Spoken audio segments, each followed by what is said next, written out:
Good morning, everybody. Yes, welcome back to Zandvoort. It's day 2 here and it's warm. The sun is threatening to break through the clouds and we have got so much racing action for you. 13 races in total throughout the course of the day. The first race is going to be the Bilstein Caterham Roadsport Championship. Look who it is, everybody.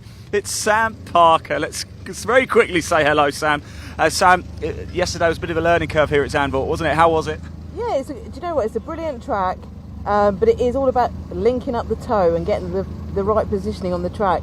And I did get, some toe off people, but then you can get held up as well, so that destroys your lap. And obviously it's a very, very long lap for us, 2 minutes roughly. It is quite a long lap, isn't it? And yesterday, actually, 0.002 of a second in one of the Caterham races was the difference. And it all happens on the start-finish straight. It does. It's such a long straight, but you get such a run up behind people on the last couple of corners that you can just get the toe off them, and then that's why you end up getting 2-3 abreast across the finish line. Right, so I'm going to let you concentrate because you've got to get on. I'll see you in Parc Ferme after the race. Good luck. Let's make our way down. Not too long to go, actually. I just saw the 3-minute board went up about a minute or so ago. I wonder if we can just very quickly jump over to Scott. He's getting handshakes from family. Guys, could we just jump in? Just want to say good luck to Scott. Scott, family here to support you. That's absolutely, nice. Yeah. Yeah. Want to give him a shout out? Who have we got here with us? I got my wife Nick and my son Arthur just there. So I've got to do some damage control for P14.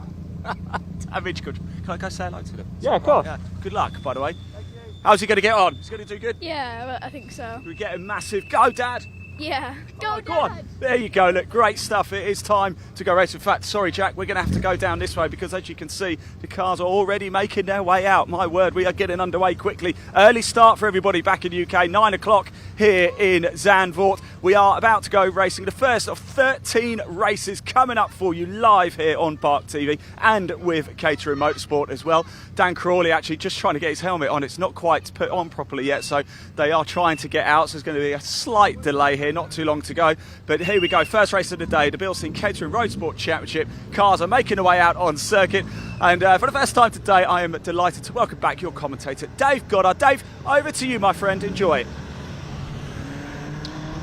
Thanks very much indeed, Ian. Good morning, everyone, and welcome to Zandvoort Circuits, the home of motorsport in the Netherlands, here on the coast, just inside the sand dunes. Of course, the home of the Dutch Grand Prix coming up in a few weeks' time. Normally we see this circuit blanketed in orange smoke from all the flares used by the Max Verstappen fans, but they're all over the border in Belgium at Spa-Francorchamps this weekend.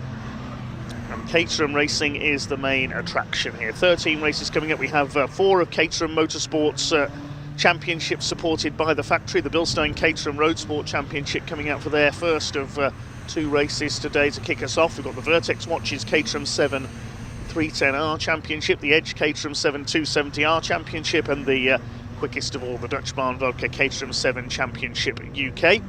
We also welcome the P4 Emergency Lighting Caterham Graduates Racing Championship for their second race of the weekend. Non-Caterham action, we've got the Wera Tools British F4 Championship certified by FIA, the up-and-coming single-seater stars of the future. Remember the names we see in that championship. They may well make it to Formula 1 someday. And we also have the Ginetta Juniors here as well, the young GT racers, some as young as 14 in their identical Ginetta G40s. That's coming up the 5th race on today's 13-race programme. They and the F4s have 2 races apiece today. 2 races for the Bilstein Caterham Roadsport Championship, 2 each for the Vertex Caterham 310Rs, the Dutch Vodka Caterham 7 Championship UK, 2 for the Edge Caterham 7 270Rs as well, and a single race for the P4 Emergency Lighting Caterham Graduates Racing Championship, the slightly longer race at 25 minutes. We'll be kicking off with the first of the road sports races, the second rung up the Caterham ladder, effectively. Most of these drivers have previously raced in the Caterham Academy for novices last season. It's a 20-minute race today, and they're about to head off on their warm-up lap, so we'll give you the grid line-up. It's an all-Harris front row. The Harris brothers have locked out the front row with, on the outside, on pole, Will Harris in car number 14, the bright green and black car, alongside the Team Lotus green and yellow lookalike of Charles Harris, his brother, number 96. The second row, number 12, Alistair Morton, alongside 33, Brian Thornton, the Irishman.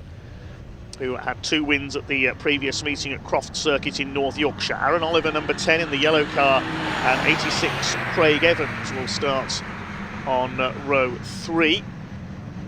And on the 4th row, it is 88 Luciano Caruso, 17 Dan Crawley. We just saw him down in the assembly area, completing the top 10. 13 Liam Baslington, and 38 Jimmy White. Row 6, 44 Andrew Davison, and 71 Richard Haig. Row 7, 24 Ollie White, and 42 Scott Helm, the championship leader. We just heard from him a long way down the grid at 14th. The 8th row, 20 Steve Lorriman starts alongside 6 Eduardo Pontes, the Brazilian. Row 9, number 7 Sam Parker, and 58 James Platt. 10th row, 36 Chris Buck alongside 22 William Coop. Then Steve Harris on row 11 in number 5, father of Will and Charles, who are on the front row, starts alongside 74 Charles Chapman. The 12th row, we have 32 Ivan Searle, 26 Zina Al-Jalili, 13th row 29 Scott Darling, and number 4 Alistair Kinnear, and number 52 Chris Hicks starts at the tail of the grid. Looking at the results so far this season, we began at Snetterton in April, where the Harris brothers took a win each. Charles took race 1, Will took race 2. Then it was a double for Scott Helm on the fast sweeps of Thruxton. In Hampshire at Anglesey, it was another win for Scott Helm, and Craig Evans took his first win in the first race. And then Brian Thornton, having taken a couple of pole positions earlier in the season, scored a double victory up in North Yorkshire. Great entertainer is Brian Thornton. Let's see if he can take another win here in the Netherlands. After this, the Caterham Motorsport Championships move on to Alton Park in Cheshire, and then onto the Silverstone International Circuit for their season finale. There's Brian Thornton with the red and blue car with the white wheels. It's the Harris boys who lead them round. Scott Helm leads the championship on 183 points coming into this weekend. Craig Evans on 166. Will Harris just 2 points behind him. And Brian Thornton and Charles Harris complete the top 5 in the championship. So watch for Scott Helm coming through, the man from Lancashire, the number 42 car. The black and orange machine back in 14th on the grid.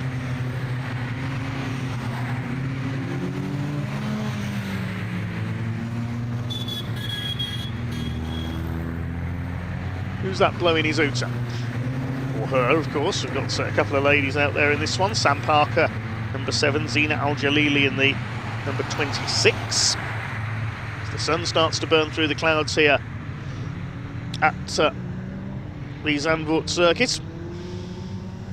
Certainly an early start. First race due off at 9 AM, 8 AM UK time. Hopefully you've got your full English breakfast ready to join us for this meeting. As the cars head round the banked Arie Luijendijk turn at the end of the lap. Very spectacular circuit indeed since its rebuild a few years ago with the return to Formula 1 to the Netherlands with all the success of Max Verstappen. So up to the grid they come then. Pole position for William Harris, the number 14, the bright green and black car.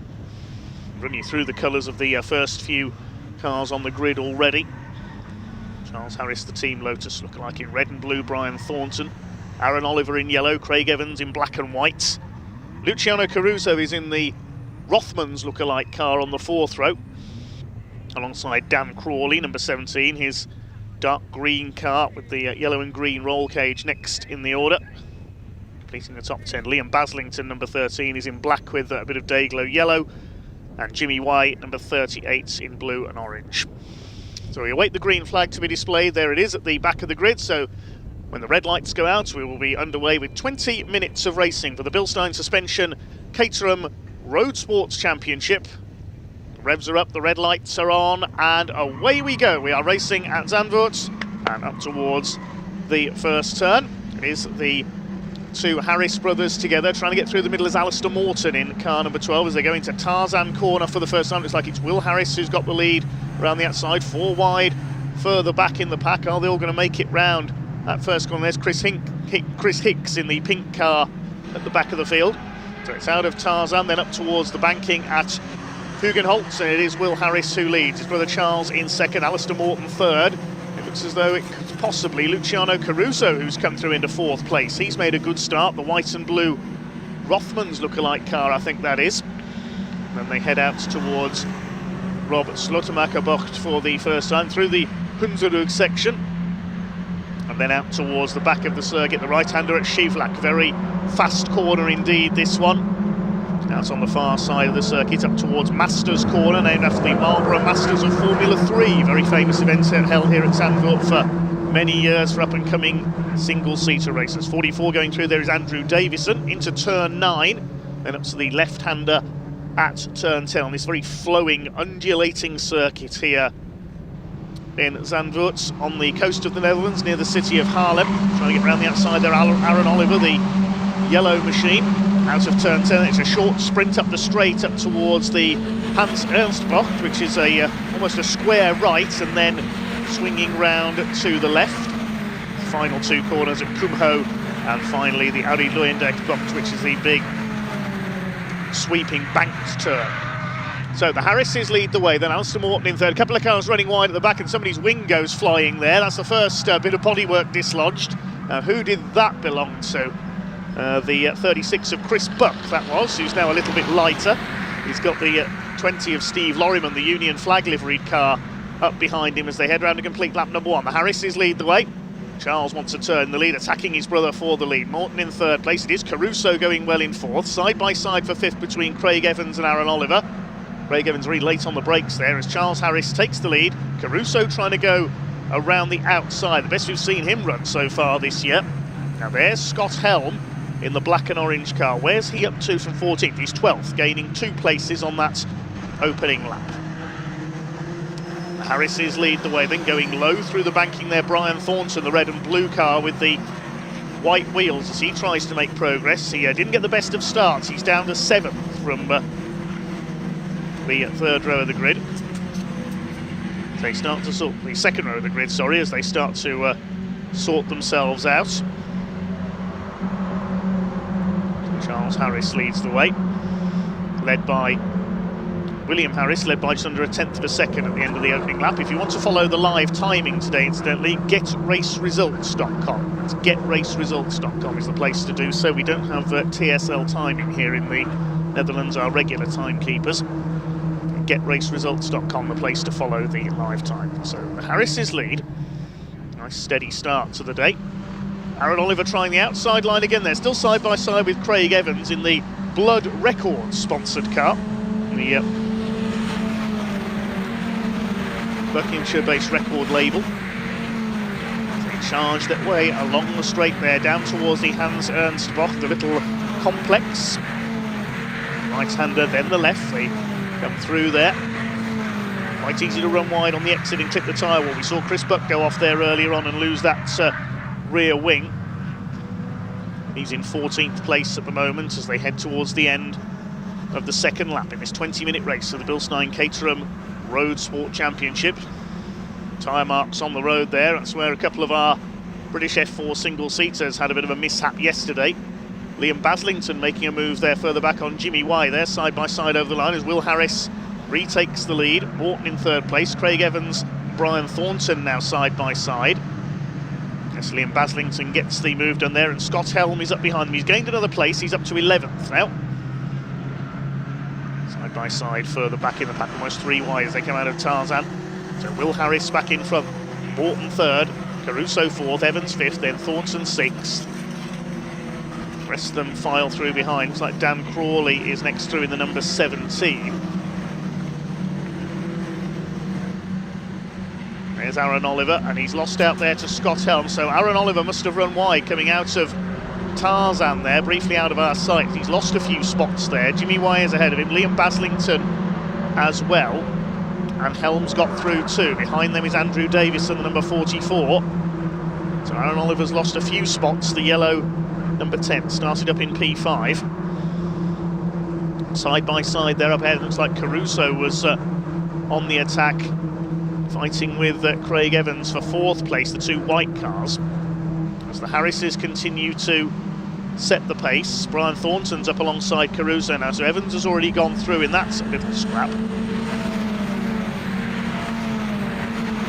Swing their way out of turn 10, battle towards the back of the field, the 74 car, which is Charles Chapman, the sky blue machine, fighting with the 26 of Zina Al-Jalili. Leaders file their way down towards Kumo once again. Yes, Caruso's down to 6th. He's dropped behind Brian Thornton there as they come through towards the end of lap number 3. Aaron Oliver trying to fight back on the inside of Scott Helm, the 42, the championship leader. Nearly all these drivers in only their 2nd season of motor racing, having moved up from the Caterham Academy Championship for novice drivers. Charles Harris draws past Will again to take the lead. Here comes Caruso going for the inside into Tarzan. Behind them it's 4 wide as well, and Scott Helm's making his move on Jimmy White and Liam Baslington at the same time. Aaron Oliver's going backwards. Whether he's got a problem there, he just doesn't seem to have any top-end speed, that number 10 car. There go the Harrises in the lead. 3rd place now is Alistair Morton, has got clear of Brian Thornton in 4th. Evans is 5th. Yes, Aaron Oliver's got a problem. He's slowing right down. Look, they're having to scatter around him there. So Aaron Oliver, if he makes it round this lap, will be heading for the pits. It's bad news to the man who's 8th in the championship. He's already had 1 no score this year at Snetterton. He'll have to bring dropped scores into play. Swing their way through Shavlak for the 4th time. Let's hope Aaron Oliver can make it round to the pits and doesn't have to stop out on circuit to retire.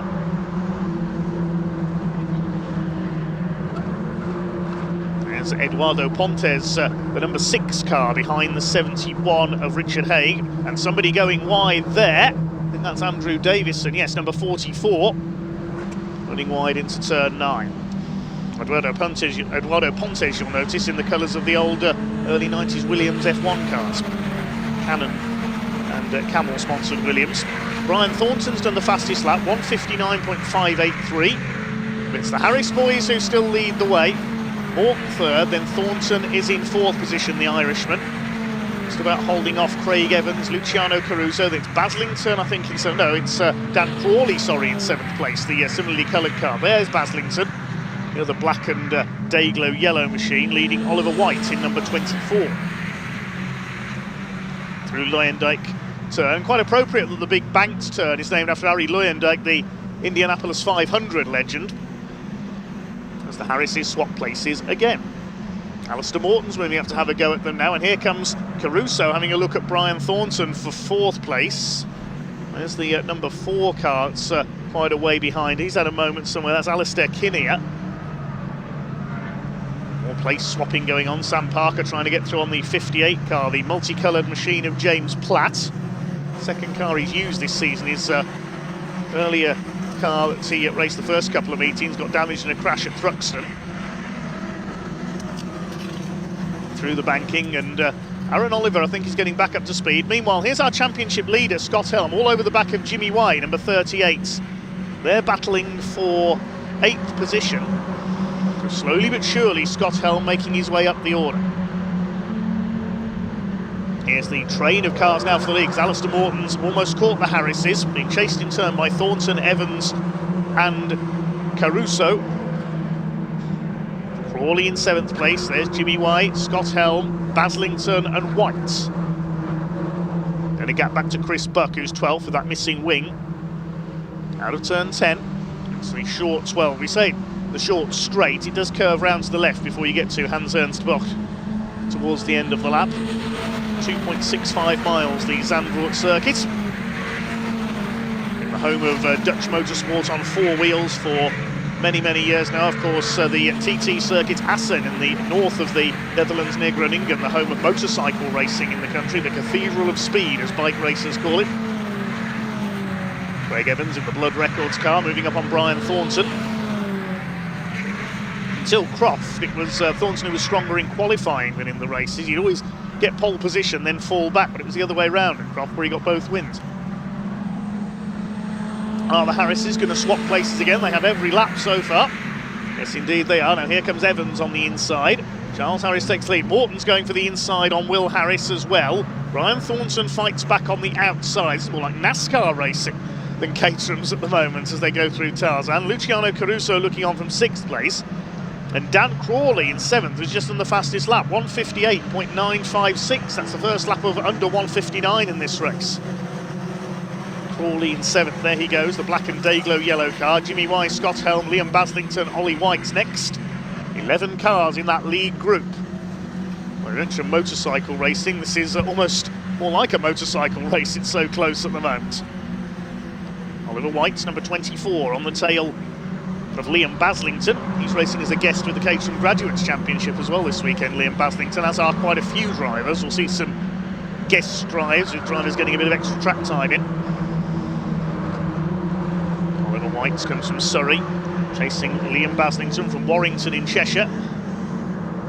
You'll notice a few of these cars have road legal number plates as well. Some drivers do drive these cars on the road to events. We see that more often in the Caterham Academy, which are not here this weekend. But there are some cars that are driven to the events on the road in Caterham racing.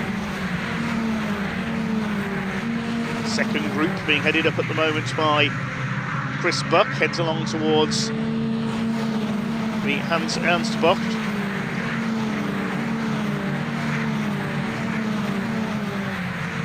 Over 8 minutes of this race to go. The leaders out of Kumho Corner and towards Luyendijk. Still the Harrises. They've pulled away slightly from Alistair Morton in third place. Will Harris third in the points at the moment. He's had one win this year at Snetterton. Brother Charlie had a win at Snetterton in the season opener as well. Charles sits fifth in the points, and they swap places once again. Now Brian Thornton's going to go through into third. Yes, he's done it. Here comes Caruso up the inside. He's taken Craig Evans. He's going for Alistair Morton as well. Caruso in the white and blue Rothmans livery, made famous by Porsche in the 80s, the Rothmans colours at Le Mans and in the Dakar Rally. As the field goes through Hugenholtz, the bank's left-hander, named after John Hugenholtz, who designed this circuit many years ago. And up towards Rob Slotemacher Bocht. Rob Slotemacher, the great Dutch race and rally driver, who was an instructor here at Zandvoort for many years, ran the race school. Later, sadly lost his life in an accident here at Zandvoort. A corner named in his memory. Craig Evans still ahead of Caruso. Closing up at Crawley. Jimmy Wise going to have a look on the inside at turn 9. We don't very often see overtakes through there. Leaders heading up towards turn 10. There are the Harrises. Will still ahead of Charles. Now, where's their dad, Steve Harris? He's back in 21st place. Aaron Oliver has pulled into the pits for those problems we saw earlier on. The number 10 car looks like his race is over. Great shame for Aaron.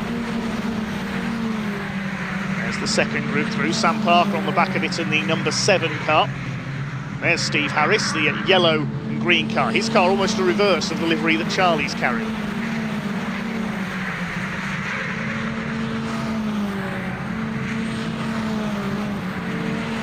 Just over 6 minutes to go then.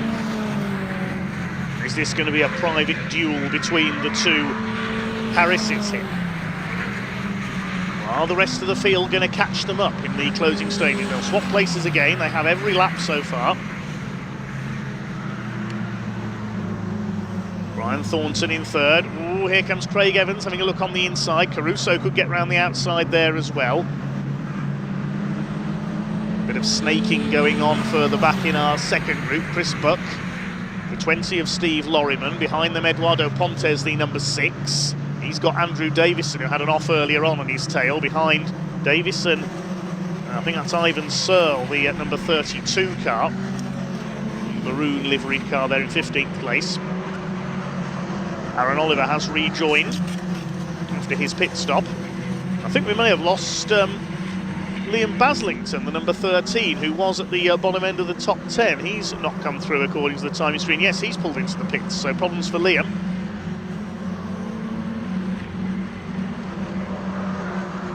Charles and Will Harris still inseparable at the front of the field. This is the second group battling for 12th place. 11th place, I should say, held by Chris Buck. They're about 7 seconds off the lead group of 11. It's lead group of 10 now because Liam Baslington's pulled out of the way. That's what's confused me. Apologies there. Here comes Eduardo Pontes on the inside. Has a look at Steve Lorriman. Andrew Davison behind them as they come through into turn 10. Ivan Searle in there. Sam Parker, Richard Haig, among others. Nice Sunday morning drive here at Zandvoort. Now the leaders will be coming through towards the end of their 8th lap. Will it be Charles or Will Harris who leads out the line? And somebody's off. That's Ivan Searle. Number 32 has spun coming out of the Hans Ernstbach. Those Seagulls need to get out of the way as well. Zandvoort, and I'm delighted to hand over to Dave Goddard, your commentator, to take you through the action. Let's have a look again what happened there. Yeah, there was no contact there, just got a wheel onto the curb and wallop straight into the tyre wall backwards. So Ivan Searle, hopefully he'll be able to rejoin and we won't have a safety car. The yellow flag is out at turn 12, the Hans Ernstbach, as we see Richard Haig and Sam Parker go side by side into Tarzan. It was Will Harris who led at the line, I can tell you, ahead of Charles Harris this time. They've probably swapped places again since then.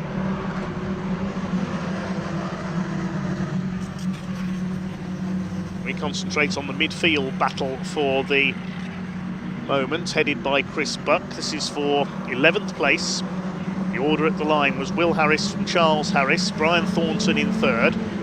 Here are the leaders. Brian Thornton is still in 3rd place with Craig Evans behind him, and down to 5th now is Alistair Morton. He's got Caruso on his tail, then Dan Crawley. Scott Helms in the tail end of this group. He's got ahead of Jimmy Wise in 8th place. Side by side there between Caruso and Morton, battling for 4th as they come through turn 10.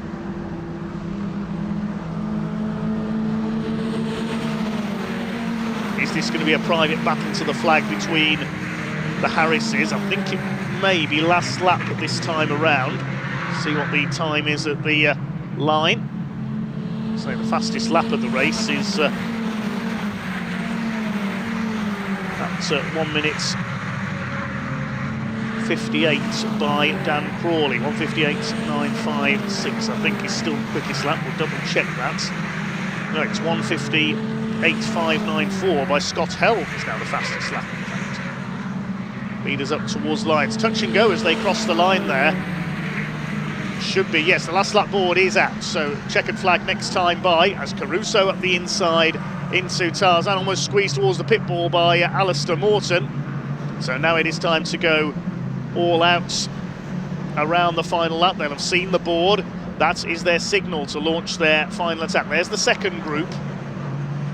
And Eduardo Pontes ahead of Steve Lorriman. Andrew Davison, 44 in there as well. But up front, it is still the Harris brothers with Craig Evans now their pursuer, along with Brian Thornton. Craig Evans looking for his 2nd win of the season, as are the 2 Harrises. Brian Thornton looking for his 3rd. I would say for the win it's between those 4, but we'll wait and see what happens around this last lap. Up towards Shivlak for the final time. It is Charles Harris who has the lead. Now is Will in position here. The place you don't want to be leading in a Caterham race here at Zandvoort is coming off the last corner of the last lap, because you will get slipstreamed on the run to the line. And Charles Harris is probably thinking the same right now. Evans 3rd, Thornton 4th, it's Caruso in 5th place. That's Scott Helm or Alistair Morton 6th, similarly coloured cars those two. It's Morton in 6th position, Dan Crawley 7th, Scott Helm is 8th, and he'll be looking to get the slingshot out of that final corner as well. Back towards the Hans Ernstbach for the final time. Will Harris is probably just biding his time, going to sit in the slipstream of his brother Charles and try and zap him on the way to the line. So Charles is going to try and get away slightly here, so he can't get close enough. Here they come, then it's going to be checkered flag this time in this Bilstein Caterham Roadsport Championship race. Charles Harris has made a slight break. Is it going to be enough though as they come off the final turn? Will's going to try and draw up into the slipstream and try and get alongside him. Are we going to get a photo finish here in our first race of the day? The checkered flag is at the ready. Here they come. It is going to be side by side. Will Harris going to the outside. I don't think he's quite going to get there. Craig Evans pulls out as well. But it is Charles Harris who takes the win by 16 one-thousandths of a second. He just got the break enough there. Here comes the second group over the line. That's going to be headed home by Chris Buck, I think, in the number 36 in 11th place. Davison and Pontes nearly dead heated there as well. In fact, they did dead heat. That was a dead heat for 12th place, according to the timekeepers. But it is a win for Charles Harris. That's win number 2 for the number 96 this year. First win since the season opening race at Snetterton. His brother makes it a family 1-2, and Craig Evans completes the podium with Brian Thornton in 4th place. Luciano Caruso a fine 5th. That's his best finish of the year so far. Alistair Morton 6th, Dan Crawley 7th, Scott Helm, the championship leader, from 14th on the grid up to 8th place. Jimmy Y and Oliver White completing the top 10. Then the second group was headed home by Chris Buck in 11th place. And look at that, for 12th place, Andrew Davison and Eduardo Pontes, exactly the same time. They have dead heated for 12th position over the line.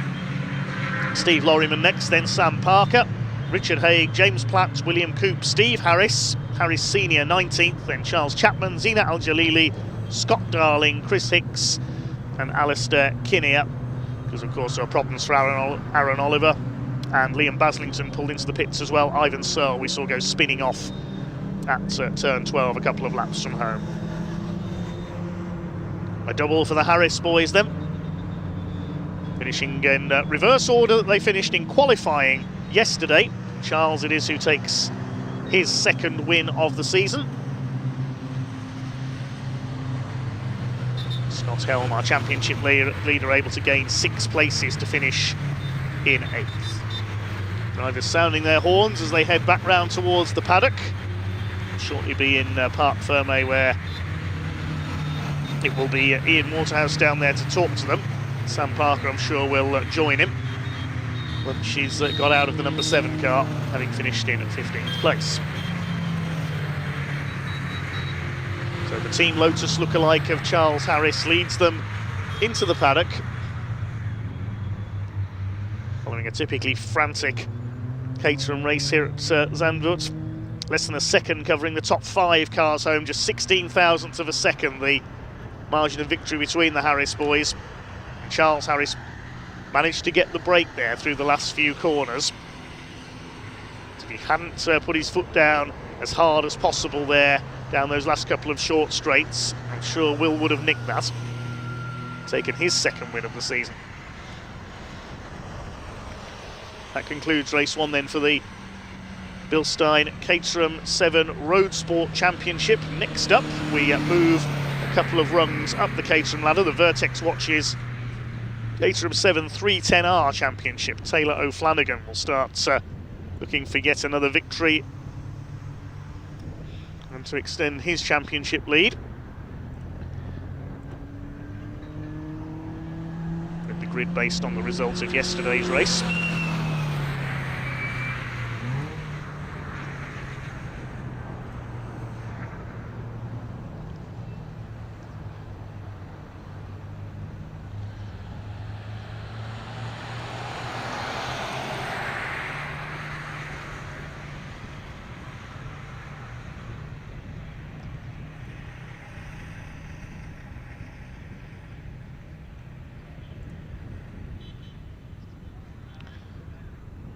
So the Vertex watches Caterham 310R Championship. Next correction, the grid for this one based on the second fastest time from qualifying, not the result of yesterday's race. Apologies there. Well, we can now hand down into Parc Fermé at the conclusion of our Bilstein Caterham Roadsport Open. Sam, welcome down. I'm going to hand this over to you. You're going to chat to some of the drivers, aren't you? But Charles Harris taking the win. How was it for you out there? Really good fun, actually. Really good race and super hot. That's the hottest. I can't New even word. speak. New word. Hot new word for the day. Hottest race I've ever done, I think. Wow. Do you feel all right? You want to take it? You want to go Yeah, ahead? I will take over. Thank you very much. Yeah, mega race that was. I hope it was just as much fun for these guys, which it usually is. So let's go through and speak to Charles Harris. Sorry guys to interrupt your little chat about your race. Charles, you took the win. Fantastic, well deserved. And how was your race? It was good. I mean, there was a lot of pressure from everyone behind. I was kind of hoping Will, maybe Alistair and I could break away, but there was no breaking away. I mean, it seemed to be different people behind all the time and could never get any sort of gap to have any sort of comfort really. So it was all go, and then I didn't actually know it was last lap. So came round into the straight, planning to try and back up a bit and let Will through, then saw there was a checkered flag, so I thought, better get my foot down and try and break the toe. So anyway, I didn't actually know who'd won until we came in here and JB just said, park in front of the number 1. So Brilliant. very pleased. Well, that's always good fun, isn't it? A nice surprise when you come in. Yes, yeah. How was your race? Really good fun, really good fun. I probably showed by my face I'm very red, and it was very, very hot, hot but fun race, because it's, this track is quite relentless, isn't It's it? demanding, isn't it? I mean, seriously demanding. You make one slip up as well, especially on that turn 3, and you just get eaten up. And I mean, serious pressure, serious pressure. So. Wow. Very pleased to manage to keep it together. Yeah, well done. Thank you. Where's Will? Will, I'm here. Congratulations. Did you have a good race with your brother and obviously with all the others as well? Yeah, it was good. Well executed, I think. Charlie and I swapping each lap. I think we were 1-2 the entire time, so that was nice. I missed last lap all again. I saw it in the corner of my eye, literally, the bright green. Yeah, it was a bit frustrating. The thing is, when there's lots going on, it's hard to focus on that when you're concentrating on the corner coming up and being in the right position. It is, yeah. But to be honest, if anyone was going to get the win, it's fine if Charlie gets it. If anyone else gets it, I'd be annoyed, but if Charlie gets it, it's no problem. So. You'll let him off, yeah. It's good, yeah. Brilliant. Well done. Thank right, you. And then Craig. Where is Craig? Craig is over there. Let's go and speak to Craig. Craig, how was your race? Well done on 3rd place. How was it from your point of view? Wasn't expecting to be 3rd. I've not been fast in testing, but it was really good. Really fun circuit to race on, actually. There's loads more overtaking opportunities than I thought it was going to be, so that was good. Where did you go? I have no idea. Oh, okay, cool. But it was a great race. It was I came first, It was first, yeah. Yeah, it was a great race, and like I said, that was the hottest race I think I've ever done. Yeah, it was really intense as well. Especially down the straights, you kind of can try and break away, but the minute you get a little bit of a gap, you're back on the straight, and then you've got people in your toe and stuff. It was really tough, but I feel really fortunate to be in 3rd, to be honest, because it could have been. There was probably about 8 cars there that probably could have been on the podium. It was good. Yeah. Good race. Good race. Well, on to another one not very far away today. It's in a few hours. So, right, the Vertex 310R race is next, so I'll hand over to David. Thanks very much, Sam. Quickly swapping steering wheel for microphone there as our Caterham pit reporter this weekend. I think there's just a little bit of cleaning up needed to do there for the 32 car of Ivan Searle just being possibly removed. So we'll give you the grid for the Vertex Watches Caterham 7 310R Championship. Speeds will certainly rise on the 4th rung, if you like, of the Caterham ladder. The cars are out on their green flag lap. This is the final evolution of the cars that start out as the Caterham Academy cars, with upgrades taken into some 310 brake horsepower per tonne. It is Taylor O'Flanagan who takes the pole position with the 2nd fastest time from qualifying, looking for his 10th win of the season to extend his championship lead over his arch-rival Lars Hoffmann, the German. So Taylor O'Flanagan, number 11 in the yellow car, lines up alongside 16 Philip Bianchi on the front row of the grid. 2nd row 77 Harvey Lawrence and 21 Charlie Lower.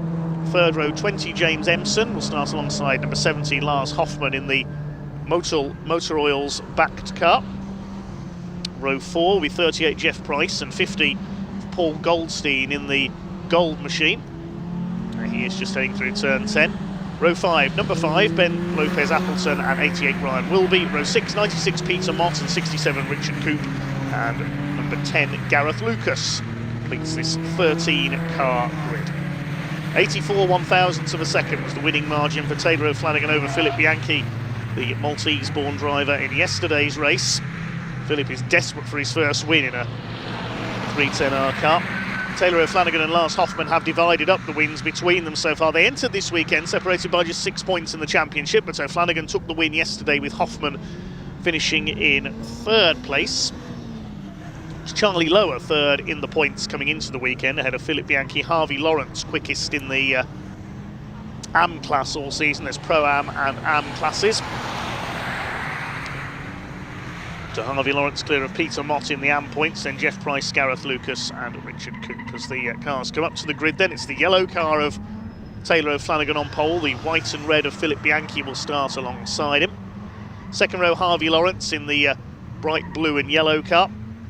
Charlie Lower in Dayglow yellow and dark blue alongside him. Row 3, James Empson, the green and red, the Kermit the Frog liveried car, number 20. And Lars Hoffmann in the red and white of Motor Oils on row 3. Row 4, Jeff Price, the 38 in black and red. Paul Goldstein, as his name suggests, in gold and black. Then Ben Lopez Appleton in the grey number 5 car, and Ryan Wilby in Dayglow orange and grey completing the top 10. Green flag has been waved at the back of the grid.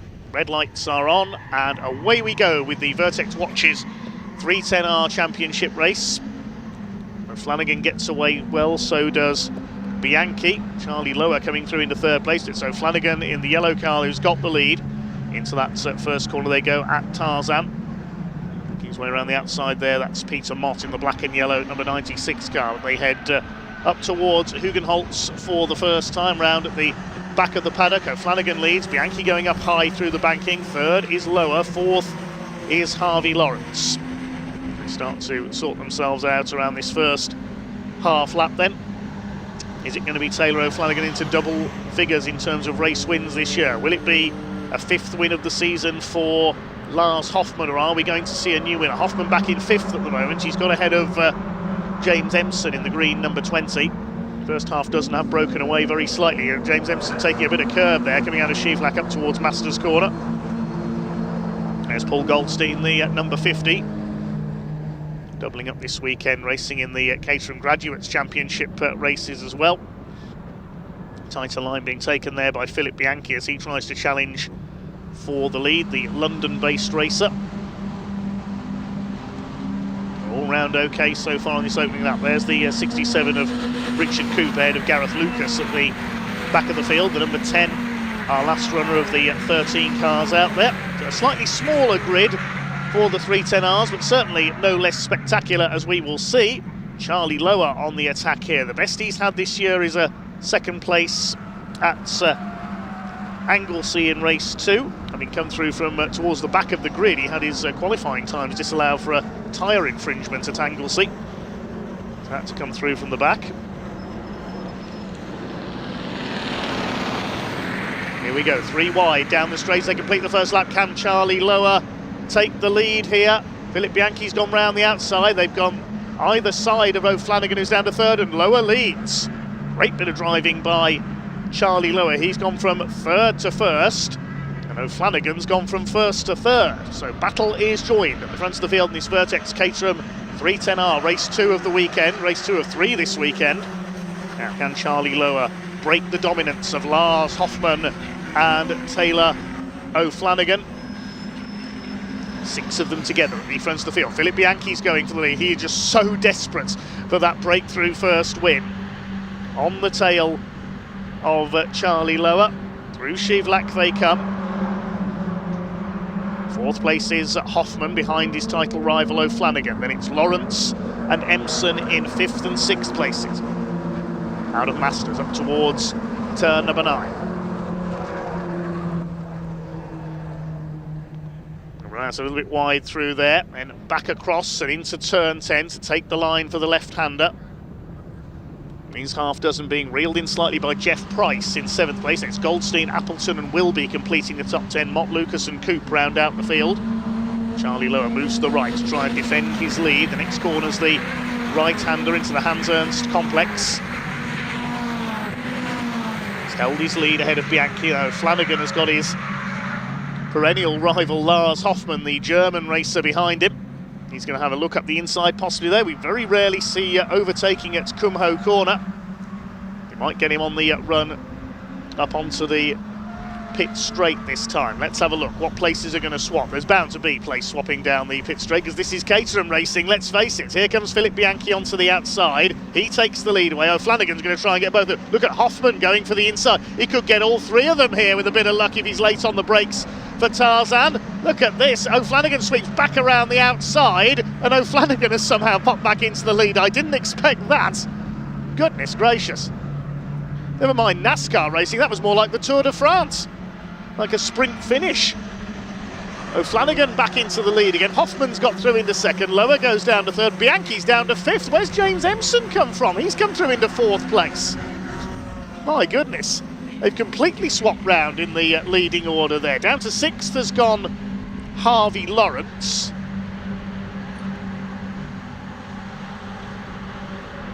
So it's O'Flanagan who leads, Hoffmann in 2nd. We've been there before this season. Those 2 have won every race between them, but Charlie Lower wants his first win of the season here. He's the reigning 270R champion, and he wants to break his duck in 310R. James Empson does as well. This is great stuff. 6 of them going at it for the lead. Pulling away slightly now down the straight is Taylor O'Flanagan. He's trying to get the break. They'll get him back as they get to the end of the lap, though, I am certain. Bianchi back up the inside. Don't forget, he briefly showed his nose in front at the end of this lap. He was down to 5th by the end of the pit straight. Harvey Lawrence in 6th. The second group headed up by Jeff Price, ahead of Ben Lopez-Appleton, then Paul Goldstein and Ryan Wilby, rounding up the top 10. The other 3, Mott, Lucas and Coop, have dropped back. So what's going to happen this time then down the straight? O'Flanagan leads. I bet he won't be at the end of the straight though. Here they come then. Can we get them 6 wide down the pit straight, you think? No, they're a little more spread out this time. Charlie Lower to the inside. Hoffman dodges across. This is what he tried to do a lap ago. Again, it doesn't work. Charlie Lower's going to take the... It's 3 wide further back. Oh, that was close. Paul Goldstein sends it up the inside, and he's been clipped there by Ben Lopez-Appleton. They disappear momentarily out of our sight there. Lopez-Appleton clipped the back of Paul Goldstein. They got a bit too close for comfort there. Charlie Lower's got the lead. Now, have those behind survived that? Yes, they have. Jeff Price has lost 2 places. Will be behind them. And Gareth Lucas is up to 11th ahead of Peter Mott. So Charlie Lower now has the lead as the 6 of them charge their way through. There's the second group.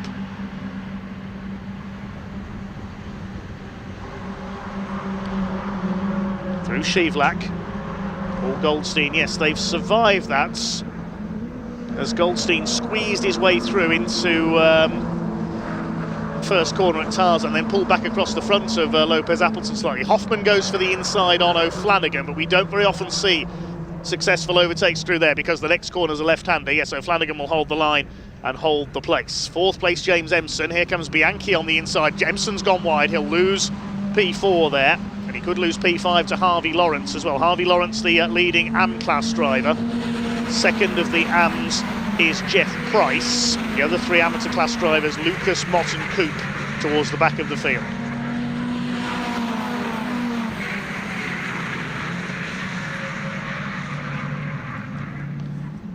.12.5 minutes of the race to go. And a lot of overtaking still to come. Charlie Lowe has actually made a break slightly towards the end of lap number 4. He's pulled out about 5 car lengths, but they'll try and close back up on him here. They've got to work together to reel him in. Here we go. The rattlesnake starts down the pit straight. Going for the outside is O'Flanagan. Is Hoffman going to try and go through the middle here? Look at Bianchi. It's going to be 4 wide into the first corner at Tarzan. O'Flanagan back ahead around the outside. Lower's gone down to 4th. And it could be 5th because here comes James Empson. He gets a little bit sideways on the exit. So what's the order going to be as they come towards Hugenholtz this time then? Here they come, it's O'Flanagan. Bianchi's back up to 2nd, Hoffman 3rd, Lower's down to 4th, then Empson and Lawrence. Goldstein is up to 7th ahead of the 38 of Jeff Price, then Lopez-Appleton and Wilby, and then the 3 battling at the back of the field. This is proof that you don't need a huge grid of Caterhams for a cracking race. And Philip Bianchi is now going for the lead on the back of O'Flanagan. He's going to be mindful that Hoffman's behind him. Charlie Lower's determined as well. I think Charlie Lower's had every position in the top 6 in this race so far already, and we're not even halfway through it. James Empson, a very strong run from him in the number 20 car. Another man doubling up this weekend, guesting with the Caterham Graduates Championship as well. Having a look on the inside, there is Philip Bianchi, the number 16. It's Taylor O'Flanagan who just has the nose in front at the moment.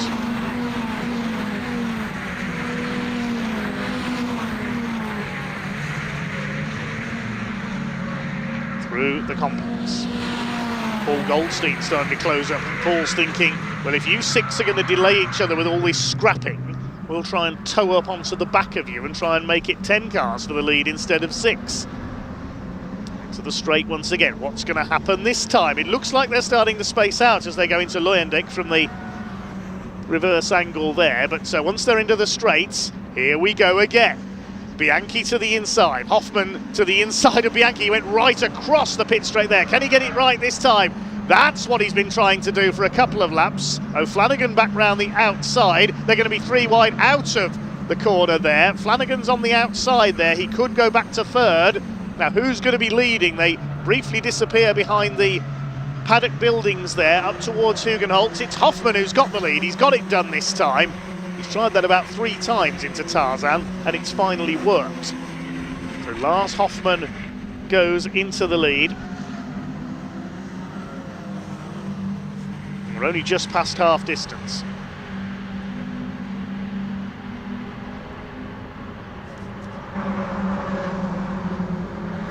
There's Goldstein ahead of Lopez Appleton, Jeff Price in 9th. Ryan Wilby just biding his time in 10th place as this group of 4 trying to tow up onto the back of the 6 leaders. As those top 6 were covered up the line that time by less than 2 seconds, 1.74 to be precise. Hoffman from Bianchi. There's Emson having a look on the inside, changed his line there through the first element of that turn 9 and 10 section. Philip Bianchi wants the lead here. He's going to have a look on the inside. He's forced over to the right, though, by Hoffman, who blocks him up towards the complex.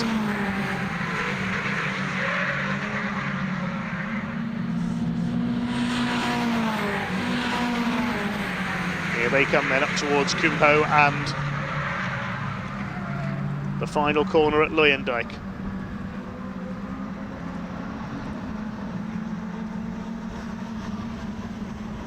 Through to complete lap number 6. What's going to happen this time down the straight? Well, they're already 3 wide. This is going to be 4. Look at James Emson. No, you don't, says O'Flanagan. Bianchi stops Hoffman's first attack. Hoffman will try again up into Tarzan.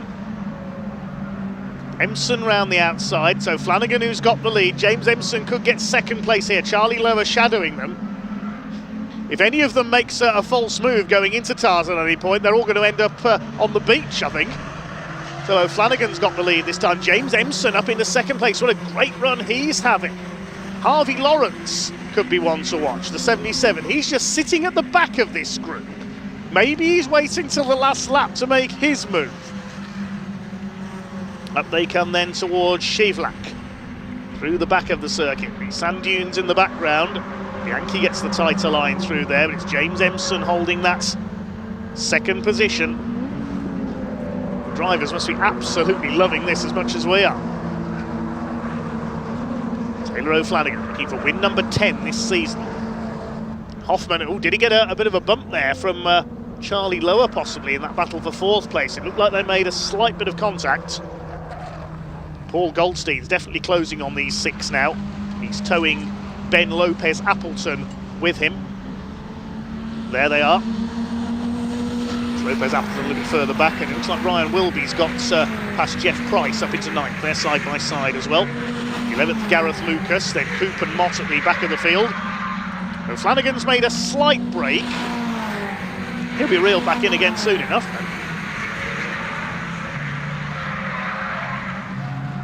Drew Kumho up into the banking. What's going to happen this time? Here they come towards the straights. Who's going to make the first move out of the slipstream? It's going to be Bianchi who moves across on Emson. Lower and Hoffman side by side for 4th. James Emson, is he going to hold the place? A little bit squirrely there. Philip Bianchi on the outside in the 16. Fine, side by side for 4th. That was a bit of a less eventful run, shall we say, down the straight this time.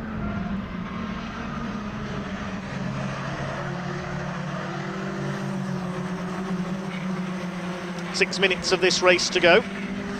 There's Ben Lopez Appleton rather stuck on his own in 8th place. Wilby and Price battling it out for 9th, and then the other 3 AM-class runners further back. The AM-class still being led by Harvey Lawrence, number 77. As the leaders head out onto the back of the circuit, through Shivlak they go.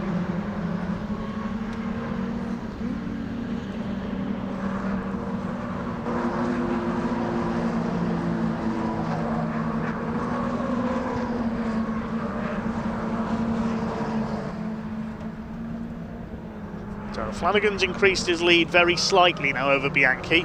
Lower's up into 3rd place ahead of James Emson. Hoffman's gone down to 5th.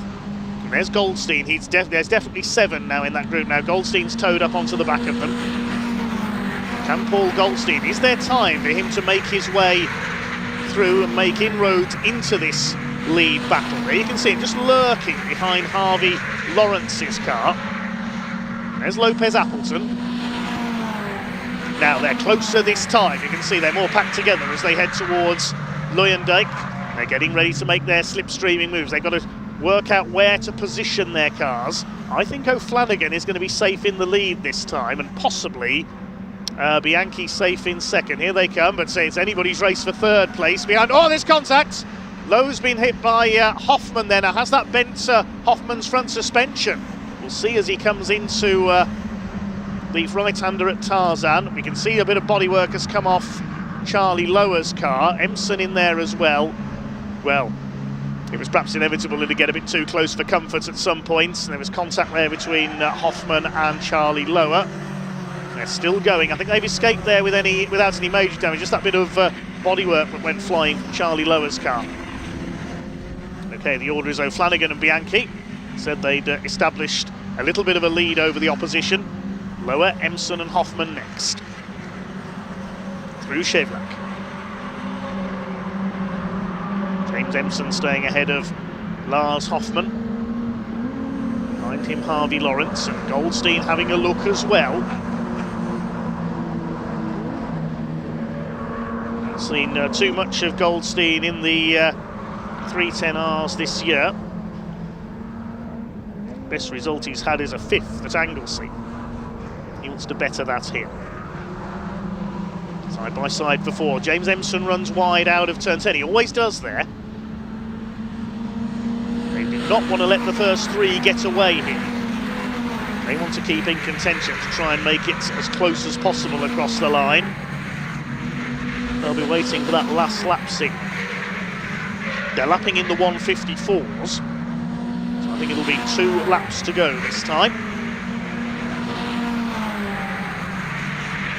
Vertex watches Caterham 7 310R Championship race through the banking at Luyendyk onto the pit straights. Now Philip Bianchi is closer to O'Flanagan this time, side by side again between Empson and Hoffman, and Hoffman cuts in there. I thought he was going to hit the side of James Empson. Lars Hoffman is taking some risks here. They've just gone past that bit of bodywork that came off Charlie Lower, you may have noticed there, the rear wing. Lawrence and Goldstein behind them. Still Taylor O'Flanagan and Philip Bianchi, the first and second place in yesterday's race, separated by 0.084 of a second. It could be closer than that today. Charlie Lower still leads the 3rd place battle. It was Hoffman who completed the podium in yesterday's race 1. Fastest lap of the race has been done by Philip Bianchi, 154.051, and he is going for Taylor O'Flanagan. 2 leaders absolutely nose to tail, as are 3rd, 4th and 5th.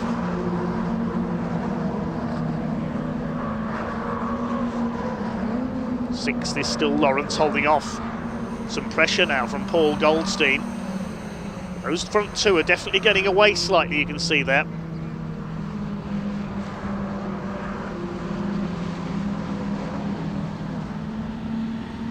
Hoffman moving up to try and have another go at Lower for 3rd place. Ryan Wilby on the tail of Jeff Price. They've been swapping places all race long. Gareth Lucas further back in 11th. Leaders heading through the complex at the moment up towards Kumho Corner. 1 minute on the clock, so it is going to be last lap this time. They will see the board. They'll know it is time to try and prepare their finishing moves, if you like. A circuit like this in Caterham's, it is a bit like a NASCAR race. You have to plan out where you're going to make that final move. 3 wide for 3rd place into Tarzan. Look at this, up the inside goes Hoffman. He's going to take Charlie Lower. Empson will try and go around the outside. He loves to use the outside line, does James Empson. And side by side there, Harvey Lawrence. I don't think he saw Paul Goldstein there on the inside. They nearly make contact. Flanagan and Bianchi have escaped now. The race for the win, I think he's just between those 2. Hoffman's back up into 3rd place. It's going to be a win, I would say, for one of these 2. Will it be win number 10 of the season for O'Flanagan, or is it going to be a first win in 310R for Philip Bianchi?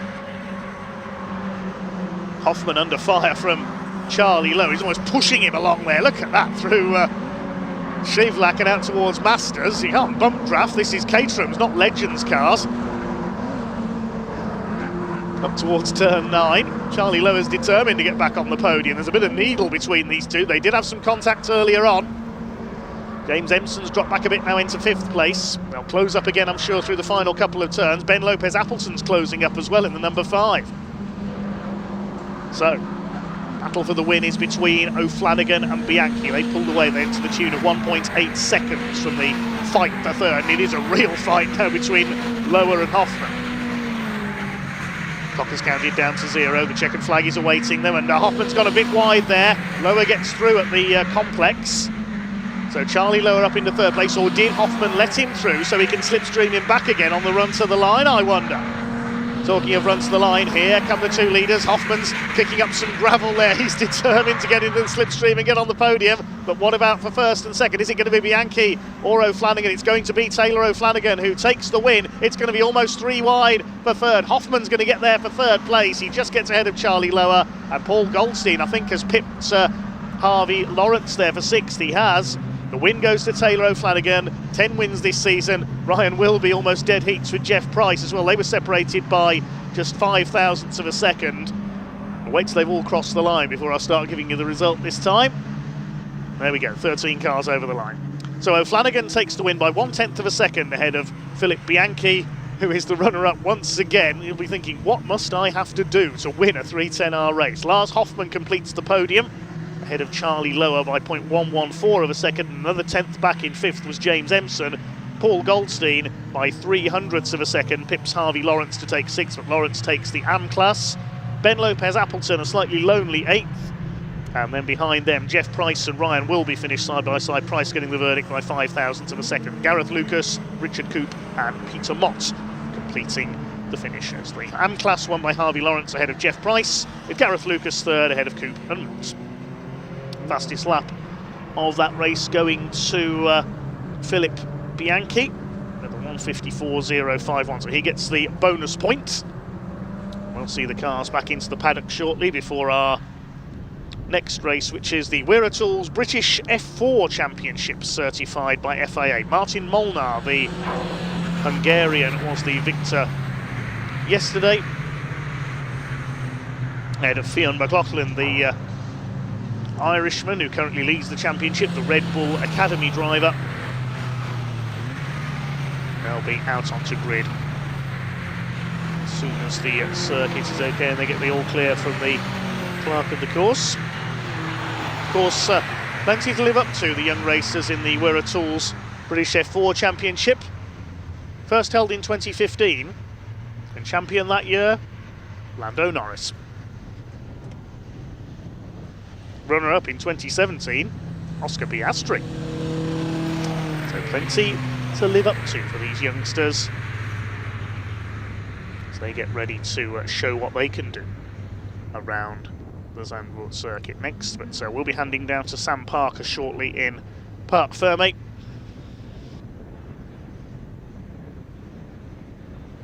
To talk to our drivers from the Vertex Watches Caterham 7 310R Championship. Let's head down to Sam in Parc Fermé.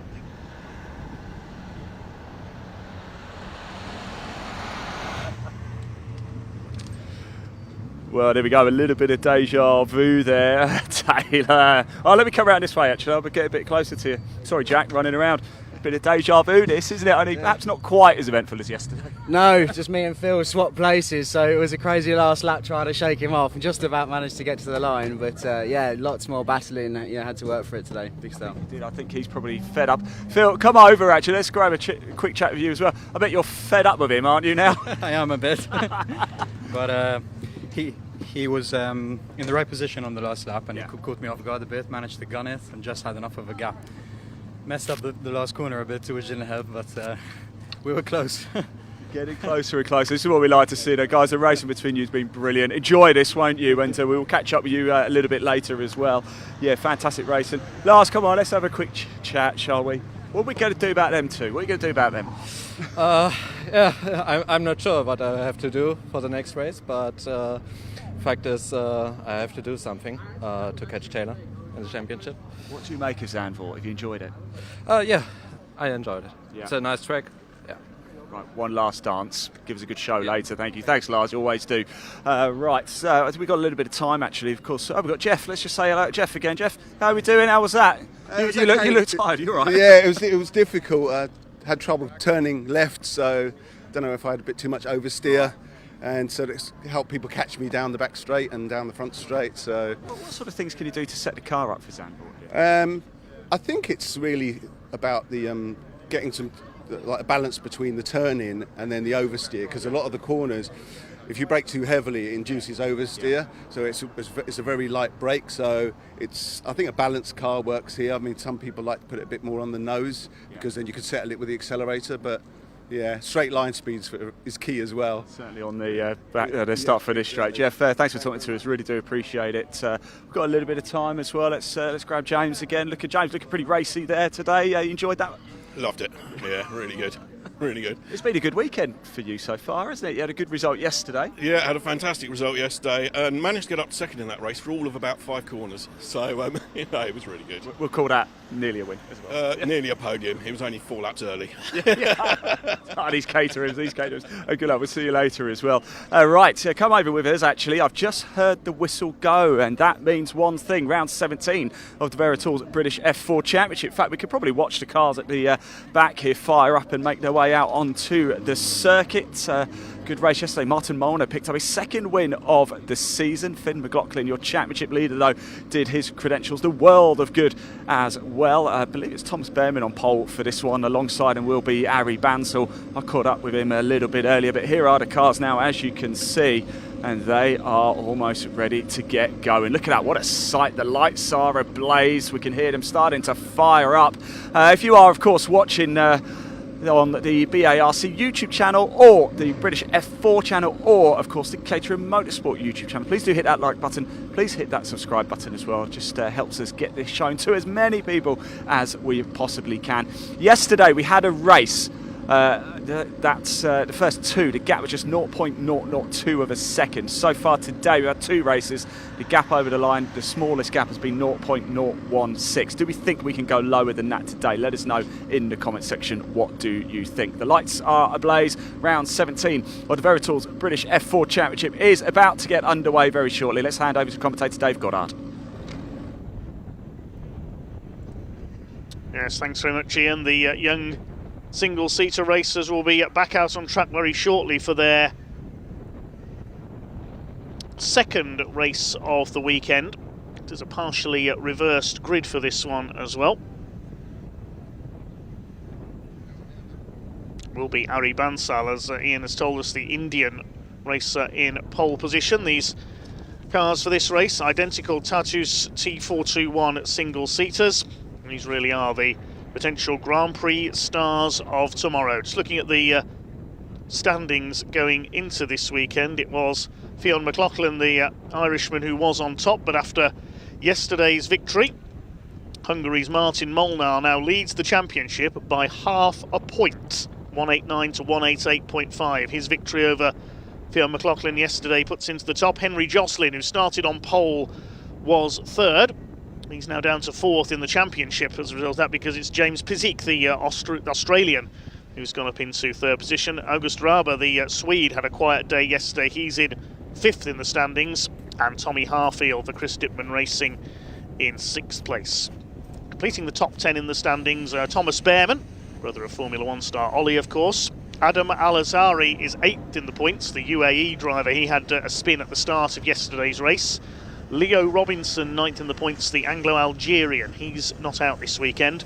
And Ethan Jeff Hall, the reigning Ginetta Junior champion, rounding out the top 10. Standings elsewhere, the Rookies Cup is led by Fionn McLaughlin.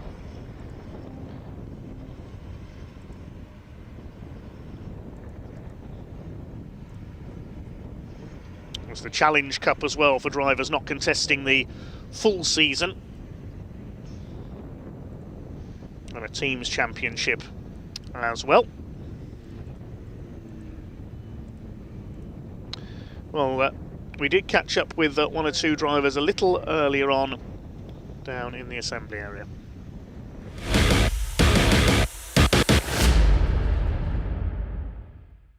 Right, everybody, here we are in assembly area. It's time for round 17 of the Wera Tours British F4 Championship, certified by the FIA. And yesterday, Martin Molnar took his second win of the season. All change at the sharp end today. We've got Harry Bansal over here. Let's see if we can just have a quick chat. All right, just getting strapped into the car.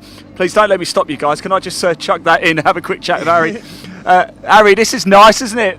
You only got one in front of you. This is a good place to be. Yeah, it's very nice. The clean air should be pleasant. Yeah, it should be a pleasant feeling. Excellent. So what do you make of Zandvoort, Harry? It's very technical and also very fast. Yes. What do you make of the banking around turn 3? The first time I drove it was very trippy. Yeah. Yeah, very different to any other track. Excellent. Harry, I'll let you crack on anyway. You guys are getting busy. Best of luck. Maybe, hopefully see you on a podium after the race. Top man. Yes, as you can see, plenty of people getting in. The noise is starting to rev up. It really is Thomas Behrman over there. He's going to go quick. Chase Fernandez as well has had a real up and down season. Has been a race winner and then had a few DNFs that haven't quite gone his way. What can he do? Plenty of action coming up. This is going to be a fantastic race. Yes, round 17 of the Wera Tours British F4 Championship. It's coming up for you live right now. Let's hand over to commentator Dave Goddard to take you through the action.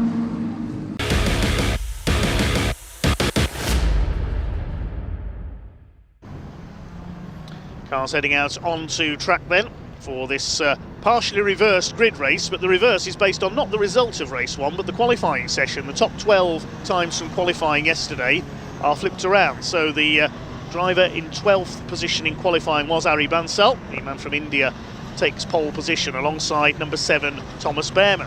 Second row, number 23, which is Theo Palmer for Excel Motorsports, the UAE based racer.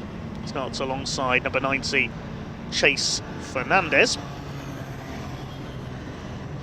Then on row 3 of the grid we've got number 20 Ella Lloyd, the McLaren Junior. We've seen her in action in F1 Academy. Quite a few F1 Academy regulars on the grid this weekend. She starts alongside Ethan Jeff Hall, number 25. Row 4, number 17 Chloe Chong, who had a bit of a tangle towards the end of yesterday's race with the 42 of Rowan Campbell-Pilling on the last corner.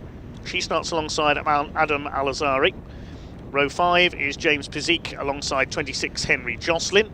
And row 6, it is our top 2 from yesterday's race. 24 Martin Molnar, yesterday's winner for the Virtuosi team, starts alongside number 5 Fionn McLaughlin in the Red Bull liveried car, the Red Bull Academy driver from Ireland. Row 7, 21 Tommy Harfield is alongside 42 Rowan Campbell-Pilling. Then one of our newcomers this weekend, Arjen Kraling from Germany, number 62, is on row 8 alongside Alexander Savnikov, number 19, the Ukrainian. Row 9, 69 Yuhao Fu, alongside number 8, Thomas Ingram Hill. Completing the top 20, August Raber, number 47. Not the best of weekends for him so far, the Swede, alongside number 3, Nina Gardeman. Row 11, 13 Henry Mercier, the American, alongside number 11, Emma Felbermeyer from Austria. Then on the 12th row, 14 Alba Larsen from Denmark alongside 33 South Africa's Cole Hewitson. Esme Kosterman, number 52 on row 13 alongside number 4 Xavier Avramides. And number 27 Charlie Edge completes the grid. This will be a 20-minute race for the Wera Tools British F4 Championship, certified by FIA. Some great names have contested this championship over the years. We mentioned Lando Norris and Oscar Piastri.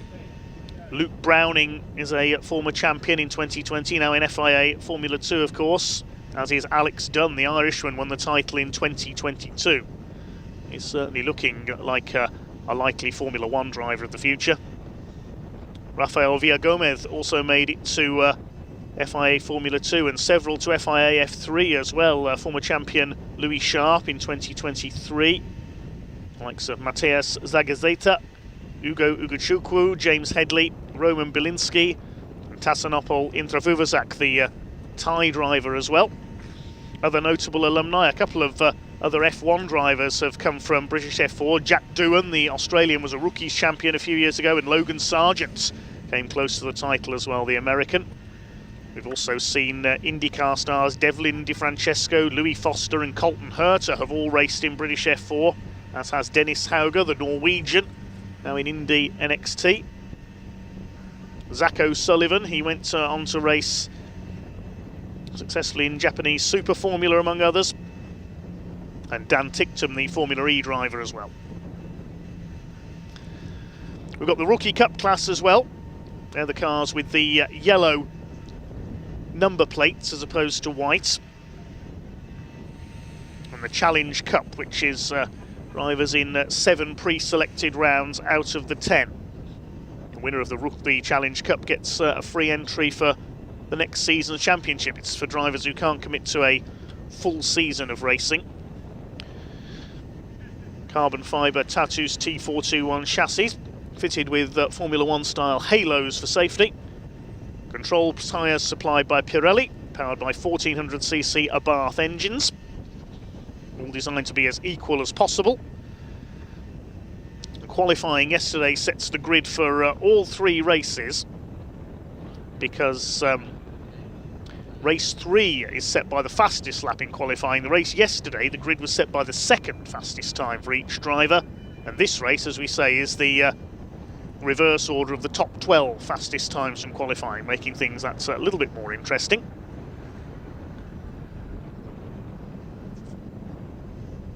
Driver who sets the quickest time in qualifying, in this case Fionn McLaughlin, the championship leader, gets 2 points. There's 1 point for fastest lap in a race as well. Races 1 and 3, it's 25 for a win, 18 for second, 15 for third, and so on downwards. For race 2, points go to the top 8, 15 for a win, 12 for second, then 10, 8, 6, 4, 2, 1.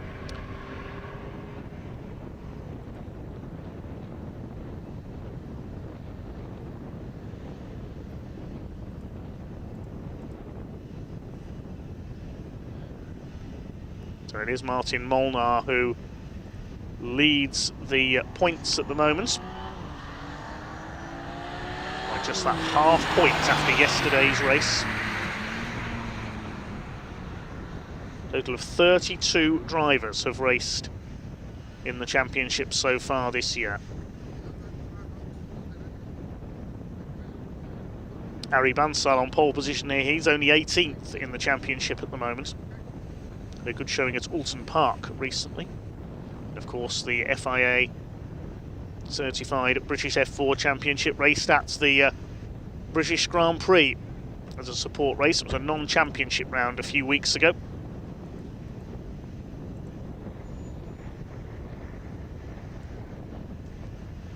Great honour for these young stars of the future.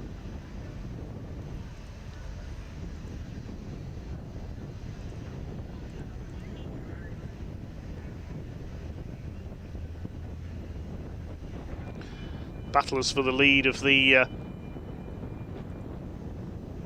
Challenge Cup at the moment are some of the Chris Dittman Racing drivers, mix of Tommy Harfield and Charlie Edge. Charlie Edge at the very back of the grid for this one. Chris Dittman racing the colours of red, yellow and black on by and large on their cars. Try and take you through some of the liveries as we get underway. So McLaughlin leads the Rookie Cup standings, as we mentioned.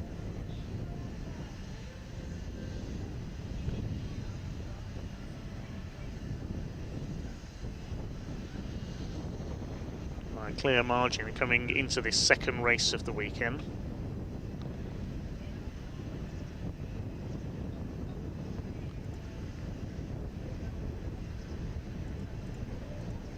So waiting the all clear then, the course car has headed off on its final sighting lap.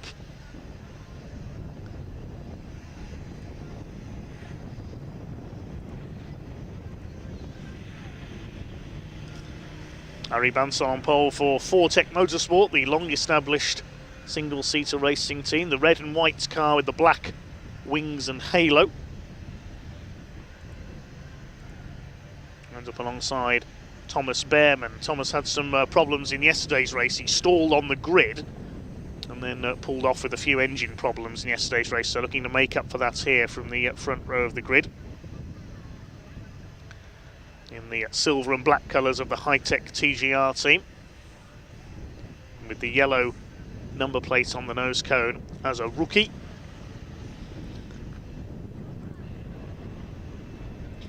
'23 Theo Palmer on the second row in the red, white and blue colours of XL Motorsports, another of our rookie championship challengers, as the 1 minute board is displayed. Alongside Palmer is Chase Fernandez, the number 90, also for XL Motorsport. He's in the Wera Tools colours, though, the black with the turquoise trim. Ella Lloyd, of course, in the colours of McLaren, black and orange, run by Rodin Motorsport. She's a Challenge Cup driver for the drivers only nominating 7 point scoring rounds this year. Let's see a number of young lady racers on the grid. We've got Nina Garderman, Alba Larson, Chloe Chong further back.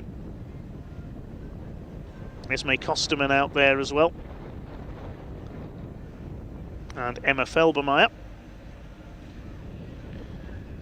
Huge grid of 27 cars out there.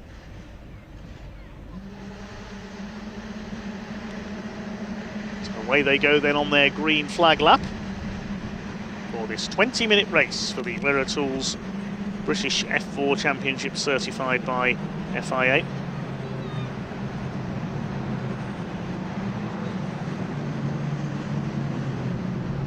Ella Lloyd in the 20 alongside Ethan Jeff Hall. He's in the very dark blue car with the lighter blue sponsorship decals and halo for Argenti Motorsports on row 3. Chloe Chong will be alongside him.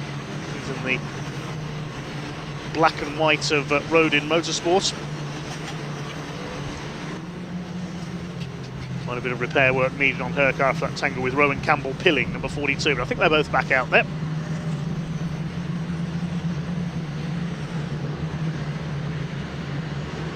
Easy to pick out Fionn McLaughlin in the Red Bull livery.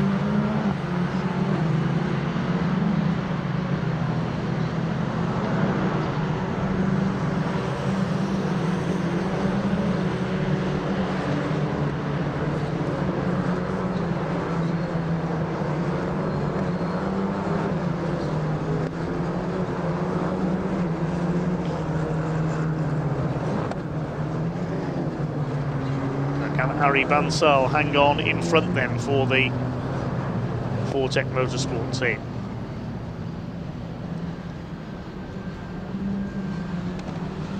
From his pole position, Thomas Behrman alongside.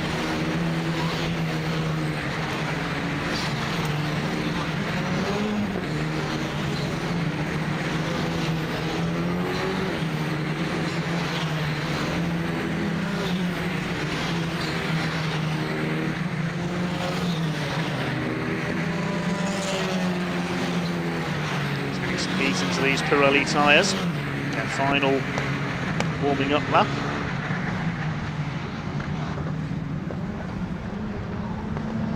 Harry Bansal, just 15 years of age, racing for over 3 years already. Started karting in his homeland, comes from Bangalore.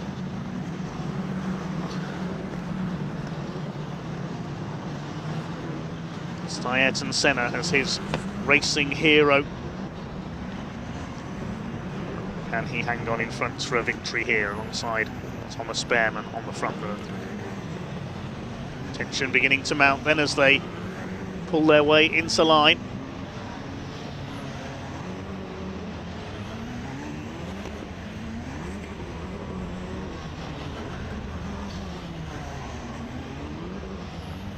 Chloe Chong and Adam Al-Azhari on the 4th row of the grid. Azhari didn't get round the first corner yesterday before being tipped into a spin and then stalled his engine, so hoping for a better getaway here. Last couple of cars settling into line at the back of the grid.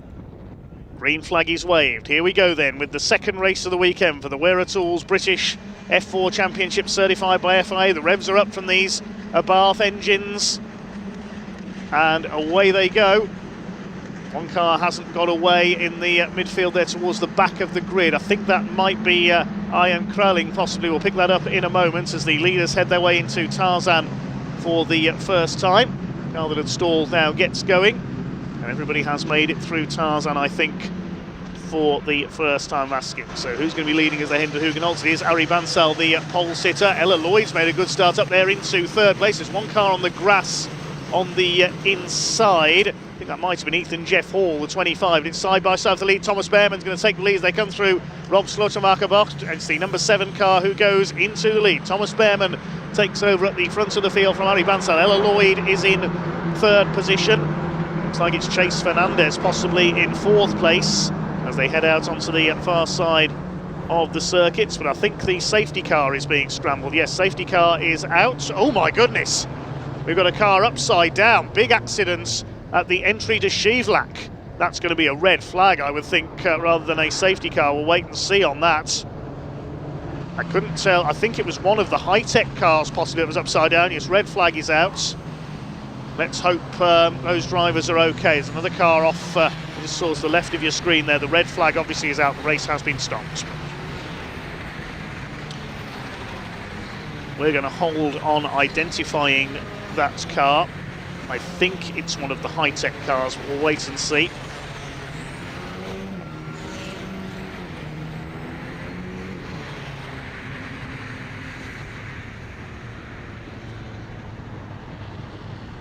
So the cars will be brought to a halt on the grid, and the marshals and safety officials will go to work there on the entry to Shivlak corner towards the back of the circuit.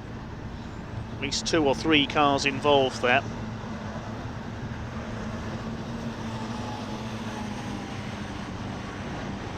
Recovery vehicles on the move from the paddock. It was Ethan Jeff Hall who had that moment going into Hugenholtz.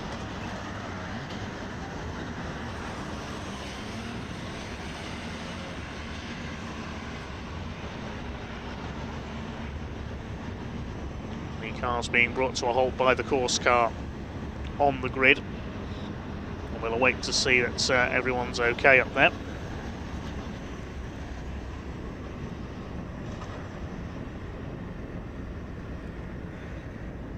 I think it was Ian Kralling who stalled on the grid but then got going again at the back of the field.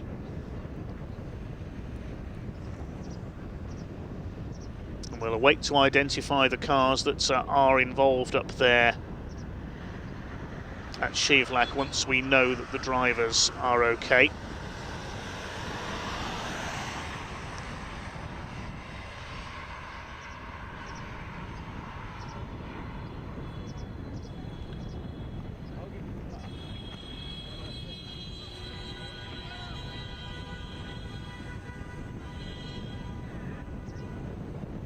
Medical crew out on circuit. I hope that's just a precautionary thing, of course. Just making sure that the drivers are okay.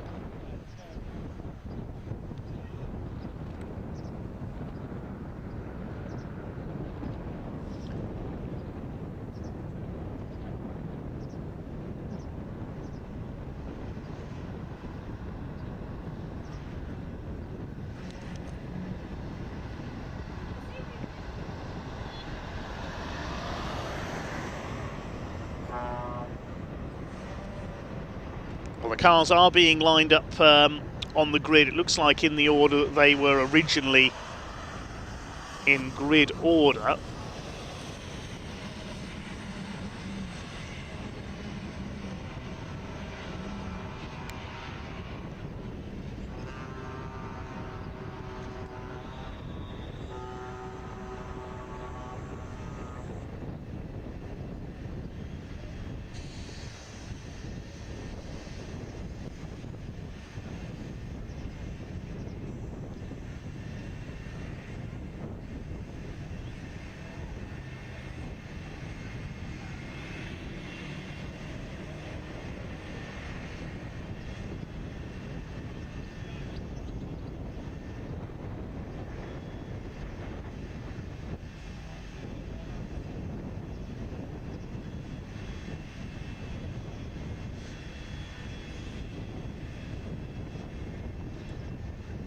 Okay, so the cars forming back up on the grid then.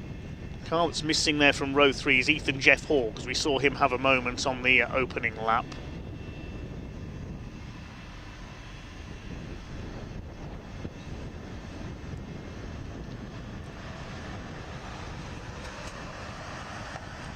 '26 car being pushed away. That's Henry Joslin. Started on pole in yesterday's race, being moved into line.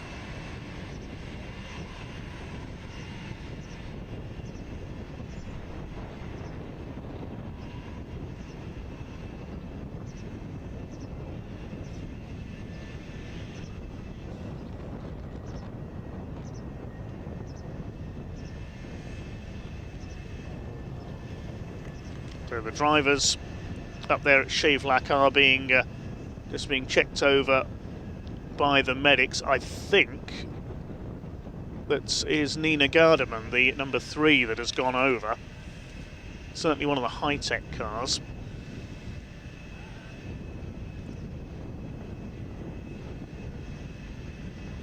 Just talking to the medics there, Nina. That's a great shame, but thankfully it appears no serious injuries.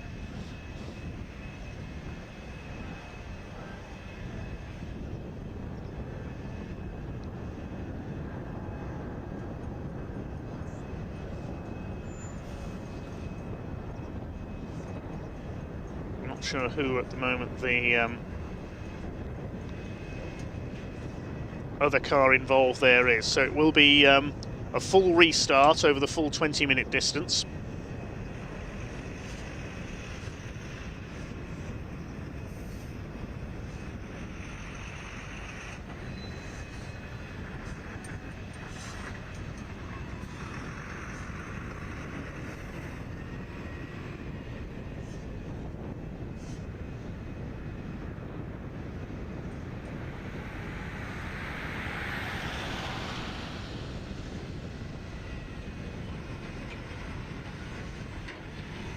The driver involved there.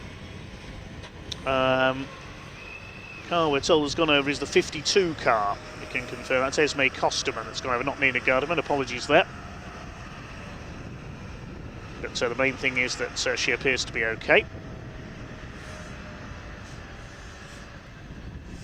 I think we can hand down to the assembly area for the moment to get an update from trackside.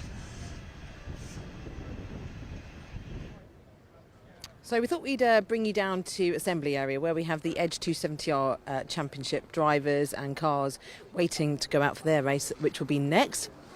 But we've got Django Jones here, who finished 5th yesterday. You had a good position, isn't it? Good race for you yesterday. Brilliant race yesterday, yeah. Qualified in 8th, which was slightly lower than I wanted. Everyone just did a really good last lap. But I was out with Nick and we were just toe-to-toe the whole way. 2 abreast most corners, and yeah, it was an amazing race. But yeah, 5th, really happy with, so strong start for today. Yeah, it surprises me actually where people overtake. There's a lot more overtaking than I thought there would be around this track. But then we are Caterhams and we are, it's a small car, isn't it? Yeah, I think overtaking within the banking's quite good going. Very scary as well, because if you just slip out, there's nowhere really to go, as I'm sure you know. But yeah, it feels like there's not many, but you can fit 3 abreast of most of this track, so there's always an opportunity, which is always a good and a bad thing, I think. Caterham drivers will always try it, won't they? Yeah, we had, especially with the front pack as well, they were 3 abreast into turn 1 most laps, I think, so yeah. It's a good job that turn 1 is quite wide, isn't it? Quite wide and more banked than you think. Yeah. You can go around the outside, did a few times yesterday with Nick, and hold the speed, which is not normal for a U-turn often. But yeah, no, we had some great moments. Lost a few wings on the way, but it was good fun. That's standard. Yeah, exactly. Brilliant. Well, have a good race today. Cheers. Right, I'm going to move down and speak to Nick. And hello, guys. All right. Harry doesn't have to go anywhere, but yeah. Nick, you had a good race yesterday. Django was just saying you had a great battle together, and it's a good position. We kind of got dropped a little bit, and then we're trying to work together, but it's quite hard. We're trying to work together to get back on that pack, but we didn't manage to do it, and then we just raced each other for about 6 laps, and he got the better of me on the line. So not bad 6. We'll start here today and see what happens. Try and keep in tow with these guys. Yeah. It's been good. Weather's still good. Yeah, it's good conditions actually. It's not. I mean, I found it really hot when I was out there racing, but I think that's just because it's quite a physical track, and you know, it was very close racing the entire time. How did you get on? 15th. All right. I didn't know when I came in. I have no idea of you sometimes when you come in, but unless you're at the front. But yeah, 15th, but it was a good race. I really enjoyed it. Hopefully, move up today. Hopefully, and get into the top 3. That'd be great. But top 3. Hopefully, yeah. try. Absolutely, you can do that. Do that. Should be good. We'll have a good race, Thank you Nick. Right, I'm just I was going to speak to Andrew Bailey because I just wanted to see he's got Me Julie written on his car there. But we'll just move down because I've seen some of our X270R drivers that used to race with us last year. Don't go anywhere. I'm going to come in for you guys. David Rook and Louise Deason. So obviously you guys have raced in this category, and you're racing in the graduates this weekend. Well, you are, aren't you? Yeah. How's it going for you this weekend? Yeah, good. Qualifying, I just had loads of free air and no toe, so it was a bit of a struggle, but managed to start race 1 in 3rd gear, which I don't recommend. So it's never nice to see all the cars go past you on the grid, but we got there in the end. Yeah, it had some great racing, got some overtakes in, so yeah, really nice. 25 minutes turns out was quite a long time. You're used to the 20-minute races, so that extra 5 minutes, your tyres are all squidgy and you're kind of just trying to hang on for grim death. So, but no, it's good fun. Yeah. Are you missing it, David? Of course I am, yeah. I'd love to do some racing down here. It's such a lovely track, as you know. So you're all the banks and the angles. Racing is so close again. So I think one of the races yesterday was 0.02 of a second. Brilliant. I'd love to be racing, but maybe next year. Oh yeah, never say never, eh? Yeah, brilliant. Well, have a good day, guys. I just want to have a quick word with Jasmine as well. Oh, Andrew, I was coming to speak to you about your car. You've got Me Julie on the side. What's I can't tell you that. That's a secret. However, something that's not a secret and everyone needs to know is that it's Gary's 40th birthday tomorrow. Is it? Yeah, Mr. 23. So you need to go and awkwardly embarrass him just before he goes out, or at some point today. But, okay, we'll have to see he's walking over there now. He must have heard you. Is he running? He's run away for one of his frequent breaks with nerves. Oh, the nervous. Yeah, those ones. Yeah, we know about those. Right, let's have a quick word with Jasmine. Jasmine, you had a great qualifying, didn't you? Your best so far this season, and great race too. Yeah, we best qualifying of the season, got P6. So I think we were P5 and then we just lost it at the end. So that was a bit gutting. But we had a good race 1. We dropped back a couple places, but we made a couple back. Some good battling, and then starting P9. Hopefully we can do the same again. Yeah, and you're obviously enjoying Zandvoort. Then it works well for you. Yeah, this is my first time around here. So yes, trying to learn the track, and it's a great track as well. Really good in a Caterham, but really like around here. Yeah, it is great. I really like it. I was a bit scared before I came, but actually it's a really cool track. Yeah, it is a bit daunting with the banking and everything. It is a bit like, oh my god, but you get used to it, and then it's really fun to drive. Yeah, I couldn't agree more. Well, have a good race today. Thank you. And right, so let's move on down and have a word. Let's have a word with Anne. We haven't quite got the same numbers in 270 this weekend. There's normally a much bigger grid, but it's plenty of action for these guys anyway. I'm going to come in this way. Hello. Hi. Hi, Anne. How are you? Good, thank you. Yes, I love this track. It's a great circuit, and I've had a good few days so far, apart from spinning on the first lap in the race yesterday. But these things happen, so no, it's all going well, thanks. Yeah, and you? And me, yes, I'm loving the track actually now. I was just saying to Jasmine, I was quite nervous and scared. Well, I still am sometimes, but I was quite nervous before coming here because I hadn't been here before and didn't know what it was going to be like. Banking, especially, that was my feeling last year. But you just have to get used to it and go with it, and it's great fun. Yeah, it is. Well, enjoy it. And you've got one more race this afternoon? Yeah, that's right. So this one coming up and then this afternoon, so I'll try not to spin and get a few more places up, hopefully. Yeah, just enjoy your time on this track. Indeed, and you too. Thank you. Thank you, Anne. Right, I actually want to have a quick word with Tim because he was much further up yesterday and I think he might have had some car trouble. So we'll just have a quick chat with Tim. Hello, Tim. Me again. There's Rob, his mechanic. So what happened? Rob is amazing. Yeah, they had your engine out yesterday, didn't they? They did. They did an amazing job. I think it's really interesting when you come from academy into 270. And one of the reasons I did it was, I mean, apart from the cars being brilliant, is to be able to get team support. And I can't say enough about Rob and the team and just how much they give you peace of mind about the car, and they get everything ready for you. And of course they've got all that expertise, so they know exactly how the car should be set up. Yeah. So they do an amazing job, so credit to them. And yeah, but today here I am. I'm looking forward to it. I've got the car back in one piece. It's working. So we'll see what we can do from the back here. It's a bit challenging, as you know, to overtake, but we'll see what we can do and see how much progress we can make in the race. And you've got your friend Paul over there as well. He is. He's my teammate. I'm very lucky. He's a little bit quicker than I am, so I'm learning a lot. And yeah, we'll do our best together to see how far we can get up. Yeah. Awesome. Well, enjoy it. Thank you, Tim. Right, I will hand back to David now because I think we're about to go racing shortly.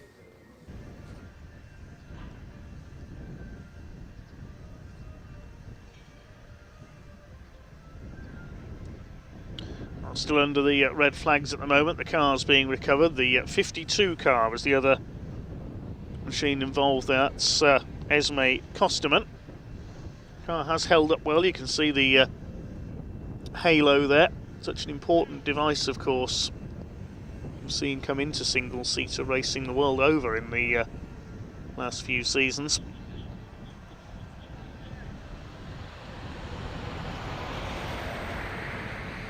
Now we await the 20-minute restart.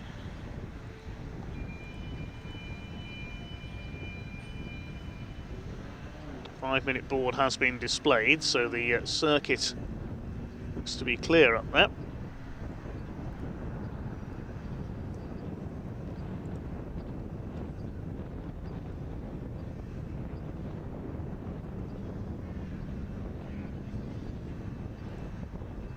Full credit to the marshals and the recovery teams.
Okay, reduced distance now appearing on the clock, 18 minutes due to the delay with recovering those cars.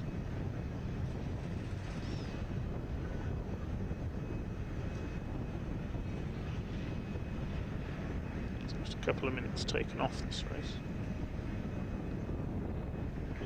Harry Bansal back on pole position alongside the number 7 of Thomas Behrman, who'd just taken the lead when the red flags came out.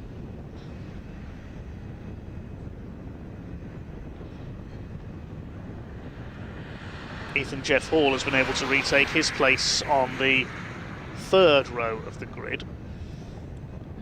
I think there's a gap possibly in front of August Raber, number 47. So the other car involved in that incident may well have been Yu Hao Fu, the Chinese driver, number 69. I don't think he's there. Charlie Edge at the back in the Chris Dittman racing car with the green rear wing.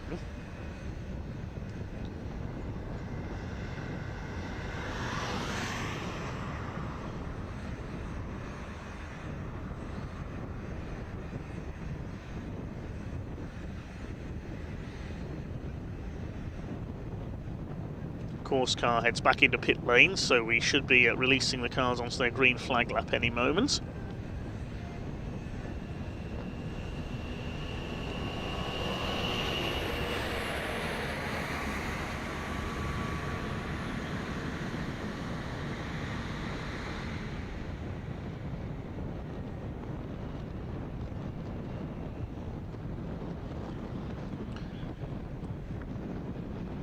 See a few of your comments coming in, even though it is fairly early by usual standards in the UK, starting at 8 AM UK time. Hi to Dan Hughes, Brum Racing, aka Paul Hadsley. Hi to Jamie, back of the net 07, one of our regular viewers. James Hapgood as well.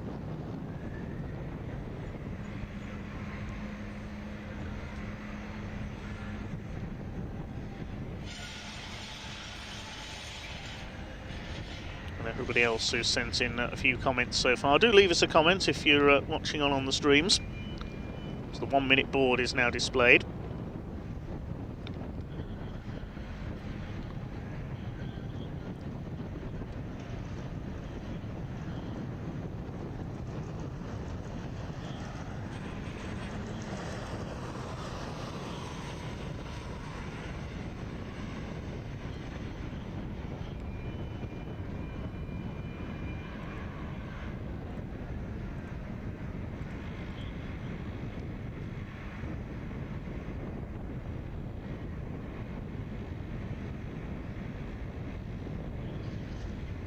I'm not sure if Chloe Chong's car is there either, the number 17. There appears to be a gap in front of the 93 of James Pizik. The green flag waves, so yeah, we're missing a couple of cars. Chloe Chong, of course, had that incident yesterday. And mentioning James Pizik, he hasn't got away there, just struggling away on this green flag lap. Gets it going now.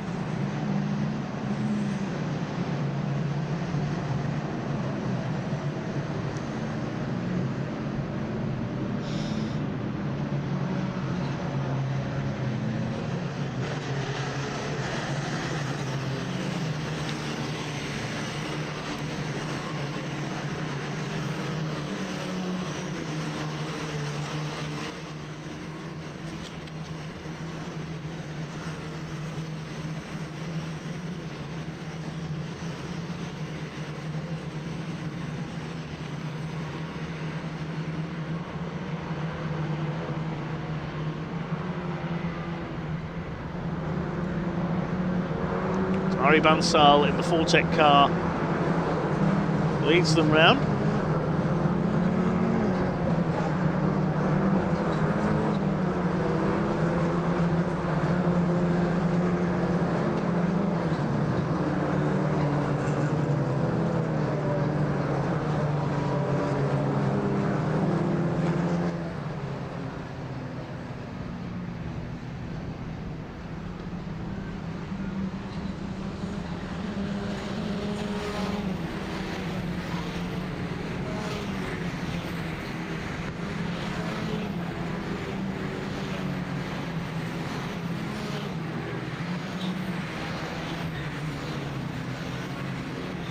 Taking their original grid positions for this slightly reduced restart.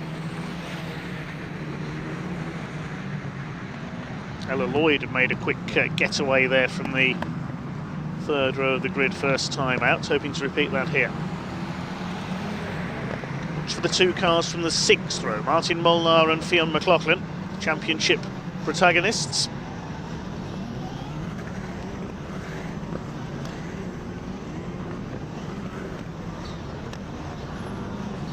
There's the 27 at the back, that is Charlie Edge.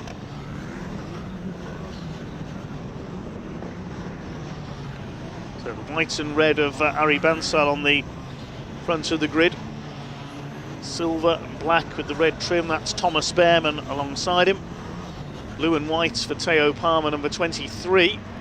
And alongside him will be Chase Fernandez in the black with the turquoise trim, the Wera Tools colours. Ella Lloyd in orange and black, the two-tone blue of Ethan Jeff Hall, number 25. No Chloe Chong, so alone on row 4 will be Adam Al-Azari, number 12, the navy blue and white car. Similar colours for James Pizik on row 5, alongside Henry Jocelyn in the white and red, number 26. The green flag is waved at the back of the grid then. 18 minutes for the Wera Tools British F4 Championship certified by FIA. The red lights go out and away we go. Down towards that first corner. Super start from the second row of the grid by Chase Fernandez up the inside there. Can he get ahead of Ari Bansal? Not quite. He could get second place. Not the best of getaways for Thomas Behrman this time. At least everybody's away all okay this time. Around Tarzan up towards Hugenholtz on this opening lap. Is it Ari Bansal has retained his lead? Yes, he has. I think Behrman has got through into second place. One car down very low, though. That could be Fernandez, actually. He may have had a moment coming out of Tarzan there that's dropped him back. It would be a bit of a shame after... Yes, is that the number 90 car towards the back of the field? I think it is. You can see a bit of dust being kicked up, the powder that's been put down on the fluids from that incident on the first start. So it is Bansal who leads them round from Thomas Behrman in second place as they head towards turn 9. Behrman had a look up the inside. He had to lock up the brakes, though, to avoid hitting the back of our race leader, Ari Bansal. Brings that up into third position as they head around on this opening lap. Looks like it's could be Adam Al-Azhari who's got through into third, the number 12, as they head towards the conclusion of lap number 1. Fourth place is Ella Lloyd.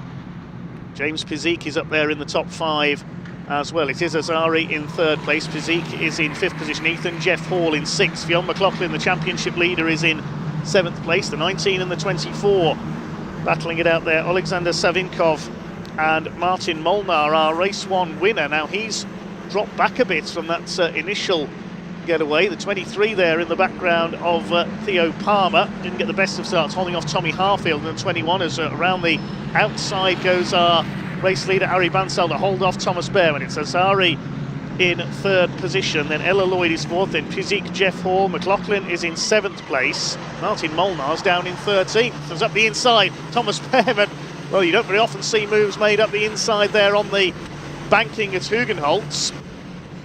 Whether Martin Molnar's got a problem here, he seems to have dropped back quite considerably, and that move didn't work for Behrman because he's lost second now because Adam Al-Azhari has got through Shevlak. Ella Lloyd is shadowing those two.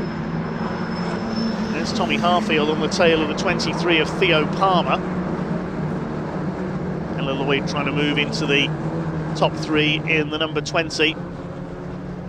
Ari Bansal has escaped very slightly there. Al-Azhari defending second place through turn 10 from the recovering Thomas Behrman. Right on his rear wing there as they head down the straight. Lloyd is in 4th place. Those 4 have broken away very slightly from James Pizik in 5th position. The rest of the pack go charging their way through.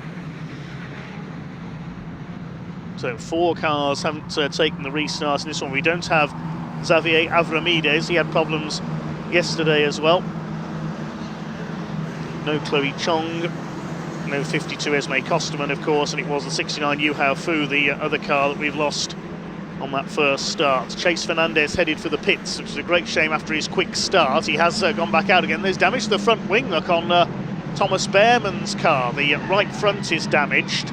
As side by side, that's the Harfield and Palmer battle, and there on the tail of Fionn McLaughlin now in the Red Bull car. Ari Bansal increasing his lead though ahead of Azhari. Behrman, Lloyd in 4th place. Palmer takes the low line through the banked section at Hugenholtz. Now is Thomas Behrman going to have to pit with that broken front wing? Doesn't seem to be affecting him too much at the moment as the pack heads towards Shevlak. Ari Bansal for Fortec Motorsport leads the Rodin Motorsport car of Adam Al-Azhari. Thomas Behrman for Hitech in 3rd place. Then we've got Ella Lloyd, also run by Rodin, as is James Pizik. And Jeff Hall, McLaughlin, Palmer, Harfield and Henry Jocelyn, your top 10. Always seems to struggle with his starts a bit, does Henry Jocelyn, the former Ginetta Junior start. Through turn 10. This little battle there, a little Further in the back, that's the two Virtuosi racing cars, I think, of Savinkov and Martin Molnar, nose to tail. Just outside the top 10 at the moment. McLaughlin coming under fire there from Tommy Harfield in the number 21. Behind them, Henry Joslin. Savinkov, Molnar and August Raber behind them. Side by side for third as they come over the line this time. Ella Lloyd looking to make a move on Thomas Behrman for third place. Big lock up there from Behrman. The handling will be affected, of course, by that broken wing, and Lloyd gets through into third place. Looks like Chase Fernandez is out of the race, the number 90. The leader heads through Hugenholt. Harry Bansal leads by 1.5 seconds now. A couple of moves being made further back in the pack now. It looks like it was Martin Molnar up the inside, so Molnar getting into his stride now. That's a little bit further back in the order.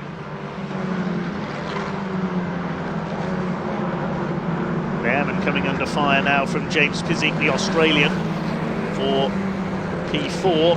There you can see Behrman, it is now starting to affect him. He's locking up into almost every corner. Here's McLaughlin up alongside Ethan Jeff Hall. The battle for P6 as well. Fionn McLaughlin, the championship leader, trying to make a move at turn 10. He's going to go through on the inside. But now Ethan Jeff Hall's going to have to be mindful. There's two cars side by side in his wake as well. The 21 of Tommy Harfield is in there. The Chris Dittman racing car, and up there with him was... I think that's Henry Joslin, yes, the 26, along with Ethan Jeff Hall. He's going to try and go around the outside there, Henry Joslin at Kumho. That's not a move we see too often, but he's done it. Good move there by Henry Joslin, the 26. Up towards the stripe they come once again. Harry Bansal continues to lead the way. He leads now by 1.67 seconds. Some Caterham style slipstreaming down the straight there. There was a black and orange flag being displayed to somebody. Couldn't quite see who it was. It might have been Thomas Behrman for that wing, but he has pulled into the pits anyway. So Thomas Behrman has pitted to have his nose cone replaced. A couple of dives being made there going into the left-hander. August Raber and Martin Molnar now battling it out in the lower regions of the top 10. There's Theo Palmer in the 23 for Excel Motorsports. He's being chased by the 47 of Raber, the Swede. He's had not the best of weekends here at Zandvoort so far. There is Martin Molnar, number 24, the winner of yesterday's race. Chase his way up into the top 6. Physique from McLaughlin in there. And then Henry Joslin. Tim Molnar's got ahead of Theo Palmer, now chasing down Ethan Jeff Hall, the 25 car. Still your leader is Harry Bansal from Adam Al-Azari. Ella Lloyd in third place. There's the top 3. They've escaped out in front. It's Pizik 4th, McLaughlin 5th, Joslin 6th. Tommy Harfield is 7th. Ethan Jeff Hall is 8th. Martin Molnar still in P9, and P10 it is the 23 of Theo Palmer, just ahead of August Raber. It's over 9.5 minutes of this race still to run. Cole Hewitson, the South African, next in order. James Pizik leads this train of cars for 4th place. They're 4 seconds behind the top 3 now. New fastest lap for Ella Lloyd, 1:38.422 for her. There she is in 3rd position. Main focus at the moment, though, the fight for 4th. Pizik from McLaughlin and Joslin. Tommy Harfield giving chase. Ethan Jeff Hall's been shuffled back to 8th over the line there.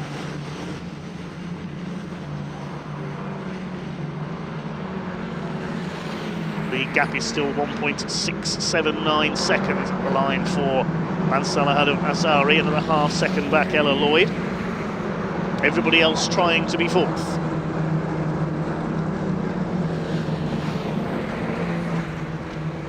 Ella Lloyd has a look to the outside at turn 10, trying to get the line for the complex at the end of the straight, maybe, the Ernst Bocht. Fionn McLaughlin trying to make his way past James Pizik for 4th position.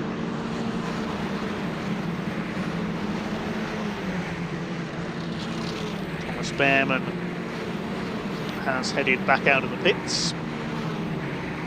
Great shame, he was on for a potential podium if that wing hadn't broken.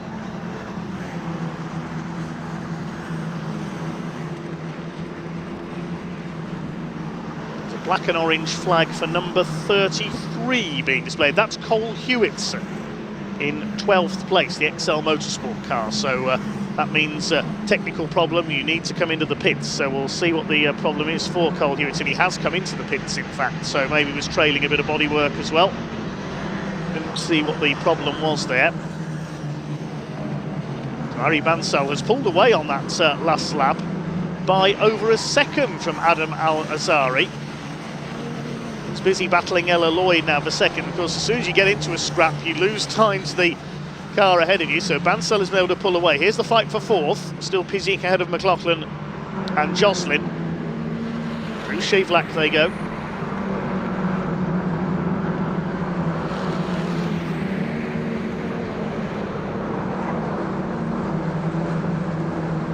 There's Tommy Harfield running in P7 just behind Jocelyn into turn 9. Ethan Jeff Hall is next, then Martin Molnar, Theo Palmer. The reverse grid format, the top 12 reversed from qualifying, really shaking things up a bit here. I hear Kraling trying to make a move there in the green car on Thomas Ingram Hill in the number 8 for Vortex Motorsports. Here's the battle for second place. Adam Al-Azhari under intense pressure from Ella Lloyd. This is allowing Harry Bansal to escape. At the front, the gap was 2.779 last time over the line. Let's see what it's going to be this time through as they cross the line. 3.2 seconds now, so he's increased his lead by almost another half a second, Harry Bansal. Here's the fight for fourth. Tommy Harfield going to the outside of Henry Jocelyn. Big lock up there from, well, both of the fourth and fifth place cars, Pizik and McLaughlin.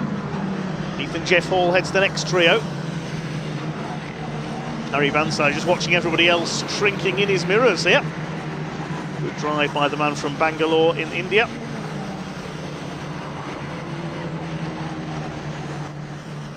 Running wide there ahead of Ian Kraling was Thomas Ingram Hill. They're fighting for 12th place.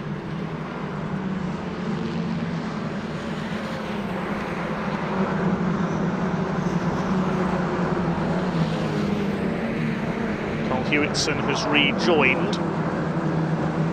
Thomas Behrman, on his recovery drive after pitting for repair to the nose of his car, has just set the fastest lap, 138.418. Of course, there is a bonus point offer for the fastest lap, so that's what Behrman can go for now.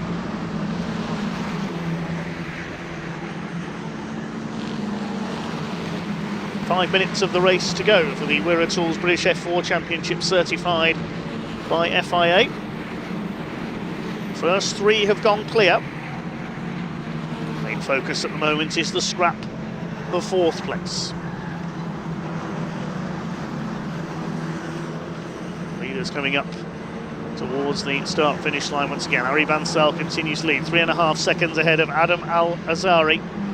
Ella Lloyd on his tail in third, and here comes the fight for fourth. Tommy Harfield trying to make a move down the inside into Tarzan.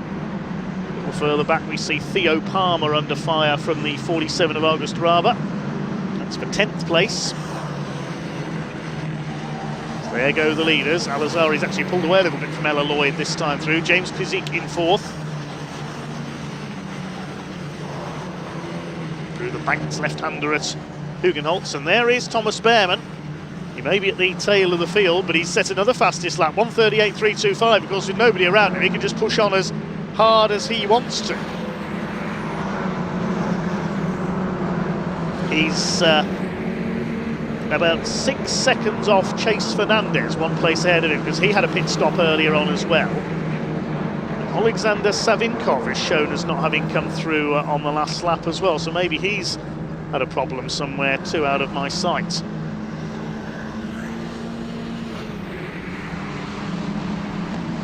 The 93 of James Pizik holding fourth place for Rodin Motorsport. Rodin with three cars in the top 4 places at the moment, and Ella Lloyd running wide there. Adam Al-Azhari coming out of the left-hander. That's allowed Ella Lloyd through into second place.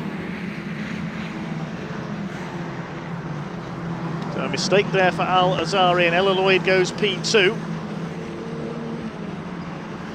Harry Bansal over the line. He looks a little slow off the complex there as well. 3 minutes to go. So a couple of laps left now. As Fionn McLaughlin's now in attacking mode on the back of James Pizik. He knows there's not long left to try and get that fourth place away from the Australian. A lot of drivers taking some risks in the Tarzan, locking up the tyres. Thomas Ingram Hill was one there in car number 8 in 12th place. And there's contact. Fionn McLaughlin gets hit there by Henry Jocelyn. There was contact between the two of them heading through Hugenholtz. Now, have they been able to keep going? Yes, they have. Well, there's McLaughlin. Where is Henry Jocelyn? Is he still going? See if he comes through. I can't see the 26 car. They went out very wide on the banking. We just lost sight of them. I wonder if Henry Jocelyn has hit the wall. So McLaughlin's still going. There doesn't appear to be any damage to his car.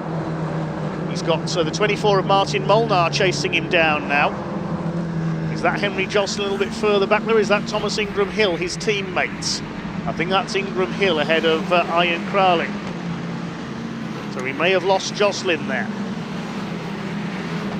Yellow flag at turns 2 and 3. So yes, that suggests that Henry Jocelyn has come to a halt there. We're in the closing stages now of this second race of the weekend for the Wera Tools British F4 Championship, certified by FIA. Fairly incident-packed race, it has to be said. Harry Bansal goes over the line to start his final lap. He's nearly 4 seconds clear of Ella Lloyd now. Third is Adam Al-Azari. It's James Pizik. Fionn McLaughlin has dropped place as a result of that bit of contact through Hugenholtz. He's down to 7th now. Tommy Harfield up to 5th ahead of Ethan Jeff Hall. Having a look on the inside there is the 42, that's Rowan Campbell-Pilling. Failed to finish yesterday's race after a tangle with Chloe Chong.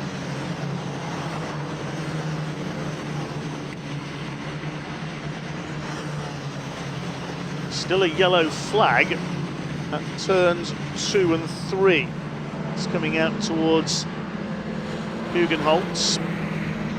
Yes, we have lost Henry Jocelyn. To damage his front suspension or something in that contact there. 47 August Raber on the tail of 23 Theo Palmer. This is for 9th now. Looks like it is going to be a win for Ari Bansal for Fortec Motorsport here at Zandvoort.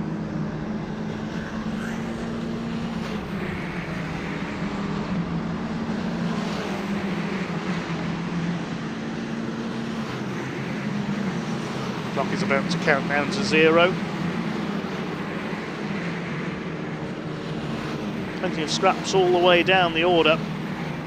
No problem at all for Harry Bansal out in front. James Pizik coming under fire from Harfield. The checkered flag is being readied, and it is a win for Harry Bansal for Fortec Motorsport. He punches the air as he crosses the line. Ella Lloyd in excellent second place. And completing the top 3, Adam Al-Azari. That makes up for problems in yesterday's race. James Pizik just holds off Tommy Harfield, then Ethan Jeff Hall, Fionn McLaughlin, and the rest of them come home. Side by side across the line there. Bit of bodywork flapping loose on the nose of Rowan Campbell-Pilling's car. Finishes in a photo with Ian Kraling for 12th place. Confirm the provisional results in a moment.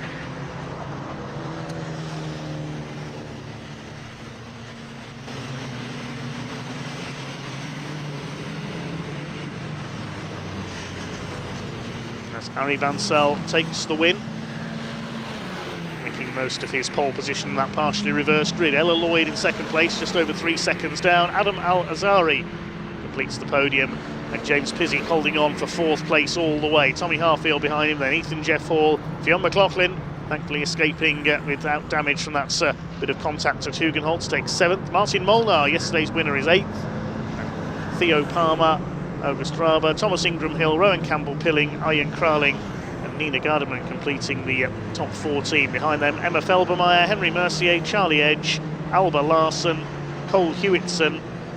After a pit stop, Alexander Savinkov also with a delay. Chase Fernandez managed to get to the line, as did Thomas Behrman. It's Behrman who got the fastest lap as well, 1:38.187 after that pit stop to fit a new nose.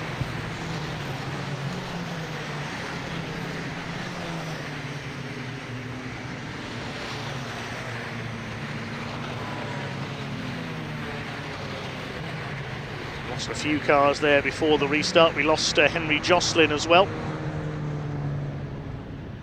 So as the cars head into Parc Ferme, next up on the schedule today, it is the Edge Caterham 7 270R Championship.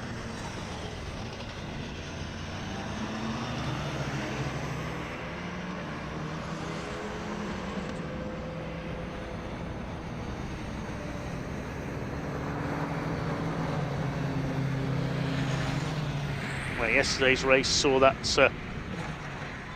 finish of 0.06 of a second in it over the line.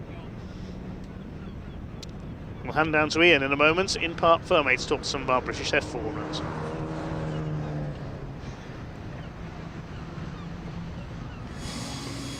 Well, Ari Bansal, he is a winner in British F4. He's just going to have a few of the customary snaps, and I'm going to jump in and see if we can have a quick chat. Ari, you are a winner in British F4. How does that feel? Yeah, it feels very good. I managed to create a good lead to the P2 and onwards, and yeah, it feels really good. Yeah, pace is strong. Do you want to get your helmet off? I think it'd be nice to see your face. You're a winner. How good does that feel? That is fantastic stuff indeed. And Ari, it looked like you controlled it as best as you could from the line, really. Yes, I think I think the start was good, and yeah, there was a bit of battling going on with Behrman, but yeah, I managed to pull away eventually as they got caught up in the other battles. Congratulations, enjoy this, won't you? Well done, great stuff indeed. Ella Lloyd, of course, coming home in second, equals her best result in British F4. Had a couple of P2s last season. Let's just jump in. Ella, congratulations, P2. How does that feel? Yeah, it was a pretty good race. I think I just got held up quite a lot in the middle part of the race by Adam, but yeah, P2's not too bad. Oh, the season just seems to be getting better and better, and I believe this equals your best result in British F4, is that right? No, not this season. Not this season, but last season you had a couple of P2s. Yeah. But yeah, I think the season just got better and better, and yeah, hopefully it can just carry on like this now. Excellent, Ella, I'm so happy for you. Congratulations. I'll get out your way. And yes, a couple of P2s last season, and let's move on over. Adam Al-Hazari, he's had a couple of wins this season actually. I don't know where he's gone. I think he's gone over here to do some of the customary bits and bobs. We'll see if we can have a quick chat with him. Sure, I think that's it is Adam. Let's grab him. Adam, can we just jump in, have a quick chat with you? I have to wait. Oh, you got to go. Look, quick words. Happy with that? Yeah, definitely. Started P8. There's Jimmy Physique as well. That's nice to see. Started P8. Yeah, I went up to P3 on the start. I got mega starts this weekend. So yeah, and then I got past Behrman. Yep. You know, I saw he was sending it in quite hard everywhere. I played my cards right. Yeah, still on old tires, so it started dropping off in the end. Right. I nearly spun. But yeah, congrats to my teammate Ella and Jimmy as well. Fantastic, and well done, Matt. See you at the podium. Good stuff indeed. There we go. Round 17 of the Wera Tools British F4 Championship. Let's put the camera around. Look here. Look at what it means to Ari Bansal. Look at that. P1 for him, a first win of the season. I believe the first win in British F4 as well. Good stuff indeed. More racing action coming up for you. Caterham's about to head out on track. So let's hand back to your commentator Dave Goddard to take you through the action. Thanks, Ian. Yes, next up on track today we have the Edge Caterham 7 270R Championship, second of 3 races for them across the course of this weekend. And it was their championship leader, Ben Wheatley, who took the win in yesterday's race. He's had a dominant season this year, scored a hat-trick of wins at the season opener at Snetterton. He's on the podium on 2 occasions at Thruxton with a pair of second places, then scored all 3 wins with fastest lap at Anglesey. Had a win at Croft last time out as well. Won yesterday, but only by 0.06 of a second in a photo finish with Nick Sampson, and they will share the front row here. 53 Ben Wheatley on pole, 15 Nick Sampson alongside. This is the third rung on the Caterham ladder, with a few more upgrades being made to the Roadsport's evolution of the car. So Wheatley and Sampson will lead the grid. 69 Louis Darling, the Welshman, who led into the last corner of yesterday's race, and then Ben Wheatley and Nick Sampson went pretty much either side of him on the run up to the line. We'll start third on the grid alongside 37 Henry Speaks. Number 8 Django Jones, we heard from earlier, is on row 3 alongside 78 of Nick Heighton. Fourth row 31 Andrew Bailey and 51 Harris Cavers. Fifth row 48 Jasmine Shaw and 23 birthday boy Gary Cross. Then on row 6 we have GB4 single-seater regular Caitlin McDaniel, the American, in car number 35, alongside number 2 Graham Handy in the Ironman car. Row 7 we have 62 Ann Hall and 63 Andy Palmer. Then on the 8th row 18 Paul Oglesby and number 6 Tim Hardcastle, who had problems in yesterday's race. Tim Hardcastle pulled off on the green flag lap and only joined in a couple of laps from the end. Paul Oglesby we saw head into the pits as well, while Andy Palmer spun into the gravel a couple of laps from home. Well, Sam's been busy down in the assembly area. Let's see who she's been able to catch up with.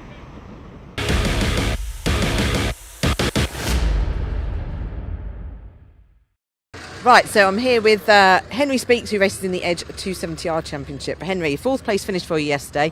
It was pretty good and also close between you four at the front.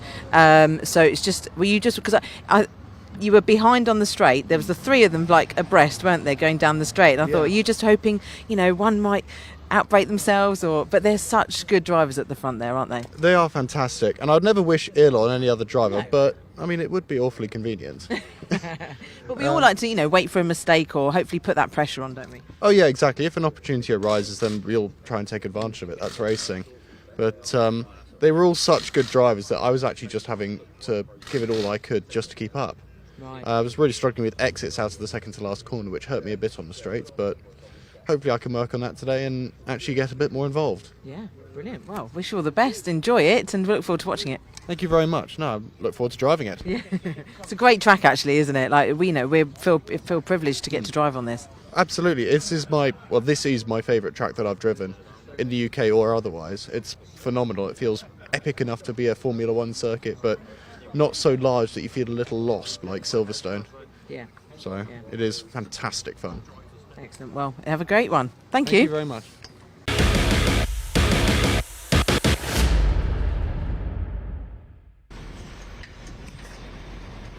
Sun shining on Zandvoort then, as we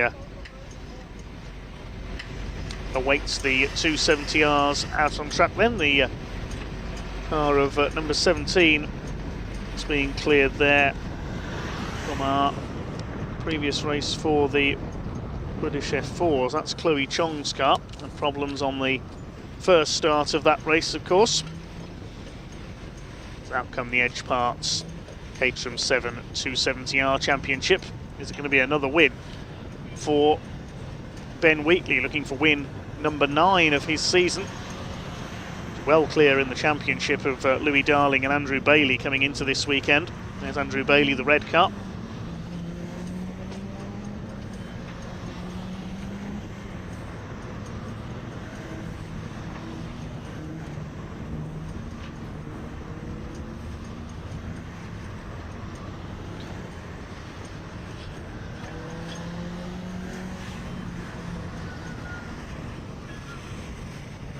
To the grid they come. See your comments coming in on the stream. Hi to L4L. Low Note Music supporting Ella Lloyd in British F4. Richard Barwick having a look in. This is one of our camera team. Big thanks to our camera crews here this weekend for bringing us the action. Thanks to everybody else here at Zandvoort as well, the volunteer marshals and all the other officials as well, medical crews, recovery crews and so on. The countdown about to start then. 53 Ben Wheatley, the light blue and black car on the outside of that front row, the man from Newark in Nottinghamshire. It's alongside Nick Sampson, the number 15, had a win last time out at Croft. Ben Wheatley and Lionel Tolmarsh, the other winners. Lionel not here this weekend. Paul Oglesby in the green car at the back of the grid had a win at Thruxton early in the spring, where Louis Darling took the other 2 wins.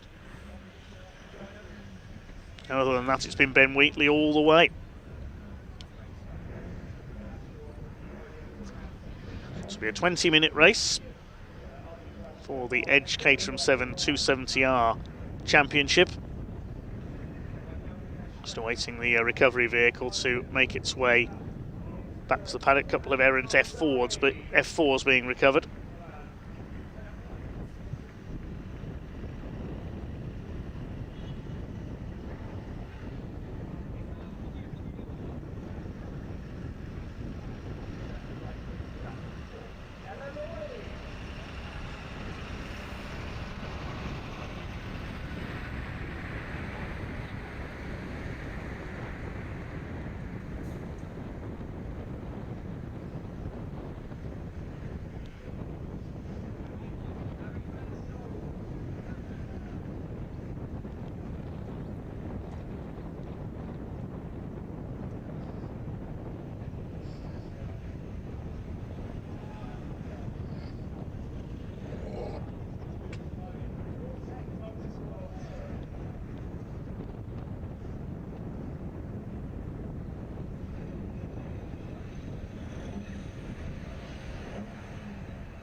Just a slight delay here while the circuit is cleared after the previous race. Quick hello to Dan Hughes, who's checked in on our comments. Do let us know if you're watching on.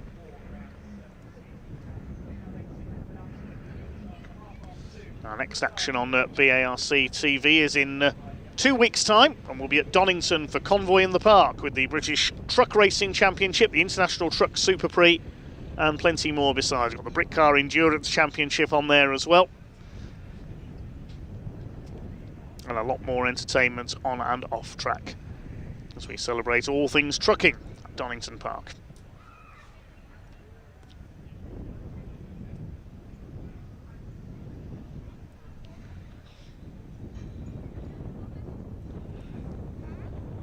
Just awaiting the all clear then from the clerks of the course.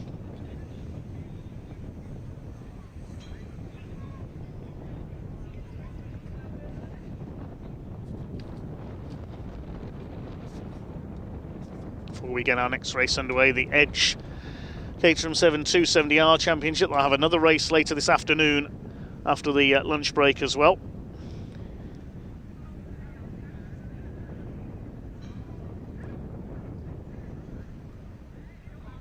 Maybe a short lunch break, however, with the delay we've had following the incident in the F4 race.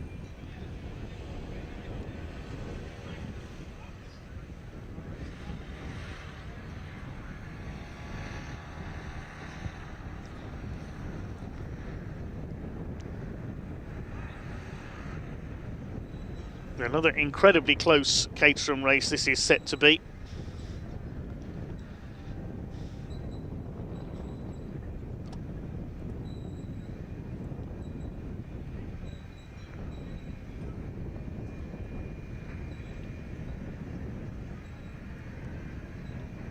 And as we say, the winning margin yesterday is 6 1/1000ths of a second over the line. It does not get very much closer than that.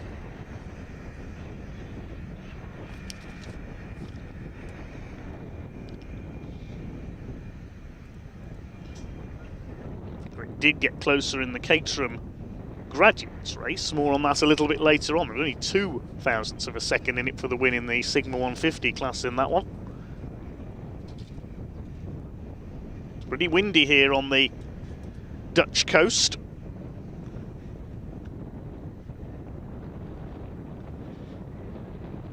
And the wind can affect these lightweight Caterhams, as well, as we've heard from Caterham expert and former champion Chris Hutchinson on our commentaries early this season. The wind direction and speed can certainly have an effect. Chris not with us this weekend. Hopefully he'll be back with us for Alton Park in a few weeks' time.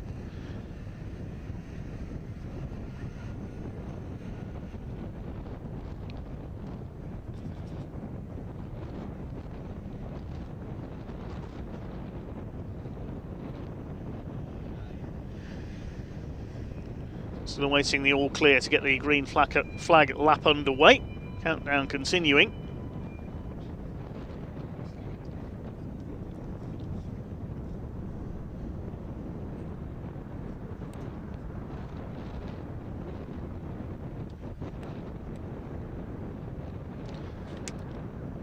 Lighter Dean watching from Ballarat, Australia.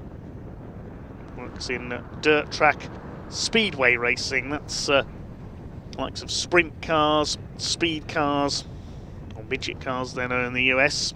And Australian Speedway tends to run bikes and cars on the same bill, solos and sidecars among others, along with the sprint cars and so on.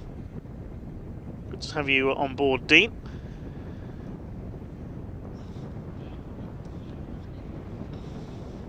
So the 270R just waiting for the course car to complete its lap here. They've been sitting on the grid for some time. The drivers will be getting pretty warm in their cars, I think,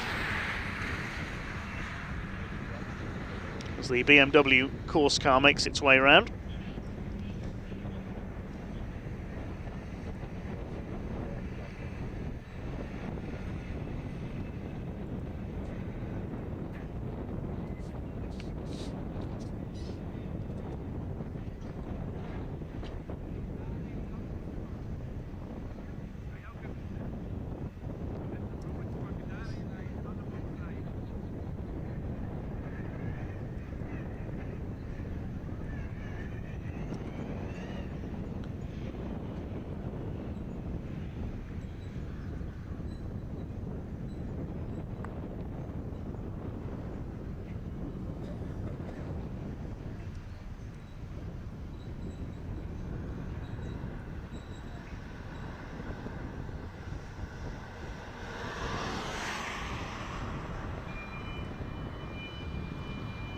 So the 1 minute board is now displayed, just making sure the officials there that the circuit was fully cleared after the couple of cars were cleared away from the F4 race, making sure there was no debris out on circuit. The marshals have done a fine job as always, big thanks to all of them. And now Ben Wheatley ready to lead the cars away on their green flag lap for this 16 strong field for the Edge Caterham 7 270Rs. Over the full 20-minute distance. The reason for that slight delay, we still had a recovery vehicle out on the course. Now, has that got Henry Joslin's car on the back of it?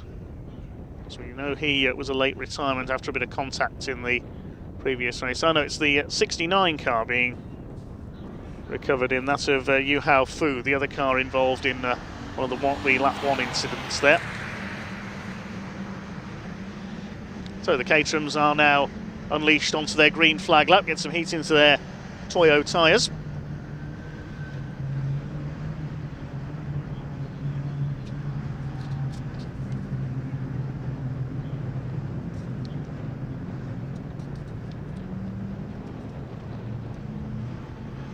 This is, as we say, the third rung on the Caterham ladder. Many of these drivers in their third year of racing, although some only in their second. Some skip the Roadsport and go straight from Academy up to 270R.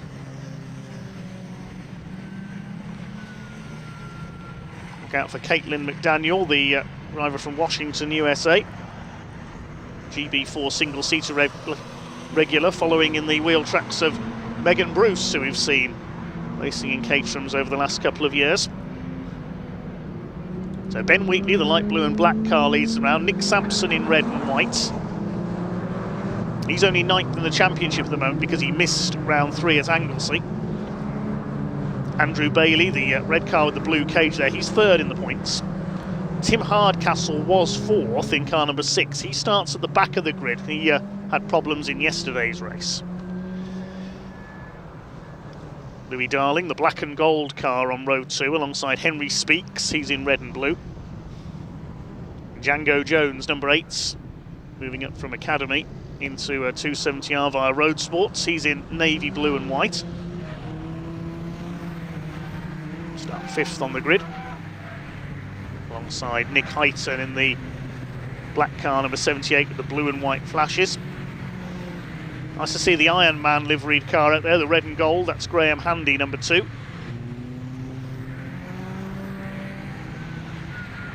Will Louis Darling get it right this time? He did everything right in yesterday's race up until the last corner, when he made the mistake of leading into the final corner at Luyendyk and got slipstreamed on the run to the line. There's Hardcastle, the blue and Dayglow orange car at the back. Pulled off at the end of the green flag lap in yesterday's race. Hopefully he's not going to go into the pits again here. In the RS Motorsport car.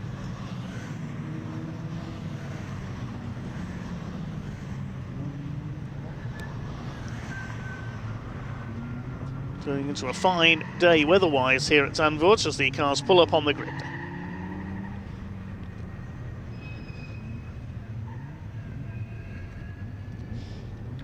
Is it going to be another win for championship leader, the pretty dominant Ben Wheatley? 8 wins so far this season, including yesterday. Is this going to be number 9? Is Nick Sampson going to take his 2nd win of the season? Are we perhaps going to see a new winner? Is Louis Darling going to make amends yesterday? All those questions will be answered over the next 20 minutes. Red lights come on. The Edge Caterham 7 270R Championship gets underway.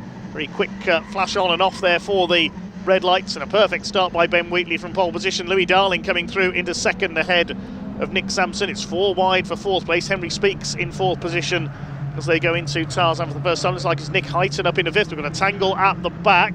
That's Anne Hall, number 62, and Andy Palmer, 63. Andy Palmer spun off in yesterday's race into the gravel up at the complex.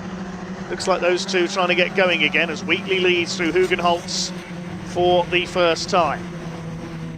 Caitlin McDaniel at the back of that group in the red car with the white stripe.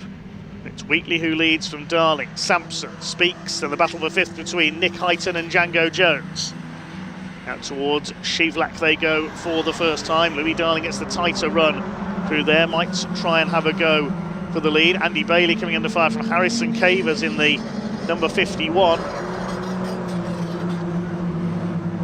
Bailey runs out just a little bit wide through there. It sounded like one car had something dragging on the ground, I heard in the background there.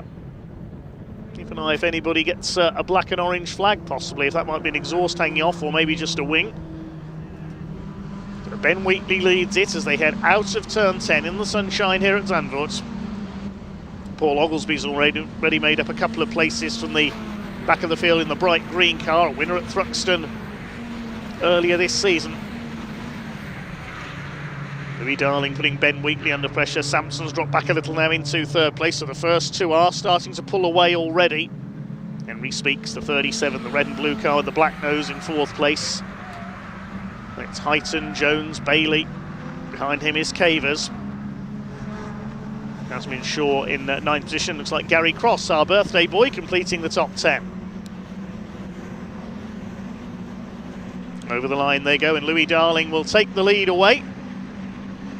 But Ben Wheatley might get it back as they go towards Tarzan. They've swapped places twice in the space of 1 straight. Still Sampson 3rd. Harrison Cavers has a look there at the inside of the 51 on the back of Andy Bailey. Doesn't manage to get through though. Jasmine Shaw next ahead of Cross in the battle for 9th place. Wheatley leads right up on the high line there through Hugenholtz. Almost Brooklyn style through the banking. Anne Hall has not come through as a result of that tangle with Andy Palmer. Palmer still going. So whether Anne Hall's car has got some damage, she's not come through on the first lap as yet.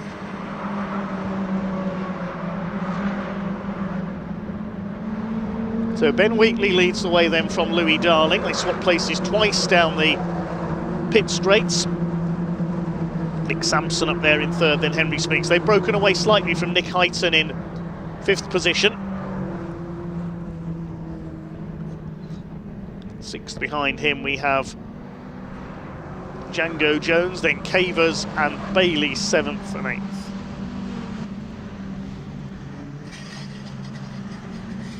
Up towards the Hans Ernst Bocht, and Louis Darling pulls out to the outside there. He might be trying to get the inside line away for the second element, the left-hander. He doesn't manage to do so though.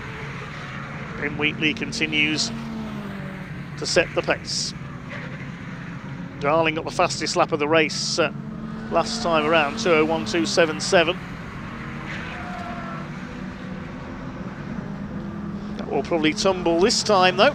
The car's now up to full flying lap pace. Going through to complete lap number 2 of this Edge Caterham 270R Championship race. Louis Darling to the inside again. Takes the lead back again. Now here comes Nick Sampson. He's going to have a go at Ben Wheatley into that first corner. Doesn't quite manage to get alongside as Nick Heighton and Django Jones scrap it out side by side. Harrison Cavers just behind them, then Andrew Bailey. Shaw and Cross next up, then Graham Handy in the Ironman number 2 car. 4 leaders have broken away as we go into Hugenholtz for the 3rd time. Nick Sampson did a new fastest lap of the race last time through, 156.877. Only lap of this race so far to dip underneath 157. And Django Jones on the grass there with 2 wheels. That's going to allow Harrison Cavers to come through. He tried an attack Django on Nick Heighton. It didn't work. With that loss of momentum, he's lost a place to Harrison Cavers in the light blue number 51. There's the exit of Shave Lackman up towards Masters Corner and turn 9.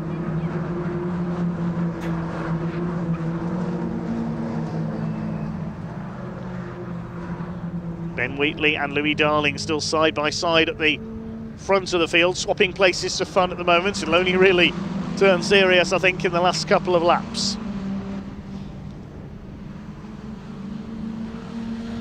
Nick Sampson up there on the outside, trying to go for 2nd place into the complex.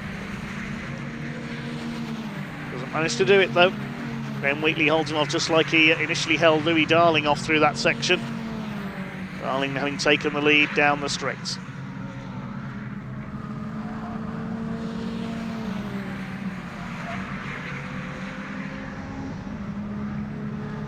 the 48, that's Jasmine Shaw holding off Gary Cross. It's the battle for 9th position. Leader's about to go through to complete the lap. Here comes Louis Darling again on the inside. He and Ben Wheatley absolutely side by side. Nick Sampson going for the outside.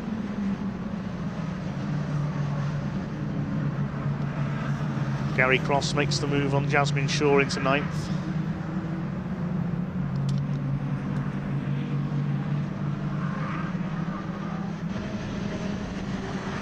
Ben Wheatley has the lead. Sampson did get through into 2nd place there.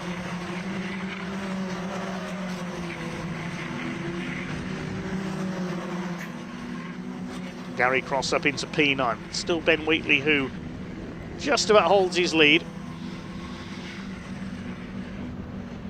Louis Darling up there on the outside. He's got to defend at the same time though because Henry Speaks is hungry for a maiden win.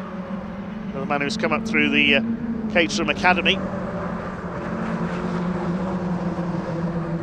Henry Speaks, who works for Aston Martin in his day job. Trying to chase down Louis Darling, the Welshman, for 3rd position. In turn, he's having a go at Nick Sampson for 2nd place. Then another quartet behind. Looks like it's Harrison Cavers that's got to the front of that battle for P5 in the 51. We could see 2 slipstreamers developing here. Yes, it's Cavers in P5. There he is, the blue car.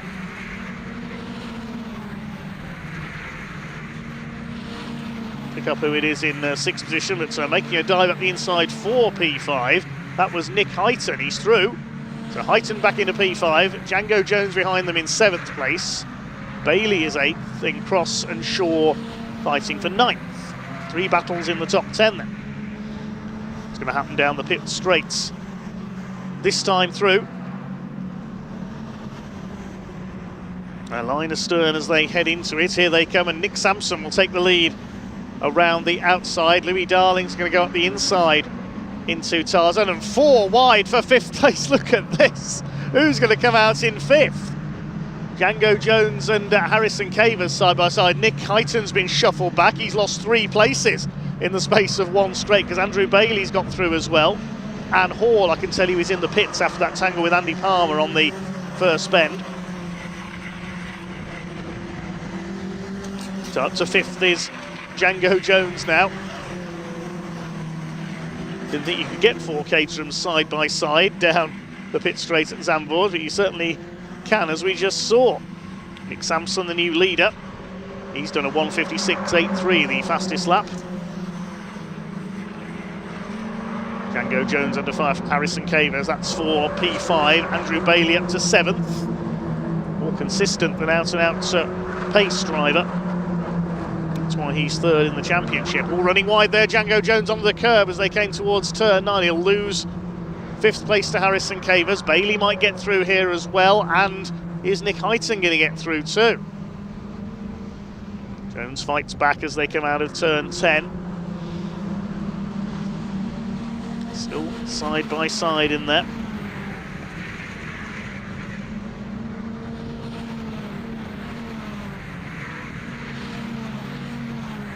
Louis Darling, Ben Wheatley still slugging out for 2nd place behind the 15 of Nick Sampson. Henry Speaks hanging on behind them in 4th.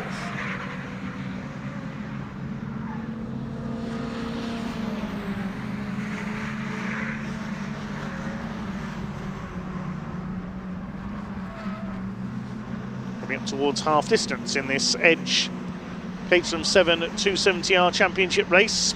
2nd of 3 this weekend for them as the leaders barrel their way into Tarzan once again. Ben Wheatley having a look up the inside. It's Bailey in 5th place at the line for 5th this time through as Harrison Cavers back up the inside. Nick Hyton's dropped back a little from that group.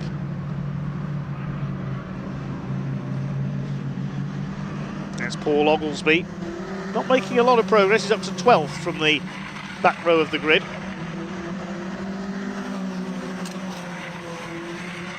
Harrison Cavers now in P5. There's Oglesby, the green car, ahead of Tim Hardcastle. Also in that battle is Graham Handy, the red and gold car. Oglesby's going to try and get past him here at Sluttermarker. He does so.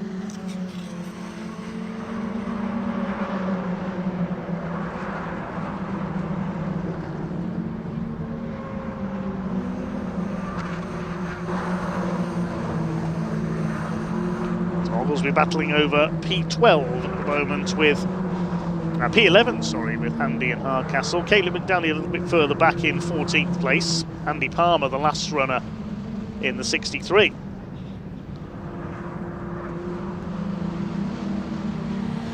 Who's going to be leading this time through? Well, Henry Speaks did the fastest lap last time around, 1:56.771 from the 37 car. There are the leads. It's Louis Darling who holds the lead at the moment. Must have made the move up the inside into Tarzan's stick. What can Ben Wheatley do? What can Nick Sampson do? Could Henry Speaks get in among them now?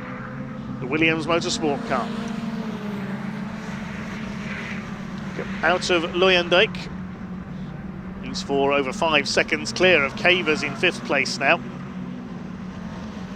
Here we go, down the straight, just over 8 minutes to go. Ben Wheatley drafts his way back into the lead. Louis Darling going back up the inside. And it's going to be 4 wide again for 5th as well. We don't know which battle to look at here. They're all as good as one another. Nick Hyton, I thought, was going to hit the back of Harrison Cavers there. He locked it up. Able to bring it under control. Here come your leaders. Still Louis Darling ahead of Nick Sampson. Ben Wheatley has gone down to 3rd ahead of Henry Speaks. Speaks just cannot quite get onto level terms with the other 3 here. Speaks picked up a podium at Anglesey. That's his best result of the year so far, just that 1 podium finish.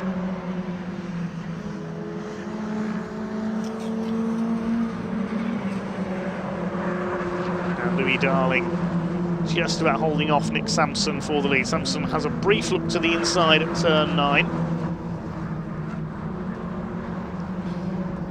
Tries the outside at turn 10 as Darling was a little slower to move across to take the line for the left-hander.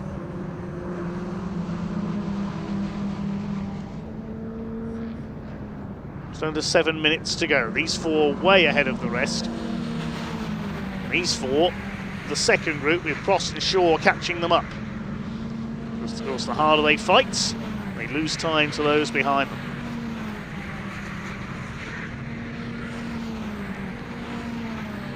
Through to complete lap at number 7 this time. Is Louis Darling going to be slipstreamed again by Sampson, Wheatley and Speaks? Familiar territory here from yesterday's race, certainly. And Ben Wheatley beats Nick Sampson by 0.06 of a second over the line. A similar gap between Darling and Sampson there as they cross the line. Ben Wheatley's going to try and go through the middle at Tarzan. I think he may make that stick, as Django Jones holds 5th place, but has Ben Wheatley taken the lead? Did his moves through the middle work there? Not towards us, and yes it did. Brilliant from Ben Wheatley. Sampson in 2nd. Darling goes down to 3rd once again. Louis Darling is getting a little desperate here, all over the tail of Nick Sampson for 2nd place. Bruce Shavlak. Ben Wheatley holds the inside line. On the curb there, Nick Sampson out of Shavlak towards Masters. Down the right-hander at turn 9. Ben Wheatley, the championship leader and almost champion-elect already, continues to hold the lead. Sampson and Darling side by side in his wake. It's going to be a 6-car battle soon for 5th, because Gary Cross has caught them and Jasmine Shaw almost has as well. As to the inside, Django Jones ahead of Harrison Cavers at turn 10.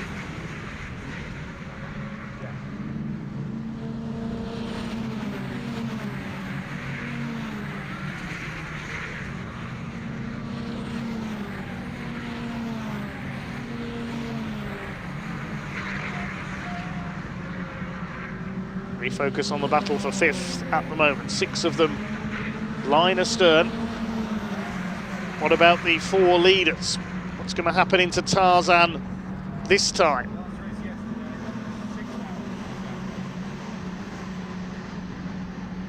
This is what's going to happen. Louis Darling right into the pit wall there. Very close indeed. He's up the inside on Nick Sampson, who had already slipstreamed Ben Wheatley coming out of the final corner at Luyendyk. It looks as though Louis Darling has taken the lead back again with 4 minutes of this race to go. Gary Cross going after the 5th place fight. Nick Sampson up the inside. Sampson retakes the lead, coming into Hugenholtz. It's all happening between that top 4. The only one I think that hasn't taken a turn in front so far is Henry Speaks. Louis Darling swaps places again with Sampson through Slotermacher. You always wonder if Henry Speaks is perhaps just waiting there behind the top 3, and if anything happens to them, if they should tangle, he's going to get through and take the win.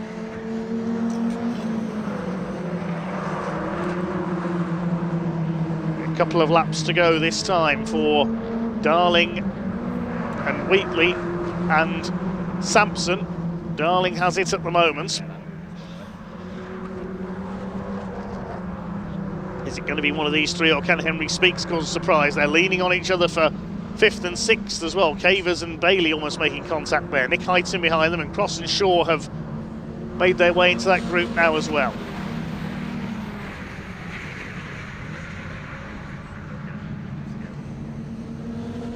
Up towards the complex they come. Louis Darling still leads. It's Edge 270R Championship race. Harrison Cavers back to the front of the 5th place fight. A little bit wide there, Nick Heighton in the 78. See him out in the Caterham Graduates race as the guest driver as well.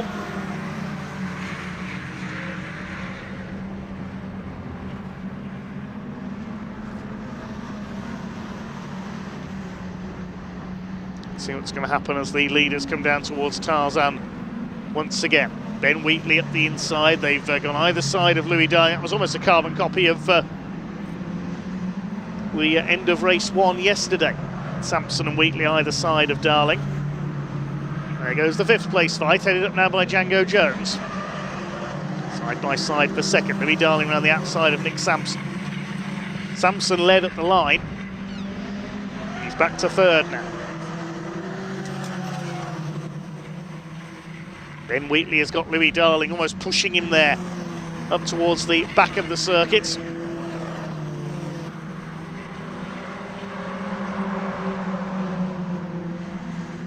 Henry Speaks has dropped a length or 2 back into 4th place.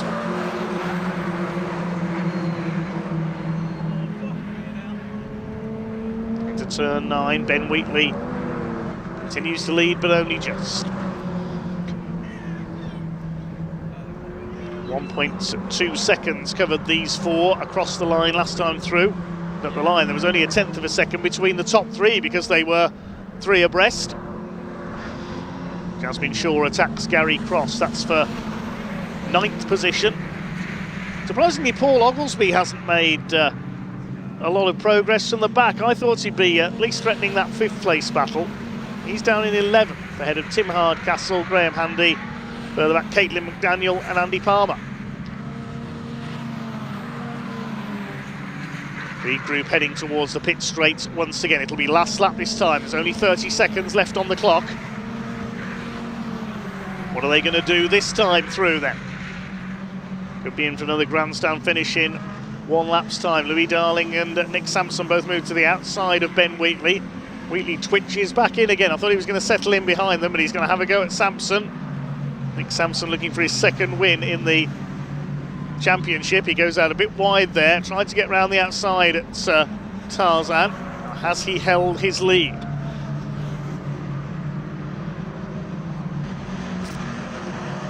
Ben Wheatley certainly has ahead of Louis Darling and Nick Sampson.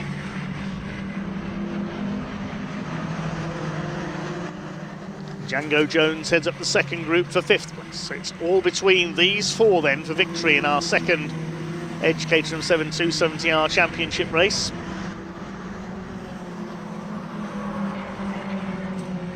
Nearly 8 seconds ahead of everyone else on track at the moment. Can Ben Wheatley hang on? It's going to be another win for the man who's dominated this championship this year. Looking for win number 9 this season. Louis Darling still on his tail, wants to make up for the disappointment of yesterday. Now Ben Wheatley in the lead. Is that where he wants to be? Going to have to make this Caterham the widest one in Europe if he's going to hold on here. Nick Sampson's ready to have a go as well. You saw him just gearing up for his finishing move, going to the inside on the complex. He's still 3rd behind Louis Darling. Henry Speaks could zap them as well if he judges this right coming out of Loyenduck for the final time. Here we go then. It's Ben Wheatley leading from Louis Darling. Has he broken away enough there? Ben Wheatley, I don't think he has. Here they come in each other's slipstreams up towards the checkered flag. Who is it going to be? Louis Darling pulls out. Nick Sampson's going to dodge his way up the inside. They're going to finish side by side. They've done exactly to Ben Wheatley what he and Sampson did to Darling yesterday. Now who's got it? It's Louis Darling. He makes amends for yesterday. He snatches the win. 3 1/1000ths of a second. I said Ben Wheatley didn't want to be leading coming into the final corner. He was trying to get the break as Charlie Harris did in the Roadsports race earlier on. It didn't work. They went either side of him. I thought Nick Sampson was going to snatch it the way he charged up the inside, but Louis Darling it is by 0.03 of a second. Less than half a second covers the top 4. It was Django Jones who got 8th ahead of Harrison Cavers by 0.059 of a second. Superb racing once again from the Edge Caterham 7270R Championship. That's an appropriate sponsor. They certainly do put you on the edge, don't they? Edge of the seat stuff here at Zandvoort.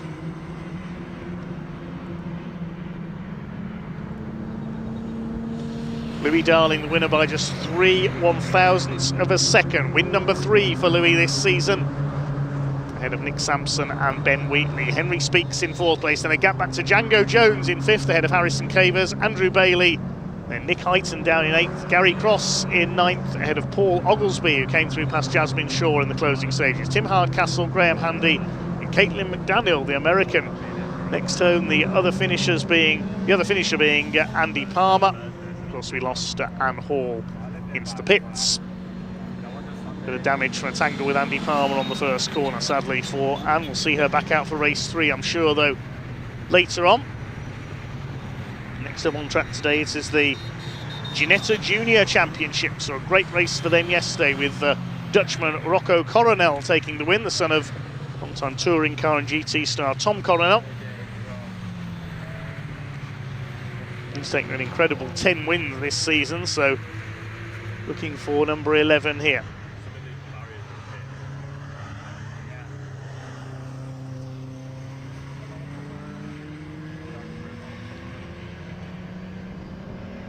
Caterham's being held because Ginetta Juniors are currently making their way out onto circuit.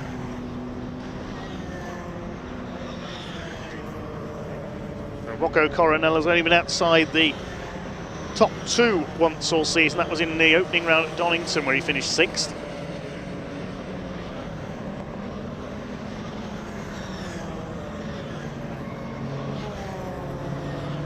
Now the Caterham's being released into the Parc Ferme area.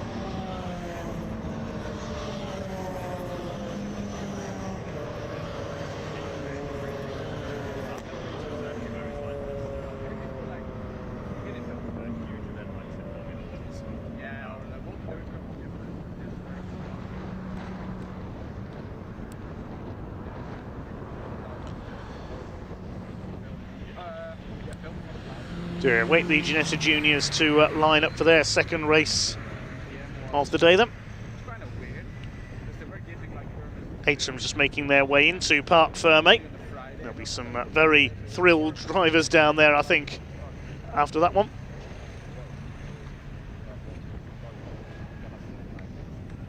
Wow, that was 0.003 of a second between Louis and Nick on that one. And when they come into Parc Ferme, they weren't sure who was first and who was second. But Louis just did a big punch the air because he would be absolutely made up for that because he wanted that yesterday. I'll just wait for him to get out of the car. He's got some assistance from Laura there, which is always nice. So. Actually, whilst we're waiting, I'm going to come to you, Ben. Sorry, because you're out the car first. And wow, that was such awesome racing to watch from our point of view. For you 4 guys, I mean, that was just amazing. Yeah, it was amazing. Just as good as yesterday. Unfortunately, the result isn't as good, which is a bit annoying. But yeah, that's the problem of leading on to the last lap, isn't it? And I just didn't manage to get enough of a gap. Everyone didn't want to lead into the first corner on the last lap, so I thought, right, well, I'll have a go. I'll see if I can break away. Probably won't work, but yeah, I had a go. But we'll see how race 3 goes. But yeah, still a good result. Still on the podium, good championship points. So yeah, keep it consistent from here on in. Yeah, still a mega race. Yeah, really good race. Yeah, really enjoyed it. Brilliant. Cheers. Well done, Ben. Right, let's come and speak to Louis and Nick. Louis, you weren't sure, were you, when you came in? But you did it. You positioned yourself right, and yeah, it was brilliant. Ben was playing a bit quite sneaky. He was trying to let me back pass on the chicanes. I was like, I'm not going past. So I learned from yesterday. But I did think it was Nick because when I looked across, I thought he was just in front, but it was very close indeed. But yeah, I'm happy with that. Yeah, third win of the season. But yeah. Right, well deserved. Right, quick word from you. Yep. Well, great race. You enjoyed it? Yep. Yeah. Slightly less of a margin than last time. Yeah. 3,000 this time, That's not it. 6,000. So we're closer. Yes. Yeah. Hopefully a little bit more in the next one. That's it. Well, I look forward to that one. Thank you, Nick. Right, it's Ginetta's up next, so I'll hand back to David.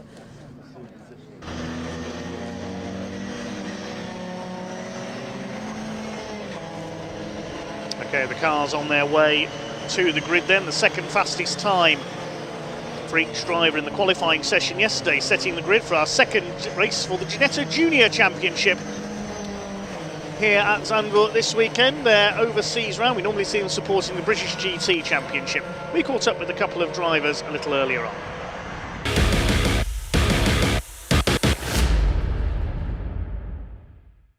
Right, it's time for the second race of the weekend for the Ginetta Junior Championship, and I've come down actually to catch up with Harry Bartle. Have a quick chat. Harry, I'm so sorry, you just put your headphones in, didn't you? Look, what have you made of Zandvoort on your weekend so far? I had a pretty terrible qualifying. I had a bit of an issue with the engine, so lost quite a bit of time. And the first race, I just got a bit of a unlucky race for me. Made a few mistakes at the start, which kept us behind with the pack, and we couldn't make up a lot more. Then the speed looks good going into the next race, so hopefully we can make it a few positions. So I was going to say, are you one to watch then, because you're P17 down here? There's a few cars in front, but we keep our eye on you, shall we? Hopefully, yeah. Well, how's your season been in total so far? Well, not great actually. Ginetta had a good first round with the new team. Speed was a lot better, so yeah, looking forward to this next one. Right, this is it, okay? This is the moment the season changes. All right, Harry? Good luck, mate. We're going to be keeping an eye on you. I think it's going to go well. Yes, of course, yesterday's race, it was Rocco Coronel who took his 10th win of the season. How good is that? Fred Green coming home in second place and Alfie Slater in third. Have a look at some of the cars as we just make our way down. That's Colin Cronin in there, just moving along. I just want a very quick word, if we could, just before you hop in, very quick word. Zandvoort, what do you make of it? Hello. Hello, how you doing? Zandvoort, do you like it? Good circuit? Yes, it's cool. It's a nice track. First time here the Thursday, and we managed to get good speed. Oh, good. Hey, you're just naturally quick, that's why. Naturally quick you are. Good luck for this race. Enjoy it, won't you? Right, I think that's probably about enough from us, because the drivers are getting ready to go. Remember, the Ginetta Junior Championship for drivers, just 14 years old up to 17 years old. 14. What were you doing at 14? I'll tell you what, I certainly wasn't driving one of these. Let's go racing, shall we? Let's hand over to commentator Dave Goddard to take you through the action. Enjoy.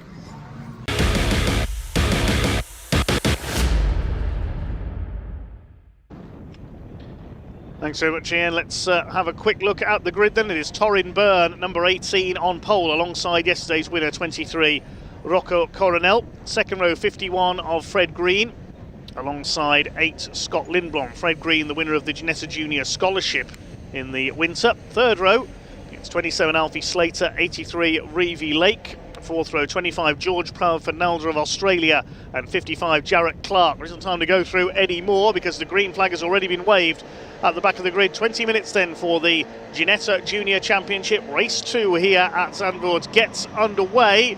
Torin Byrne from pole position tries to move across on Rocco Coronel, goes right over to the pit wall, now switches back again. It's Byrne who's got the lead down towards Tarzan for the first time. Alfie Slater diving through on the outside. He's the younger brother of Freddie Slater, international single-seater star. They all make their way through Tarzan for the first time. Who's going to be leading as they head into Hugenholt? It should be Torin Byrne. No, Rocco Coronel has got ahead, so Coronel leads from Byrne, and it's Fred Green in third place. Somebody running up very high through the banking. That was Raul Zunzaren, I think we just heard from the Spanish driver. The battle is on for second. Rocco Coronel it is who leads on home tarmac here this weekend, looking for win number 11 of the season. As we see, he's only been out of the top 2 once so far this year. That was a 6th at Donington. Fred Green going for second place on the inside, the young man from Leicester, as they charge their way through Shavelaken up towards Masters Corner. Fred Green in second. Third is number 8, that's Scott Lindblom from Sweden. Slater side by side. Torin Byrne's being shuffled back here. The pole sets are almost 3 and 4 abreast into turn 9. You can't get through there shortly. There is contact, and somebody going off there. We'll pick up who that was in a moment. Try and work out who it was from the grid sheet. Possibly the number 7 car there. We'll pick up officially though as the cars come through and see if that car manages to rejoin from the back of the field. They're still side by side as they head up towards the complex. They know no fear, these young racers, young as 14. Somebody cutting into the gravel there. No, that's the number 7 car of Felipe Reis, one of a couple of Dutchmen in this race, the other one being out in front, Rocco Coronel. So we'll try and identify who that was who went off up at turn 9 in a moment, and somebody else being pushed wide in there. Just about managing to rejoin over the gravel, the 95 car of Noah Young. One of the, well, nearly all of the field are rookies this year. That could well be Torrin Byrne who went off up there, because we know he dropped back a few places into turn 9. Yes, it was. Torrin Byrne has not come through. A bit of bump and bore there. The 53 car, the red machine of Ethan Carney involved there. The 3 as well. So a lively start to the race for Raoul Zunzaren and Colin Cronin, the Irishman, number 75, all getting involved there into Tarzan. So it's Coronel who leads from green and Lindblom. They're still at it through Hugenholtz. That's group for 9th and 10th place as well. The yellow flags are out at turn 9 because Torrin Byrne's car is in the gravel there. It's got forced wide because 4 into 1 didn't go. So Torrin Byrne, who started on pole in the Pace Performance car, looks like he's out of it. Teammate to Ethan Lennon, who picked up some damage in yesterday's race, the 32 car, he's back out there. It's 23 car field. There's a bit of rubbing there towards the back of the field as well. 3 wide into Masters Corner. The 22 and the 40 were involved there. Number 40 is Josh Henry, 22 Josh Watts. There's our leader, Rocco Coronel, with Fred Green giving chase. His father, Nigel Green, former Brisker F1 stock car world champion. He's being almost pushed along there by Scott Lindblom in the number 8, the 2 Red Bull sponsored cars, 1st and 3rd. It's Alfie Slater in 4th place. George Proudfoot-Nalder, the Australian, is in 5th place. He had a lively race yesterday in the midfield, as he lost that 5th place there. No, he's still there, just ahead of the 55 of Jarrett Clark, the Anglo-Australian. Behind them, Max Cuthbert in the number 34. Through goes the midfield. That's Colin Cronin, the number 75, chased by the 7 of Felipe Reis. Started to settle down a little more now in this 20-minute race for the Ginetta Junior Championship. Normally supports the British GT Championship, but on a way round for them today. Now here comes Fred Green up on the outside into Tarzan. He's had a couple of wins this year. Can't quite get around. He's left a gap on the inside there as well. 3 wide further back in the pack. So Fred Green's had wins at Alton Park and Stetson. The other winner at Donington, the season opener, was Alfie Slater. It's been Rocco Coronel all the way other than that. So Scott Lindblom did get through into 2nd place there, with Green trying the outside, but he left a gap on the exit of Tarzan. It's the Red Bull cars 1st and 2nd now. Let's look at this back in the pack here. They're absolutely all over each other. 32 of Ethan Lennon on the tail of the 7 of Felipe Reis, the Dutchman. Trio ahead of them go through Shivlak. 53 of Ethan Carney is in there in this battle, and at the back of this group is the number 75 of Colin Cronin. There he is, chasing Raoul Zunzaren. Is that making a move up the inside towards the tail of the field and nearly overshooting there? Oh, it's very dicey in that midfield. Certainly Felipe Reis was in there. The yellow machine of Emilio Valentino Del Grosso, the Belgian as well. There he is, a Belgian-Italian. There's Reis, and they're being chased by Ethan Lennon. Very, very close indeed in there. They're absolutely fearless, these young racers. A couple of cars are going to go across the gravel. That's Felipe Reis. I think that was Del Grosso who went with him. Similarly coloured car to Colin Cronin, so we'll confirm that in a moment. I think it was Del Grosso who went over the gravel. Here come your leaders, Coronel, Lindblom, Green and Slater. 5th now, it is Max Cuthbert in the number 34. He's running well. Over the line they go. Scott Lindblom wants a 1st win of the season here. He's in 6th place in the championship. The best he's had is a 2nd place at Alton Park. Fred Green's had 2 wins this year. Alfie Slater's had 1. Rocco Coronel's had 10. Including 7 in succession at Donington, Silverstone and Alton Park. At the inside, Alfie Slater's having a go at Freddie Green for 3rd place. There's Cuthbert in 5th. The battle for 6th is between Jarrett Clark and George Proudfoot-Nalder, the 2 Australians. Here comes Alfie Slater, the Bayliss and Harding sponsored car.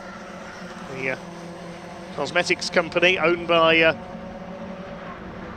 Freddie and Alfie Slater's father, Adrian, the former Porsche racer of many years standing, now concentrating on his two sons' career.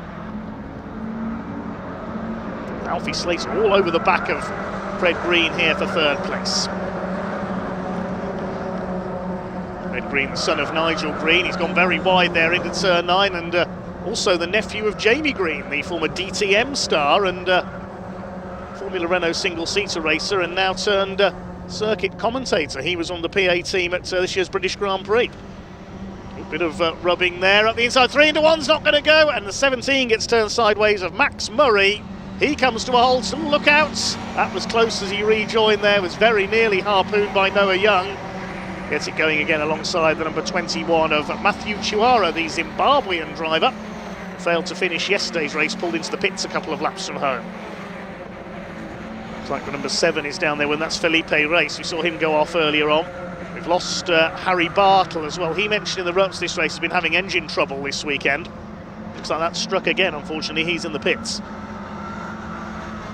Here come your leaders, who to complete lap number 4. 11.5 minutes of this race to go. Still Coronel from Lindblom. Slater in third. Green is down to 4th. Max Cuthbert is up behind them in 5th position. The pink and grey car. Green to the inside is going to retake third place by the look of things. Can he keep the line there ahead of Alfie Slater? All these cars very evenly matched. They're sealed engines, 100 brake horsepower, these Ginetta G40s.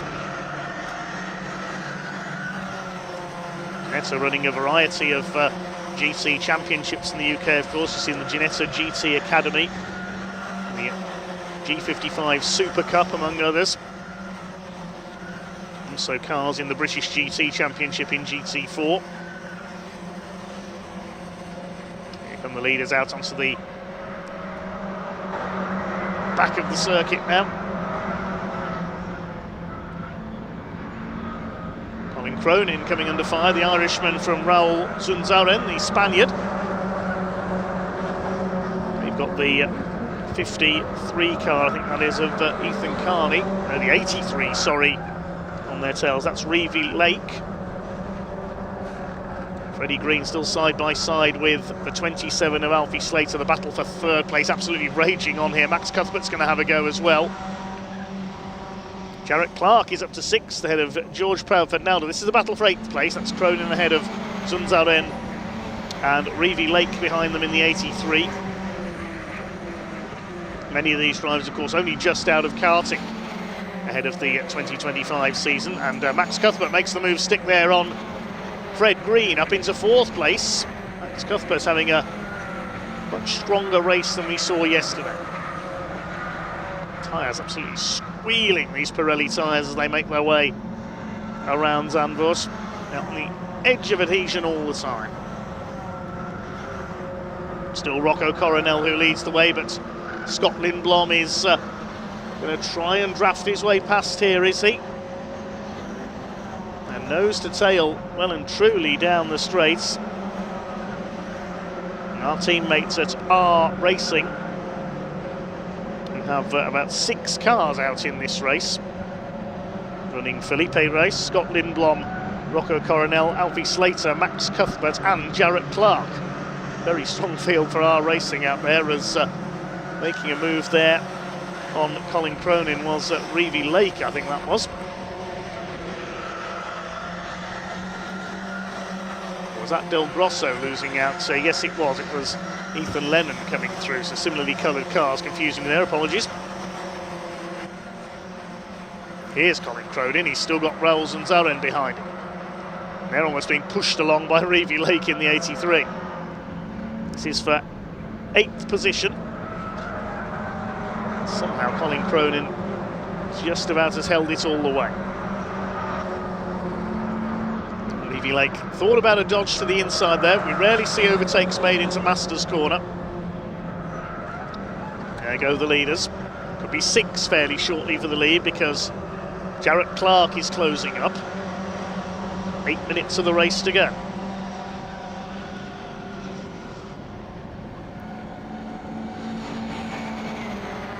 Still nose to like a 12-wheel Ginetta G40 for 8th place at the moment. Absolutely nothing to separate these three.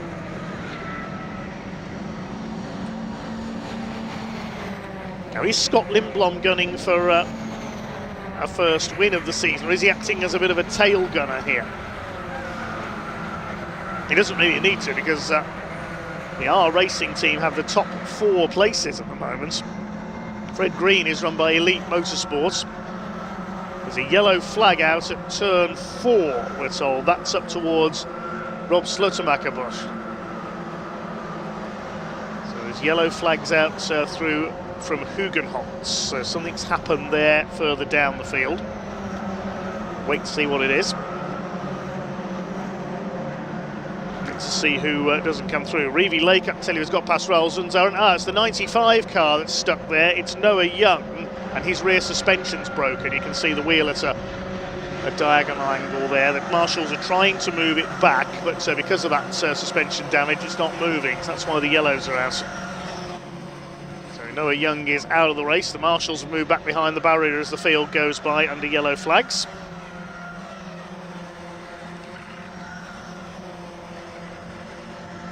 There's the 25 car. That's George Proudford Nalder. Had a very lively race yesterday in the midfield. Slightly quieter one today on the tail of the leading group in 7th place. Cronin's actually got away a little from Lake and Zunzaren, now into 8th. There's the battle between the 32 of Ethan Lennon, the 5 of Emilio Del Grosso.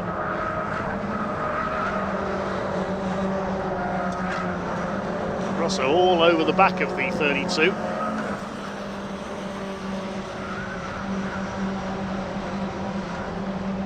Still 6 minutes to go, so we're starting to come towards the closing stages now. It is still Rocco Coronel who leads, with Scott Lindblom shadowing his every move at the front of this field, and the safety car is being scrambled. Now this is going to shake things up. Safety car coming out because of Noah Young's stranded car. The marshals can't move it because of that damaged suspension, so it's going to need to be towed. Now hopefully they can just drag it out the way with one of the pickup trucks behind the barriers up there, and we'll have just the one safety car lap. Who's that that's pulled over? It's the 22 car, Josh Watts. He's out of the race. Gets out in frustration there, so it looks like the car has let Josh down. Unfortunately, he was 14th.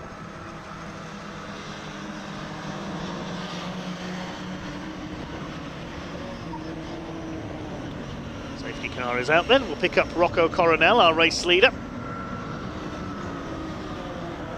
Is it going to be win number 11 of the season? It's just under 5 minutes left on the clock. Hopefully we'll get just the one lap here. Yes, there's the pickup truck in position, so hopefully it's just a case of the marshals dragging that car back behind the barrier, and we'll get just the one safety car lap and we can have our sprint finish. But we'll wait and see. Safety is paramount, of course. So it's Coronel from Lindblom, then Slater, Max Cuthbert up to 4th, Fred Green down to 5th.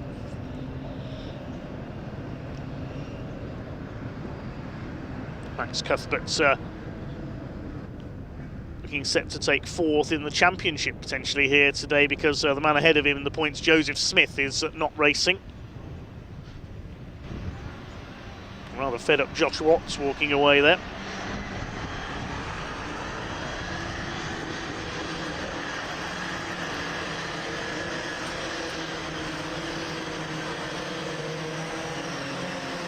Scott Lindblom, the best he's had, as we said, this year is 2nd at Hudson Park and 3 third places, so he wants a first win.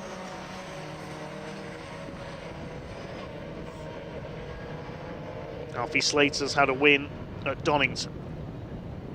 Max Cuthbert's yet to have a win. 2 third places for the man who's 5th in the championship so far.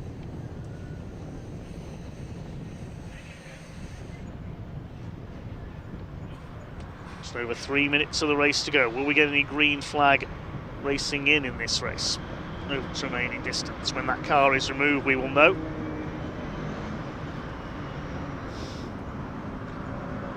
It may well get just a one-lap sprint here, possibly.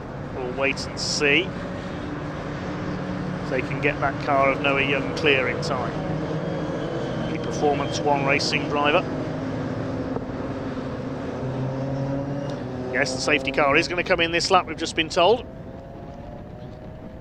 It looks like it is going to be a one-lap shootout.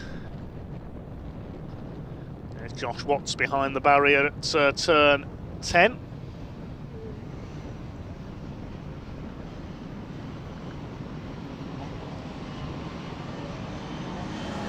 I suppose you could say his race has gone down the toilet.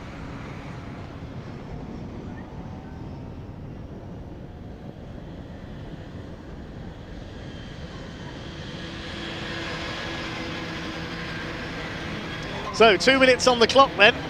It's going to be a one-lap sprint for the line for our Ginetta Juniors.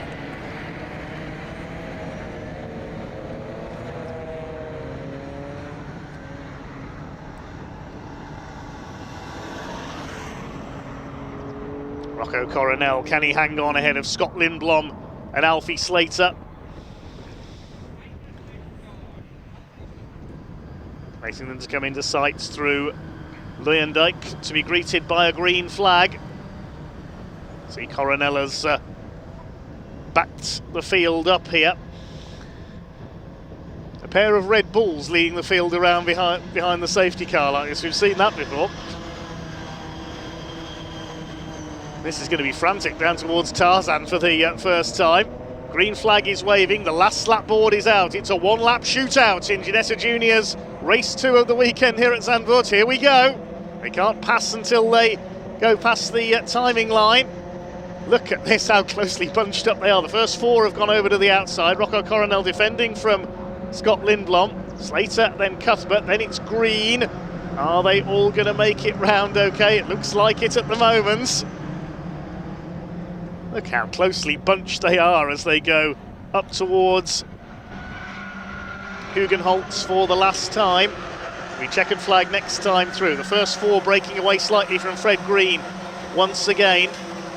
Still time for plenty to change. You could see some Caterham style slipstreaming out of Luyendyk for the first time. Rocco Coronel just about hanging on ahead of Scott Lindblom. He wants his first win though. Is he going to have a look here as they come towards Shivlak on this final lap? Yeah, the first 4 definitely breaking away. Fred Green not as quick away on that restart. Max Cuthbert moves over to the left as they come towards Masters. Alfie Slater sticks the inside. We could see some moves being made here on the run into turn 9. Max Cuthbert up the inside. It's going to be 3 wide for second place. Look at this. Cuthbert could gain 2 places. Excellent by Max Cuthbert. He set that up so well on the exit from Masters corner. Now, has he got that second place secured? Yes, he has. He's on the tail of Coronel now. Max Cuthbert could get his first win here. Now, where has Scott Lindblom gone? I couldn't see him there in that leading group. Has he gone off at turn 9? Where is Lindblom? He's there he is. He's down to about 6th or 7th place. He must have gone wide there. He didn't expect Max Cuthbert to make his way down the inside. Through the complex the final time. Fred Green sideways, side by side with the 55 of Jarrett Clark. Oh my goodness. That's for 4th place. Max Cuthbert's going for the victory. Slater's got away into 3rd place. Clark goes through into 4th ahead of Fred Green. Then Lindblom in 6th place. But it's all about those top 3 for the victory here. Can Max Cuthbert get out of the slipstream and snatch it from Rocco Coronel, or is it going to be number 11 of the season for the Dutchman? They're coming towards the line now. Max Cuthbert tries to move across. Coronel defends. They're going to finish side by side. I think Coronel's just got there. Yes, he has. It's number 11 of the season for Rocco Coronel. Max Cuthbert 2nd and Alfie Slater in 3rd. Terrific finish in the 1-lap shootouts. That's a best result of the season for Max Cuthbert with 2nd place. He was just 77 thousandths of a second off Rocco Coronel, who makes it 11 wins for the season. Alfie Slater on the podium in 3rd. Fred Green is 4th. And Scott Lindblom lost out on that restart. That was that move down the inside by Max Cuthbert into turn 9. He went wide as a result, and Lindblom dropping to 5th. Jarrett Clark, a fine 6th position. That's his best result, I think, of the season so far. George Proudford Nalder in 7th place. Colin Crone in the Irishman 8th. Reevy Lake is 9th, and Raoul Zunzaran completing the top 10. Ethan Lennon, Ethan Carney, Emilio Valentino Del Grosso and Felipe Reis completing the top 14 places. Behind them, Josh Henry, Max Murray after a spin, Henry Cameron, Matthew Chiwara and Katrina E from Hong Kong finishes at the back of the field. We lost Josh Watts there, we saw him pull up at turn 10. Noah Young with broken suspension, that's what brought out the safety car. Harry Bartle pulled off into the pits, and Torin Byrne, our pole sitter, unfortunately going off in the shuffle at turn 9 early on.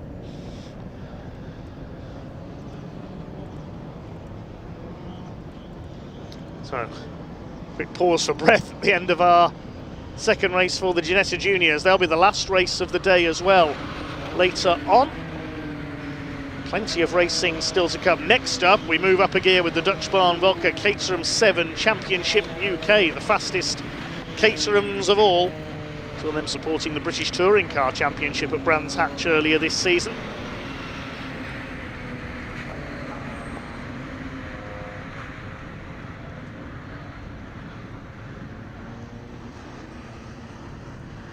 The Ginettas make their way into Park Ferme. Ian will be down there shortly to talk to some of them. Yesterday it was Matt Armstrong who was the winner in Caterham 7 Championship UK to extend his championship lead, taking the win over Aaron Head, who's making a one-off return today.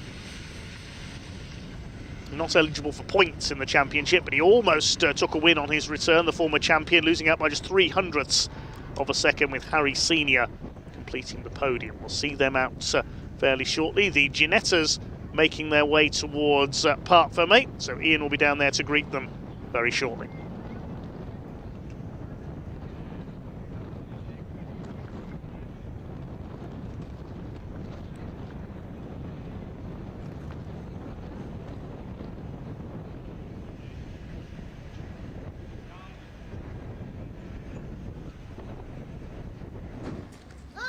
Oh wow, I tell you, look at the cheer for Rocco Coronel here, look at that.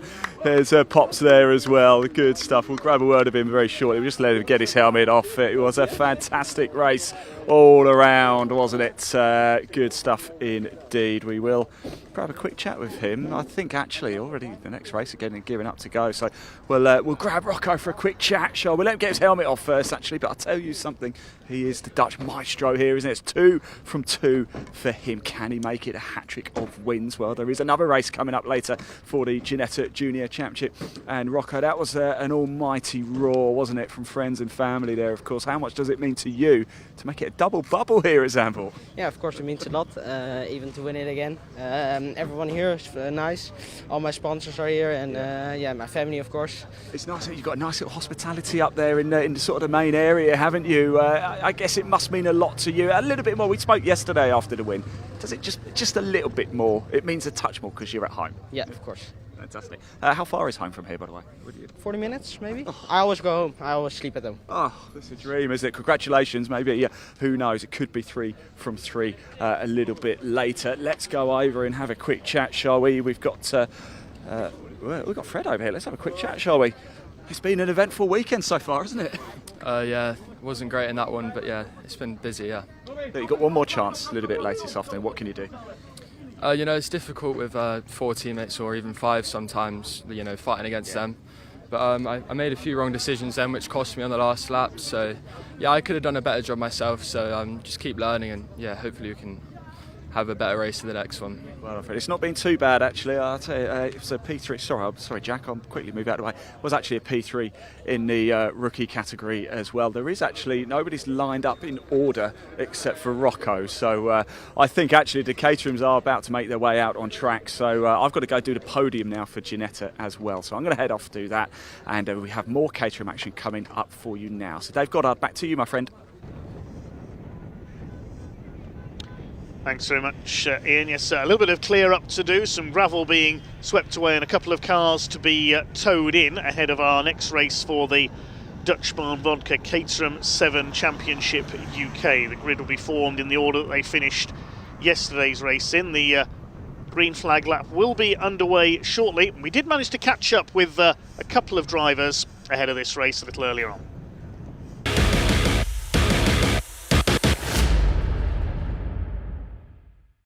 Right, so I've got Mark Farmer here, who's racing in the Caterham 7 Championship UK.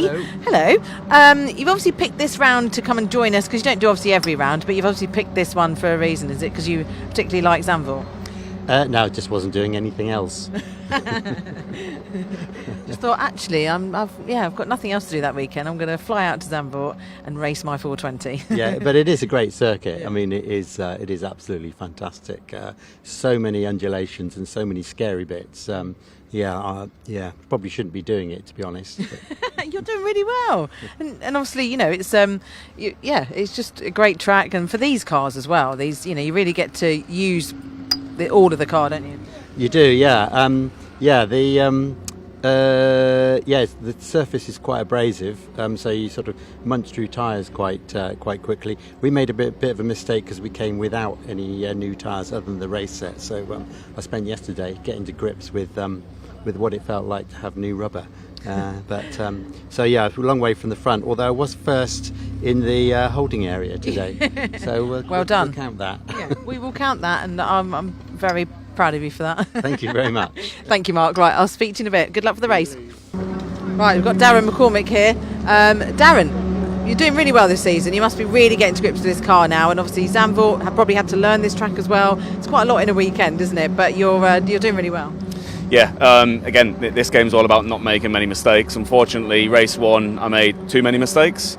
But yeah, I'm certainly getting, my pace is picking up as we go along. I'm doing less mistakes, and now it's about, trying to follow some of the fast boys really in this. Stay with the pack. The minute you drop off the pack in these cars, you're just in no man's land. So really enjoying myself, which is the main thing. That's what we're here for. But yeah, I'd like to be a bit more competitive.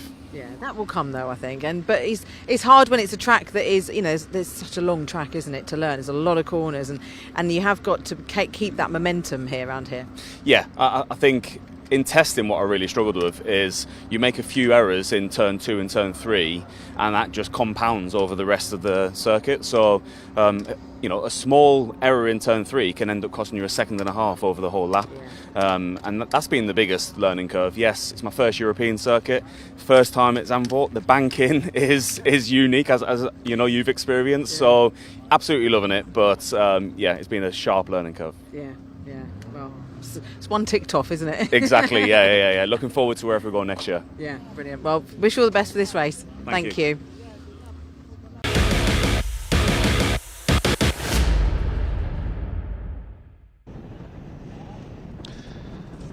Thank you to Sam down there. Cars on the grid then, ready for this 20-minute race for the Dutch Barn Vodka Caterham 7 Championship UK. Now, these cars not linked to any of the other Caterhams we see out on track in Caterham Motorsports Championships. These are bespoke racing machines based on the Caterham 7 420R. Very rapid, very lightweight machines indeed. It was Matt Armstrong who was yesterday's winner. He took a hat-trick at Croft as well. 2 wins at Anglesey, 1 at Brands Hatch when the Championship supported the British Touring cars, and 1 at Snetterton as well.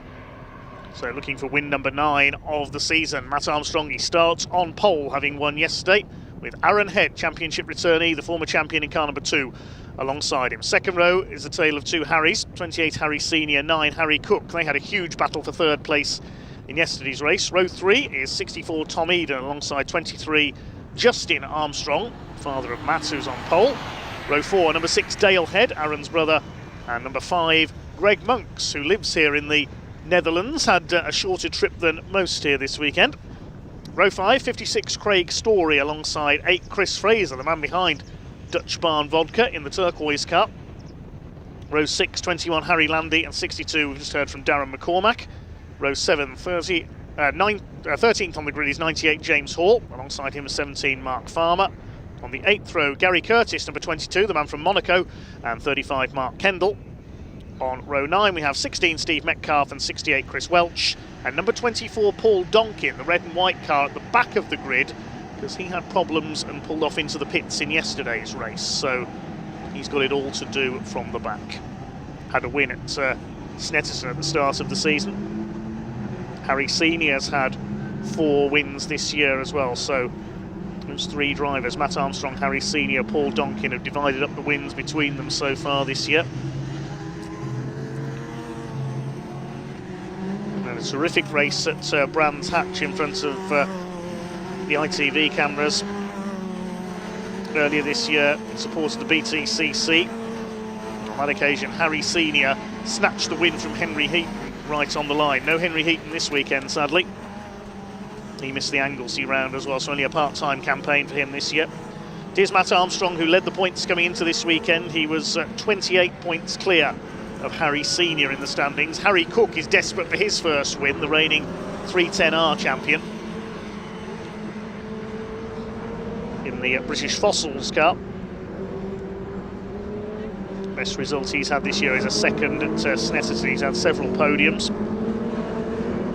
Paul Donkin with just that one win to his name. In race 2 at Snetterton, starts from the back of the grid. First meeting of the season for, second meeting of the season, sorry, for Mark Farmer. Number 17, he was out at Brands Hatch. Just heard from him. So Matt Armstrong, the blue and red car on pole position. Aaron Head, the black car with the pink roll cage. Light blue and red car is Harry Senior. Harry Cook in black and gold completes the second row. Tom Eden in yellow on row 3. Then Justin Armstrong in the blue and yellow, number 23 car, blue and sort of day glow colour. He's the first of, Tom Eden, sorry, is the first of our AM class drivers. Justin Armstrong, normally the AM class winner, was pipped to the class honours by Tom Eden yesterday. Dale Head is an AM driver as well, the black and blue car, number 6. Starting alongside him, it will be Greg Monks, number 5.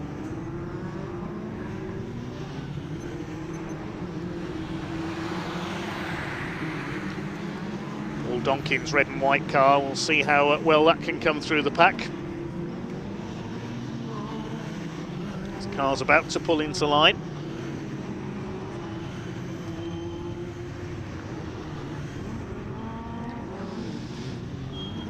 Greg Monks, the black and white and Dayglow yellow car with the red nose. Craig Story, the yellow and pink machine. Chris Fraser, big thanks to him for his sponsorship of the championship. Born in Australia, but now lives in North Yorkshire. And makes Dutch Barn vodka in his Dutch barn, hence the name.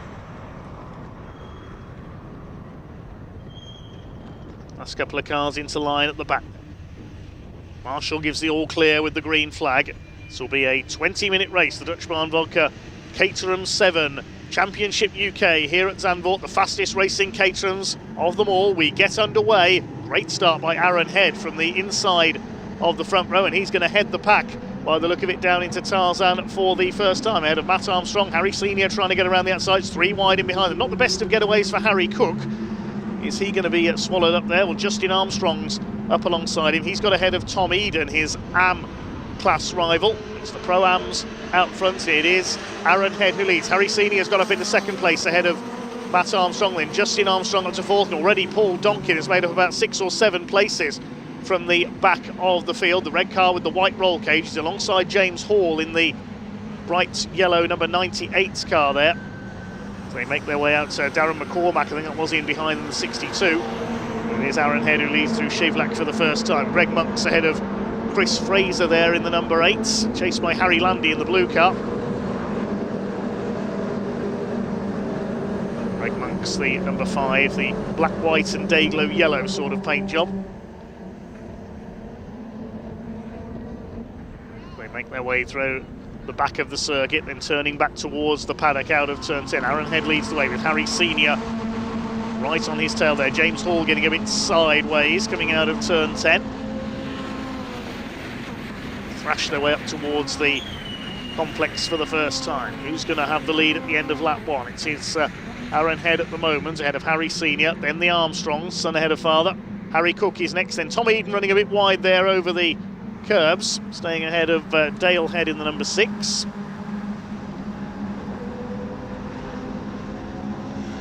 Paul Donkin looking to make another move here on the inside of Harry Landy. There he is, out of the banking, up towards the line. Let's see them start to slipstream then. Here comes Harry Senior. He wants to take the lead. Matt Armstrong on the inside. There isn't quite room there, so he has to move back across the outside. Harry Senior has taken the lead in the number 28. Matt Armstrong trying to go all the way around the outside of Aaron Head.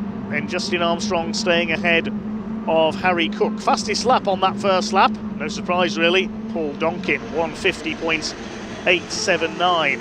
Having come through from the back, he's already up into 12th place. It's 19-car grid. So he's gained 7 places so far. He wants to go after the leaders. Does seem to have a lot of bad luck in this championship. Paul Donkin, the man who's raced everything from Porsches to Citroen C1s over the years. There's Harry Cook, the black and gold number 9, ahead of the yellow of Tom Eden. Battling for 5th at the moment. Craig Story on their tails in the 56 car. He's an AM-class driver, Craig Story, but he has qualified on the front row earlier this season. Certainly an impressive feat for the AM driver. I think it was at Anglesey, if I remember rightly. Of course, the Caterham 7 Championship UK has a super poll for the top 5 drivers in qualifying. Towards the complex once again. Harry Senior continues to lead Aaron Head, then the Armstrongs, then Cook, Eden, and Dale Head in behind him, going after his brother who is in 2nd place.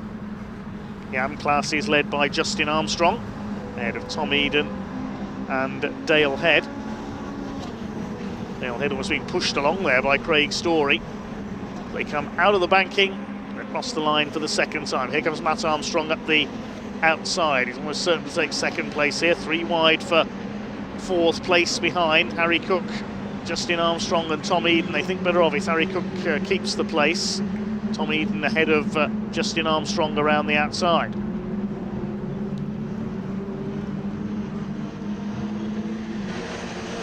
We're up towards 1/4 distance in this 20-minute race. It's side by side for 2nd, with Matt Armstrong trying to dive underneath Aaron Head for that 2nd place. But Aaron Head in turn is all over the back of Harry Senior. Cook's still there in 4th place. The rest of them go streaming through. There's Paul Donkin, he's gone ahead of Harry Landy, now up into 11th place.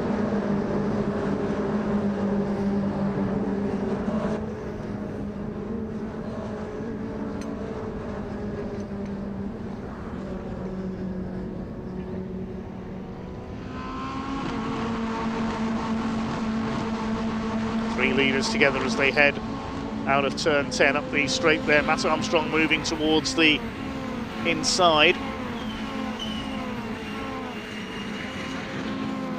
Still Harry Senior from Aaron Head.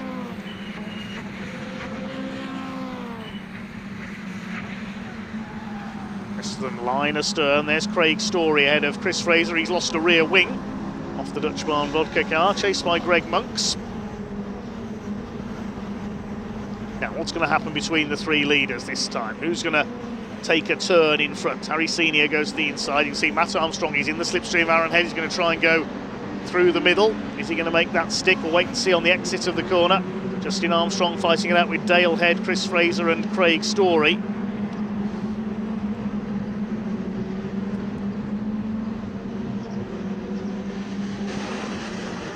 Has Matt Armstrong made it stick? He certainly has. He's back in the lead.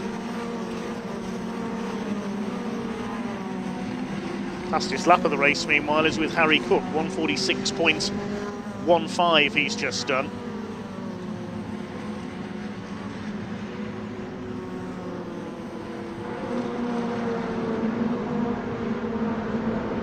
As they make their way out onto the back of the circuit once again. First 4 breaking away slightly now. Tom Eden in 5th place. He leads the AM category ahead of Justin Armstrong. Lost a bit of ground on that last lap. Dale Head was ahead of him at the line. They were side by side though, and Armstrong now back ahead. Then Fraser's getting ahead of Story, and behind them is Paul Donkin. His progress arrested slightly at 11th place from the back of the field. He's now having a go at Craig Story, the red and white car, making the move on the yellow and pink machine. Very garish colour scheme for Craig. Certainly stands out though, you can't disagree with that.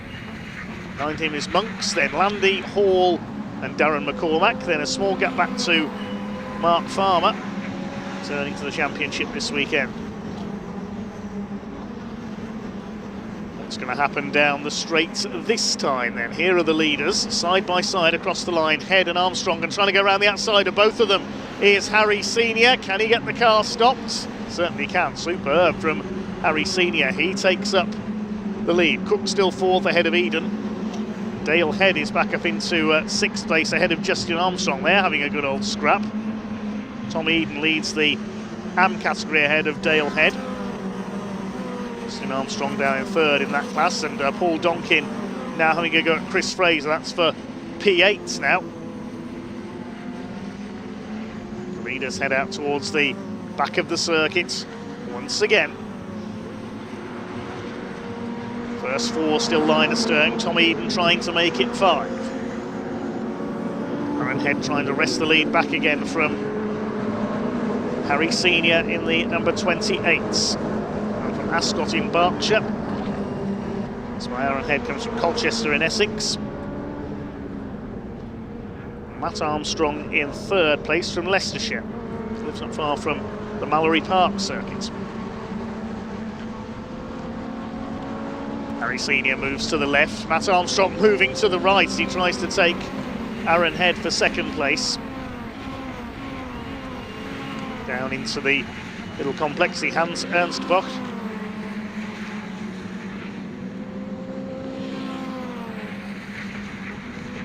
Cook and Eden next up, then it's Dale Head. Further back in the order, number 98 of James Hall coming under fire. From Darren McCormack, the 62.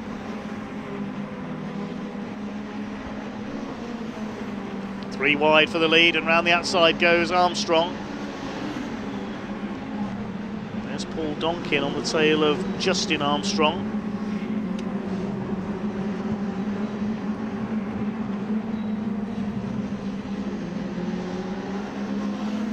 Over 10.5 minutes of this race to go, so we're coming up towards half distance. Aaron Head has retaken the lead as a result of that three wide moment.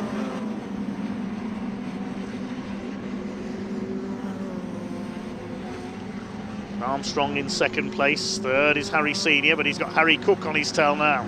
Is this going to turn into a repeat of yesterday's race? Because the two Harrys were fighting for third. They've got Tom Eden up there with them. He's having a strong run, certainly looking for his first podium of the season.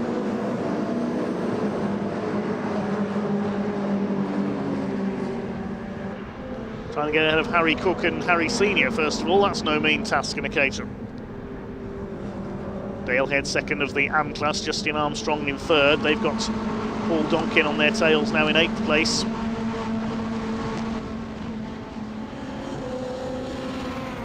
Matt Armstrong about to have a look for the lead there. Is he down into the Ernst complex? And he's taken it, so not waiting for the main straight there to slipstream his way into the lead. He gets it done on the braking.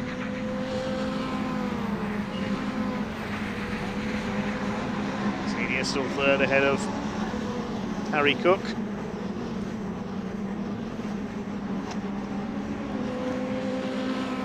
To the inside goes Harry Senior now.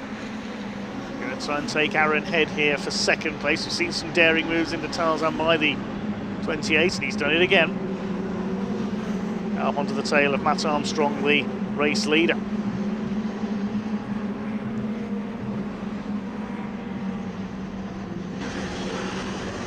In a Hugenholtz. Tom Eden on the tail, being chased there, I should say, by Dale Head. It's the battle for 5th position.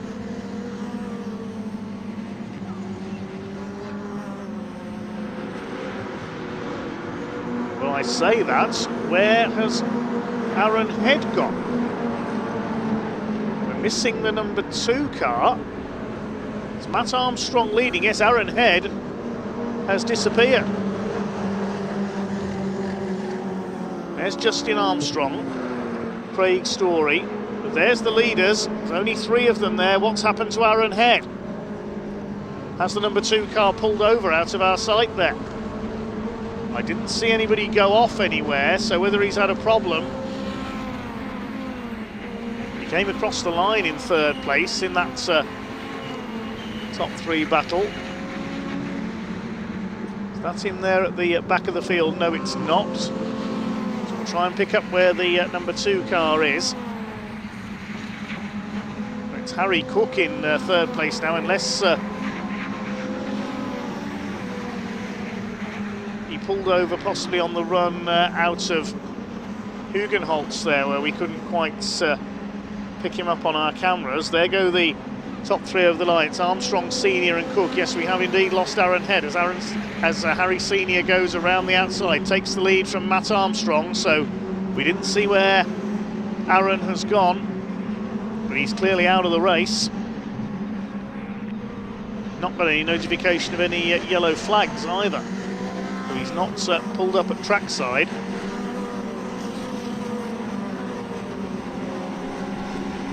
Not too sure what has happened there. Battle for 4th is Tom Eden being almost pushed along by Dale Head. They've been like that for over a lap now, and look who's coming up behind them. It's Paul Donkin. Justin Armstrong's dropped back behind Chris Fraser, who's going well. So we're not sure where Aaron Head has gone, but that's one of the leaders out of it.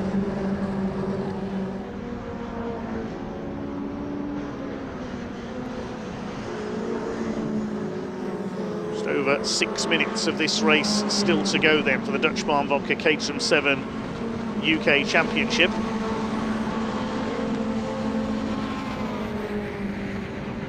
Leaders already heading down towards the Hans Ernst complex. Harry Senior, Matt Armstrong and Harry Cook almost on top of one another. Harry Cook's going to try and make a move. He's never going to go around the outside at Cumho Corner, is he? Not quite. He'll get into the slipstream though, ready for the pit straight. Harry Cook starting to make his move towards the front of the field, though I'd say it's between these 3 for the victory, because they're clear of Tom Eden in 4th place. Over the line they go. They're going to be 3 wide on the run across the stripe. Side by side, Harry Cook around the outside takes 2nd place. Senior goes down to 3rd. We've got a yellow flag at pit out, it says. So it's somewhere on the exit of Tarzan we've got a yellow flag, so that must be where Aaron Head's car is, I would think. It's just out of our sight there from Hugenholtz as the leader goes up way high through there. Matt Armstrong thought he was heading for the barriers. Harry Cook in 2nd, Senior is 3rd, then a gap back to Paul Donkin, who's now through into 4th. He's got past the AM-class lead battlers Eden and Dale Head. Paul Donkin, who started last on the grid after problems in yesterday's race. Could he catch these 3 and get through for a 2nd win of the season? Matt Armstrong looking for win number 9 to extend his championship lead, and it would be his 6th win in a row as well. He won the 3rd race at Anglesey, he won all 3 at Croft, he won here yesterday.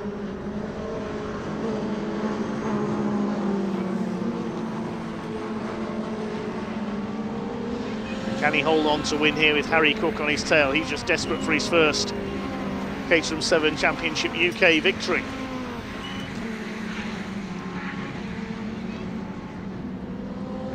Chris Fraser a bit squirrely through there on the exit of the complex.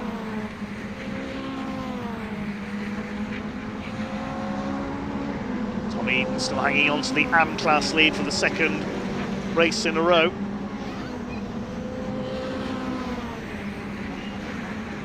Under 4 minutes to go, and here we come up towards the start-finish line, down towards Tarzan once again. Harry Senior right out to the outside. He's going to try and swoop around both of them, and he's done so. Harry Cook going for the outside as well. He'll get 2nd place. Armstrong goes down to 3rd. Again, you don't want to be leading as you come out of the last corner on the last lap, because you will be slipstreamed here at the Zandvoort circuit. So Harry Senior into the lead then. Looking for win number 5 this season. Harry Cook looking for win number 1.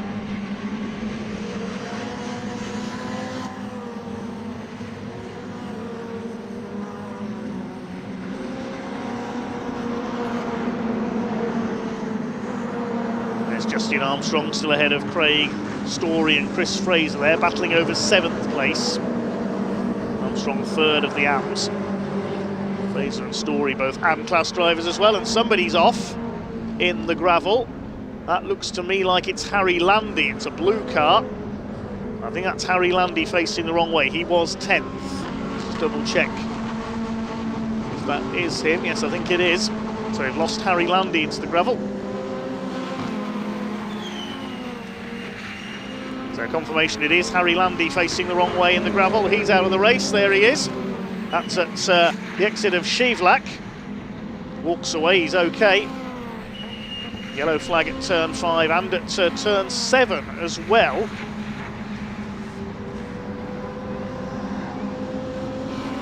So there's a yellow flag at Shivlak and at the run up towards it through Slotemacher as well. Look who's in the tail of the lead group now. Here comes Paul Donkin. What a charge through the field. Matt Armstrong at the inside trying to take Harry Cook for second place. And here's Donkin. Remember me, gents, he says. He come through from the back of the grid. Can he complete a burn from the stern, as they say in American racing? It's maybe the last lap. They might get one more out of it after this. We'll wait and see. I didn't see if the last lap board was out that time through. A couple of yellow flags on the course, so possibly a couple of overtaking spots not available. Matt Armstrong up alongside Harry Cook for second place. Doesn't quite get alongside. Still Harry Senior in the light blue car who leads the way. Cook in second. The yellow flag's out at Shivlak, so yes, no passing there with the Harry Landy's car off the course.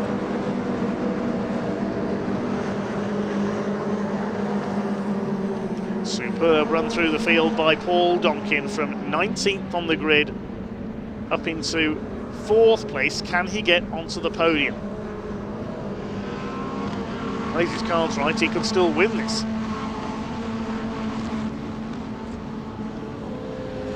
Has Harry Senior done enough here? There's 40 seconds left now on the clock.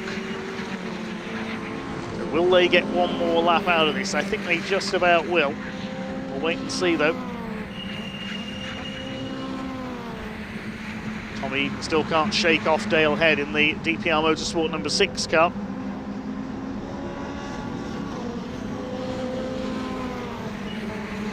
They come then up towards the stripe. I imagine we'll get one more lap. Indeed we will. So now it is time to go all out in attack. Here comes Matt Armstrong down the outside on Harry Cook. They were side by side at the line. Paul Donkin just shadowing them here, having charged his way through the field. Eden 5th, Dale Head 6th, Fraser 7th, Story 8th, 9th is Justin Armstrong, and Darren McCormack rounds out the top 10. Justin Armstrong does seem a little off the pace in this one, only 5th in the AM class, down in 9th overall. He's normally up there in the top 5 or so. So can Harry Senior hang on to take win number 5 for him this season? Or can Harry Cook get the slipstream? He'll be waiting here. Yeah, he's waiting in the wheel tracks of Harry Senior. You know what he's going to try and do out of the final corner, certainly. But can he do it? Will Matt Armstrong get both of them? Can Donkin win this? Can Tom Eden pick up a first win in the 64? Behind him, Dale Head. Any one of these 6, I reckon, could still win it.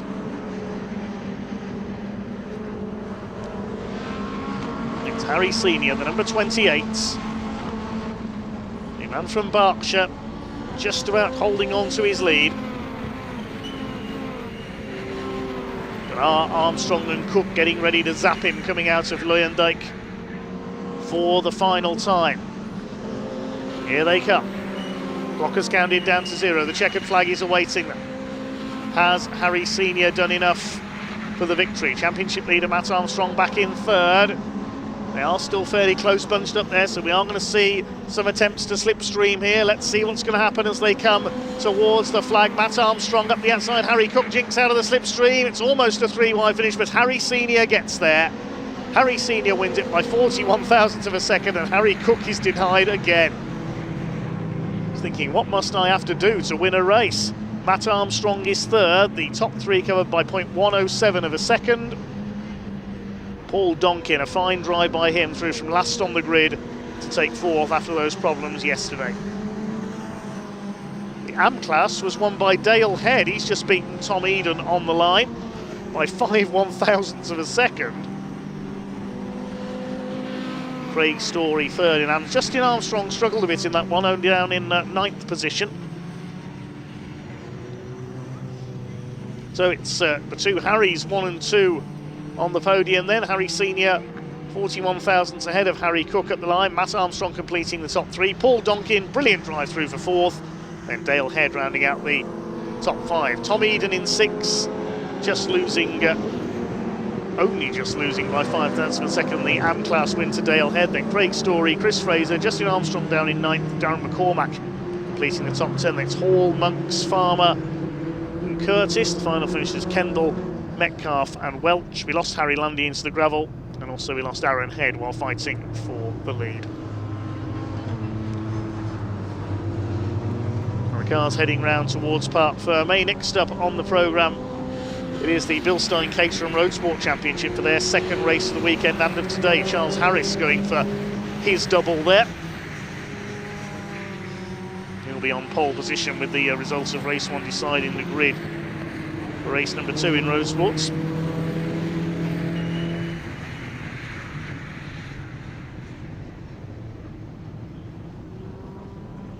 The first car's heading into Parc Fermé then. Looking forward to hearing from Harry Senior, our race winner. He'll shortly be joining Ian, I'm sure.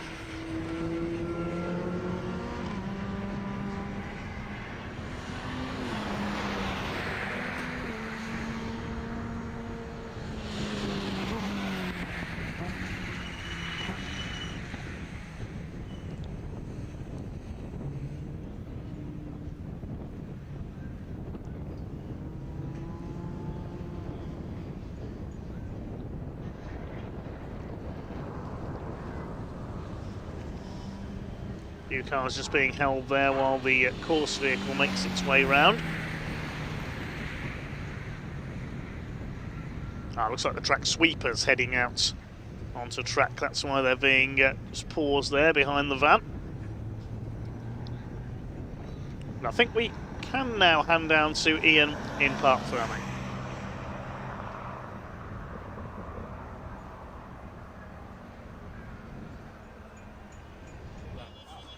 Right, everybody, welcome down to Parc Fermé. You may notice something is missing, so I'm quite happy to take his trophy. Harry, well, at least we've got a Harry. How was it out there? It was good. I think it's my best result of the season, so I'll take that. Congratulations. Yeah, almost the win. I think I'm struggling still a little straight line speed, but I managed to hold on to them. I think a few setup changes, but yeah, good race. Happy with that. Yeah, 4th yesterday, so 2nd today's good. I'll tell you what then, you're on a real upward trajectory here, and you still have one more race to go. Gold on the car. Is it going to be gold a little bit later? That's the plan, yeah. Top man, congratulations indeed. Oh, he's finally decided to turn up as Harry Senior. Harry, I'll let you get your helmet off first of all. We've been waiting a long time for you. Were you just taking in the atmosphere, soaking up Zandvoort, and of course the glorious sunshine that we have right now? What took you so long? I have no idea what you said. What did you say?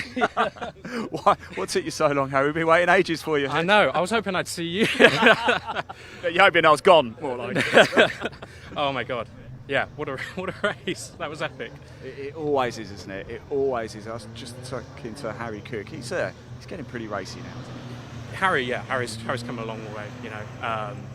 He's done, for his first year, he's done excellent. I was nowhere near the level he is now. I was last year, nowhere close.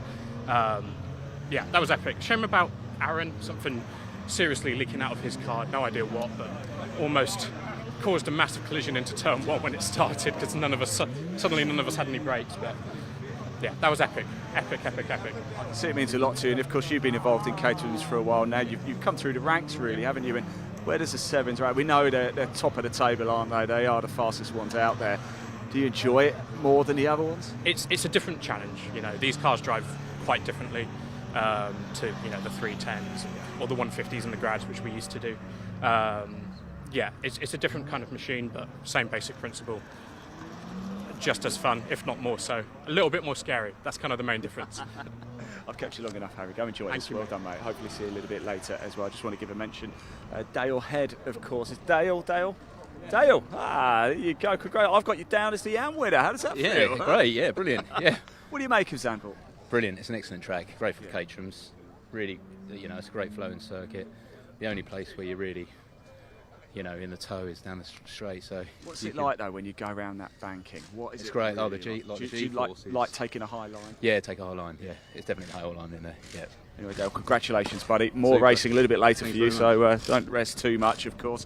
Yes, so Harry Senior, your race winner there. Harry Cook in second, Matthew Armstrong in third. Of course, he led quite a lot of the race, didn't he? In the AM category, Dale Head, your winner, Tom Eden, and third I've got down as Craig Story. So there we go. That is it for the Caterham 7 Championship for now. They are back a little bit later this afternoon. I can already hear Caterham's on track. In fact, the Bilstein Caterham Roadsport Championship is up next. Sam Parker's in that one. So let's hand over to Dave Goddard to take you through the action. Enjoy.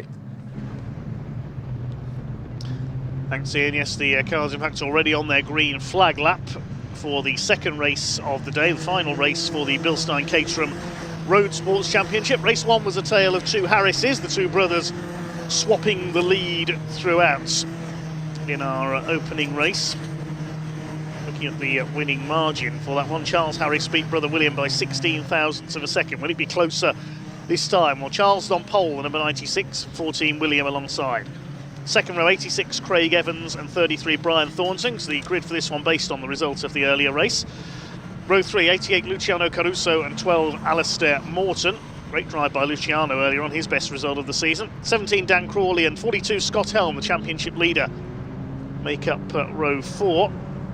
Row 5, Jimmy Way in number 38 and 24 Oliver White. 6th row, 36 Chris Buck and 6 Eduardo Pontes. On row 7, 44 Andrew Davison and 20 Steve Loriman. Row 8, number 7 Sam Parker and 71 Richard Hay. Row 9, 58 James Platt and 22 Will Coop. 10th row 5 Steve Harris and 74 Charles Chapman. On row 11, Zina Al-Jalili, number 26 and 29 Scott Darling. 52 Chris Hicks starts alongside number 4 Alistair Kinnear on row 12. Row 13, 10 Aaron Oliver and 32 Ivan Searle. Had an off in that earlier race, so hopefully he's out there. Back of the field, number 13, Liam Baslington. The last three there, retirements in the first race.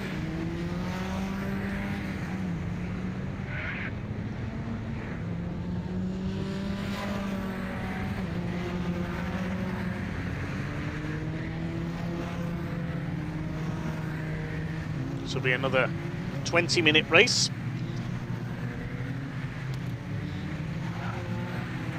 Will it be the Harrises again? Third and fifth in the championship. Scott Helm led coming into this weekend. Previous lowest result prior to race 1 today was race 1 at Croft, where he could only manage 6th place.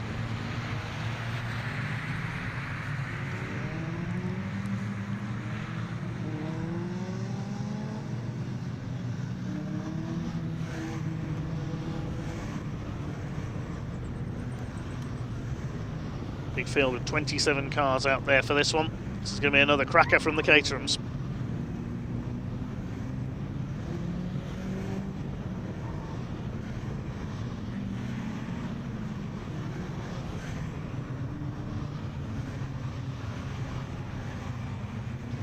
Charles Harris, the green and yellow car on the outside of the front row. Bright green and black is Will Harris on row 2. Scott Helm rather energetically warming his tyres there, flicking the car from side to side. Craig Evans on row 2, the white and black car. Brian Thornton in blue and orange alongside him. Row 3, Luciano Caruso in the Rothmans lookalike machine.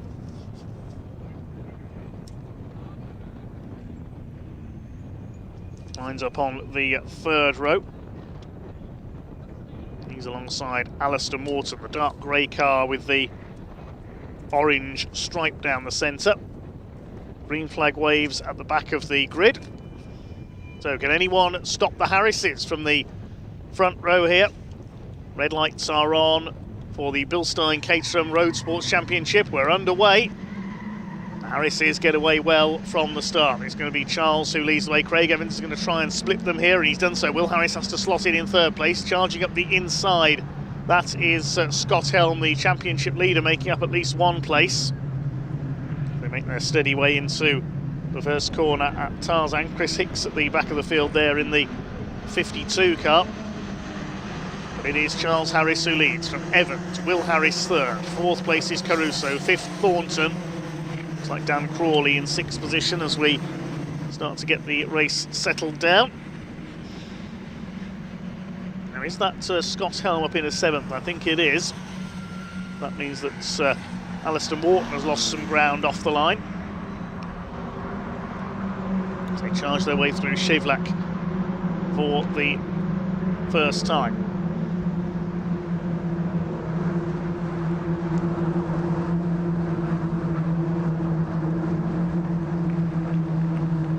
Through towards Masters and onto turn 9. Good to see Ivan Searles back out there. He's repaired that bit of damage from the first race where he hit the tyre wall backwards. Charles Harris continues to lead around this opening lap. Will Harris in third behind Evans. Craig Evans has one win to his name this year. That was at Anglesey. And from Milton Keynes. Scott Helm has 3 wins. Craig Evans 1, Will Harris 1, Brian Thornton 2, and Charles Harris 1 win. In the top 5 of the championship so far. Most successful driver without a win in 6th in the championship, that's Alistair Morton, the number 12.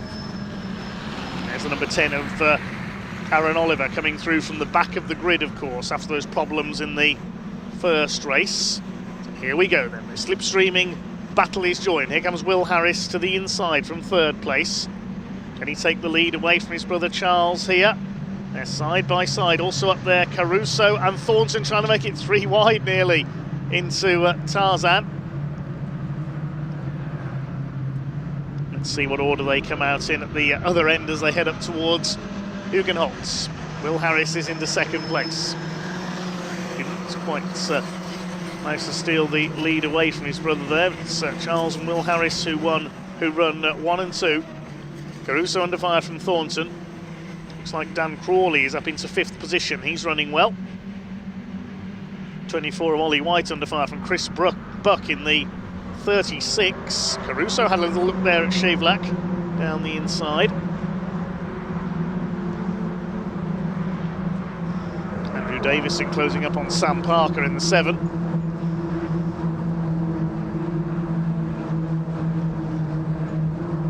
Busy little train of cars building up here. Harris is now 1 and 2. They've relegated Craig Evans back to third. Brian Thornton having a go up the inside. He's gone ahead of Caruso.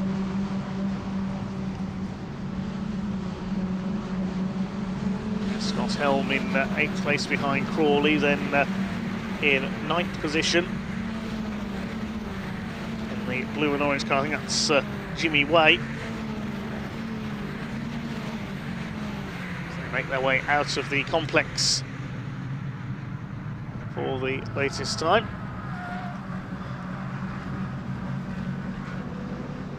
Ollie White up there behind Jimmy Way.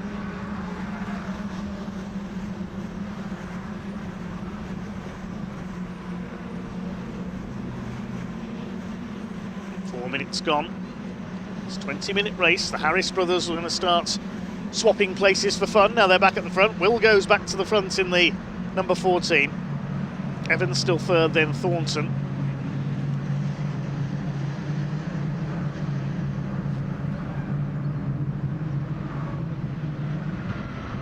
Steve Loriman running wide there, losing a spot at Tarzan. As Will Harris continues to set the pace. Scott Helm up into 6th place now, so back to the front of the field, pretty much where he belongs. A fairly dominant season for Scott Helm in the Caterham Roadsport Championship, sponsored by Bilstein Suspension. Is it going to be another share of the weekend for the Harrises? We saw this at the start of the year in April at Snetterton.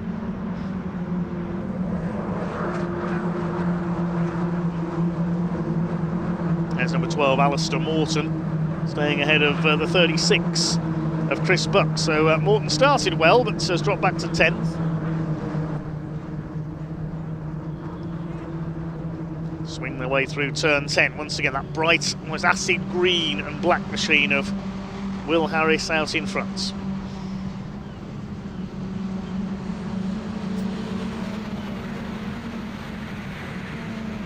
Up towards the complex they go. Once again, just past 1/4 distance. Harris is ahead of Evans, then Thornton. Caruso completing the top 5. How far has Aaron Oliver got up the order from the back? He's 19th now. There's still plenty of progress he can make from there. He does have the fastest lap though, the only driver to lap under 2 minutes so far. There's the debris flag out. Yeah, there's a bit of debris there in the middle of the pit straight. That's what that's for. Harris swap places again. Charles Harris gets through into the lead. Now here comes Brian Thornton attacking Evans for that 3rd place, being attacked in turn.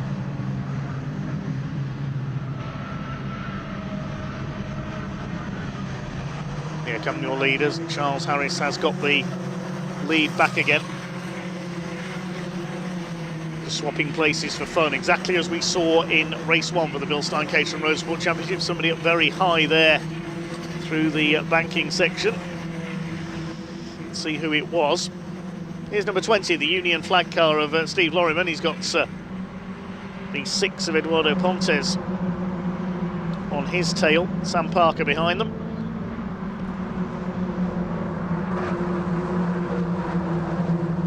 Behind them is Aaron Oliver making his way through the field. He's up to 15th now, gained 4 places on that last lap alone. These Roadsport cars, the next rung up on the ladder from the academy. Only very minor changes and some new tyres. New type of tyre specified for this series. Needed to change your academy car into a Roadsport, or Roadsport spec car. Well, nearly all of these drivers have come from the Caterham Academy.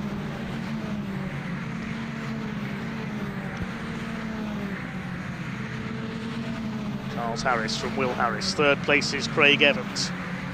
Brian Thornton, the entertaining Irishman, in 4th place. Luciano Caruso still running very well indeed up there in 5th position.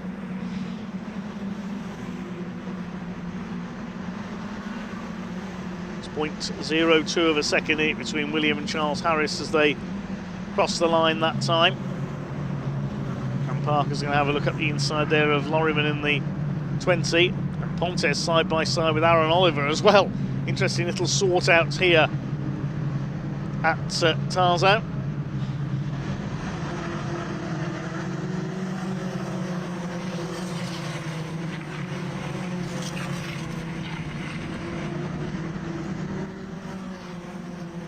Here they go out towards the back of the circuit again.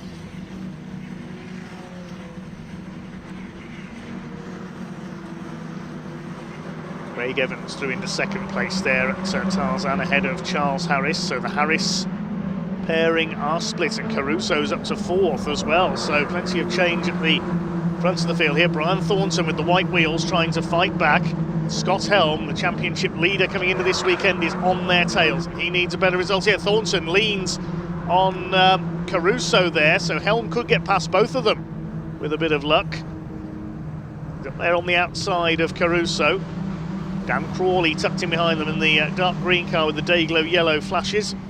Oliver White up there in that green car with them as well. There could be 3 wide with Caruso because he's already been taken by the championship leader, Scott Helm. Harris is now 1st and 3rd. Craig Evans in the middle. Thornton still 4th, and yes, up into 5th goes Scott Helm now. Got ahead there at the complex of Caruso. There's Crawley.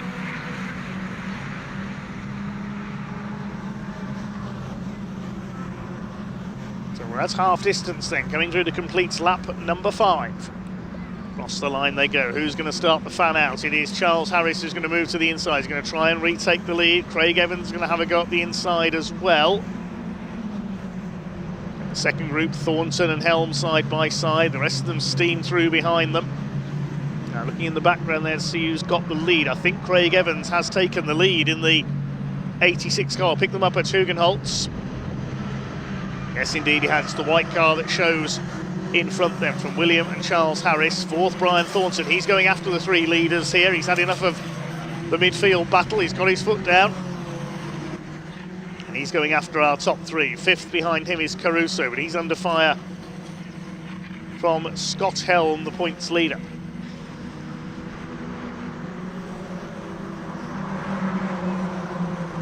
Behind Helm, it's Oliver White. He's going well. Dan Crawley's lost a couple of spots because Jimmy Way has got through there as well.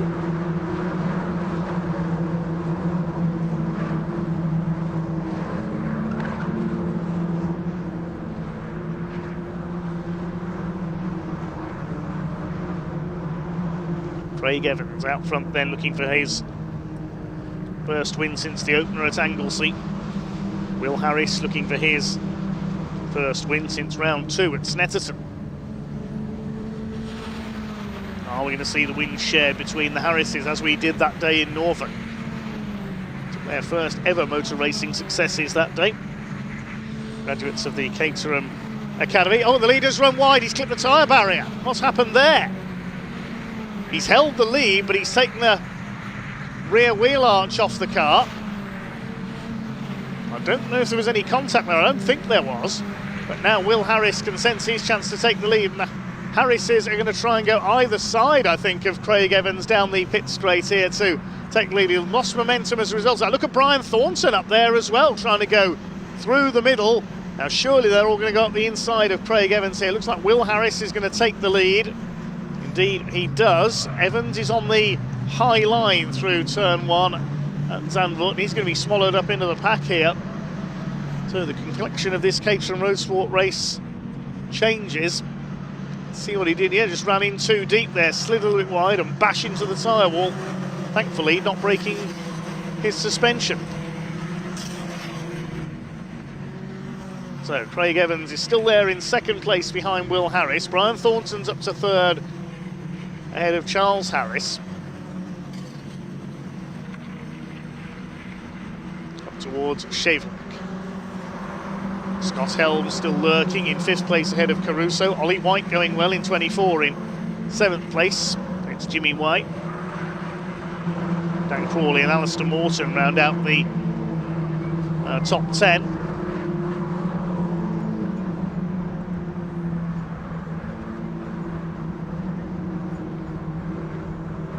Will Harris leads through turn 10. Scott Helm a little bit wide through there in P5 ahead of Caruso. There he is, the number 42 car. I love that it says "Help Me" upside down in upside down script on his number plates.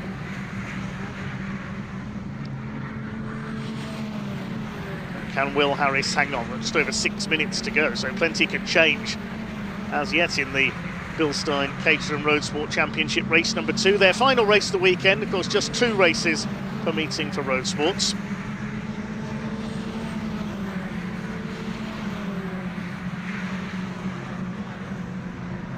Across the line they come once again. Will Harris trying to break the toe as he weaves there.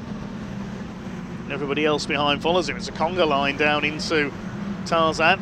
Craig Evans has a look on the inside. Can he retake the lead here despite that bit of damage?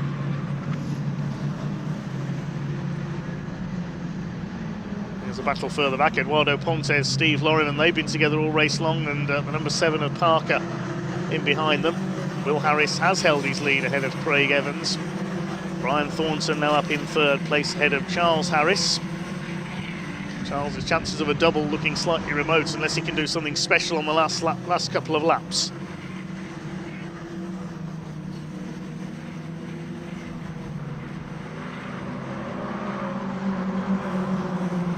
is everybody else content to let Will Harris lead the race, and then they'll ambush him out of the last corner of the entire race. Thornton up there in third. There's Charles Harris, Helm. Scott Helm being chased by Luciano Caruso.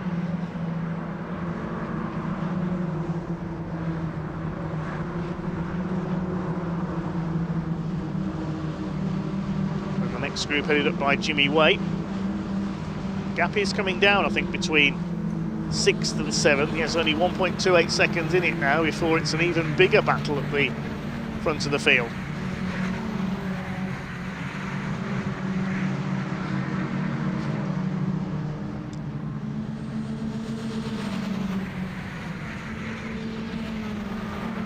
Leaders heading through the complex and up towards the completion of another lap. This will be lap 8. 4 minutes to go. There's a yellow flag out at the chicane there. I think somebody's gone off on the outside. Couldn't quite see who it was there. Somebody's gone off at the Hans Ernstbach. Work out who it is as the cars come across the line.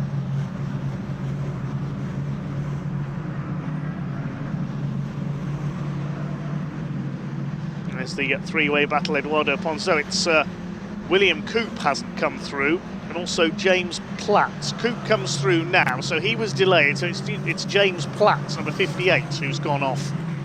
That's the Hans Ernstbach. I suspect he's in the gravel on the outside. Here's the lead battle. Now let's have a look. It is Craig Evans who has retaken the lead while that was going on. From Will Harris, Brian Thornton. Charles Harris has dropped back a little into 4th place now. 5th is Caruso. He's got back ahead of Scott Helm. Helm's championship challenge could take a bit of a dent here, especially if Craig Evans wins, because he's second in the championship behind him.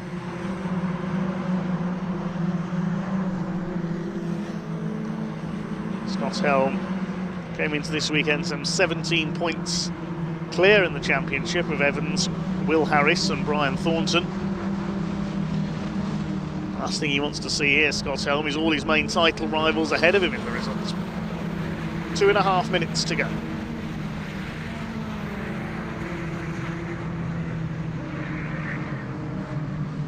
Jimmy Way is towing up onto the back of the lead group as well. Running wide there, that was Dan Crawley. He collects a bit of debris from Craig Evans' car. And running wide there is Luciano Caruso. He does a bit of dirt tracking. Only lost a couple of places though. Now, who's it going to be across the line this time? Here they come. Will Harris to the inside of Craig Evans. Trying to have a look at the inside there. Scott Helms trying to take 3rd place in one move. He won't do it there. Crawley, Aaron Oliver, and in the middle is Chris Buck. It's the battle for 10th place at the moment. Aaron Oliver's just on the fastest lap, 1:58.799, as he continues his charge through the field to his problems yesterday. Yesterday in race 1 this morning, I should say, apologies. Roadsport's only race on a single day this weekend. Top 5 still with that gap over the rest of the field.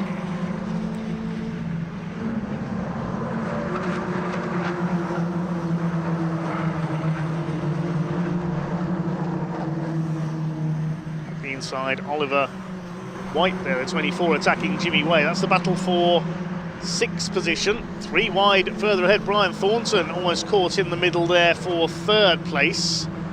It's Oliver White certainly on the move, attacking Jimmy Way. Luciano Caruso, of course, relegated back a few spots after he ran wide onto the gravel going towards Luyendyk.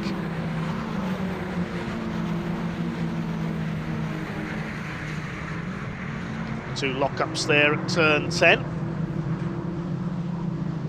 Here Camulese, another car running wide there. Brian Thornton, the latest to run wide onto the curve. A bit like the wall of champions in the Canadian Grand Prix, that bit, isn't it? So easy to slide wide and the wall just bites you.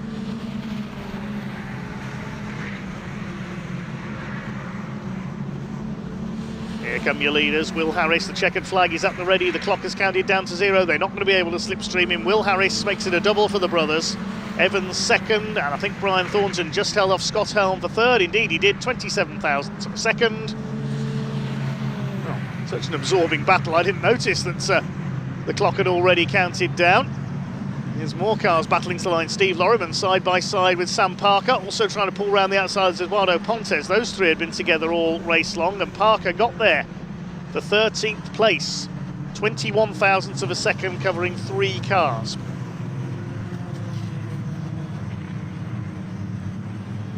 So Will Harris makes it a family double, and by a big winning margin, 0.3 of a second. For this weekend's racing, that's an enormous amount. Will Harris takes it, his first win since round 2 at Snetterton, win number 2 for the season. Makes up for a no-score in race 2 at Croft. Craig Evans comes over in second with Brian Thornton third. Scott Helm fourth, and Charles Harris, the race 1 winner, in fifth. Oliver White a good 6th ahead of Jimmy Way. Then Alistair Morton, Luciano Caruso after his gravel excursion comes home in 9th, then Dan Crawley 10th. Chris Buck, Aaron Oliver, Sam Parker and Eduardo Pontes the next home. So well done to the Bilstein Caterham Roadsport Championship, some good entertainment from them. And we are now going to move on to the P4 Emergency Lighting Caterham Graduates Championship. This is a grid we should see 39 cars. Split into 2 categories. The Sigma 150s will go on the front half of the grid, Sigma 135s from the back, and there's a 30-second gap between the start in each category.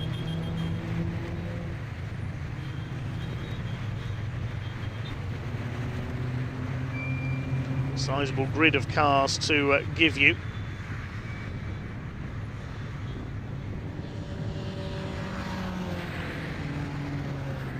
Grid set by the second fastest time for each driver from the qualifying session yesterday.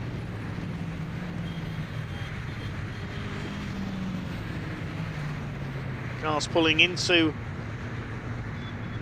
Park Ferme, then headed by our race winner, Will Harris. And as he pulls up down there, in just a moment we'll be handing down to Ian to have a chat with him.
Well, another great race from the Caterhams. It always is, isn't it? And here she is. She jumps out of the car. She never stops working. A race driver, a presenter, just an all-round superstar. Sam, is it as hot now as it was earlier? God. Yes, it is. It's really, really hot now. We're going to have to move. Sorry. We are going to have to move, yes. I'll let you crack on anyway. Thank you, Ian. Thank you. Yeah, that was a brilliant race for me. Let's go and hear from these guys and see how it was. I think they all look very happy. So let's have a word with you guys. That's right. I love hearing all these chats anyway. Will, you did it this time. And I lost my partner. Oh, yeah. Where did he go?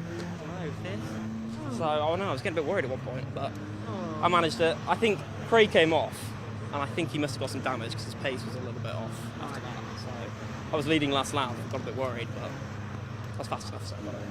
Well done. Well deserved. Yeah, thank you. A lot of fun. Right, let's come and have a word with Craig. Craig, second place, awesome, well done. Yeah, Was it a great amazing. race for you? Will said he Yeah. reckons you got maybe have a little bit of damage, or I did. I was a little bit overzealous into the chicane and yeah, just smashed into the tyre barrier a little bit. And it was kind of funny because I came around the next time and I saw a wing on there and just thought, oh, some idiot's hit that barrier. And then realised, I looked at my Wera and was like, it's me. So, I saw that wing. I wondered who it belonged to. yeah, it was me, unfortunately. Other than that, it was a good race. It was fairly clean, and yeah, a lot of towing, a lot of tactics, and I had like Brian behind me for most of it, which was really difficult to try and hold him off. Yeah. It's fun though.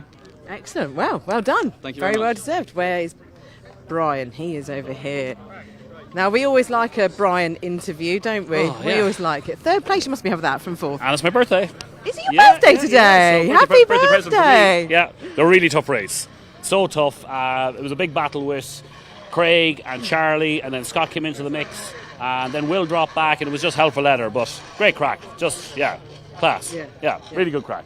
How'd you go? I think this circuit makes that happen, doesn't it? We've had some mega races in all the other championships Yes, as well. I've learned from Snetterton and Truxton on the tow, because we were newbies on that and I just got dropped on the tow. So like, it's such a fine art. Like, if you're a few metres off the car, they'll drop you. So Scott nearly got me on the finish line. I don't know, some stupid number, but here's the man of the hour. Look at this. Steve, party we will. extraordinaire. Right, Thank you very much. I'll have a great race with Steve. So yeah, You that got was. anyone at the back? What, interviews? Yeah. Oh, we haven't got time. We have to. come There's a on. Ginetta Junior race Jesus, about Mark. to start. Ginetta Juniors, they're boring. No, they're really not. They're only kids. All right, thank All you. right, Well done, Brian. Right, next race is up now, so I will hand over to David. Thanks, Sam. Well, it's not the Ginetta Juniors out next. In fact, it's the Caterham Graduates Championship out next, sponsored by P4 Emergency Lighting. A very sizable grid we have as well. Two classes. Sigma 150s, the more powerful cars. The 150 brake horsepower Ford Sigma engine cars go off from the front. Then a gap back to the Sigma 135s, the slightly less powerful machines. There's a 30-second gap between their starts as well. We will see the red lights reset, and then the second grid of cars, if you like, will be released. The grid set by the second fastest time for each driver from the qualifying session yesterday.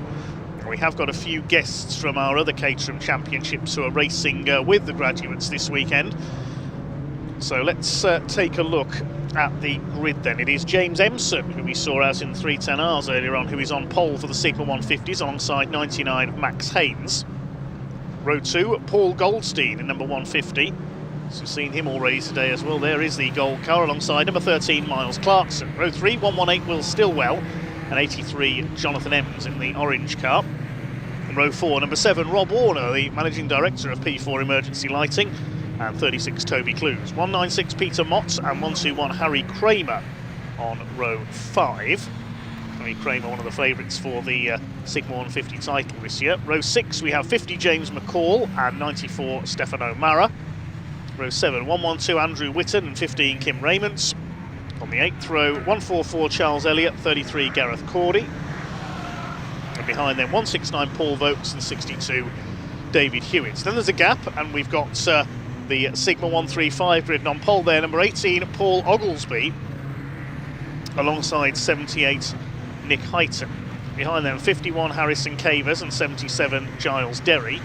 Then 56, Paul Armitage in the silk cut liveried car, and 95, Tom Gunter. 17, Giles Hanson alongside 42, Neil Warnock. 122, Louise Deason, and 113, Liam Baslington.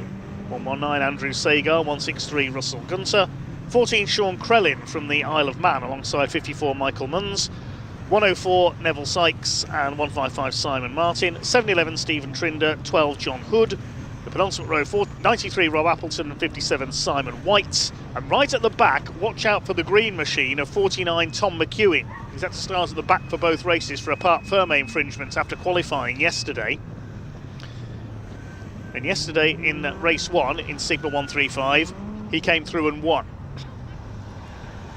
It was the closest finish of the day yesterday in Sigma 150. James Emson beat Max Haynes by 2 1/1000ths of a second. In Sigma 135, it was Tom McEwen who took the victory over Nick Heighton, one of our guest racers this weekend in that category. Hyton on the front row here along with Paul Oglesby. You can see the second group, the 135s, being held by the marshal with the red flag. The 150s will go off first, and then there's a 30-second delay before the 135s are unleashed. So waiting the red lights to come on, they do now. About to get underway with the Caterham Graduate Sigma 150s. Away they go. Here we go, down towards that first corner. The green car, the Kermit the Frog livery of James Empson on the outside. Max Haynes will take the lead, though, on the inside.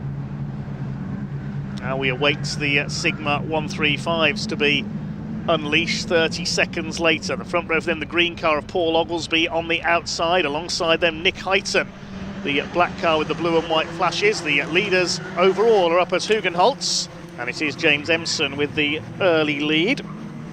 Now the second group is unleashed. So 2 25-minute races in one here, effectively.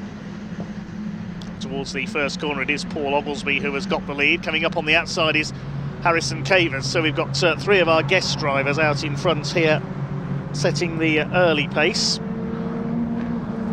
It's James Empson who leads Max Haynes. Now Max not contesting the full championship this year in Sigma 150. He's in the Sigma 150 trophy, where you nominate 3 rounds where you score points. A bit like the Challenge Cup in British F4. He's in the black car there. Miles Clarkson, the yellow and green car, in third, and Paul Goldstein's gold car in fourth place. He just does all the Caterham races, I think, across just about as many championships as he can race in, Paul Goldstein. So the Sigma 150 is heading towards the complex then. Sigma 150 points leader is Harry Kramer ahead of Rob Warner and Andrew Whitten, but we have yellow flags, we have a safety car. Pick up what has happened. I think something's possibly happened among the Sigma 135s further back in the order.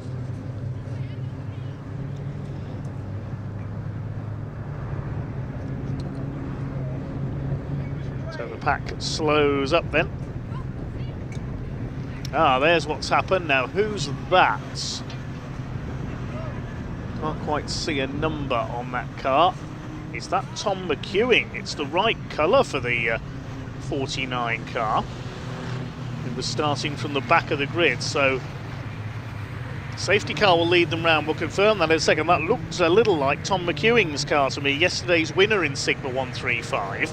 I couldn't quite make out the number on it. Let's have a look again towards... Oh, and wallop! There's the collision. It's not Tom McEwing, that's him there on the inside. It is the 54 car of Mike Munns, I think. He's hit the side of the 14 of Sean Crellin. So I think that's Mike Munns in 54 that has collided with Sean Crellin there. Will have to be towed away. That's the end of his race, clearly.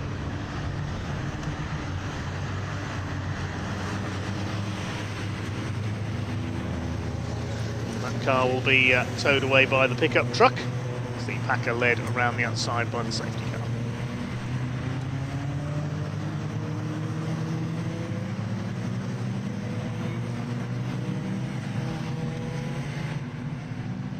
So James Empson, your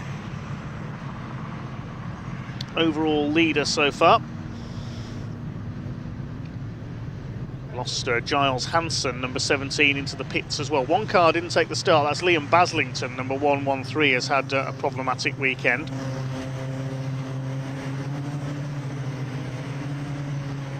See there the right front corner pushed in on Mike Munns' car. Be an early trip back to London for him. Just seemed to lock up as he headed into Hugenholtz, got the corner completely wrong and cannoned into the side of Sean Crellin. Picture of him, he's got to go all the way back to Douglas on the Isle of Man. So I think he has rejoined Sean Crellin, so he may well still be going a bit further back. Giles Hansen into the pits as well, so maybe he was caught up there too, the Yorkshireman. Safety car still out at the moment. With James Empson at the front of the pack in the Sigma 150 guest category, looking for his second overall win of the weekend. Max Haynes behind him, he's in the trophy category, the leading full championship registered car is Miles Clarkson. And in the Sigma 135, he's got 3 guest drivers, Ogilvy, Heighton and Cavers leading them at the moment. The leading championship scoring car is Paul Armitage in the white and purple, the silk cut Jaguar colours so famous at the Le Mans 24 Hours.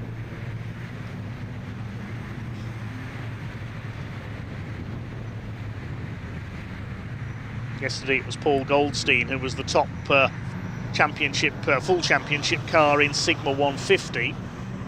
Sigma 135 it was Tom McEwing, came through to defeat Nick Heighton on the line from the back of the field. So where is Tom McEwing up to from the back of the grid? He's already made up about, if you count the retirements, I think he's made up 12 places already.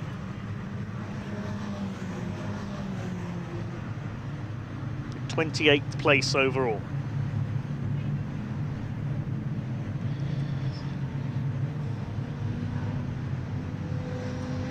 So another lap behind the safety car while the track is cleared at Tugendholzbach. Big thanks to P4 Emergency Lighting for their sponsorship of the Caterham Graduates Racing Club. Bob Warner, their managing director, is in the number 7 car, currently in 10th place.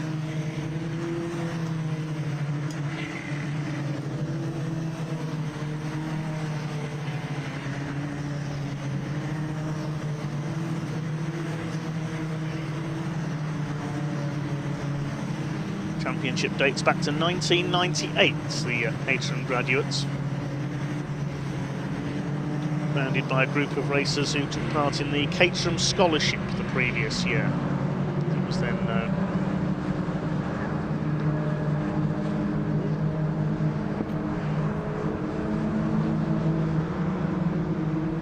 safety car still out at the moment, going through turn 10.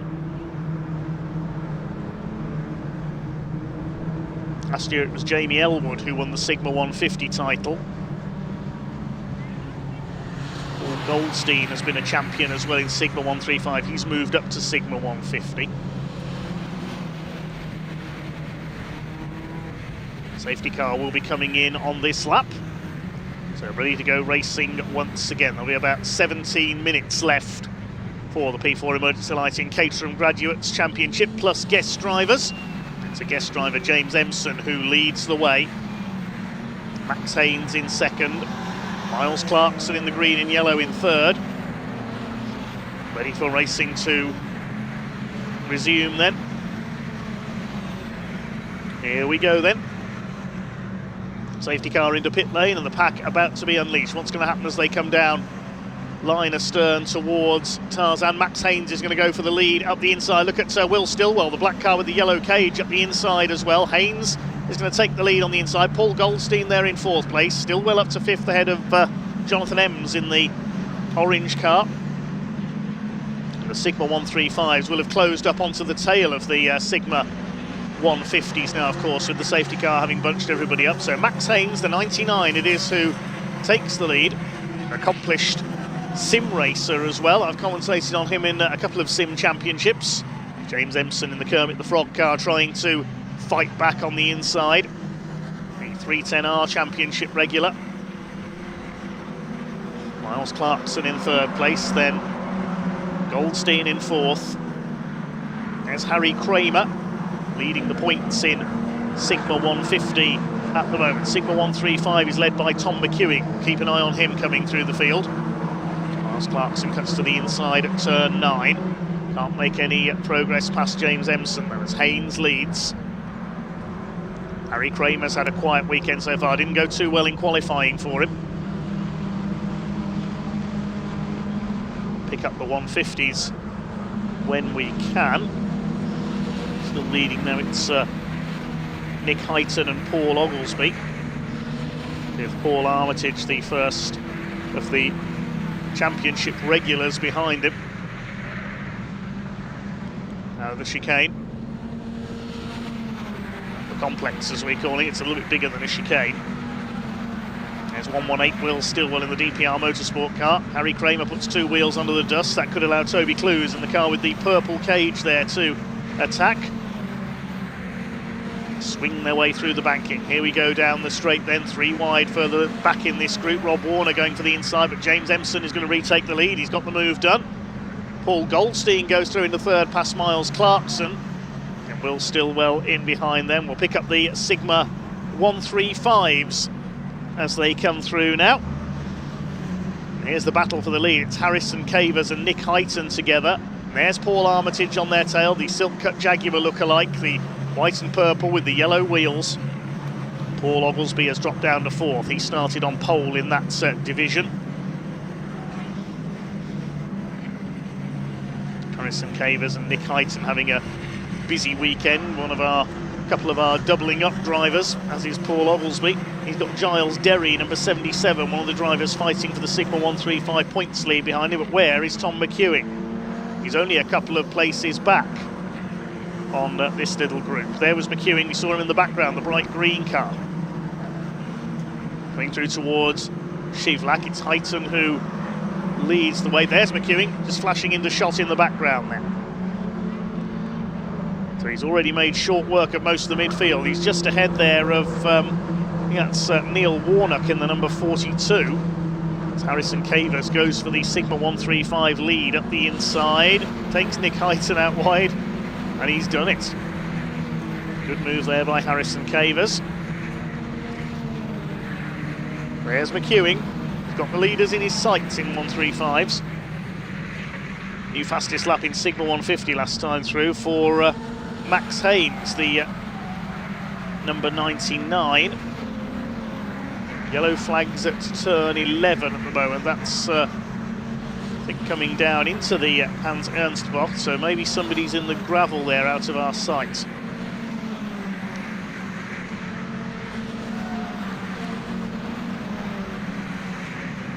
Through come the Sigma 135 leaders, Sigma 150 being led by, dropping down the timing screen, Harry Kramer. Yeah, he's had a moment somewhere, and Stefan O'Mara has dropped back as well, the 94, so it might have been them who went off at the complex. They've rejoined. They're just in front, I think, now of the Sigma 135 battle, which is into Tarzan. Nick Heighton at the head of it. Bit of Paul Armitage and Harrison Cavers. Here's the Sigma 150 lead. James Empson is back ahead of Max Haynes. Fastest of all in the first sector that time through was Rob Warner, the blue and orange car. Will Stillwell is up into 3rd position ahead of Paul Goldstein now. So Stillwell fighting back after a slightly slow start. Miles Clarkson's been shuffled back. There's Warner. Behind him is Peter Mott, one of our guest drivers. James Empson coming under fire for the lead. Just had a notification flash up on the timing screen. Safety car restart under investigation. So maybe the steward's not happy there.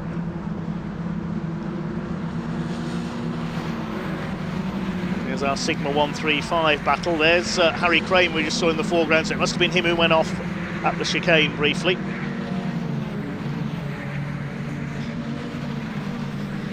The 150's out of the complex.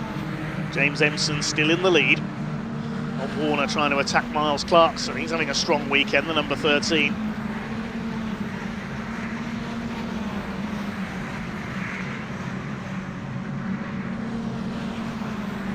Over the line now, the slipstreaming will start. Max Haynes is going to go for the lead once again. What was he pointing at there? He was gesturing about something.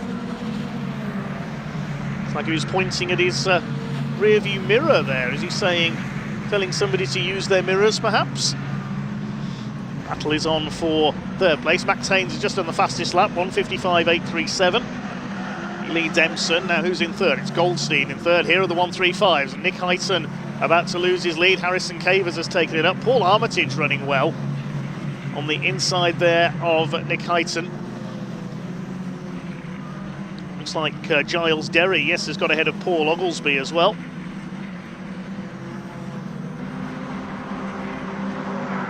Through Shivlak go the overall leaders, the 150s. Max Haynes now back in front. Looking for trophy points here as he tries to take the championship for those on a limited schedule. You nominate your rounds prior to the start of the season, which rounds you want to score points in the trophy in. James Empson will not be scoring points, of course, he's a guest driver. Paul Goldstein is a championship contender, though. They're in third ahead of Will Stillwell. He's a trophy driver like Max Haynes.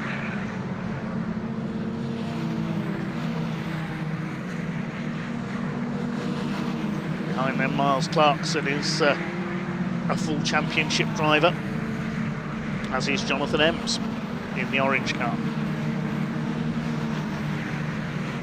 Peter Mott has got ahead of Rob Warner. 9.5 minutes of this race to go. They start to swing about down the straight once again. James Empson surely going to take the lead back again. Yes, he does. 3 wide for third place further behind. Paul Goldstein in third. Will Stillwell briefly took over there at the line, but Goldstein back ahead of him.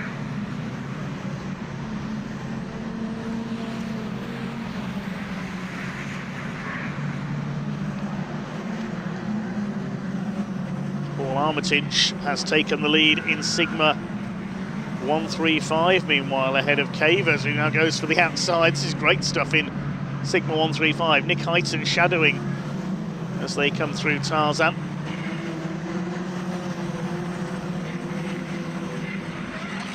There's Paul Vokes running towards the back of the Sigma 150s.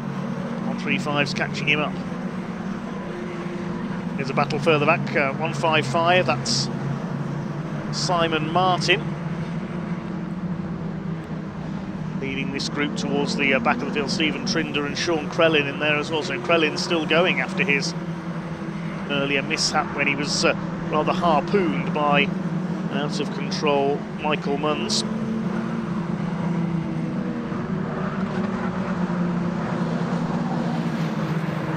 Derry closing up on Nick Heighton. This is the battle for the leading places in Sigma 135. Derry in fourth at the moment.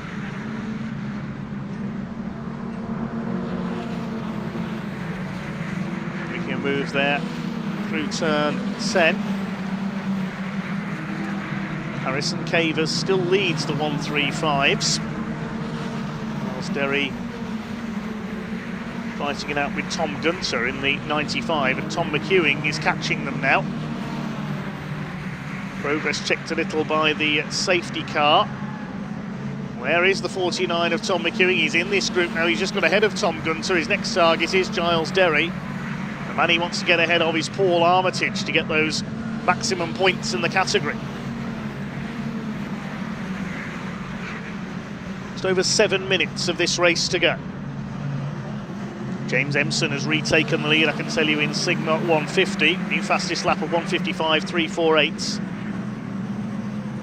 Giles Derry attacking Nick Heighton. Harrison Cavers trying to go around the outside of Paul Armitage. Armitage has taken the lead of the Sigma 135 class.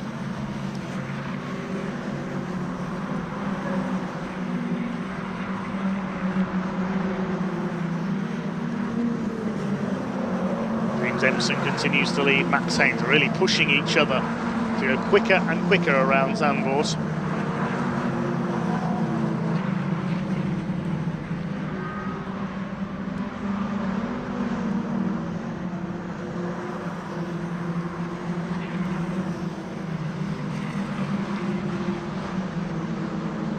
Will Stillwell coming under fire from Paul Goldstein. They're still battling over third place. They're about 1.8 seconds down on the lead battle between Empson and Haynes.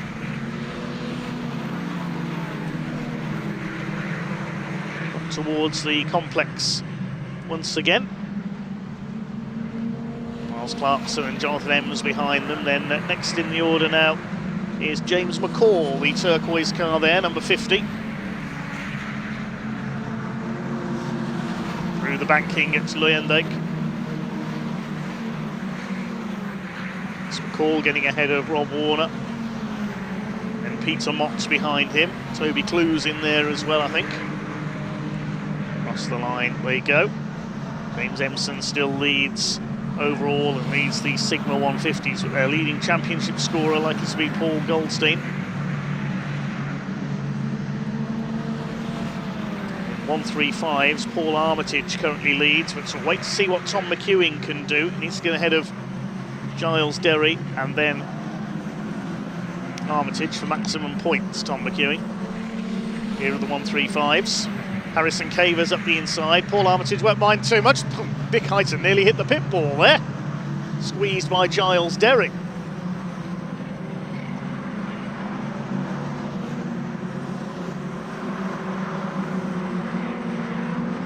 James Emerson continues to hold off the attacks of Max Haynes. Max will just wait until the pit straight and try and breeze past him there if he can. 4.5 minutes to go. P4 Emergency Lighting Caterham Graduates Championship. There's number 15 of Kim Raymonds, the very bright green car, battling with David Hewitt in the 62. Kim Raymonds has been a loyal servant of this club for many, many seasons now.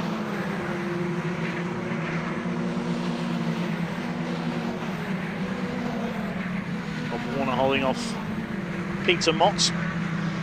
Toby Clues, I think that's Andrew Whitten in behind them there, the strawberry livery car, as Will Stillwell runs wide from third place. It's behind Clues, it is the strawberry. Great livery on that, Andrew Whitten's car. Paul Vokes just letting the quicker Sigma 135s through there. It's not a lap down, but he doesn't want to have squabbling 135s all around him, even though he's in a 150.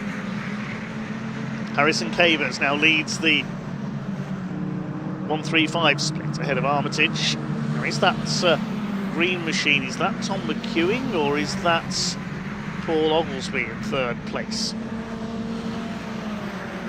Have a look as they cross the line here. It is Tom McEwing, so he's made up a fair bit of ground there on that last lap. He's into this lead battle for the Sigma 135s now.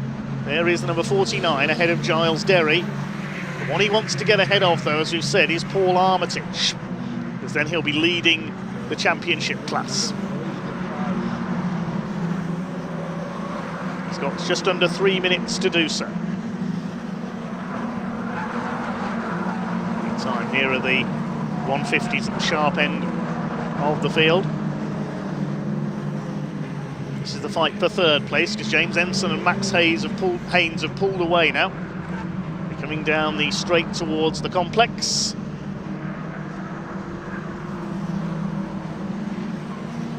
Will they be starting their final lap this time? We will wait and see how much time is left when the leaders cross the line. Ahead of Haynes. Will Stillwell leading the battle for third position.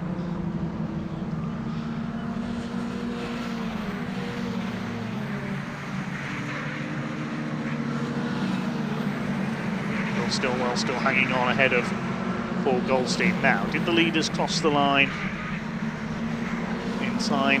No, they did not get across the line in time to get 2 more laps in. It is the last lap this time. So here we go, time for all-out slipstreaming attack then. Once again, here from the P4 Emergency Lighting Caterham Graduates Championship. Paul Goldstein's got the inside run on Will Stillwell. Through Tarzan, behind them Jonathan Ems. And it's all about these two for the win, James Emson and Max Haynes.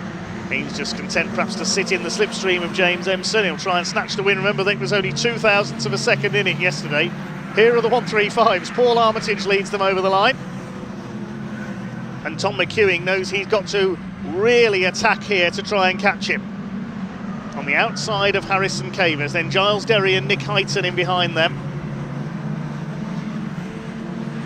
Tom McEwing will first of all try and get past Harrison Cavers as quickly as he can. He's an unwelcome guest right now as far as Tom McEwing is concerned, because he's stopping him getting towards the championship rival out in front, Paul Armitage. Look at Max Haynes all over the back of James Emson. Hard to know where to look in the final lap of this race.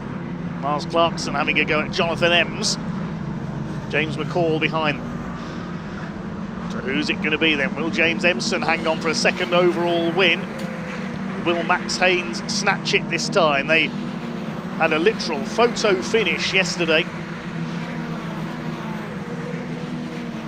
What's going to happen? They're coming down towards Kumho and towards Luyendijk now. The Kermit the Frog liveried car of James Empson, the black car of Max Haynes.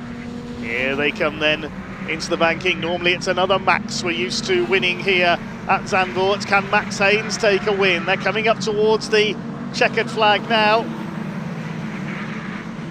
Here they come. They're going to be side by side over the lines. Another photo finish. This time Max Haynes gets it. And Paul Goldstein will take third. And that means he gets the main championship maximum points. What about the Sigma 135s? Here they come. There's Tom McEwing. Oh, there's a spinner in front of that. Where's Paul Armitage? That's the 62 car of Hewitt that has spun there. But I can't see Paul Armitage among this group. Have we lost him? What has happened? The slipstream comes up to the line. They're all together. The guest cars are going to cross the line first, I think. Now, was it Tom McEwing or was it Giles Derry got the win there? I couldn't see them. There's Armitage. It looks like there's been some contact. He's dropped back. There's damage on the right rear of his car. Now, who got it in 135? It was Harrison Cavers won it outright ahead of Nick Heighton. Giles Derry beat Tom McEwing to the line by 13 thousandths of a second. Giles Derry gets the maximum points in the main championship class. What happened to Paul Armitage? Something happened on that last lap. We were watching the 150s cross the line, but at the same time, something went on in the lead battle for the 135s.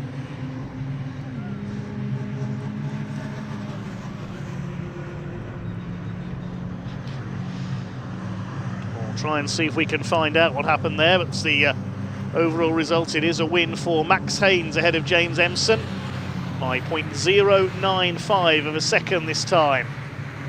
It is a reversal of the result from yesterday. Paul Goldstein wins the championship class in third place, then Will Stillwell, Miles Clarkson, Jonathan Ems, James McCall, Rob Warner, Peter Mott and Toby Clues round out the top 10.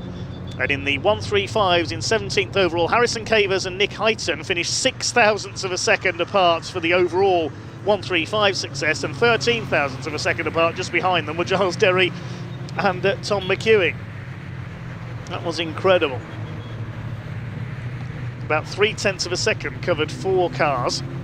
McEwing in second in the championship class. Gunter was third, Thomas Gunter that is. Then Paul Oglesby behind them. It was Neil Warnock, Louise Deason, Paul Armitage finished down in 26th and 6th in his class. Okay, let's hand down to Ian in Parc Ferme.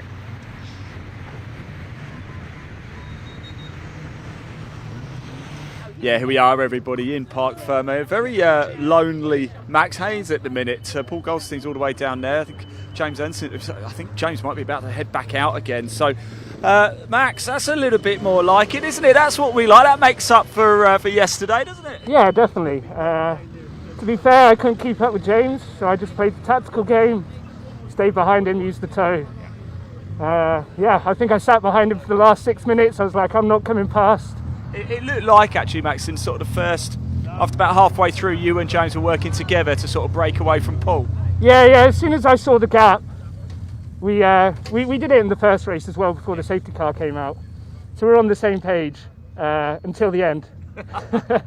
I said that actually. I was sat watching the race and I was like, I think these two they're working together, but the niceties will end sooner. But this time you got the better of it, and it's been a pretty perfect weekend, hasn't it? Yeah, it's been great. Apart from being really sick this weekend. What happened? The tap water here maybe has done something. I don't know. Okay, right. Well, get out and go to the toilet.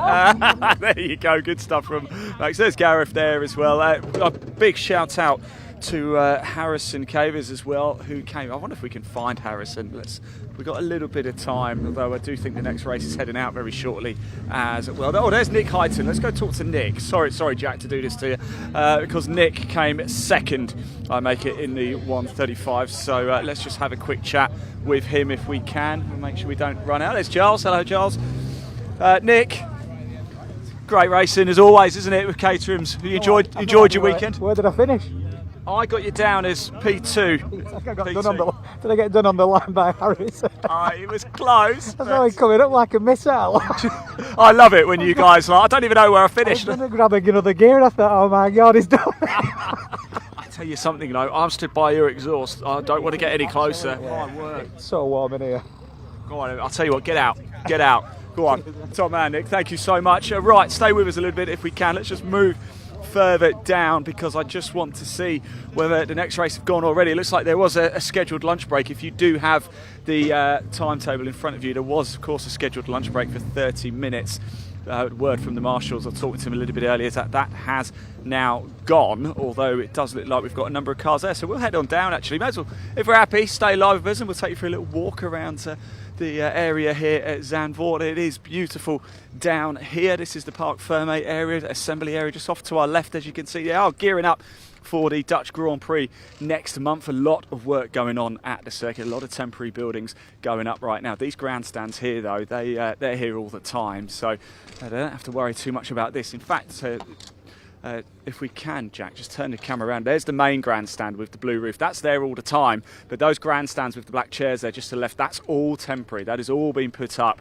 They started work a week and a half ago to get ready for the Dutch Grand Prix. So pretty good stuff indeed. So much work going on. Let's make our way down because there's Paul Goldstein. Now he finished third in that race in the Caterham Graduates with the 150s, and he's straight back out again now in the 310Rs. So let's head on down. I wonder if we've got time to have a very quick chat with him.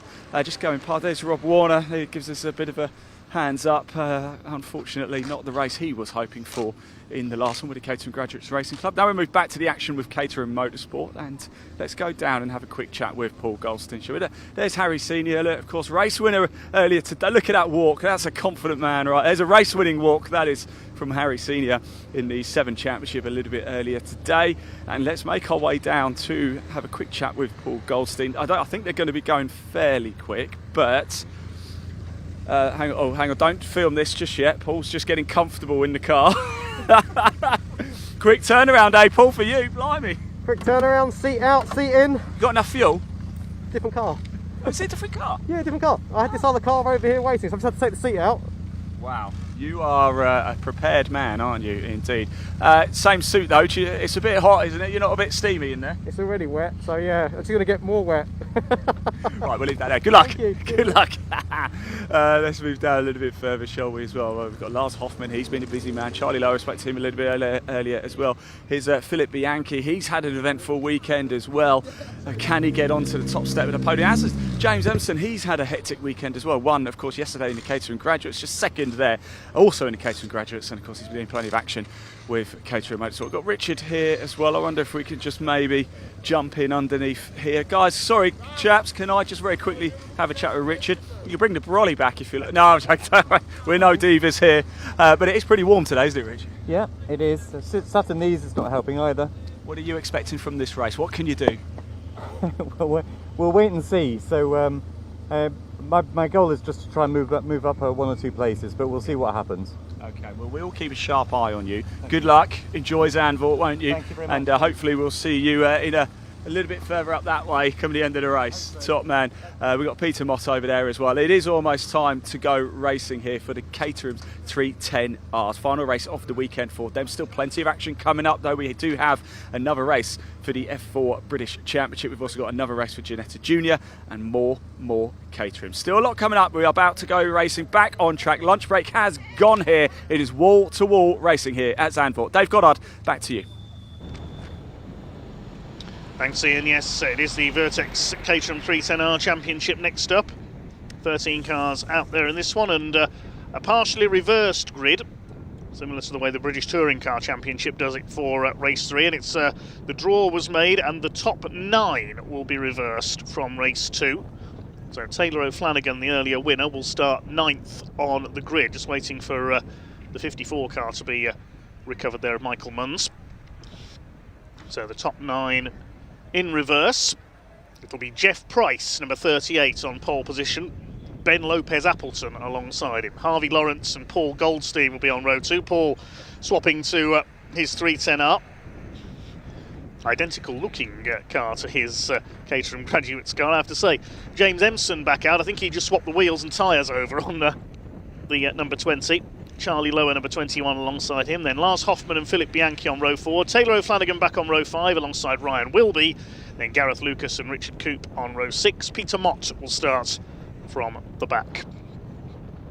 So it's a short pause in proceedings while the track is cleared and we get the all clear from the clerk of the course, and then we'll be underway with our next race, the Caterham 7 310R Championship, sponsored by Vertex watches.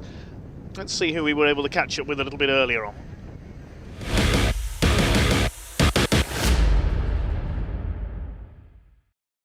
Right, we're back in the assembly area. Cars are starting to come in now for the Caterham Graduates Racing Club. We've got the Sigma 135s and Sigma 150s. As Rob Warner very kindly decides he wants to run me. There's James Empson. He's been a busy boy this weekend, hasn't he? Racing in pretty much almost everything. Let's move over to Gareth Cordy here, because Gareth has just been giving the eyes over to Charles, and I sense there's a rivalry here, Gareth. What's going on? Well, we've been racing together for nearly 20 odd years, so we know each other like the back of our hands, and there's always a bit of intense rivalry on the track, but off the track it's just really good fun, yeah. Hang on, Gareth, I don't recognise this race suit. What's going on with the old... You used to have the old Williams, BMW Williams one, didn't you? What's this? I was forced to buy a new one because my old suits didn't have the holograms on, so she had to spend a lot of money, and then they never even got scrutinised, so that was a bit galling.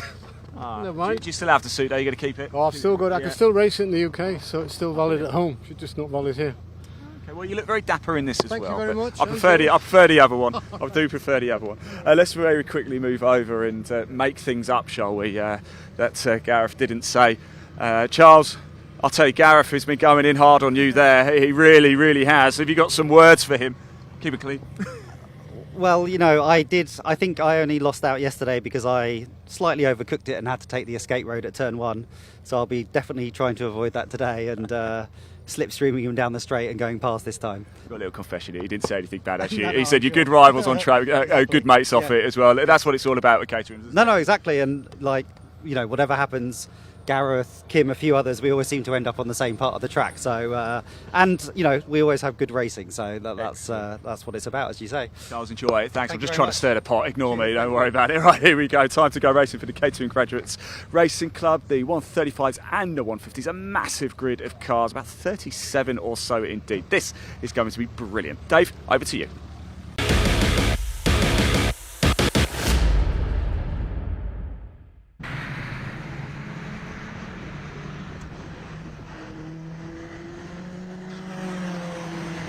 Well, that was for the Caterham Graduates, as you just seen. We've now got the 310Rs out on track. We caught up with a couple of their drivers just before they headed out onto grid. They're on their green flag lap.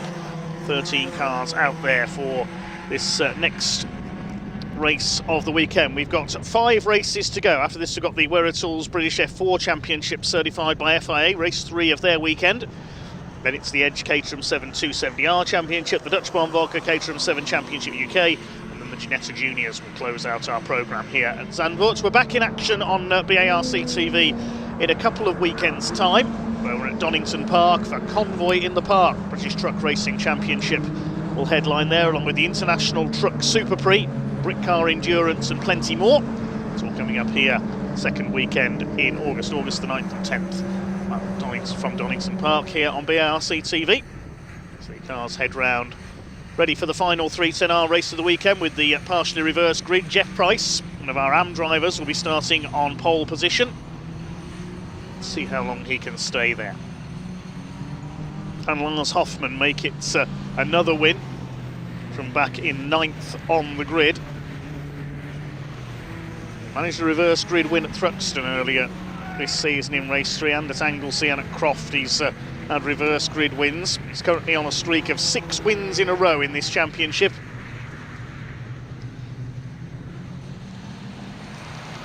Looking for his 11th win of the season. He's already looking like the champion-elect here. Taylor O'Flanagan at the wheel of the yellow machine there. Lars Hoffman will be his main rival. As always, starting from 7th on the grid. In between the two is Philip Bianchi. Can he finally get his first win? That's the grid. The black and red car of Jeff Price in pole position. Was from Bromley in Kent. He'll start alongside the grey car of Ben Lopez Appleton from Yorkshire. To Harvey Lawrence in the light blue and yellow. In gold and black, Paul Goldstein. Busy weekend indeed for him, as it is for James Empson on row 3 here alongside Charlie Lower. Now Charlie was fired up in race 2 earlier on. Bit of contact with Lars Hoffmann, so maybe their rivalry is going to be renewed here. 20-minute race once again. Green flag waves at the back of the lineup. 5-second board is held aloft. Red lights are on. Here we go. The third and final race of the weekend for the Vertex Caterham 7-310R Championship is go. Down towards the first corner at Tarzan. Now Lars Hoffmann is always very quick at these reverse grid starts. It is Jeff Price, the pole sitter, who leads the way into the first corner. Ryan will be going side by side with Gareth Lucas in the number 10 with the green wheels. As they come up towards Hugenholtz for the first time, it should be Jeff Price with the lead, the pole sitter. He's held his lead. Lopez Appleton in second place. Up on the high line is Harvey Lawrence in third. Then Goldstein is fourth. The quicker names from earlier on in the weekend yet to really make their move, although Charlie Lower having a go at Paul Goldstein there for fourth place. He's got Hoffmann up behind him, then Bianchi.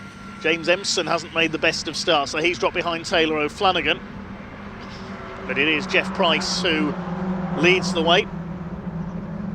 Now, how long is he going to stay there? I suspect these early leaders are going to get slipstream within the first lap or two down the pit straight. As will be ahead of Coop and Mott at the back of the field. They're just settling themselves in at the moment into this first of our reverse grid races for Caterhams this weekend. Jeff Price it is, the man from Kent, who leads the way. There is James Empson. He's not had a good start at all. He's dropped back into the clutches of Ryan Wilby now. Up towards the complex. Price leads. Lopez Appleton in second. Charlie Lower, watch for him in P5 on the tail of Paul Goldstein. I reckon he could be in with a chance of a first win of the season here. Is the dominance of Hoffmann and O'Flanagan finally going to be broken? Running wide there, as I say, that's Charlie Lower, and Ryan Wilby put a wheel onto the dust as well. Kept it going though. Here they come then to complete lap number 1, and the slipstreaming starts. Now this is where, somebody's made contact and lost a wing already. So going for the lead up the inside is Ben Lopez Appleton, Harvey Lawrence on the outside. Everybody else is squabbling behind them. Jeff Price is caught in the middle. I think Ben Lopez Appleton's going to take the lead. Indeed he is. Running out wide there, Ryan Wilby, and he took Richard Coop with him. So who's going to be leading as they come into Hugenholtz? It should be the grey car. Yes, Ben Lopez Appleton has the lead, ahead of Price in second, Goldstein third, then Lawrence. Fifth is Hoffmann, sixth Bianchi, seventh O'Flanagan. As the shuffle begins, Charlie Lower would have been up there as well had he not run wide. I think it was him who made that bit of contact and lost yet another wing. He'll need to get onto the Caterham. Pass the further tangle between the leaders. Oh, this car's going everywhere. Now, there was contact there, I think, going into Sheevlag. I think Jeff Price hit the back of Ben Lopez Appleton. That sent Bianchi and Lawrence off onto the gravel. They've got it going again, I think that everybody has. Now, let's see what that's done to the race order. And I think everybody's been able to keep going, except possibly Ben Lopez Appleton. I didn't see him rejoin. So what's that done to the race order? I don't believe it. It's put Taylor O'Flanagan into the lead.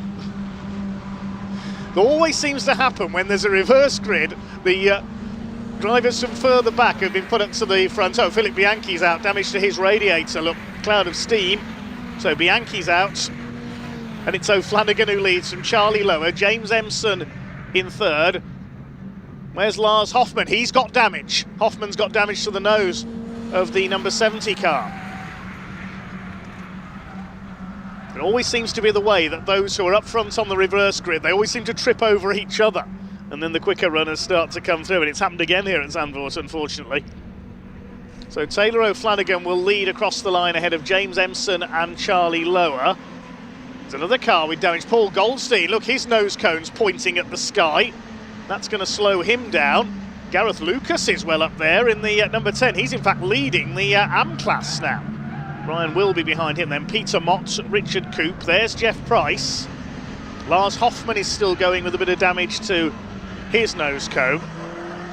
Harvey Lawrence and Ben Lopez Appleton were delayed there, of course. Yeah, Goldstein slowing down. Looks like he's out of it. It looked to me as though Jeff Price clipped the back of Ben Lopez Appleton, sending him into a spin, and everybody else just went wide, tripped over each other behind.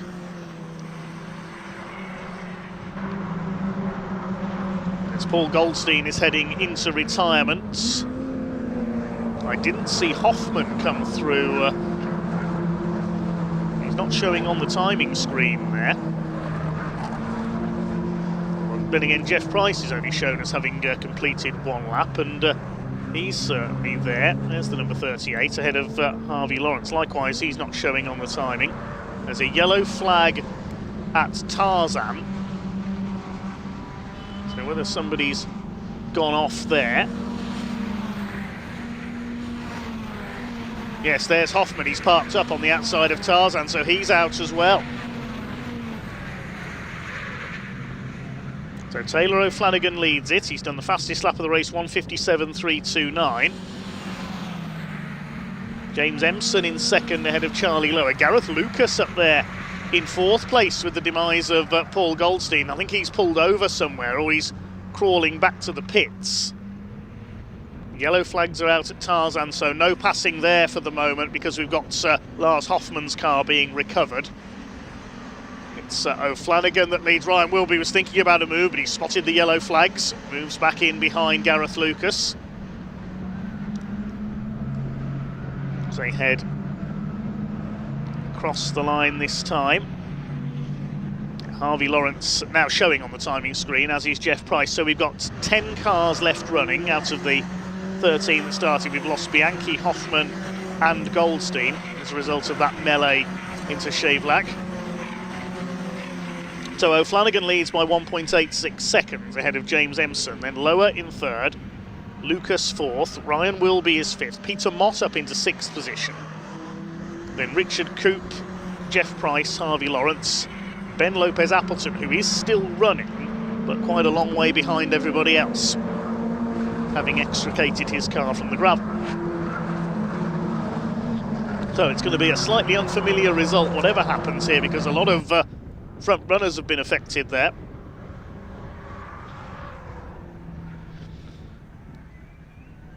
But it's all played into the hands yet again of Taylor O'Flanagan, who's on for win number 11 of the season. And he's 7th in succession. It's going to be a second consecutive hat-trick. That's very rarely seen in Caterham racing. As long as no misfortune strikes him here. So let's see if the likes of Charlie Lower can catch him up.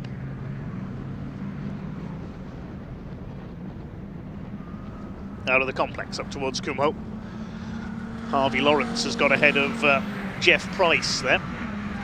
It's going to be an unusual result, I think, in the AM class as well, because we've got Gareth Lucas in fourth overall in the number 10, the blue and green car. Was leading the AM class. Now, has he lost out there to Ryan Wilby? Yes, so he's not fourth overall anymore, but still leading the AM class because Ryan Wilby's a Pro-Am driver. Lucas having a go back again. He's loving this.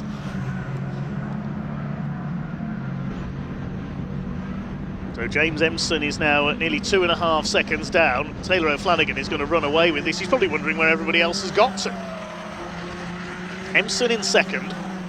Lower is third. Then Wilby, Lucas. Peter Mott is up there in sixth. He's running well. Second in the AM class. Just over 2 seconds down on Lucas at the line. Then Coop, Lawrence, Price. Ben Lopez Appleton is another 13 seconds back in 10th place as Charlie Lower lunges at James Empson there, coming out of Shavlak. Thought there was going to be contact between those two then as well.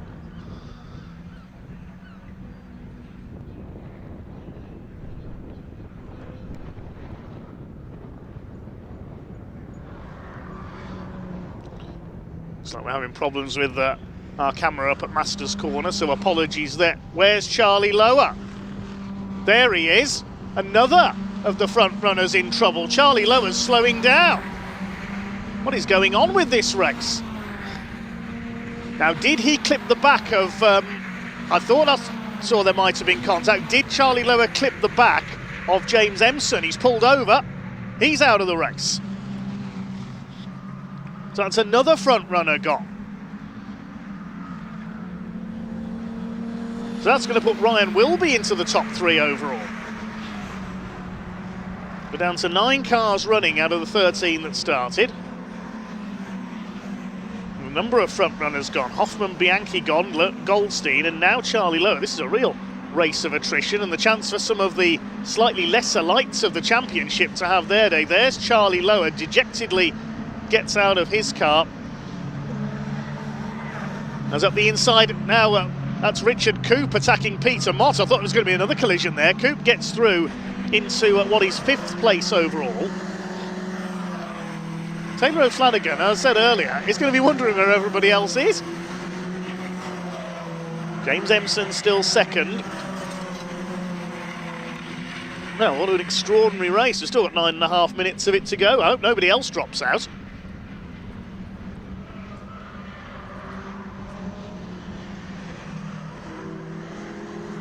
There's Lars Hoffman's car. A couple of the fire marshals there just discussing what's going on out there. Ryan Wilby still hasn't shaken off Gareth Lucas, our AM-class leader, and these two are now fighting for an overall podium.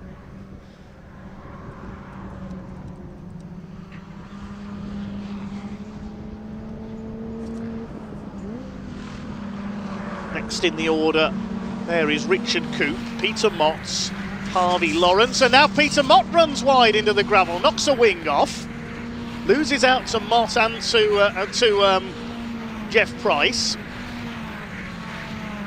What is going on out there? There's not some fluid down, is there?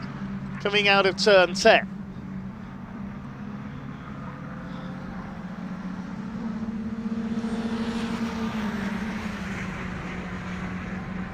So Taylor O'Flanagan coming through to complete his 6th lap this time through. What's his lead over James Empson in 2nd place? There's the number 20. 4.3 seconds now. The battle is on for 3rd. Here comes Gareth Lucas looking for an overall podium finish. He hasn't got near the podium this season, but he gets ahead of Ryan Wilby there into the right-hander at Tarzan. Next in the order, Richard Coop. Then Harvey Lawrence, Jeff Price, Peter Mott after his mistake further back in the order. Ben Lopez Appleton, who's 13 seconds back after recovering from his off, rounds out the 9 cars. Here's a battle between Harvey Lawrence and Richard Coop. This is for 5th position. 2nd in the AM class. They're trying to catch Gareth Lucas here to try and win the AM class.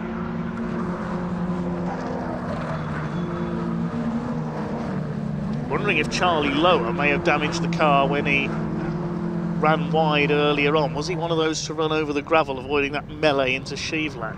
Maybe that's why he dropped out as well, because that took out Hoffman and Goldstein with damage. Gareth Lucas sliding a bit wide there, coming out of turn 10.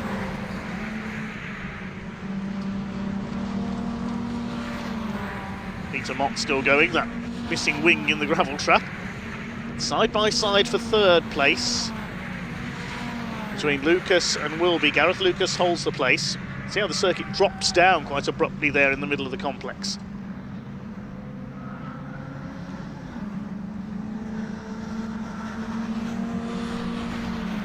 88 of Ryan Wilby. Trying to get himself back into 3rd, the man from Halifax. But Taylor O'Flanagan's out on his own. Heading for win number 11 this season. 7 wins in a row. Well, he was only 6 points ahead of Lars Hoffman coming into this weekend, but he's going to have a massive increase in his championship lead. Fight is on for 5th between Richard Coop, Harvey Lawrence, and behind them Jeff Price, who started on pole in this reverse grid race.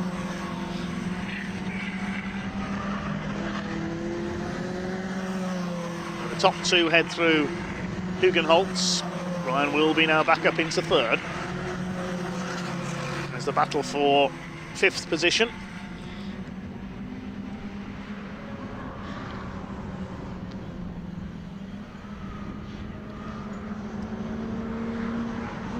See what Richard Coop can do here. He could be on for his best ever results in the 310Rs. He missed the first 2 rounds of the year. They're making up for lost points here. I mean, to give best to Harvey Lawrence at the moment. He's got through for 2nd in the AM class and 5th overall. Now here comes Jeff Price, has a look. Thinks better of it. We don't want to risk another collision and take more cars out of this race.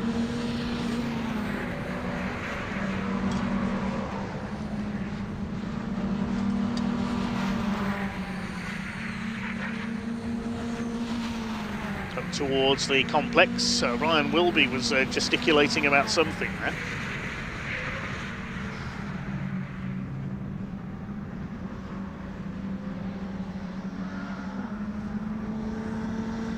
Four and a half minutes of this race to go, with Taylor O'Flanagan seemingly going to win it. He's just done another fastest lap, 1:55.648 last time around. Will he better that this time through?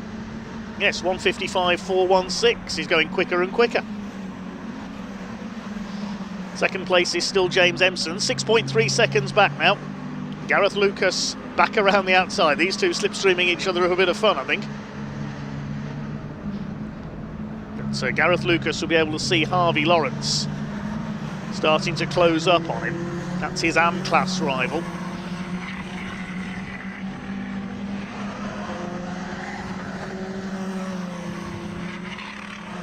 Ryan will be in between the two. He's a pro-am driver. Lucas little sideways there on Hugenholtz.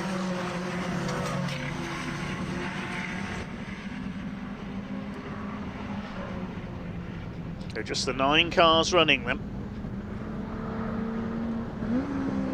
This race of attrition for the Vertex Caterham 7 310R Championship.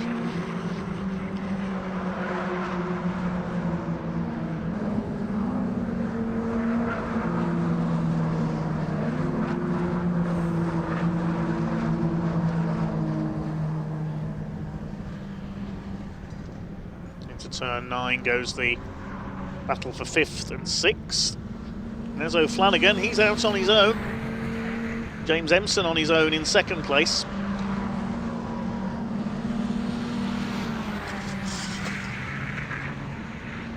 Main battle is for 3rd. Lucas against Wilby. They're coming down into the complex now. Gareth Lucas still holding off the orange and white machine of number 88, Ryan Wilby.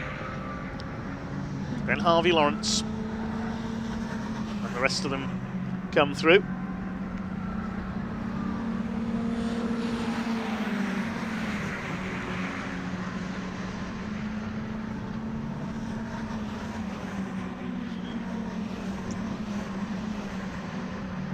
So a couple more laps for Taylor O'Flanagan, heading for 7 wins in a row. Around the outside goes Ryan Wilby. He's going through into P3.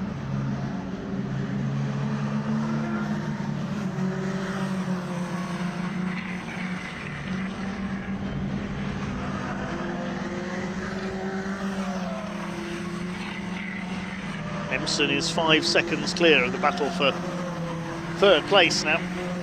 Lawrence 5th, Coop 6th, Jeff Price down to 7th.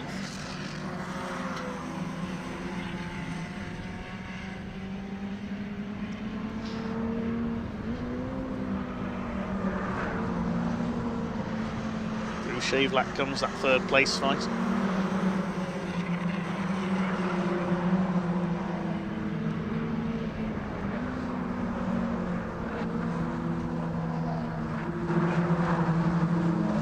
Now towards turn 9, Ryan Wilby looking to make it a Pro-Am 1-2-3 overall. Could be an AM driver up onto the podium here.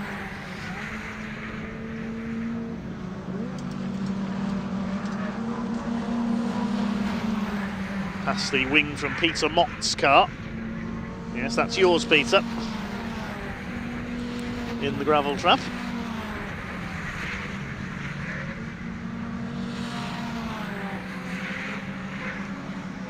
These two, we said, 5 seconds behind James Empson. Harvey Lawrence starting to reel them in now, and Gareth Lucas is going to have to start looking in his mirrors here. There's 30 seconds left on the clock, so on the last lap, Harvey Lawrence may well catch him and try and get the AM class victory once again. We're into the last lap now of this Vertex Caterham 7 310R Championship race. Gareth Lucas wants to get back ahead of Ryan Wilby, use him as a buffer to stop Harvey Lawrence from taking another AM class victory off him.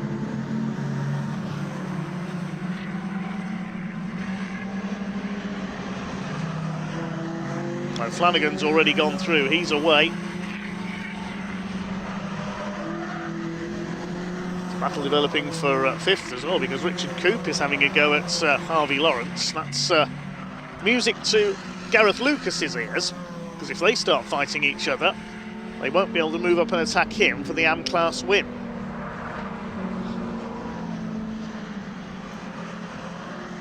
He'll want an overall podium, Gareth Lucas here. That's Jeff Price up behind Lawrence and Coop.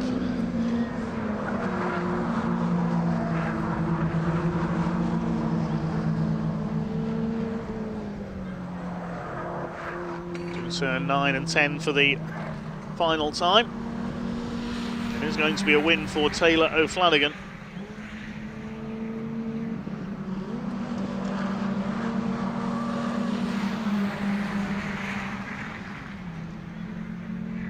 Here he comes. Towards the last couple of corners. Well, a perfect weekend, it all played into his hands in this race 3. Coming in for win number 11 of the season and 7 in a row. A remarkable feat in Caterham racing. Taylor O'Flanagan completes a clean sweep here at Zandvoort in the Vertex Caterham 7 310R Championship. James Empson will come over in 2nd. It's going to be Ryan Wilby who will take 3rd. And Gareth Lucas in 4th place wins the AM class just ahead of Harvey Lawrence. Richard Coop next, then Jeff Price, Peter Mott, further back is Ben Lopez Appleton.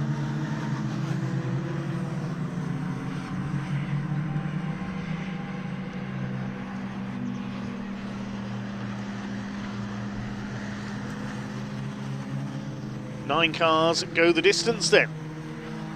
An incident-packed Vertex Caterham 7 310R Championship race. Taylor O'Flanagan completes the treble, 2 trebles in a row, 7 wins in a row in all, 8.5 seconds near enough clear of James Empson, by far our biggest winning margin of the weekend. Ryan Wilby in 3rd. Gareth Lucas, well into him, takes the AM class ahead of Harvey Lawrence and Richard Coop. Jeff Price, the pole sitter, in 7th, then Peter Mott and Ben Lopez Appleton, the only other finishers.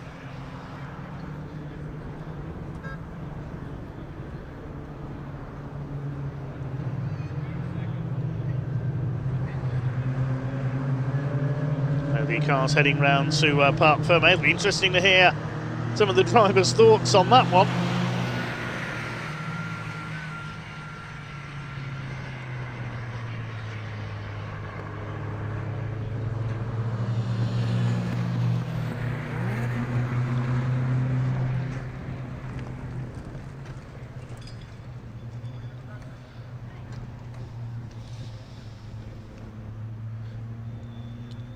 Okay, so 4 races to go. The Wera Tools British F4 Championship, certified by FIA, is next up, followed by the Edge Caterham 7270Rs, the Dutch Vodka Caterham 7 Championship UK, and we finish with the Ginetta Juniors, the Caterhams. It's being stopped there to allow the F4s out onto circuit.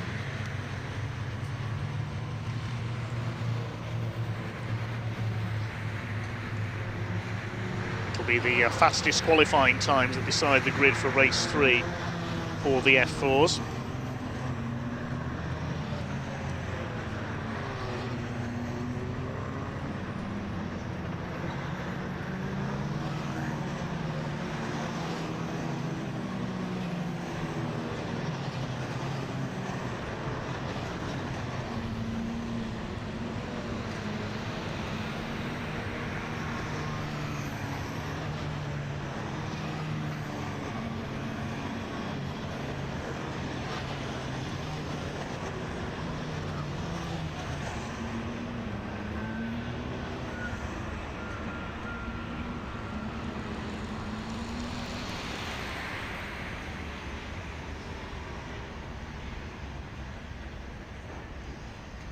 It's certainly been an entertaining weekend here at Zandvoort so far on the BARC's annual overseas trip.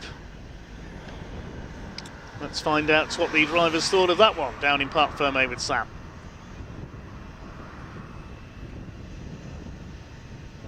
What a crazy race. Wow, I mean, only 9 cars finished. Sad to see, but you can't take it away from this guy. Taylor absolutely had a fantastic race, and James is more than happy to be on the podium. He said finally, but yes, it's Kaylee's birthday, so that was a nice little present. That's Taylor's wife. So yes, right, Taylor, come round here. Amazing, well done, well done. Thank you very much. Thank you. Well, you must have just been watching all that chaos and thinking, oh my gosh. Do you know, I was super lucky where I was. I just literally, as like the river parted, all the guys just went left off the track, and I was just like, put my foot down. Paul almost caught me, I think, but yeah, just managed to squeeze through, and suddenly the track was open. I was like, surely must be a safety car, but they all must have got going again, or I'm not sure. Hopefully everybody was all right, but yeah, literally then it was just go, and yeah, amazing to see these guys on the podium. Super happy, and yeah, great weekend for us. So chuffed. Zandvoort's done well for you this time round. Absolutely, yeah. It's always been a track we've loved, but never quite had the results we hoped for. So, yeah, really happy with it this weekend. Excellent. Well done, well done. Right, let's have a word with James Emson. Look at Richard Coop. I will mention he's got his first podium in the AM class, and Gareth here as well. I'll come to you in a bit, Gareth, but first place in the AM class as well. So that's yeah, very, very happy drivers. So James, how was it for you? Mad race, wasn't it? Mad race. That's my second podium today, and I haven't had one in 2 years. So just absolutely unbelievable. It was brilliant, but there was something went on in front, and I came around the corner, and there were just cars everywhere. I'm thinking, find the gap. I found the gap, went through, and then Charlie was in front of me. Got past Charlie, but Taylor is just so quick. But no, it was really good, and thanks to all the mechanics and team and coach and everything else. But I've always said that the people in front are machines, so they put a sticker on my steering wheel for me. Be a machine. Oh, brilliant. Have a look at that. Can you see it on the steering wheel? Brilliant. It's a nice little reminder, isn't it? I needed that reminder for the last few laps where I couldn't see anybody behind me. I'm thinking, do not go wrong, just drive as you have been all weekend. That's it. Yeah, you just got to keep consistent, haven't you, and not overdo it, not, you know. Yeah. No, it was fantastic. Brilliant weekend. Really well done, James. Thank you very much. Right, let's go and speak to Ryan Wilby. Where is he? Where's Ryan? Oh, there he is. He's got his black race suit on. That's grab. Ryan, come over here. Congratulations, third place. You had a good battle with James as well, didn't you? I was just towards the end, wasn't it, on the line? No, I was just clinging on to the back of James, to be honest. I've been sort of struggling with power issues all weekend, so I was not expecting it to be on the podium this weekend. But yeah, the sea of cars just parted in front of me, and I sailed right through. That's what James said as well. So yeah, good to be not involved. Yeah, good to be not involved. I've not lost a wing or anything this weekend, so happy with that. Excellent. That's a win, isn't it? Yeah, I'll take that as a win. Yeah. Brilliant. Well done, Ryan. Right, just very quickly, let's just move on down and speak to Richard Coop, and his first podium in AM class, and this is his first season in 310 as well. And for Gareth, first of the AM class. I know, well that's done. amazing, first time as well, which is fantastic. So yeah, really, really good race. Obviously, I'm a bit unfortunate for the guys that had a little bit of a coming together, and I was a benefactor of that, but still run a good race after that. Really, really good. Yeah, well done. Good way to end, isn't it? Yeah, absolutely superb. Well done, Richard. Hi. Wow, I saw how happy you were when you got out of the car. I've been waiting for this. It's been a difficult year, so I'm really pleased to get this. Yeah. Really pleased, yeah. Oh, and you obviously loved the race as well. Good It was fun. a great race. There's a lot of pressure all the time, but I managed to keep calm, keep it on the road. You know, that's what I needed to do. Yeah. That's it. It's not easy around here, though, is it? It's long lap. Yeah, and you're having the car sliding pretty much all the time, so you know you've got to keep it under control. So yeah. Really pleased with that result. Really pleased. Yeah. Awesome, well done. Thank you Good very job. much. Thank you. Thanks. Right, I think if we've got a little bit more time, we might just go and have a word with Jeff Price, because all the everything that happened. Right, we have got a little bit of time. Sorry, that's just been pulled in front of me. Jeff, a lot of chaos happened in front of you or behind. What happened? Ben got a really good slip down the start-finish straight, so overtook me, and then I got a really good slip down the sort of back straight, and we went in sort of side by side slightly. I don't know if Ben lost the rear slightly or whether I went in too hot, but we literally just touched a tiny bit, and then Ben spun, and then everybody locked up, and and then people started tagging each other, so it's just unfortunate, really. No. One of the fastest corners, very fast corner that one as well. Yeah, it is, and especially if you have any problems there. And it was a little bit dusty, I felt, but it sent us all off, and then everybody behind just came through nice and easily on the racing line, which is terrible. But most of us managed to get out of the gravel, but I think everyone sort of sustained a tiny bit of damage as a result, so performance was down. Well done anyway. Thank you very much. Right, that is it for the 310R race today, for all their 310R races. We've got the Wera Tools F4 Championship is out now, so I'll hand over to David. Yes, cars out on track then. Thanks, Sam, for the final race of the day for the Wera Tools British F4, certified by FIA. This race will be lined up with the fastest qualifying time. Yesterday's first race was the second fastest time for each driver in qualifying. We have the partially reverse grid for race 2. For race 3, it is the qualifying times that set the grid. So it will be Fionn McLaughlin, number 5 on pole, alongside yesterday's winner of race 1, number 24, Martin Molnar, 26, Henry Jocelyn, and 93, James Pizik on the second row. Third row, number 12, Adam Al-Azari, and 17, Chloe Chong, if she's there. Damage to her car from yesterday, I think, preventing her from racing in race 2. Row 4, 25, Ethan Jeff Hall, and 20, Ella Lloyd. Row 5, number 90, Chase Fernandez, and 23, Theo Palmer. Row 6, 7, Thomas Behrman, 46, Ari Bansal, winner of the reverse grid race earlier on. And row 7, 21, Tommy Harfield, and 42, Rowan Campbell-Pilling. Row 8, Ian Kraling, number 62, and 19, Alexander Savinkov. Row 9, 69, Yuhao Fu, and 8, Thomas Ingram Hill. Row 10, 47, August Raber, and 3, Nina Garderman. Will be Henry Mercier, number 13, and 11, Emma Feldmeyer. Row 12, 14, Alba Larson, and 52, Esme Kosterman, if she's out after that crash earlier on. Row 13, number 4, Xavier Avramides, and 27, Charlie Edge, and 33, Cole Hewitson, the South African, at the back. He's got a 3-place grid penalty in this race for causing a collision in race 2. So we'll start at the back of the field.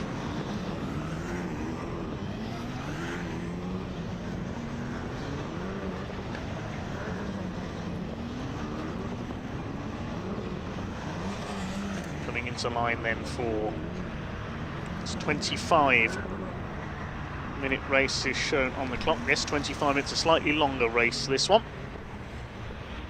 One car coming down the pit lane.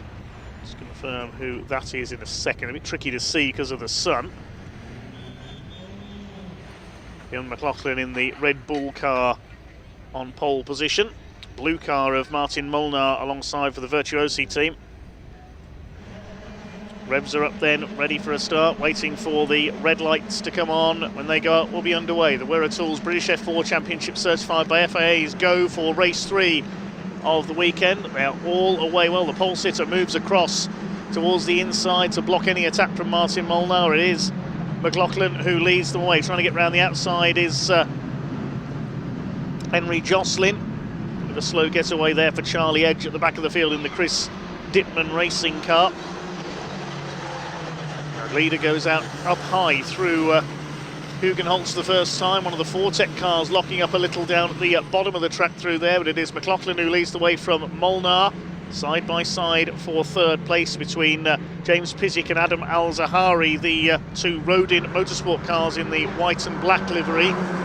Henry Jocelyn has gone down to 5th. He always struggles with his starts, banging wheels a bit there with Ella Lloyd in the number 20. Behind them, Chase Fernandez, who's being chased in turn by Ethan Jeff Hall.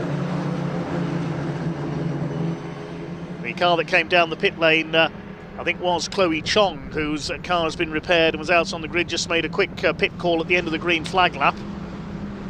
As they start to sort themselves out around the opening half lap here in this final race of the weekend. One of the XL cars a little bit side, I think that's Cole Hewitson at the back there.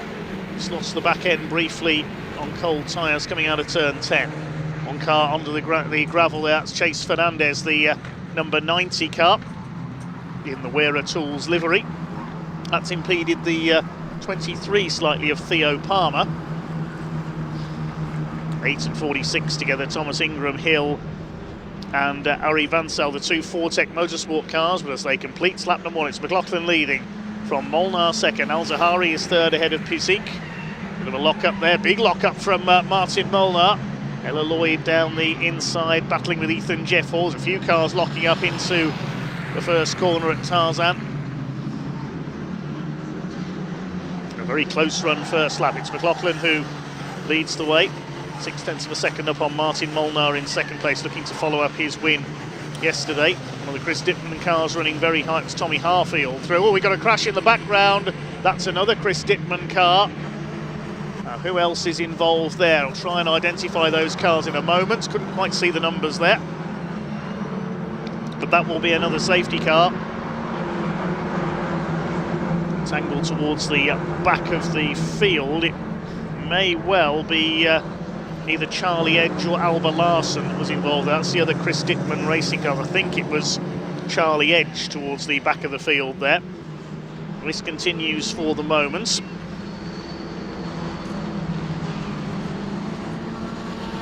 With Fionn McLaughlin in the lead. Safety car is scrambled as expected. There are two cars involved there on the entry to Hugenholtz. See again what happened there if we can in a moment. Let's try and identify who those cars were. It's one of the Chris Dittman racing cars involved up there.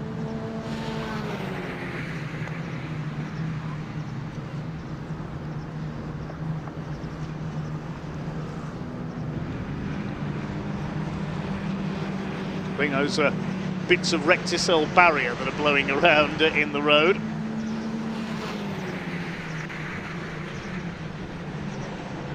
See which cars haven't come through. Alba Larson, I think, was involved there, the number 14. And yes, it is Charlie Edge who was involved there as well, in the number 27. That's the car that has stranded. The other car that was involved, I think, has tried to continue on and get back towards the pit area. It's, Charlie Edge's car is stuck there on the edge of the track at Hugenholtz.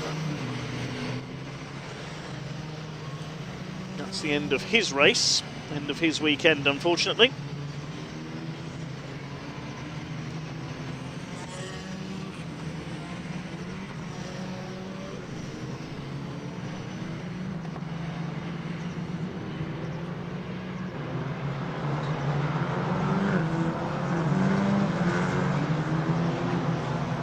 A fair bit of a clear-up needed here, I think, before we get this race back underway. So at least another couple of laps behind the safety car.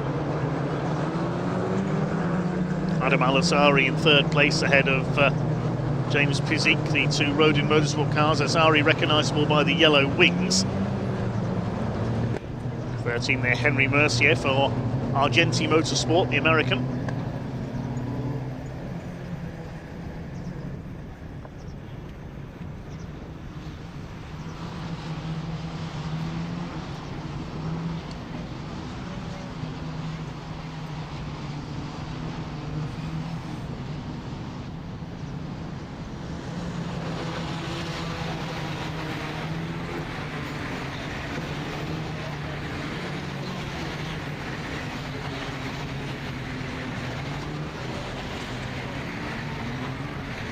It's under the safety car once again here at Zandvoort.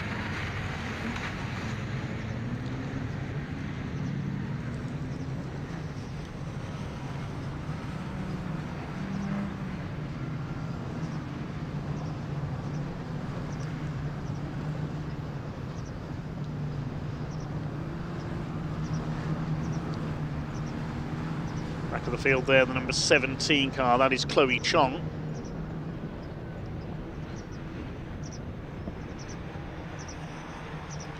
Alba Larson and Emma Felbermeyer.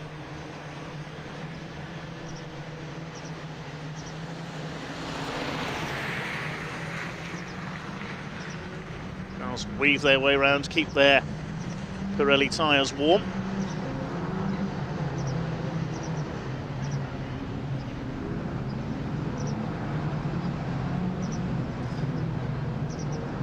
the recovery crew go to work up there at Hugenholtz. Certainly has been a fairly incident-packed day for the Wera Tools F4 British Championship certified by FIA. You can see the clean-up still in progress up there. The car has not yet been moved, so it's going to be a fair delay here, I think. Still 3 races to go after this as well, 2 Caterham races and the Ginetta Juniors.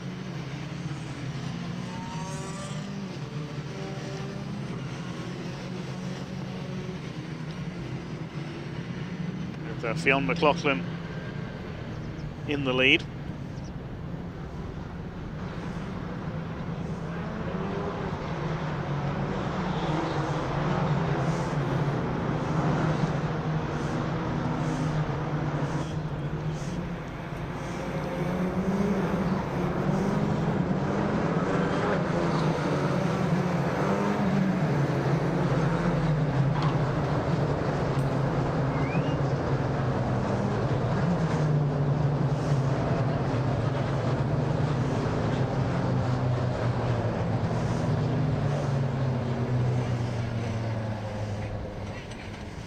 Looking at the championship standings after race 2, and in fact the red flag is coming out.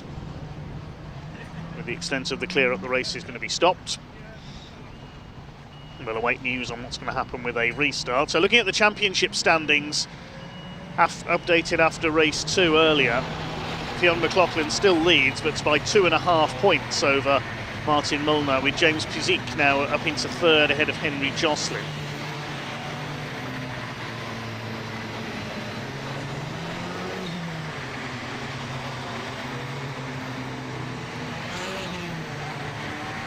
Rookie and Challenge Cup standings have not yet officially been updated, so we can't update you on those.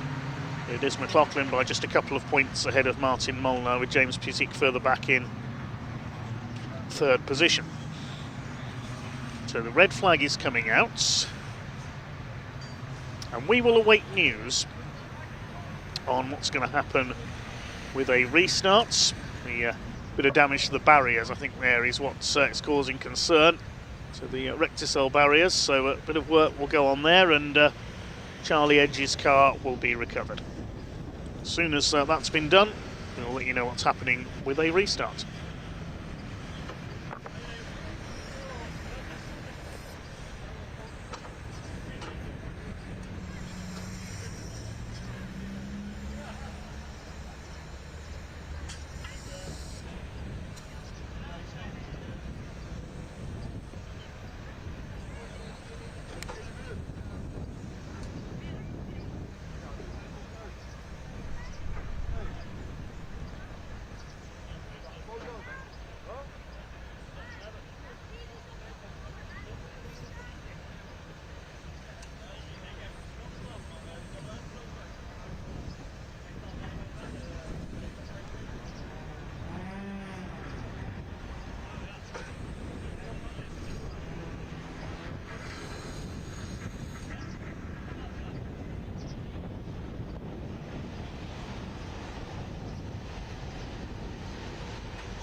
So we're under the red flags here at Circuit Zandvoort in this Wera Tools British F4 Championship, certified by FIA Race 3, following an accident on the entry to Hugenholtz. Charlie Edge in the Chris Dittman racing car stuck there. The car is on the back of the recovery wagon. And the barrier's just being checked over at the moment. Fionn McLaughlin was leading at the time of the stoppage. We've got no news on a restart. It will be a safety car restart, that's all that we can tell you. We will be back underway as soon as we can. We do not yet know the distance of the restarts, the time or distance.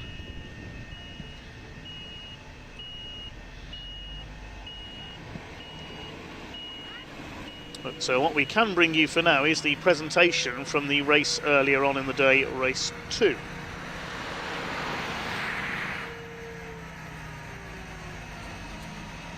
British F4 Championship certified by the FIA. We are going to go straight into the rookie podium, but before we do, I am delighted to have a very special guest to hand out the trophies. Please welcome Ian Wolford, the MD for Vera Tools UK. Big round of applause, everybody.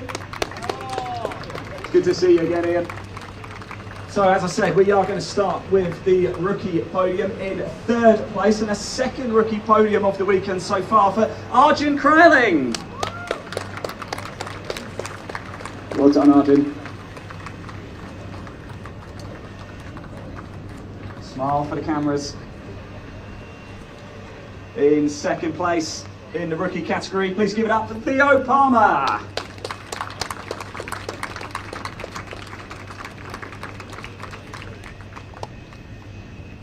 Well done, Theo.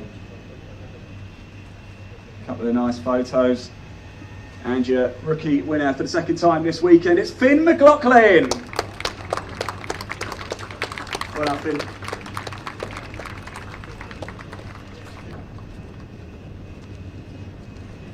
Excellent stuff. If we could get you all on the top step as well for a little photo. And Ian, would you like to join them? Great stuff indeed. There we go. That's your rookie podium for round 17 of Vera Tools British F4 Championship. Arjun Kraling, Theo Palmer and Finn McLaughlin. Well done. All right, now we're going to go straight into your overall podium. And please give it up in 3rd place for Adam Al-Hazari. Well done, Adam. Did I say that right? That was good.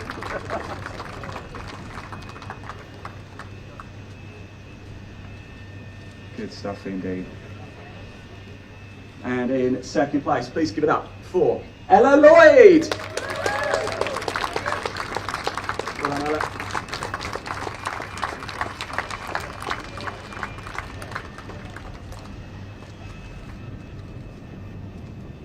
Good stuff.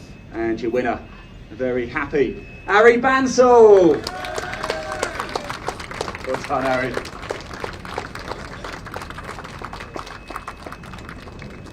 We have a winning team trophy to hand out as well, so could we please have a representative to come up to the podium from Vortex Motorsport.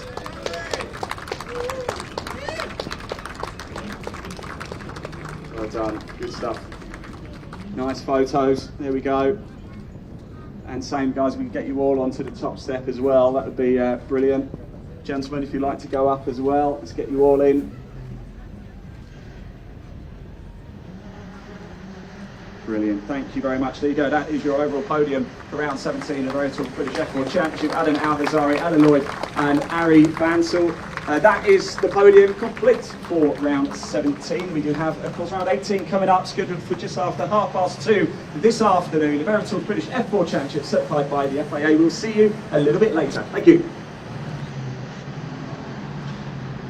So nicely timed there. That was the presentation from race 2. This is the restart of race 3, getting back underway from the point where the race was halted, and we restart behind the safety car with race number 3 for the Wera Tools British F4 Championship, certified by the FIA.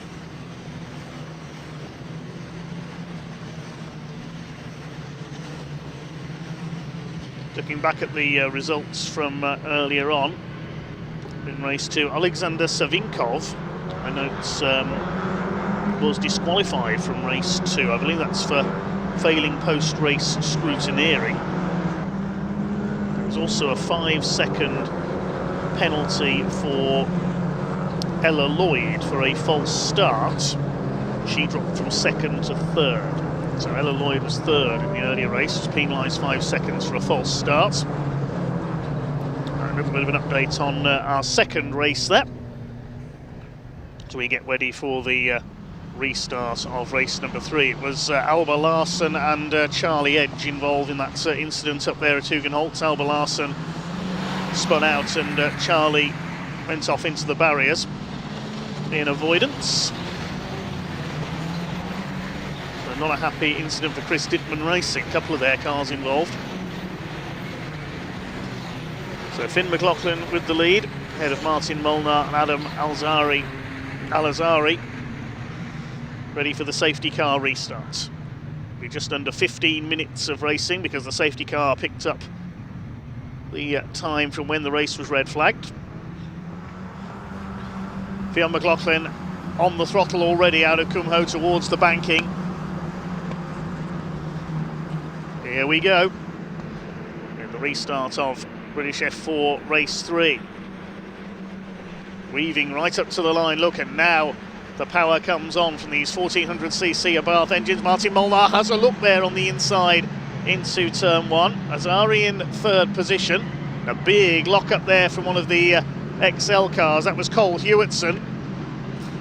They start to sort themselves out further back in the order. McLaughlin leads from Molnar, Alazari. One of the high-tech cars going down low through there. I think that was Thomas Behrman. 4th place is Pizik. 5th, Henry Jocelyn. Ethan Jeff Hall behind him. Then it's Ella Lloyd, Chase Fernandez, Behrman and Harfield rounding out the top 10 on this restart. Looks like Tommy Harfield's got through past Thomas Behrman as a result of that. Theo Palmer behind them. Ethan Jeff Hall moving up to challenge Henry Jocelyn, who's once again left Ruing a slow start in the first start of this race. Leaders head out of turn 10. Ends up the short straight towards the complex. It's a big field of originally 27 cars. We are missing a couple of them. No Charlie Edge, of course. We don't have number 4, which is the Australian Xavier Avramides. He went out in the first race yesterday. And Yuhao Fu after that accident in race 2. Not out in this one. Bit of dust being kicked up there on the outside. So here come the leaders. Martin Molnar to the inside. On the outside it is McLaughlin. He holds the lead. Trying to get around the outside is Alazari. And a big lock up there for Martin Molnar. Ooh, I thought he was going to take both of them into the gravel there. They almost made contact. James Pizik behind them. Then Ethan Jeff Hall. Ella Lloyd is down to 6th position. Martin Molnar taking some liberties there into Tarzan. He's done it again. This time they do make contact, and off goes Alazari into the barriers on the outside of Hugenholtz. I'm wondering if Martin Molnar was having braking problems there, because, yeah, he's bent his front suspension now. Look, you can see the right front wheels at a drunken angle. And whether he was having braking problems there, he'll certainly be having handling problems now. That car's going to be heading pit-bound, I think. So, is the race going to continue? Is Alazari going to get his car out of the barrier there and be able to keep going? We didn't see whether he made a heavy impact. So there's James Pizik. He's now in 2nd place. Well, no, he's not. It's rolled back down, look, into the middle of the road. So that's going to have to be a stoppage, because Adam Alazari's car is in the middle of the road. It's rolled back down the banking. He's in a very dangerous position there. This race needs to be stopped. The safety car is being scrambled, but I fear that's going to be another red flag.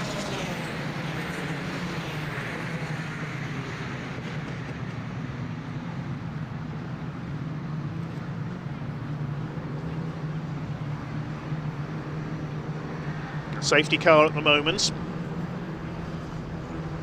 Fionn McLaughlin will be picked up there on the exit of Tarzan. I think one of the XL cars, Cole Hewitson, I think I may have seen some damage to his front wing as well. Martin Molnar has pulled into the pits. There he is in the background with that bent suspension. Who else is coming in up there? There's another car into pit lane. It is Cole Hewitson. Yes, he has damaged his front wing. Oh, goodness me. An incident-packed day for the British F4 Championship. There is Adam Al-Azhari's car.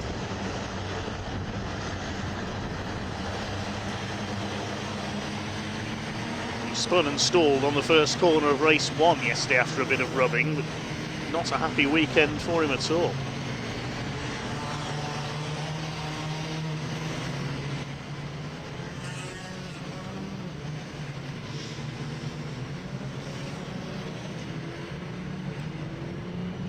Lachlan from Pizik and Ethan Jeff Hall is now the order after that tangle for second and third places.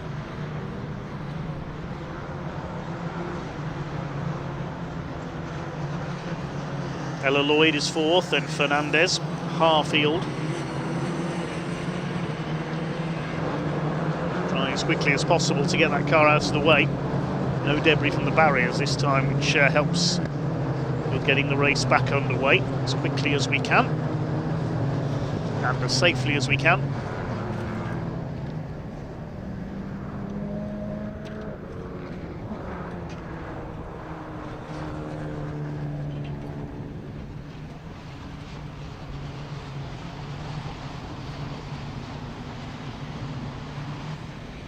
Safety car will be coming in this lap, so it's needed to get the car out of the way off the track.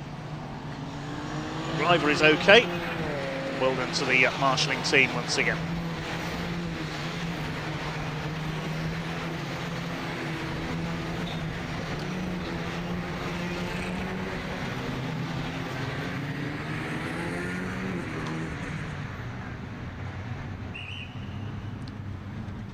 Keeping it steady at the moment as they come out of the complex.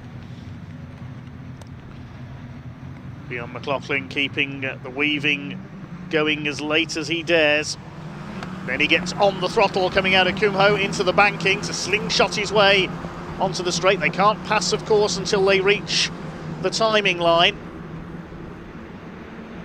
Here we go with yet another restart. 8.5 minutes to go for British F4 here at Zandvoort. Bjorn McLaughlin moves across to the outside. It's Pizik in second place. Ethan Jeff Hall is third. Then Ella Lloyd into that first turn. They go 3 cars together. Now, did they get round there? There was a bit of wheel banging, I think. I think they've all made it round safely up towards Hugenholt. So I think they get through this time. This is where all the incidents been so far in this race. One car moving down low to the inside. That was one of the Argenti cars, I think. So Fionn McLaughlin in the clear, looking for his first win of the weekend, the championship leader. Start to sort themselves out further back, through towards Chevlac. Tommy Harfield going well, they're in 6th place. Got ahead, I think, of Chase Fernandez. It's Chase Fernandez, number 90 in the colours of Wera Tools, the black with the turquoise flashes. Sits behind Harfield at the moment, just ahead of Thomas Behrman. But it's McLaughlin who leads from Pizik, Jeff Hall. Ella Lloyd under fire from Harfield. It's got ahead of Fernandez.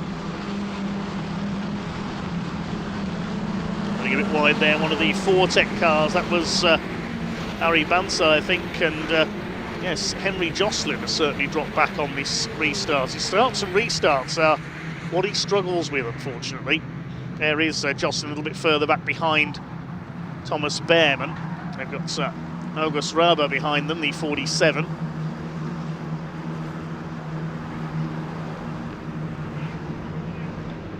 Wide there, that's the 14 of Alba Larsen onto the dust. Just under 7 minutes to go. Away goes McLaughlin from Pizik. Ella Lloyd defending 4th. Pizik locks up, so does Lloyd. Tommy Harfield in 5th. Chase Fernandez behind them now. Then it's Thomas Behrman ahead of Henry Jocelyn. A spin further back and into the gravel. Oh, that's the 33 of Cole Hewitson. He's already been into the pits for a new front wing, and Hewitson's in the gravel at Tarzan. Exactly where Gilles Villeneuve went off in the Ferrari and then dragged his car back to the pits with the rear wheel hanging off. The rear wheels are intact on Hewitson's car. Now, can he keep it going? Hopefully we won't need another safety car. The race can continue. There's his teammate, number 23, Theo Palmer, the UAE-based racer. Still your leader is Fionn McLaughlin by a margin of about 1.5 seconds over James Pizik and Ethan Jeff Hall, the reigning Ginetta Junior champion. They close our programme today, of course. Side by side, Alba Larsen and Arjen Kraling, our newcomer to F4 this weekend, the German. The safety car is going to be coming out again.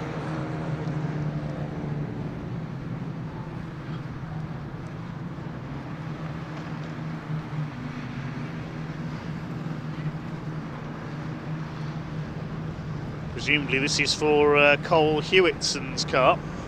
That's Tarzan.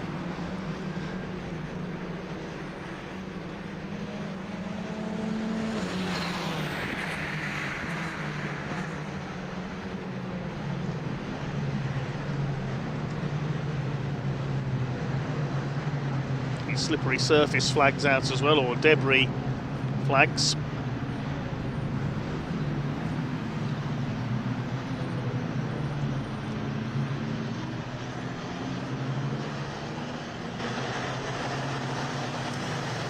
Every time Fionn McLaughlin manages to build up a lead, the safety car comes out again.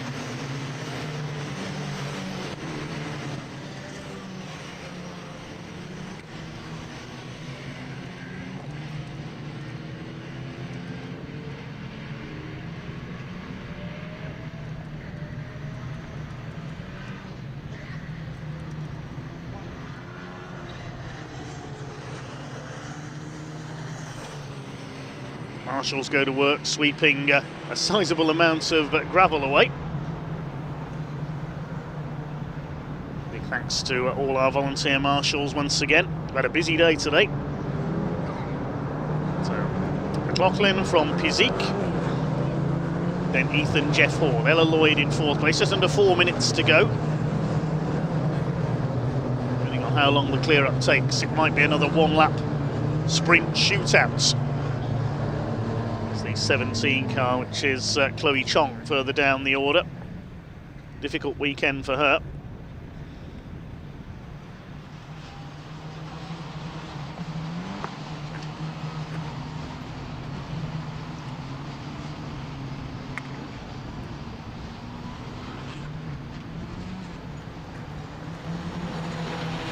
Safety car will be coming in this lap, so the marshals have done a quick job once again.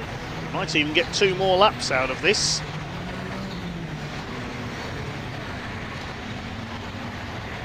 The Orange Army with their brooms head off track at Tarzan. And Fionn McLaughlin has another restart to control. Will he hang on in front? Is James Pizik poised to pounce as they go into Tarzan this time? Remember, they can't pass until the timing line, but McLaughlin's gone. He rockets away. He's got this anticipated absolutely perfectly this time. And here we go with another restart. The British F4, certified by FA, sponsored by Wera Tools here at Zandvoort, which is another 2.5 minutes on the clock. So will we get 2 more laps out of this? I think we might. We'll wait and see. Into Tarzan, one of the Vortex cars making a move in there. It's Henry Jocelyn and August Raber together. Arjen Kraling together with Alba Larsen making up a position to 17th. The leaders head around Hugenholtz once again. Towards Slotermacher, it is McLaughlin who still leads the way from Pizik, Jeff Hall and Ella Lloyd. Green flags wave for the first lap of the restarts. A puff of smoke there from the number 19 car, I think that was of Savinkov, the Ukrainian driver. And the red flag is coming out again. Now what has happened? It's the 11 car this time, that is Emma Felbermeyer. Now where's she come to a hold? I think that's round at Kumho, isn't it? Yeah, towards the end of the lap at Kumho, she's, I don't think it was any, there's another damaged front wing, I think that's Alba Larsen. And with only 90 seconds left on the clock, yeah, session will not be resumed, just come up on the timing screen, that will be result declared. So Fionn McLaughlin will be your winner.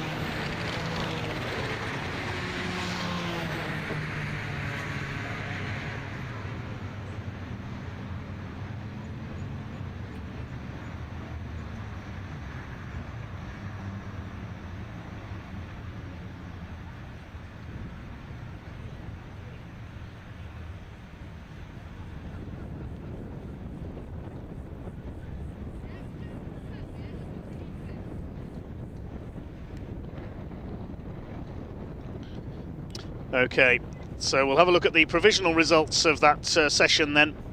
Fionn McLaughlin, provisionally the winner ahead of James Pizik and Ethan Jeff Hall, with Ella Lloyd in 4th place. McLaughlin also wins the rookies. That will extend his championship lead in both the overall points and the Rookie Cup. Ella Lloyd in 4th place, she wins the Challenge Cup ahead of Tommy Harfield, then Chase Fernandez, Thomas Behrman, Henry Jocelyn, Raba and Savinkov complete the top 10, then Palmer, Campbell Pilling, Ari Bansal and Thomas Ingram Hill. As we say, that remains provisional at the moment and will be confirmed in due course.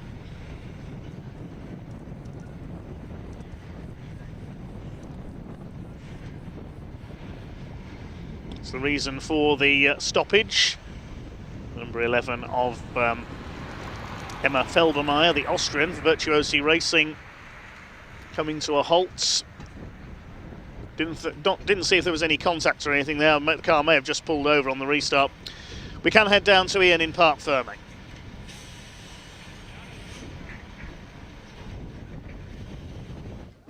Right, everybody, here we are in Parc Fermé. Listen, at the end of the day, Finn, a win is a win, right?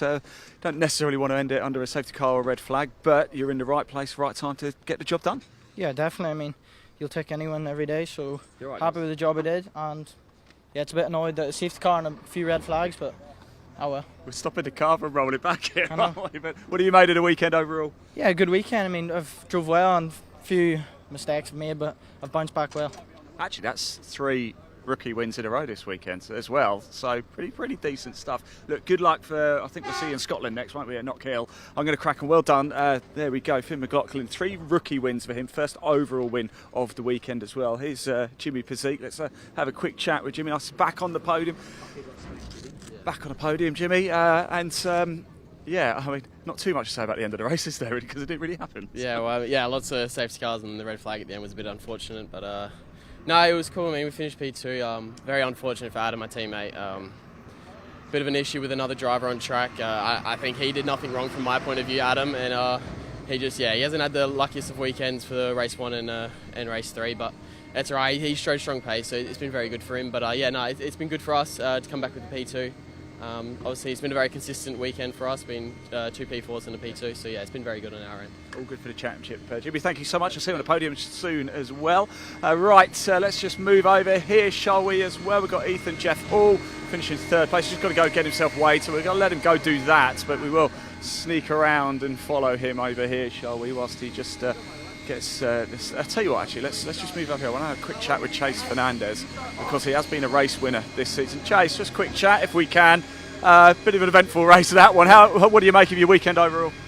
Really good, actually, yeah, positive. I mean, we've had really strong pace the whole time. We got really unlucky, like a missed downshift in quali cost us our last lap, and then obviously an unfortunate tap in race 2, which cost us a really good result. I mean, in that one, I went on lap 1, I was on 2 wheels, so ended up P6, so a bit eventful. I'm happy to come out of it You're in smiling, the race. Right? Yeah, You're I mean, we finished the race, we got good points, that's all we can ask for. Listen, this season it started off so well, didn't it? And there's been a couple of results, retirement, etc., that haven't quite worked out for you. What's the aim for the rest of this season? We know you've got the pace in you to win more races. Yeah, that's the thing. I mean, we've just got to make the best of the position that we're in and what we've got, and try and scrape everything out of it and get as many points as we can, and hopefully we can get back on that podium sometime soon. I'm sure we'll be catching up very soon on the podium. Thank you, Chase Fernandez there. Cole, very quickly, my man with a favourite hair. Bit of an eventful race, that one, wasn't it? mate. I think I was just trying a little bit too hard off the not great qualifying I did. Yeah. Let the team down on the qualifying. Tried to make it back up last race. Obviously, I lost the wing, and then now just tough luck. Honestly, lost my wing when I was going for a move. Yeah, it's just unlucky, but I'll take the positive from the weekend race 1 and race 2, getting second fastest lap. So yeah. So you have been on the podium this weekend as well in category, so not too bad, is it? And that's motor racing, isn't it? Yeah, it doesn't always go your way. Top man, thanks for talking to us, Cole. Really appreciate it. Right, we are going to head off over. It's so loud in here. We're going to go do the podium now for the British F4 Championship. We might even be able to stream that live, who knows. So I'll hand back to Dave Goddard. If we get a chance to do the podium live, I'll let you know. And hopefully we'll be back very, very soon. Dave, back to you. So a bit of clear up needed. Thanks, Ian. After that one, 3 races to go here at Zandvoort this weekend. Next, it's the Edge Caterham 7 270R Championship Race 3.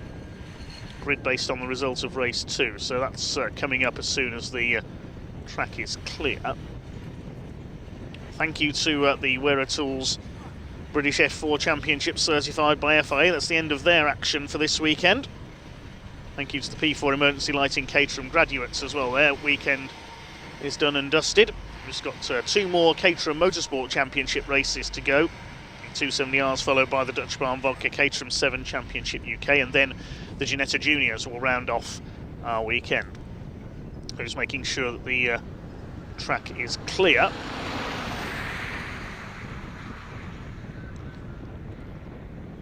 We will be back underway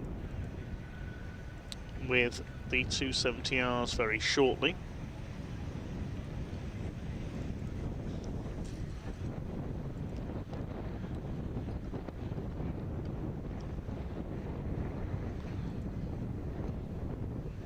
See the recovery vehicle out on track at the moment, just making its way back to the paddock.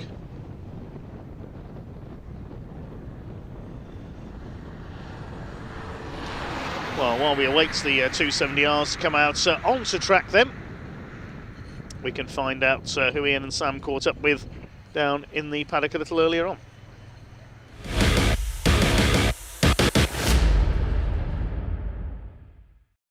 Right, so it's the Edge 270R Championship, and I've got Paul Oglesby here. Paul, how are you finding Zandvoort in the 270 this weekend? I love this place. It's probably my favourite circuit behind Knock Hill last year. I love Knock Hill. This place is amazing. Great couple of days testing, and then I'm also doing Caterham graduates this weekend.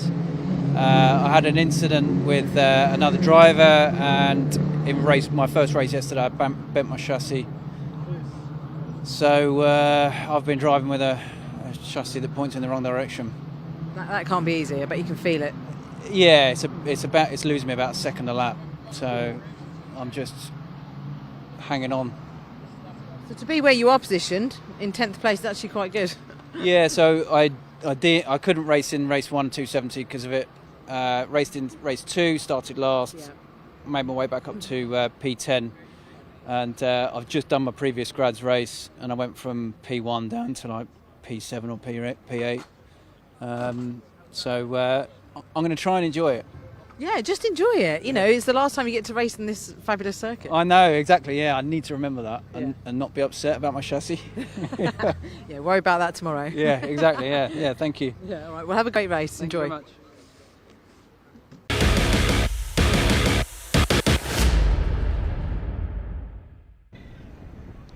Nice to hear from Paul Oglesby there. He'll be starting 10th on the grid for this next race out of the 16-car field for the Edge 270Rs.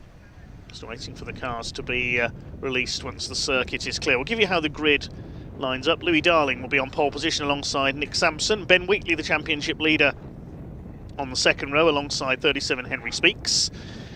8 Django Jones and 51 Harrison Cavers on row 3. And on the fourth row, 31 Andrew Bailey, 78 Nick Heighton. Row 5, 23 birthday boy Gary Cross and 18 Paul Oglesby. 48 Jasmine Shaw starts alongside 6 of Tim Hardcastle. Then on row 7 we've got number 2 Graham Handy, 35 Caitlin McDaniel.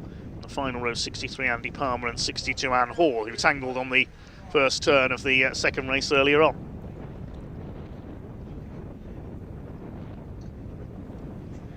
So 3 races to go, each 20 minutes in length. Red flags are still out at the moment. You see the red lights are still on while the circuit is cleared up and checked. As soon as that's done, we will get back underway.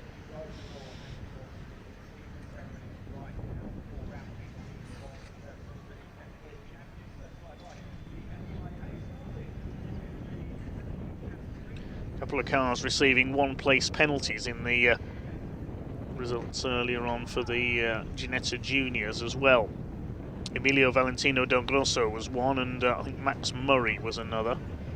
Just for a bit of contact, getting penalties there. As out come the 270Rs, the third rung on the Caterham ladder. To see all 16 of them there. There's Anne Hall at the back. Picked up some damage in race 2. That's repaired.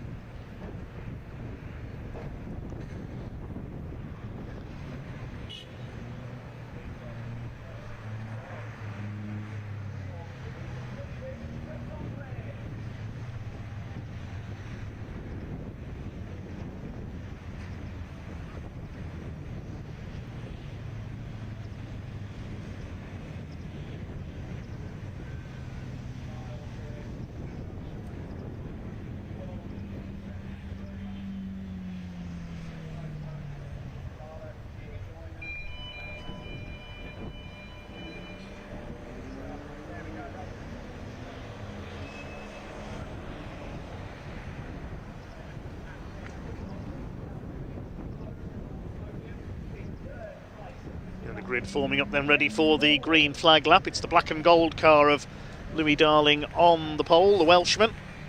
Nick Sampson alongside from Sussex in the red and white car. And in blue and black we've got Ben Wheatley. And alongside him, red and blue, is Henry Speaks with the black nose. Django Jones in navy blue and white alongside the light blue car of Harrison Cavers. Off they go for the green flag lap to get their tyres warmed up. It'll be a 20-minute race. Hopefully not as high in attrition as the 310R race we saw earlier on. Crazy race that was.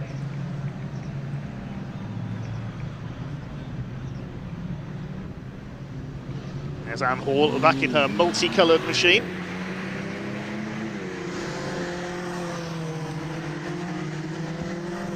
Speaks in the orange and blue car more than red and blue. The Aston Martin employee works on the Valkyrie hypercar project, among other things.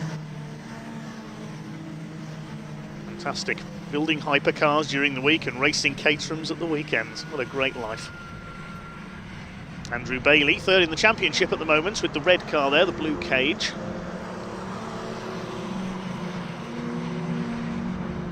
He will start alongside Nick Heighton, blue with the black and white flashes. Black and orange is Gary Cross.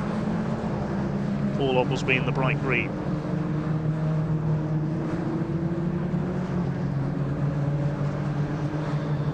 A tricky season for Oglesby, apart from that win at Thruxton.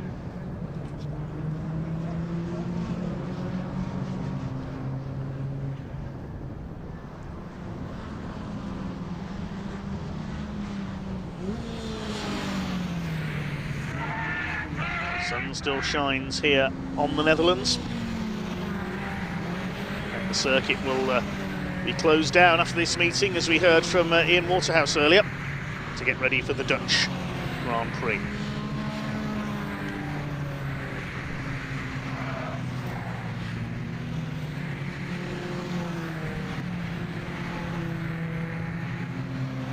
Speaking of Grand Prix, yes, we know there is a Grand Prix taking place today, but please do not post spoilers in our YouTube chats, please. Some of us are recording the race to see later on, myself included, so no F1 spoilers, please.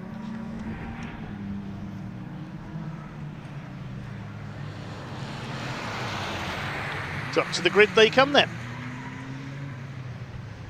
Ben Wheatley took the first race of the weekend for the 270Rs. by 0.06 of a second over Nick Sampson, with Louis Darling in third place. And then the result was reversed in race 2. Louis Darling took the win over Nick Sampson by 0.03 of a second, with Ben Wheatley third. Each time the third place driver led into the last corner. So Nick Sampson's been defeated by a combined margin of 0.09 of a second over 2 races. He's due a win here. Let's see if he can get one. Green flag waves at the back. Revs begin to rise, the red lights are on. The Edge Caterham 270Rs underway for their third race of the weekend. It's a good start by Louis Darling. Goes clear towards the first corner at Tarzan. Nick Sampson in second place. Ben Wheatley trying to get around the outside. Django Jones up on the outside of Henry Speaks. All 16 cars away cleanly. There's Caitlin McDaniel, the single-seater regular in the number 35 at the back of the field. As they come up towards Hugenholtz for the first time, it is Louis Darling who leads. Sampson in second, Wheatley is third. And Django Jones up into fourth place. He's got ahead of Henry Speaks. Andy Palmer runs low through the back left-hander at Hugenholtz. As away goes Louis Darling. A perfect start there. He's already starting to pull away at the sharp end of the field. Up towards the back of the circuit they go for the first time.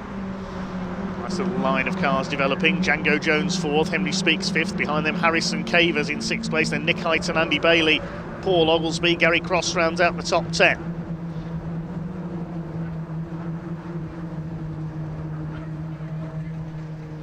Out towards turn 9 at the moment, then the run into turn 10. We do apologise for having a few technical issues with our camera up at Masters Corner at the moment. Louis Darling leads the way. Harrison Cavers getting past Henry Speaks there up into P5. Nick Sampson defending second from Ben Wheatley, who might try and get through on the inside down towards the complex with a bit of luck. Has he got through? Yes, he has. Ben Wheatley up into second place. Going through for fourth. No, Harrison Cavers had a look there. It didn't quite get ahead of Django Jones in the navy blue number 8s. Django Unchained, as we call him. And we've got the 51 of Cavers. Henry Speaks, Nick Heighton, Andrew Bailey kicking up the dust there. That was the number 6 of Tim Hardcastle, a little further back on the grid. Had some problems at the start of the weekend. Now the slipstreaming starts. Louis Darling is just about clear as Ben Wheatley and Nick Sampson trying to swap places again. It's 3 wide, almost for the lead there. Ben Wheatley up the inside, 3 wide, certainly for fourth place. Henry Speaks back up the inside. Django Jones has been shunted down to 6th position. All happening at the front of the field in the early stages there down the straights. Here they come. Louis Darling has held his lead. Wheatley in second place. Speaks up to 4th. It's Harrison Cavers. Django Jones losing 2 places there on the run towards Tarzan for the second time. It's Louis Darling. Half a second clear of Ben Wheatley. He's increasing that now. The Welshman wants to build an advantage, particularly into the last lap, so he can break the toe on that last lap and not be out-dragged again and get his second win of the weekend and his 4th of the season. Ben Wheatley has been so dominant at the season opener at Silverstone, at Snetterton, I should say. Had a couple of podiums at Thruxton. He won 3 out of 3 at Anglesey. Had a win at Croft as well. Looking for win number 9 this season. He's already well clear in the championship. Nick Sampson, just the 1 win to his name from Croft. Won race 3. Henry Speaks desperate for his first win.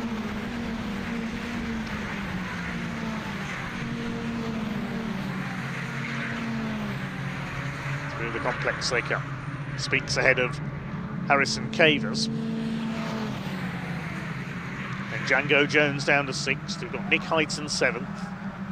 Andy Bailey in 8th place behind him.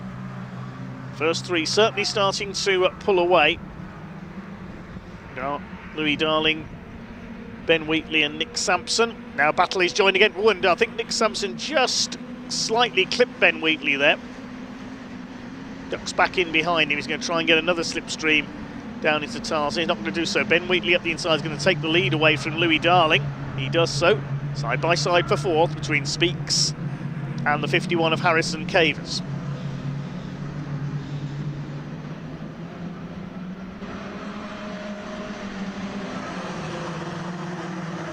look on the inside, Nick Sampson. The rest of the pack streams through.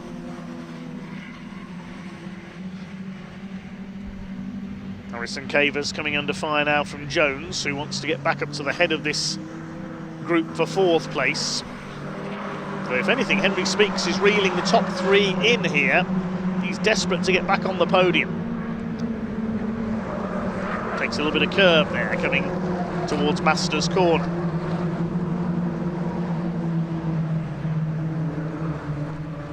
Nick Heighton on the tail of Django Jones. 8th behind him is Bailey. Then Oglesby 9th in the green car. Heard from him pre-race, just making a move there to stay ahead of Gary Cross, number 23.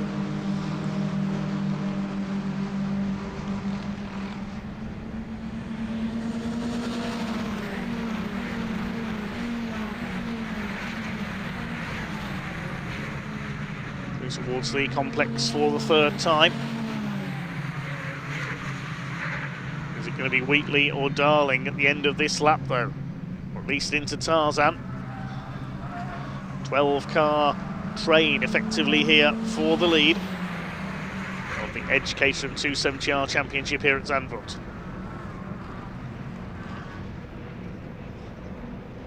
Up over the line they come. Who's going to pull out? It's going to be Louis Darling, who has a look to the inside. He's going to take the lead back again from Ben Wheatley.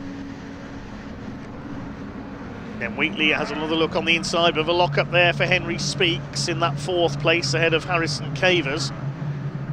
This trio have dropped back a little. That's Graham Handy, Caitlin McDaniel in there at the back of the field. Just ahead of them, Andy Palmer. I think we've lost Anne Hall, possibly. Just looking to see if she's a bit further back. Yes, she has gone through. Just lost a bit of ground.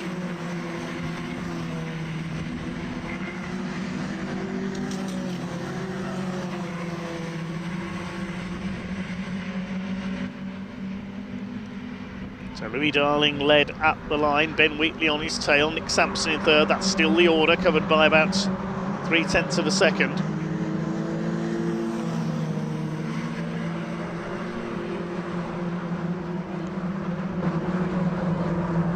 Cavers on the back of Speaks, trying to take P4 away. Behind them in 6th is Heighton, who's got ahead of Django Jones now. Django down to 7th. Bailey Oglesby and Cross round out the first 10. It's Jasmine Shaw. Strong qualifying performance from her once again. Hardcastle in the 3 towards the rear. Palmer, Handy and McDaniel.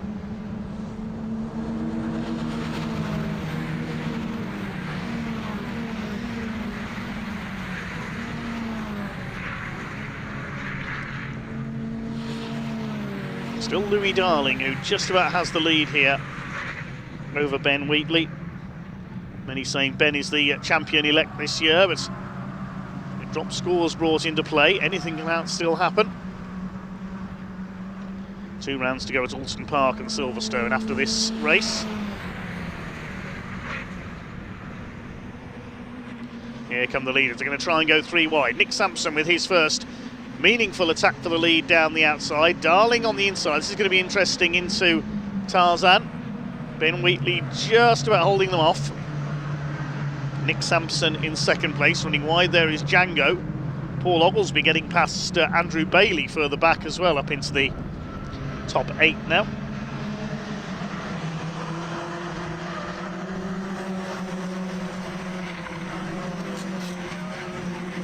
Round the top of the banking they go.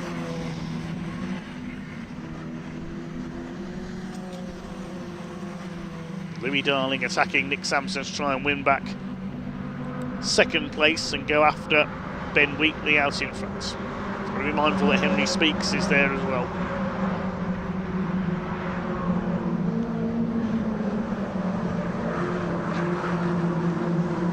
Through towards turn 9. Wheatley from Sampson, there was just 100th of a second in it at the line.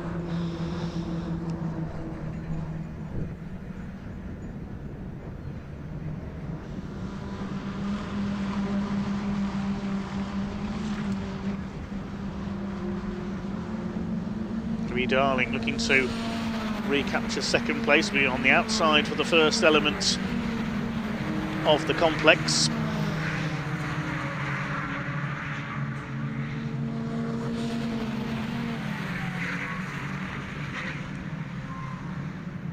Managed to do it though. Good move there on Nick Sampson.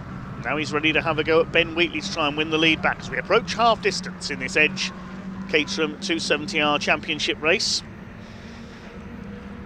Between these three out in front all the way through so far. Here we go, Ben Wheatley to the pit wall side, Darling in the middle, Darling takes the lead, watch for Sampson down the outside into Tarzan.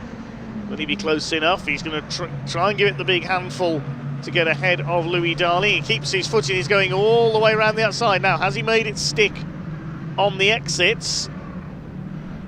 Going up towards Hugenholtz. Yes, Nick Sampson's done it around the outside at Tarzan. The only driver I've ever seen that, as I mentioned him earlier, was Gilles Villeneuve in the Ferrari. Excellent bit of driving.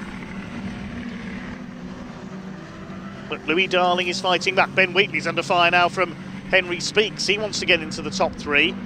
And not far behind him is Harrison Cavers, who has done the fastest lap on 57.233 for the number 51. Sixth behind them, it is Nick Hyton, number 78.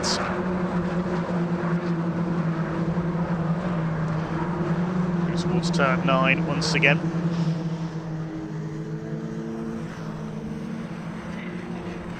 Django Jones with a bit of a gap to make up now. There he is, the number 8. Ahead of Oglesby, Bailey and Gary Cross still completing the top 10. Hardcastle there in 12th place behind Jasmine Shaw in the number 48. There's a gap back to Palmer, Andy and Caitlin McDaniel at the back of the field. With the exception of Anne Hall, who's quite a way behind now.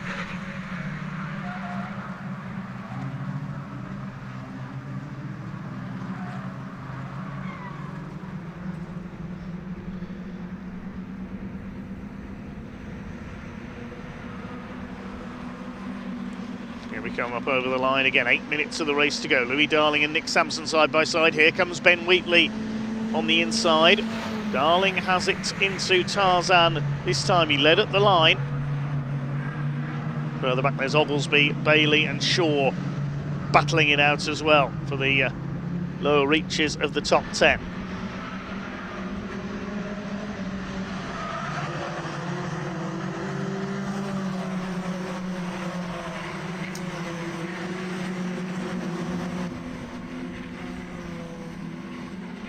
Here they come then towards the back of the circuit again. Definitely a longer train building up now. It was the top 3 alone at first. Now we've got 5 cars there because Henry Speaks and Harrison Cavers coming up onto the tail of Nick Sampson. It could soon be 6 because Nick Hyton is closing up as well. Wait to see if Django Jones can recover up to the back of this little lot as well, as Ben Wheatley has a look on the inside at turn 9. I don't think he's going to get through there. He puts a wheel onto the grass on the inside.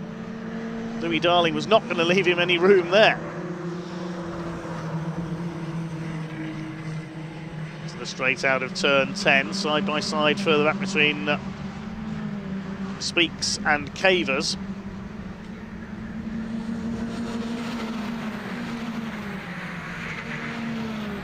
Django Jones a little further back from the top 6 who are still together.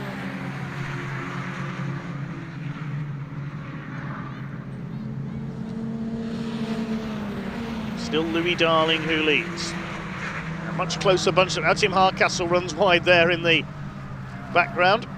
Keeps it going though. Top 6 especially bunched very close together in that train of cars. Let's see what they're going to do here. The top 3 spread out across the straights.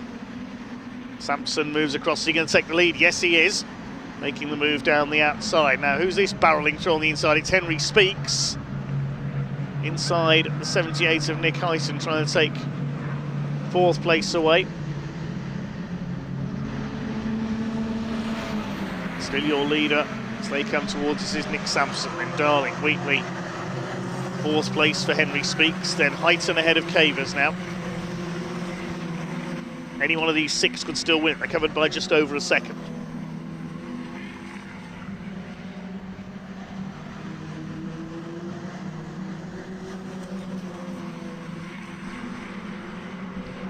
Let Nick Sampson make it a second win of the season. It was race 3 at Croft where he took his only previous win this year, and Louis Darling has a look up the inside there coming through Mastersbach.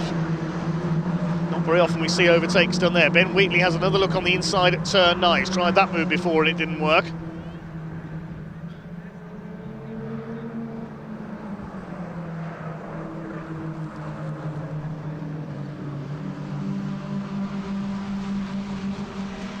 Straight towards slight curve into the complex. Still Sampson and Darling out in front. Is Ben Wheatley biding his time, I wonder? Is he just waiting until the last chance on the last lap to pounce and snatch another victory? It's what he did yesterday, winning by a couple of thousandths of a second. Our closest finish this weekend so far.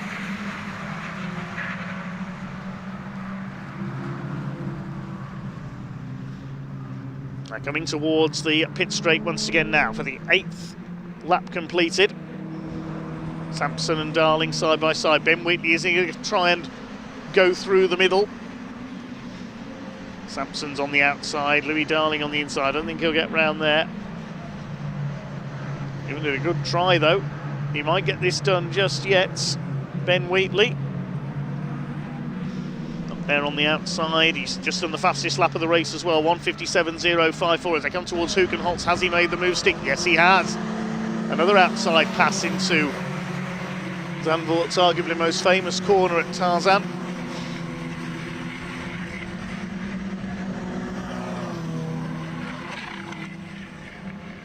It's a battle further back in the order. That's Paul Oglesby, who's now 7th. He's got ahead of Django Jones, who was 3rd in the early stages, but he's slipping back here. Andrew Bailey behind them.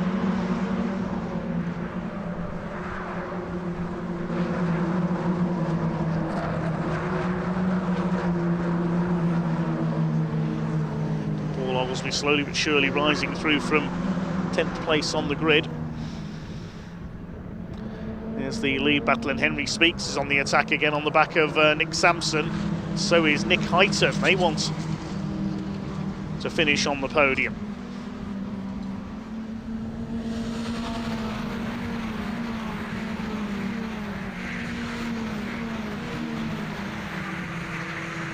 Henry Speaks has had a 3rd place at Thruxton earlier this season.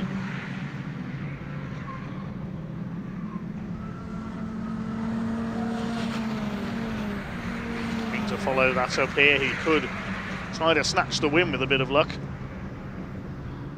2:20 on the clock then, so have a look as they come through. I think it'll be 2 more laps. It's 3 wide between the 3 leaders again. Nick Sampson trying to go around the outside this time. I don't think he'll get the move done into Tarzan. He may try and keep his foot in and drive all the way around the outside of Louis Darling. Ben Wheatley gets relegated back to 3rd place once again. It looks like Nick Heighton is now through into 4th. He's got ahead of Speaks and Cavers. So, could Nick Heighton be a factor in this lead battle anytime soon? Louis Darling has held the lead. Nick Sampson didn't quite manage to get the move done there around the outside, so it's Darling who leads. Ben Wheatley back into 3rd place.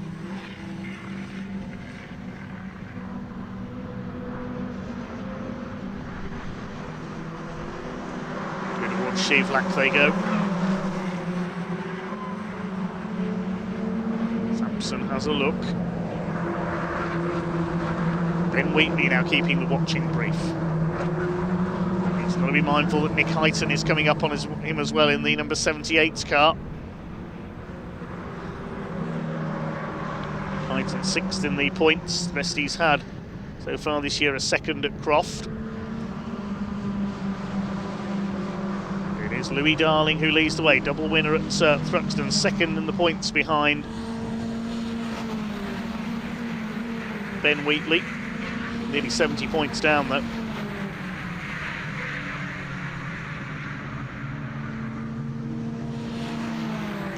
Towards the Kumho and Luyendijk corners once again. For a 10th time with only 30 seconds left on the clock, so it will be last lap this time for the Edge Caterham 270Rs. There goes Tim Hardcastle, a frustrating weekend for him. Problems just before the start of yesterday's race hampering him. Last lap board is out. It's Nick Sampson who goes to the front. Ben Wheatley is about to be swallowed up by the look of things by his pursuers. Look at Nick Hyton through the middle in the 78.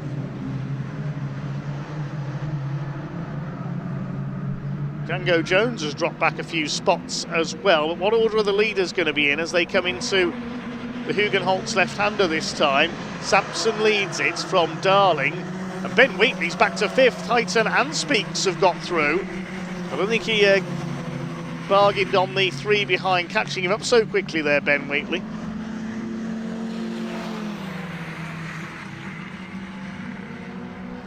Come towards Shevlak for the final time. First 2 have pulled away very slightly. Nick Hyton in 3rd, Henry Speaks in 4th.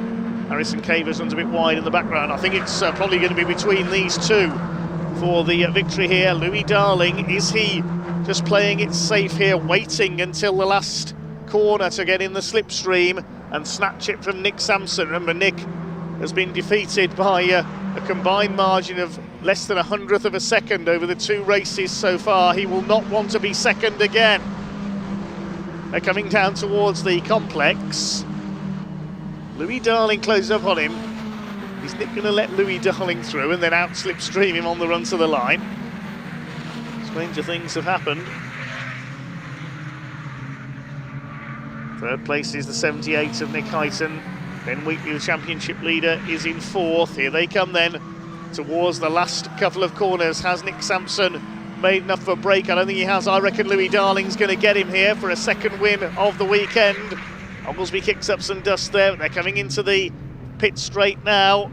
Checkered flag is at the ready. Is it going to be Sampson? Is it going to be Darling? Louis Darling up the inside, and he takes the win. 3rd place will go to Henry Speaks. He beats Ben Wheatley home. Nick Hyton back to 5th. Speaks on the podium at last. But it's Louis Darling, and what's the margin this time? A bit more clear-cut, 0.163 of a second.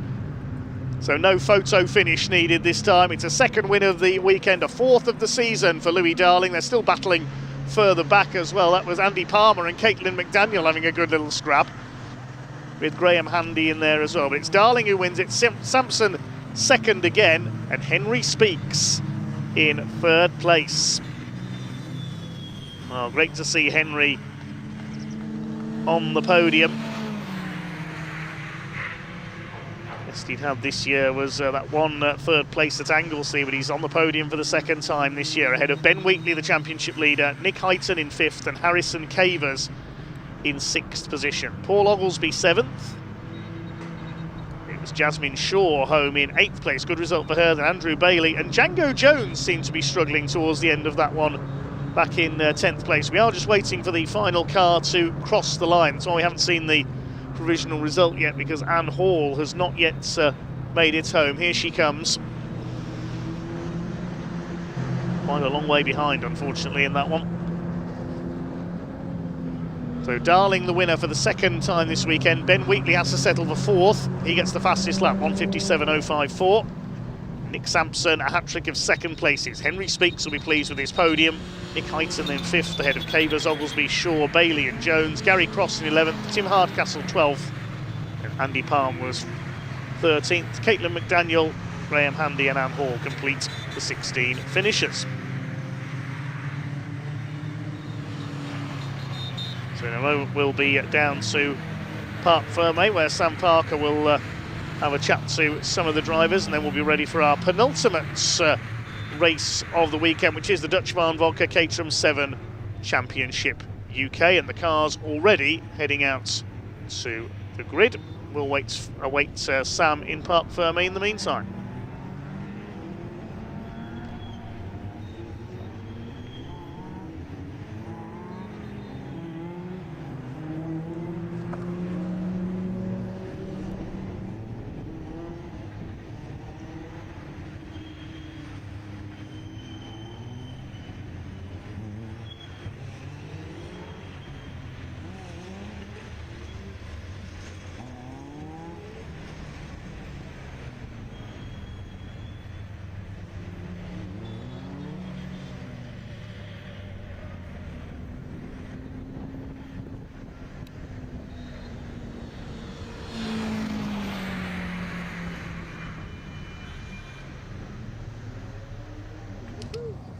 Well, we've got some very happy drivers on this podium for this last 270 race. Louis, I'm coming straight to Louis.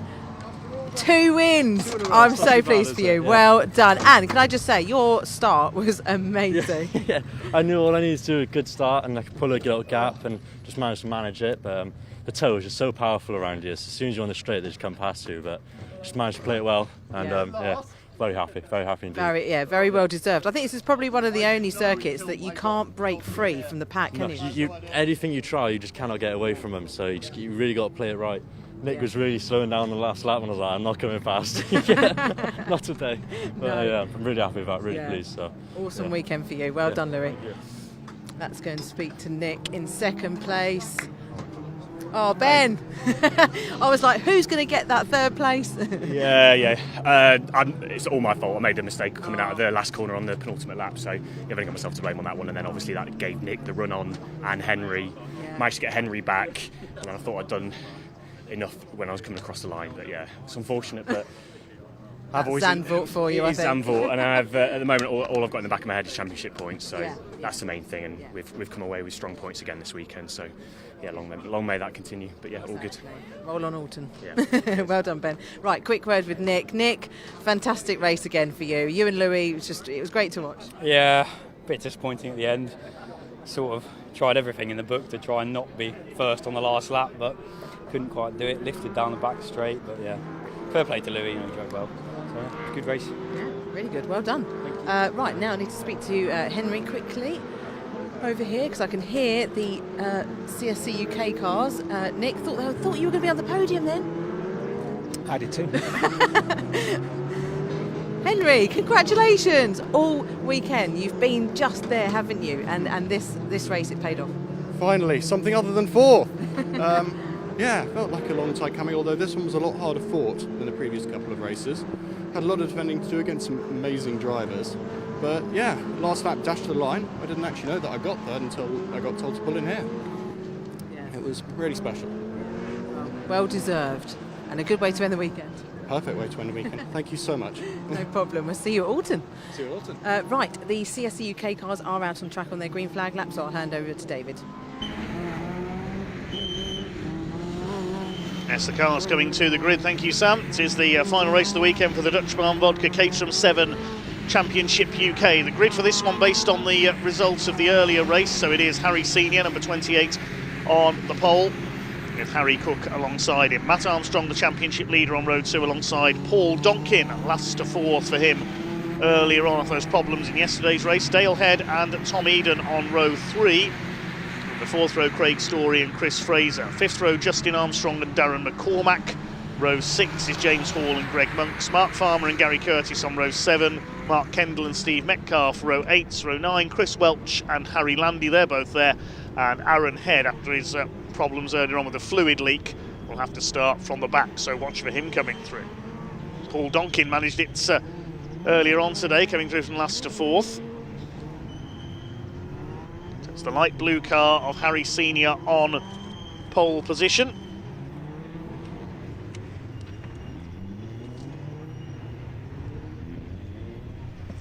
Alongside him, the black and gold of Harry Cook. Can he finally get his first 420R victory in the Dutch Barn Vodka Caterham 7 Championship UK?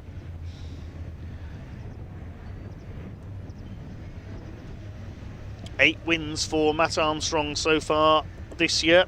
Harry Senior has now had 5. Paul Donkin 1. Who's going to join them when we see a new name on the list? The green flag waves at the back of the grid. 20 minutes for the Dutch Barn Vodka Caterham 7 Championship UK. Revs are up and away they go. Down towards the first corner at Tarzan. It's not a great start for Harry Cook. It is a good start for Harry Senior. Leads away into the first turn. Matt Armstrong round the outside in the second. Paul Donkin is trying to follow him. So they all make it around the first corner okay.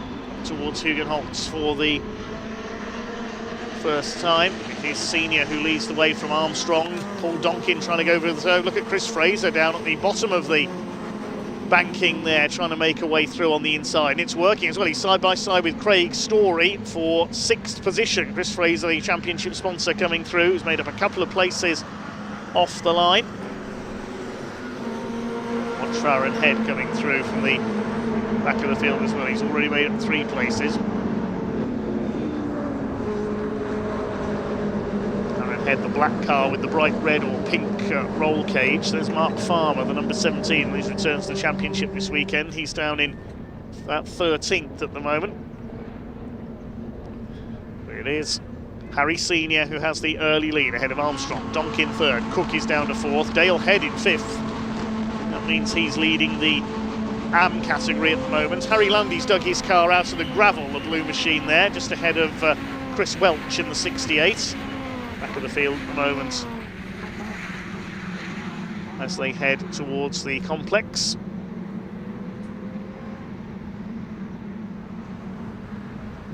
Then up towards Kumho and Luyendijk. First 4 breaking away very slightly in this one. See what they can do down the straight. They'll move to the inside. Matt Armstrong, the first one to pop out of the slipstream. Harry Cook's going to try as well. So Armstrong's got the lead. Here comes Paul Donkin on the inside. He could get up into 2nd if he's judicious on the brakes. Judicious on the brakes there, but it's not quite. Harry Senior able to hold him off. Come towards Hugenholtz now, and it is the number 19 of Matt Armstrong.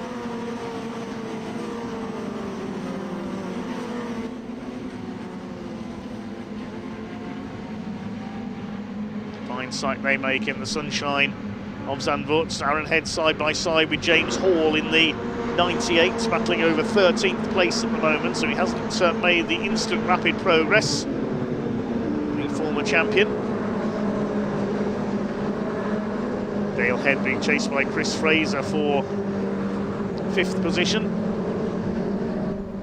Craig Story behind him and Justin Armstrong, followed by Mark Farmer in the 17.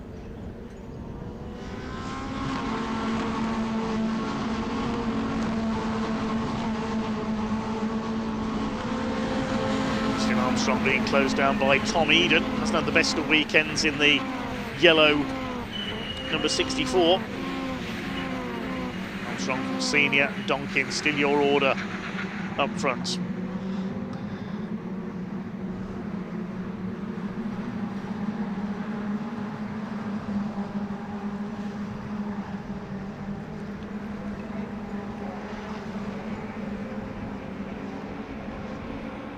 Here they come up over the line once again. It's Armstrong and Senior side by side. Harry Senior led at the line by 0.032.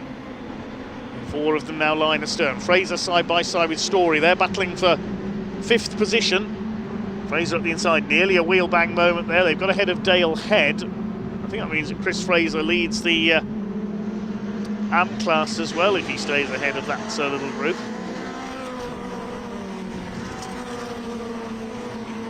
High on the banking at Hugenholtz. Still a long way to go in this Dutch Barn Vodka Caterham 7 Championship UK finale to the weekend. 1 more race to go after this for the Ginetta Juniors. Harry Senior having retaken the lead from Matt Armstrong. Donkin and Cook behind them, then Chris Fraser up there in 5th. Sadly didn't enjoy great results on his home circuit at Croft with that crash at Clervaux. The yellow flag at turn 1 at Tarzan, so something has happened there. Craig Story, did he tap the back of Justin Armstrong there? Armstrong had outlined, oh, and there's definite contact there. That was Dale Head, hit the side of somebody. Has that damaged Dale's suspension? Sure. Wait to see what's happened at turn 1, whether it's just for debris or whether we've lost somebody. The yellow flag has now been withdrawn, so hopefully it was just a quick spin for someone. Fastest lap is with Tom Eden, number 64, 147.242.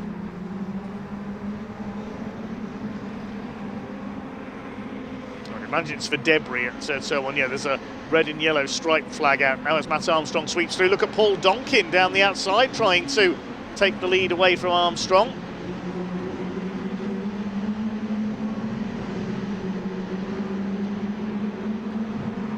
Four fighting for the leader, about 2 3/4 seconds clear of Justin Armstrong's group. He's ahead of Chris Fraser, I think, now.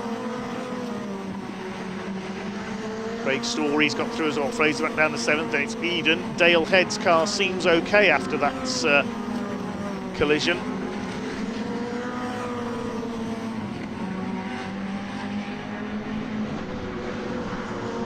There go the 4 leaders.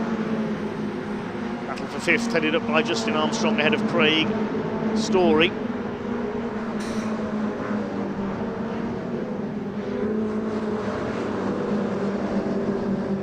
Still 13.5 minutes of this race to go. Mark Farmer almost giving Dale Head a push there, coming through turn 9. Behind them is Aaron Head, so he's not making any more progress for the moment in the number 2 car, but you say he's not registered for the championship this year. Missing wing for Gary Curtis on the 22.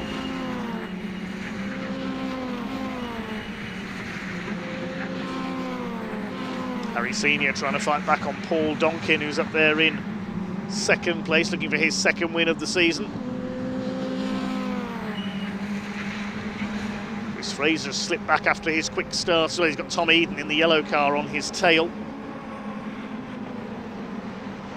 Here come your leaders. Now they're going to fan out to 4 wide. Look at Harry Cook trying to have a big go around the outside. He'll get past Donkin. He's going to get past Harry Senior as well if he keeps his footing. Could he challenge Armstrong for the lead here? I don't think so. He'll give it his all though. Harry Cook, he wants that first Caterham 7 Championship UK win so badly. Justin Armstrong heads the 2nd group, battling with Craig Story for the lead of the AM class. Justin has it at the moment. Story 2nd, Fraser 3rd. This is the battle for the lead of the subclass. There goes the top 4.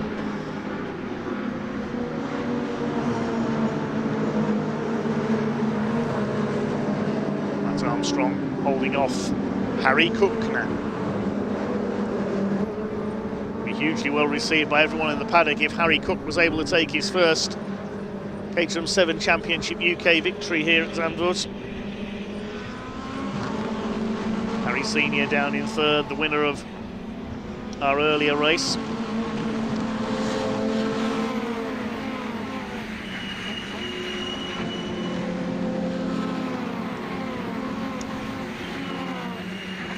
Closing up is Paul Donkin as well.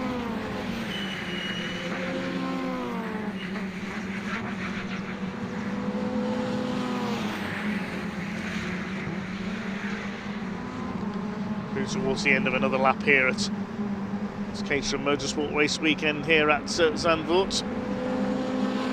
4 leaders together. Now Harry Cook's got a chance to try and take the lead away. He's going to go down the outside. Yes, he's done it. Is Harry Senior going to have a go at Matt Armstrong, the championship leader, I should say, as well. Reigning champion is Lewis Thompson, not racing Caterham this year. He's gone to race elsewhere.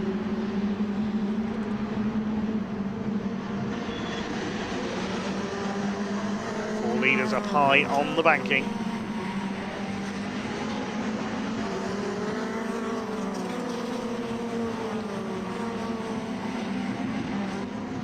The car's pulled into the pits further back. That's Steve Metcalf, number 16, so problems for him. No problem for Harry Cook though. He's going to try and establish a lead now so that he won't get slipstreamed on the last corner of the race.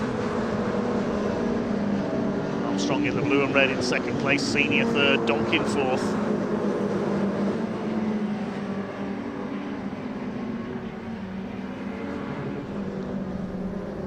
Leaders through turn 10. Here comes the 2nd group, headed up by Justin Armstrong.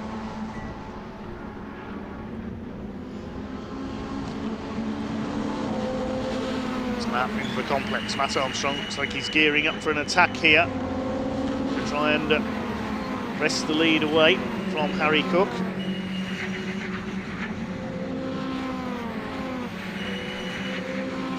All leaders have gone through. This is the 5th place fight. 9 of them together, and here comes Aaron Head. We haven't forgotten about him. He's on the tail of number 5 of Greg Monks now in 11th position. Check in with the 4 leaders. Harry Senior goes for the outside. Is he going to take the lead? No, Armstrong had already got through at the line to take the lead from Harry Cook, who's now down to 3rd.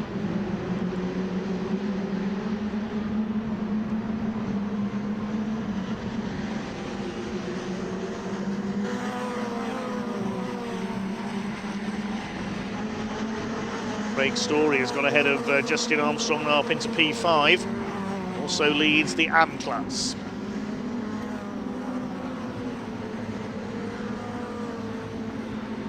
Behind them is Fraser in the number 8. Get Tom Eden, Mark Farmer, Dale Head, Aaron Head and Greg Monks. Dale not letting his brother through there. There's clearly no brotherly love in this race, but a sibling rivalry more like. Aaron has now got through. Next target is Mark Farmer in the 17.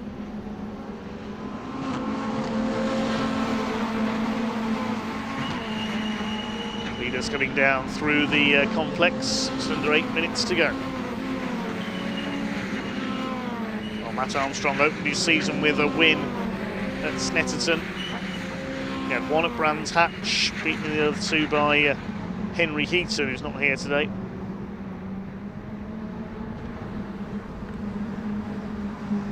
Armstrong went on to take 2 wins at Pembrey, fastest lap in all 3, at Anglesey I should say, wrong end of Wales. Harry Senior is going to have a look around the outside here, and Harry Cook as they go down the straight into Tarzan. Yes, Harry Senior retakes the lead. Matt Armstrong, 2 wins at Anglesey, its fastest lap in all 3 races, then a hat-trick at Croft. Well, he's clear in the championship of Harry Senior in second, 1 win at Snetterton, 2 at Brands Hatch, 1 on Anglesey. Aaron Head running down low. He wants to carve his way through this lot and get up with the 4 leaders if he can. Paul Donkin just keeping an eye on the leaders from a few car lengths back in 4th place. It's now Senior, Armstrong and Harry Cook in 3rd place.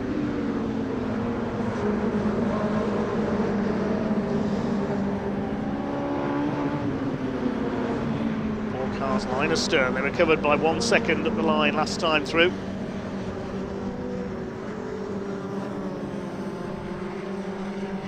Still, Craig Story leads Division 2.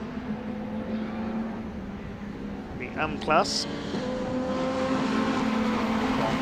Justin Armstrong, Fraser, Mark Farmer an AM driver, as is Tom Eden.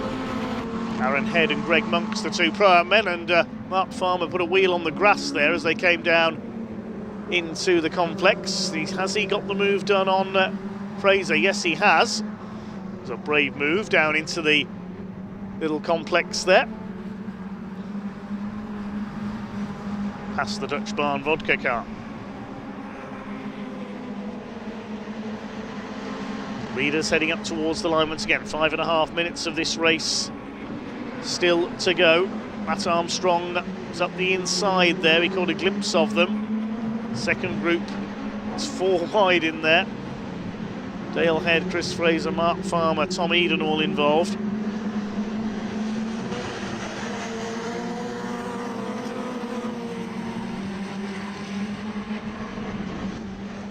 Side by side for the lead of the AM class there as they came into Hugenholtz.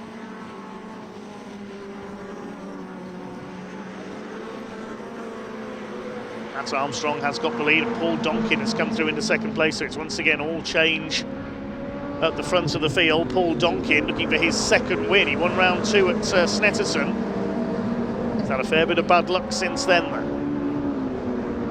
Mechanical problems in yesterday's race restricting him to the back of the grid for race 2. He charged to have finished 4th in that. Now he has a chance at victory. Justin Armstrong and Craig Story continue to battle it out for the lead of the AM class. Aaron Head makes a move on Tom Eden. He goes through.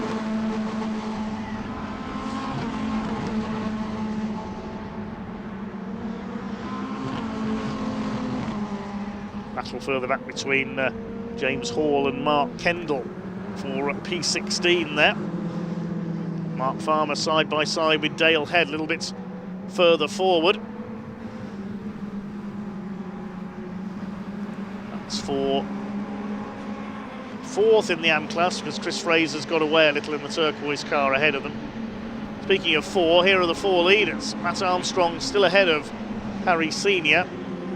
Donkin goes back down to third. There's the AM class leaders, Armstrong and Story. Chris Fraser and the rest of them battle it out behind.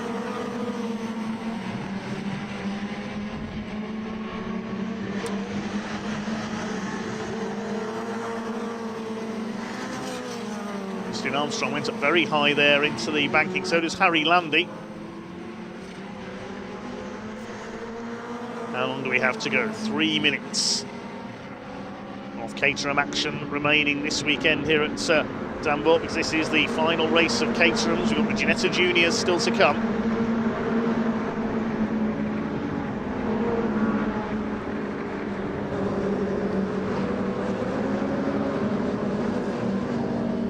Mark Farmer chases Dale Head. His brother Aaron has now got ahead of him, chasing Chris Fraser, so Aaron Head up to 8th place. No, make that 7th. He's just passed Chris Fraser as well. There they are. Now, can he get up with the leaders here? He hasn't got very long. I don't think Aaron Head will have time to catch our 4 men at the front. Matt Armstrong has pulled away just a little ahead of Paul Donkin, now in 2nd. Harry Senior 3rd, Cook is 4th.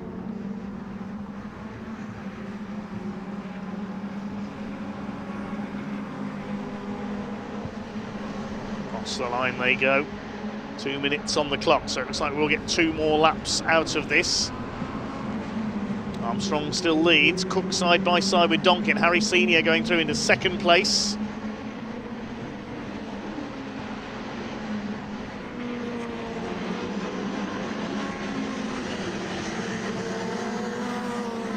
Matt Armstrong, you can see, has got away very slightly there, just over half a second clear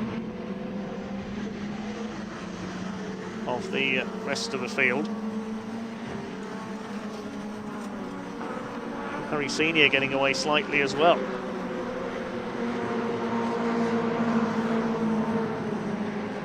Harry Cook in 3rd place.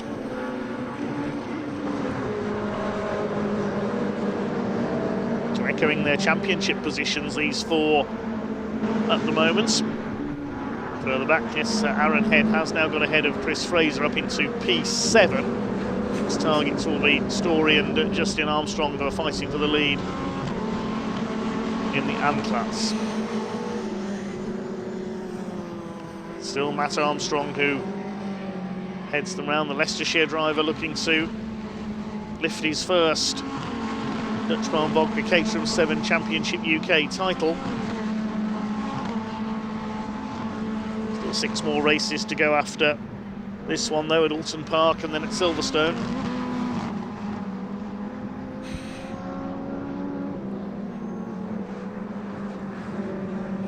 Harry Landy coming under fire a little further back from Gary Curtis, the 22.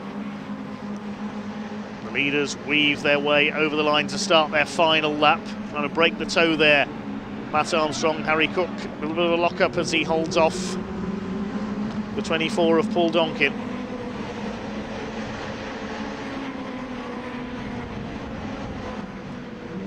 Three wide further back, Chris Fraser and the brothers, Dale and Aaron Head, nearly coming to blows there at Tarzan.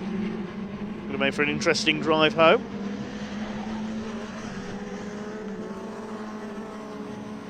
So we're on the last lap of the Dutch Vodka Caterham 7 Championship UK here at Zandvoort. It's looking good for Matt Armstrong to take yet another victory.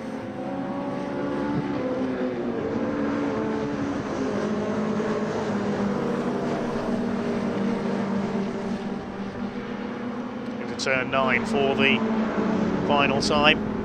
Aaron Head holding off Chris Fraser, although Dale, his brother's got back ahead of him.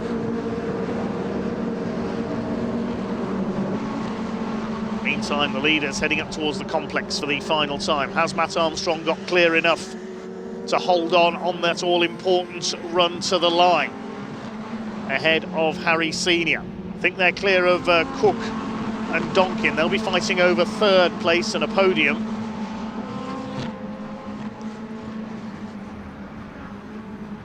Swing it through towards the banking. I'm not sure he has done enough, you know. Harry Senior could still snatch a second win of the weekend here. The run to the line coming up. The checkered flag is at the ready. Matt Armstrong weaves to break the toe, and he's going to hang on to take the win. Second for Senior. Harry Cook is third. Paul Donkin is fourth. 1.8 seconds covers the four of them. Craig Story will come home to win the AM class in fifth. He's beaten Justin Armstrong. Then it's Dale Head. It's going to be a photo possibly next up. There's Chris Fraser rather, finishes ahead of Aaron Head by 0.076 of a second.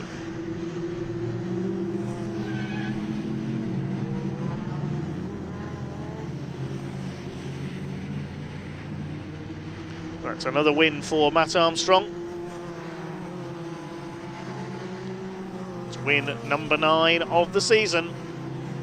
It's already looking a very strong bet for the championship this year with 6 races to go.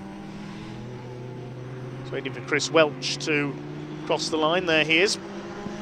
And then we can give you the provisional results.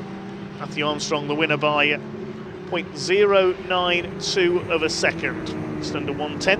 Harry Cook in third ahead of Paul Donkin, then a gap back of nearly 10 seconds to Craig Story, who beat Justin Armstrong in a good fight for the AM class win. Dale Head next ahead of Chris Fraser, then Aaron Head from the back up to 9th after those problems earlier on. Greg Monks completing the top 10 ahead of Tom Eden.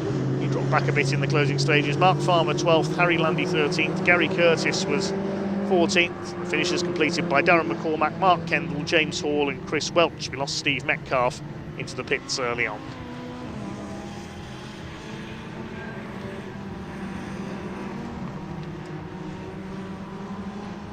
One race to go then here at Zandvoort. It's race 3 for the Ginetta Junior Championship.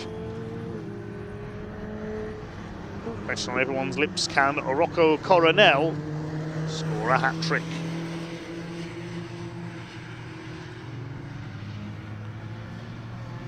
Starting the order that they finished race number 2.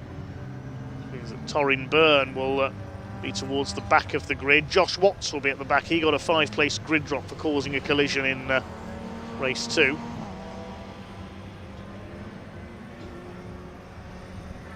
So Josh Watts and Torrin Byrne starting from the back.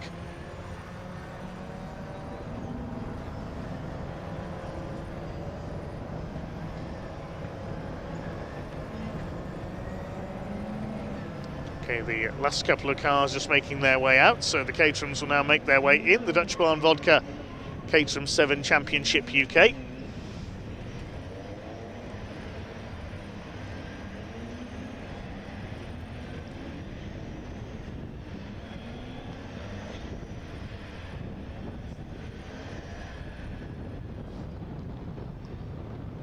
I'll be over to Sam Parker shortly to have a chat to some of the drivers.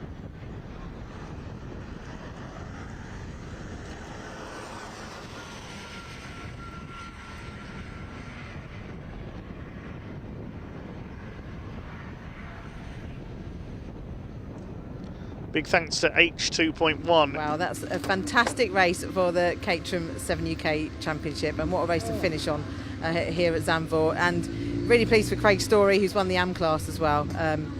Dale in third, and Matt and Justin got second in the AM class, but we'll just wait for these guys to get out of the car. I bet that was very hot for them. But yeah, Matt would be very happy with that because he's just extended his lead in the championship. So really good. But we'll just wait for them to get their helmet off. And there, oh, here comes Harry in second place. He'll be happy with that. It won't be that happy because it's not a win. He wants a win, but second place is still really good. So let's go and speak to Matt. Well, always. Matt, you've got to be happy with that. I mean, that was, I bet on the last lap, it was, but you were in the lead, and I bet I was thinking, oh, that's not really where I want to be. But you had quite a good gap, didn't you, between you and Harry? Yeah, well, considering that we struggled in race 2, I thought we were in for a bit of a race, but we made some changes, so I got a little bit of a gap. But he was still a little bit too close for comfort, so nothing like a close win. So yeah, really happy with it, and really thankful to the team because we made some good changes in that race.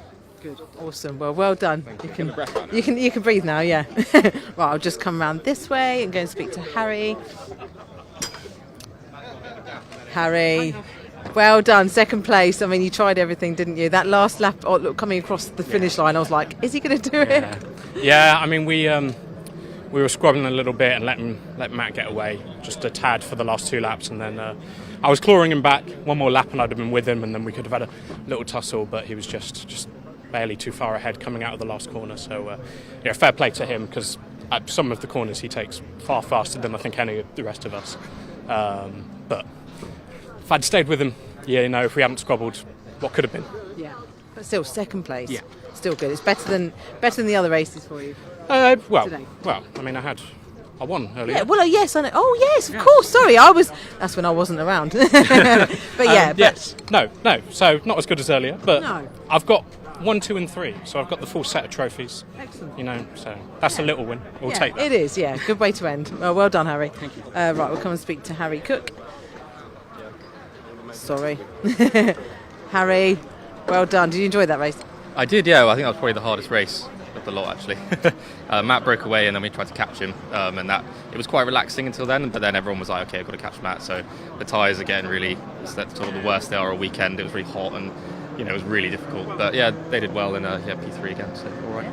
Yeah, good. Well done. Thanks. Right, I think Ginetta's are out, so I will hand back to David because I think they're on their green flag lap now. But that is it for the Caterham racing. So thank you very much from me, and it'll be Ian you'll see after the next race. Thank you. Thank you very much indeed to Sam Parker for taking us through the Caterham action this weekend. Final race of the weekend then is the Ginetta Juniors Race 3. I must say a comment here from H2.1 on our YouTube stream, who makes the comment that I was trying to avoid during that race. Dale and Aaron were going head to head. Yes, very good indeed. Hi to actually Mo as well, who says go Harry during that last race. Which one? There were 3 of them. Harry Senior, Harry Cook and Harry Landing. So the Ginetta's being led round to the grid then. It's based on the results of race 2. Rocco Coronel and Max Cuthbert, 23 and 34 on the front row. Second row, 27 Alfie Slater and 51 of Fred Green. Row 3, 8 Scott Lindblom and 55 Jarrett Clark. Row 4, 25 George Proudfoot Nelder and 75 Colin Cronin. On row 5, 3 Raoul Zunzaren and 83 Revi Lake. Row 6, 53 Ethan Carney and 32 Ethan Lennon. Row 7, 5 Emilio Valentino Del Grosso alongside number 7 Felipe Reis. And we've got on row 8, 40 Josh Henry and 17 Max Murray. Row 9, 11 Henry Cameron and 21 Matthew Chiwara. And row 10, 13 Katrina E and 95 Noah Young. Row 11, 73 Harry Bartle, had some engine problems earlier on, and 18 Torrin Byrne, who went off on the first lap after starting from pole in race 2. And at the back, number 22 Josh Watts, with that grid penalty for causing a collision in race 2 after, that was before his car retired, unfortunately. So Rocco Coronel looking for win number 12 of his season. From pole position on the outside, green flag is waved, the final race of the weekend here at Zandvoort. A great weekend it has been. Let's go out on a high then. The revs are up, the red lights are on, they go out, and we are underway for 20 minutes of Ginetta Junior racing. Rocco Coronel immediately moves across to take the line for Tarzan. Second place, Max Cuthbert in the 34. It's Alfie Slater looking for his second win of the season in third place. They will make their way into Tarzan for the first time. 22 at the back of the field, Josh Watts looking to make his way through to make up for that non-finish in race 2. As they come towards Hugenholtz, it should be Rocco Coronel leading. It is indeed. Cuthbert in second, Slater third, Freddie Green is fourth, Lindblom is fifth. A single file around the banking. They head out towards the back of the circuits for the first time. First two breaking away very slightly. Side by side further back. Watch for Torin Byrne, the number 18. He's already made move past a couple of cars, past Katrina E in the 13 car, and I think the 22 Josh Watts behind him. Torin Byrne showing what might have been in race 2 when he was on the pole. Got shuffled out at turn 9 and into the gravel. Bit of dirt being kicked up further back there. 21 car. That is Matthew Chiwara, the black car, chasing the 73 of Harry Bartle. Now he is desperate for a decent result here after engine trouble has spoiled his weekend so far. From out of turn 10 and then up towards the complex for the first time. Ran wide there. Further back in the order has rejoined towards the tail of the field. It is Rocco Coronel who leads the way once again ahead of Cuthbert and Slater. A couple of cars run wide over the curves there. Don't run too wide, you'll clip the tyre wall. That was, I think, Del Grosso in the number 5. The yellow car got a bit sideways. Felipe Reis trying to make a move on the 32 of Ethan Lennon there. That'll send Lennon wide over the curve. They're all kicking up some dust. Taking a few liberties around this first lap. You can tell it's the last race of the weekend. Rocco Coronel comes over the line with the lead then. Starting to slipstream, almost Caterham style. Further back you can see Colin Cronin on the tail of Jarrett Clark. Max Cuthbert is well and truly on the tail of our race leader.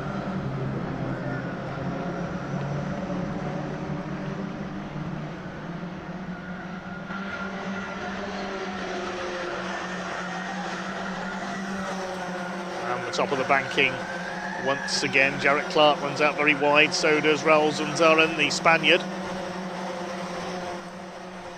The dust being kicked up by Zunzaran there as he goes side by side with Jarrett Clark. In behind them is the red car, number 53 of Ethan Carney. They head towards Shivlak. It's tricky to go side by side through there, but they've just about managed it. Spectacular stuff, and Zunzaran goes ploughing down the grass. Doesn't lift off though. I don't think he lost a place. Rallycross, anyone? We do see Rallycross in the Netherlands, but certainly not here at Zandvoort, as Jarrett Clark, I think he's trying to force his way up the inside. Hopefully he won't go off on the outside like Torin Byrne did earlier. This is getting a bit frantic in the midfield. 3 wide into turn 10. Look at this. 3 cars in there. Couldn't quite see who they were.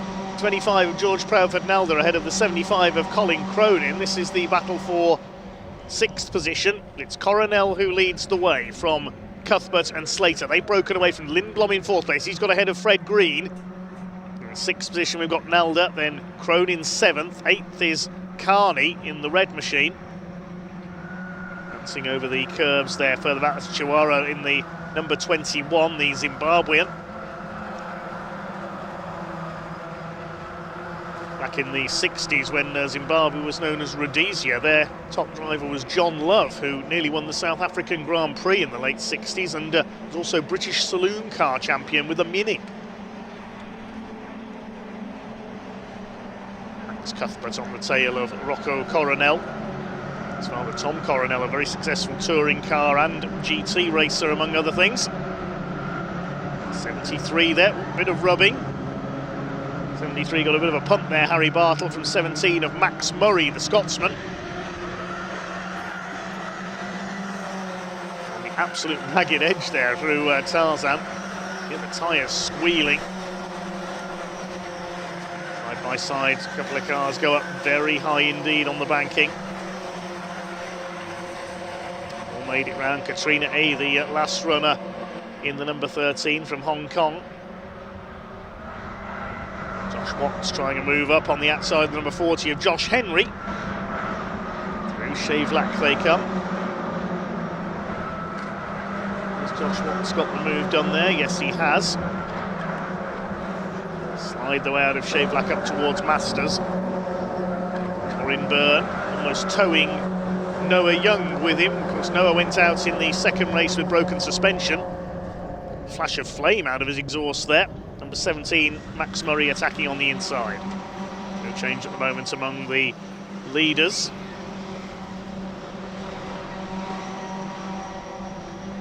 Here comes 22 of Watts on the inside. He's past Murray.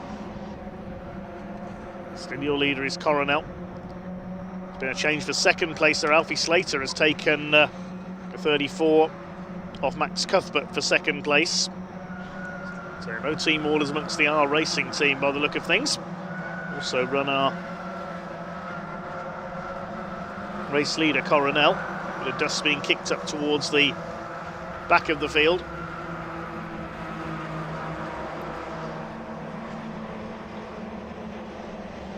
And now Slater could get a run for the lead down into the right-hander at Tarzan. He's done it. Gets the move done before they reach the right hand.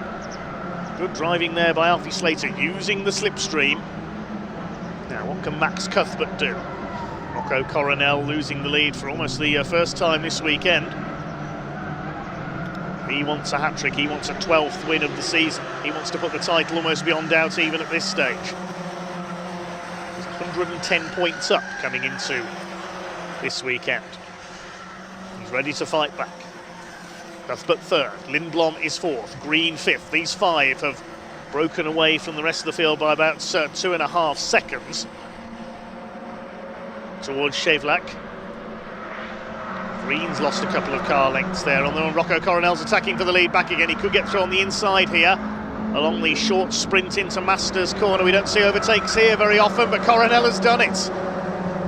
Excellent from Rocco Coronel, showing his local knowledge, and Max Cuthbert clips the back, I think, there of Alfie Slater, who's up the inside, takes Coronel out wide. They're all sliding out wide.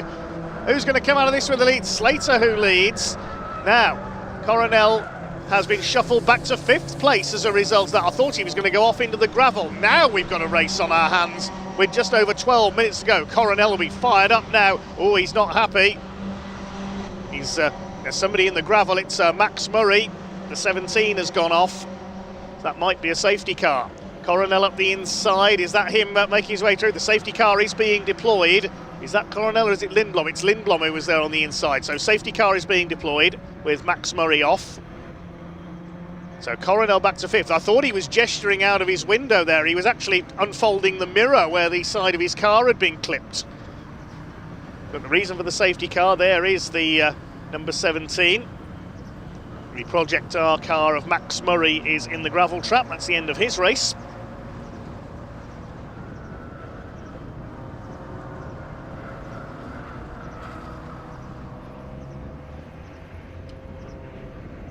Well, we've got over half the race still to go. 11:20 left on the clock as I talk to you.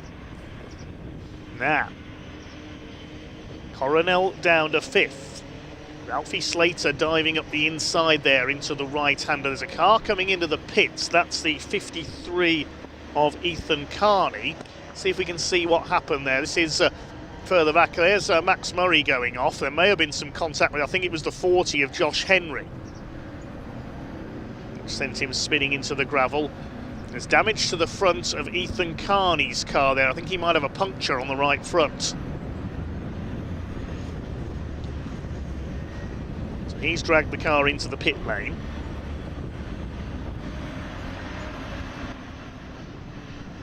See there, it's, well, the bonnet's gone up, so it's not just a puncture. I don't think it might be suspension damage to the right front of that car as Max Murray's car is turned up. Hopefully we'll have just the one lap behind the safety car. It's Alfie Slater who leads. I think he just clipped the back. I don't think it was intentional, just clipped going into turn 9 the back of Rocco Coronel and sent him sideways. There were a few cars sliding outside those. Max Cuthbert was sideways as well. And it was Slater who came out with the lead. Safety car is going to come in on this lap, so just the one lap under safety car conditions. It's Slater from Lindblom, Cuthbert 3rd, Green 4th, Coronel is down to 5th. Where's Torin Byrne got up to from the back? He's 15th now. It's Proudfoot Nalder 6th, Colin Cronin, the Irishman 7th, Jarrett Clark 8th, Raoul Zaren is 9th, despite that bit of rallycross earlier on. and Reevy Lake is 10th.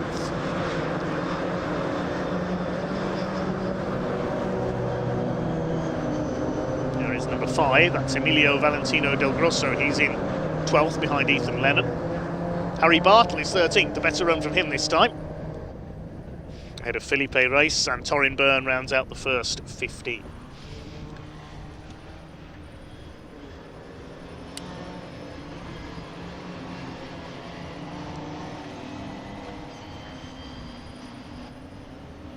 There's Max Murray's car being pushed away behind the barriers.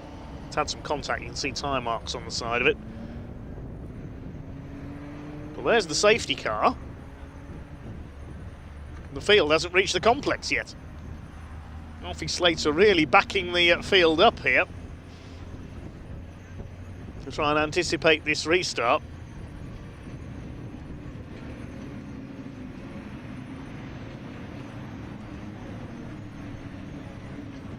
So the green light showing there, so they can go as they come up towards Kumho. But Alfie Slater at the moment isn't going anywhere. He will as they come out of the right-hander here, I think. No, he still hasn't. Green flags are waving. And Alfie Slater still just cruises round.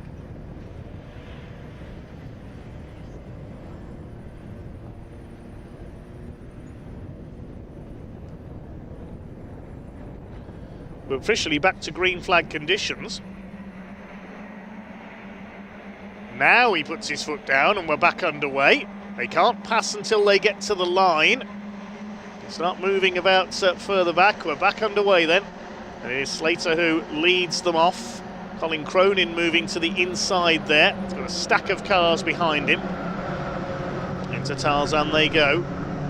Let's hope that safety cars don't breed safety cars in this one. We don't want any more stoppages. We've got just under 7.5 minutes of this race to go. Alfie Slater looking for win number 2 of the season. He won the opener at Donington Park, leads the way. Now what can Rocco Coronel do here? Looking for win number 12 of his season. He's in 5th place behind Fred Green, the scholarship winner over the winter on his move up from karting. And a bit of smoke there from one car. That was just a little bit of a lock-up, I think. Somewhere towards the rear of the midfield. First 5 breaking away slightly. It's George Proudfoot Nalder in 6th position. They make the way out onto the back of the circuit. Alfie Slater leads the way. He's got Scott Lindblom on his bumper, literally there. And look at Coronel up the outside. Oh, Lindblom slowed there. Was clipped by Max Cuthbert. Coronel's gone round the outside of 3 of them into 2nd place. And now we'll challenge Alfie Slater for the lead. There's a tangle further back. We've got a spinner. Trying to see who that is in there. Hopefully everybody else, yes, I think have avoided that car. Fred Green goes wide onto the dirt there. There's a bit of contact with George Proudfoot Nalder.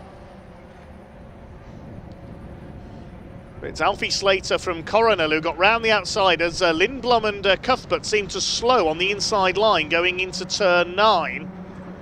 That's backed Green up as well, and that's why Green got pushed wide by George Proudfoot Nalder. So here they come then into Kumho and up towards the banking. Side by side, a bit of leaning on each other through there. 5.5 minutes to go. Here they come up over the line. Alfie Slater leads it. Coronel is in attacking mode. There's a couple of cars leaning on each other still further back. Lindblom's going for the outside. Look at Coronel. He's going to be late on the brakes here. It's last of the late breakers between the 2 leaders. Alfie Slater, they lean on each other again. Lindblom's going to go up the inside of both of them. They're going to be 3 wide on the exit of the corner. This is going to be interesting into Hugenholtz. Which one of these cars is going to come out with the lead? Is it going to be Lindblom? Is it going to be Coronel? Is it going to be Slater? Slater's got the inside. Who's that diving for the inside? That's Coronel. The 3 of them, they're always going to come together. Lindblom goes out wide. Has he survived that? Well, he's in there somewhere, Lindblom. He's back a few places. He's still going, but Coronel has come out with the lead. Coronel versus Slater for the lead. They come up towards Shevlak. Coronel leads it. Cuthbert's in 3rd place now. Proudfoot Nalder is 4th. Green is in 5th position. And And then in 6th, we've got Colin Cronin, the Irishman. There's somebody else flying off onto the dirt there. Try and identify that in a moment. Slater going round the outside of Coronel now. They lean on each other again. There's a lot of needle creeping into this now. Fred Green's moving up there on the inside of Cuthbert's. I hope this doesn't boil over and we have the leaders starts getting over the top here. It is getting a little bit heated out there now. Coronel leads it. He's back ahead of Slater. They make their way up towards the complex once again.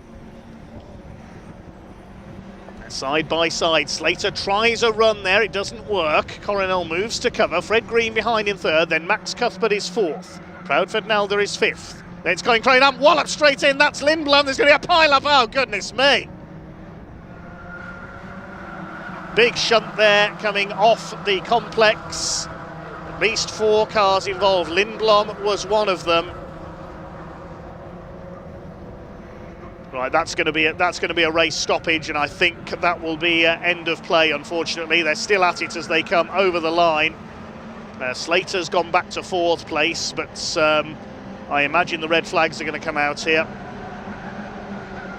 Slater up the outside, Green's in there. They're bouncing off each other like there's no tomorrow at the front of the field. But the red flag is out. The race is being stopped. No surprise at all.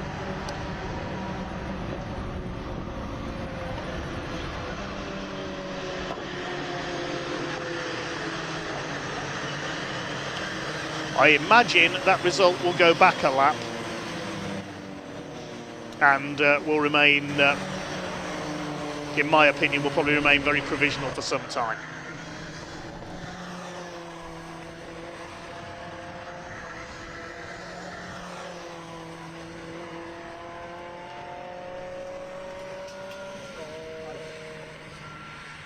Okay, we've just had it confirmed on the timing screen. That race will not be restarted. That is end of race.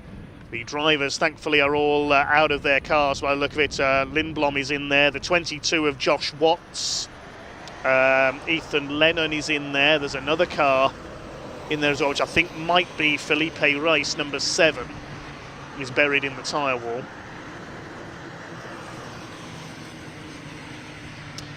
Well, I have to say that looked like it was coming for 2 or 3 laps.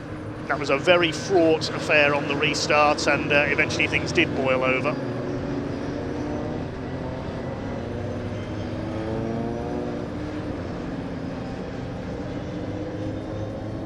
Thankfully, only cosmetic damage to the cars. It is Race, the other car that's buried in the tyre wall up there. But thankfully, all the drivers appear to be okay.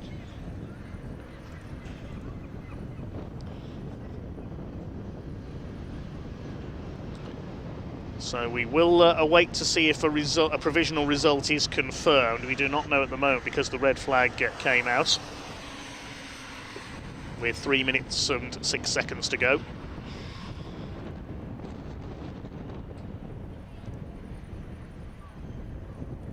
And the race will not be restarted.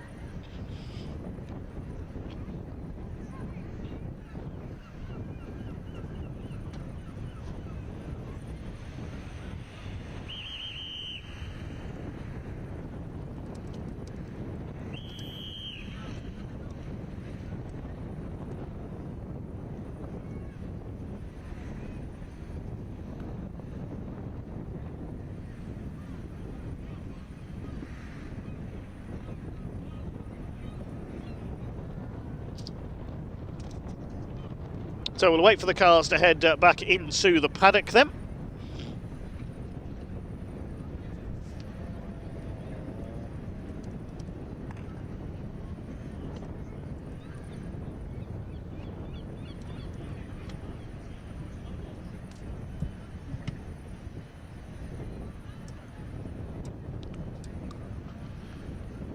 A great shame that we've ended our very exciting weekend at Zandvoort with a sizable shunt.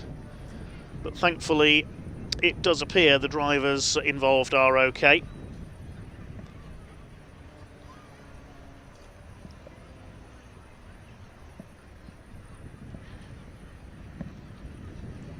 And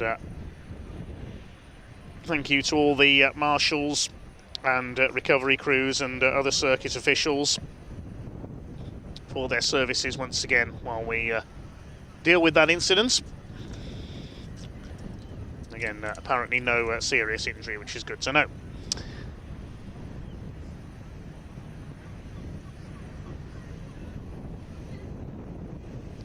So we wait to hand down to Ian in Parc Fermé to give us the final word. So that's about all from me. We'll let Ian have the final word, but as we say, thank you to all the volunteer marshals here at Zandvoort and all the other officials, especially from the British Automobile Racing Club on their annual overseas weekend. I'll see you back in a couple of weeks for Convoy in the Park at Donington with British Truck Racing and much more. I'll say a big thank you to all our camera crews, directors and everyone else for bringing us the action as well. So that's about all from myself, Dave Goddard, down to Ian Waterhouse in the paddock for the final word.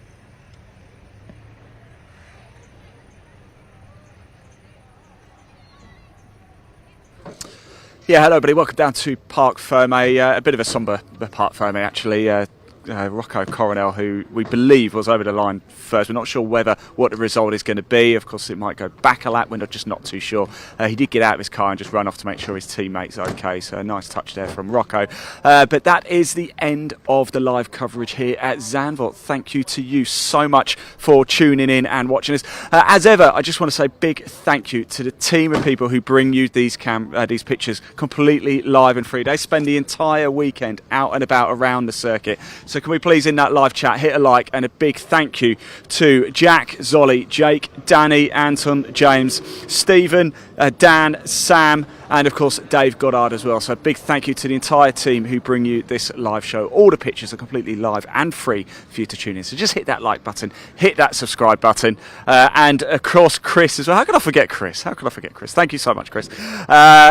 And that is it. That is it from us. We're going to be back in a couple of weeks' time at Donington Park for the British Truck Racing Championship on BARC TV. Make sure you tune in for that. Thank you so much for everybody for watching. That is a wrap from Zandvoort. Until we'll see you next time at Donington Park in 2 weeks. Bye-bye.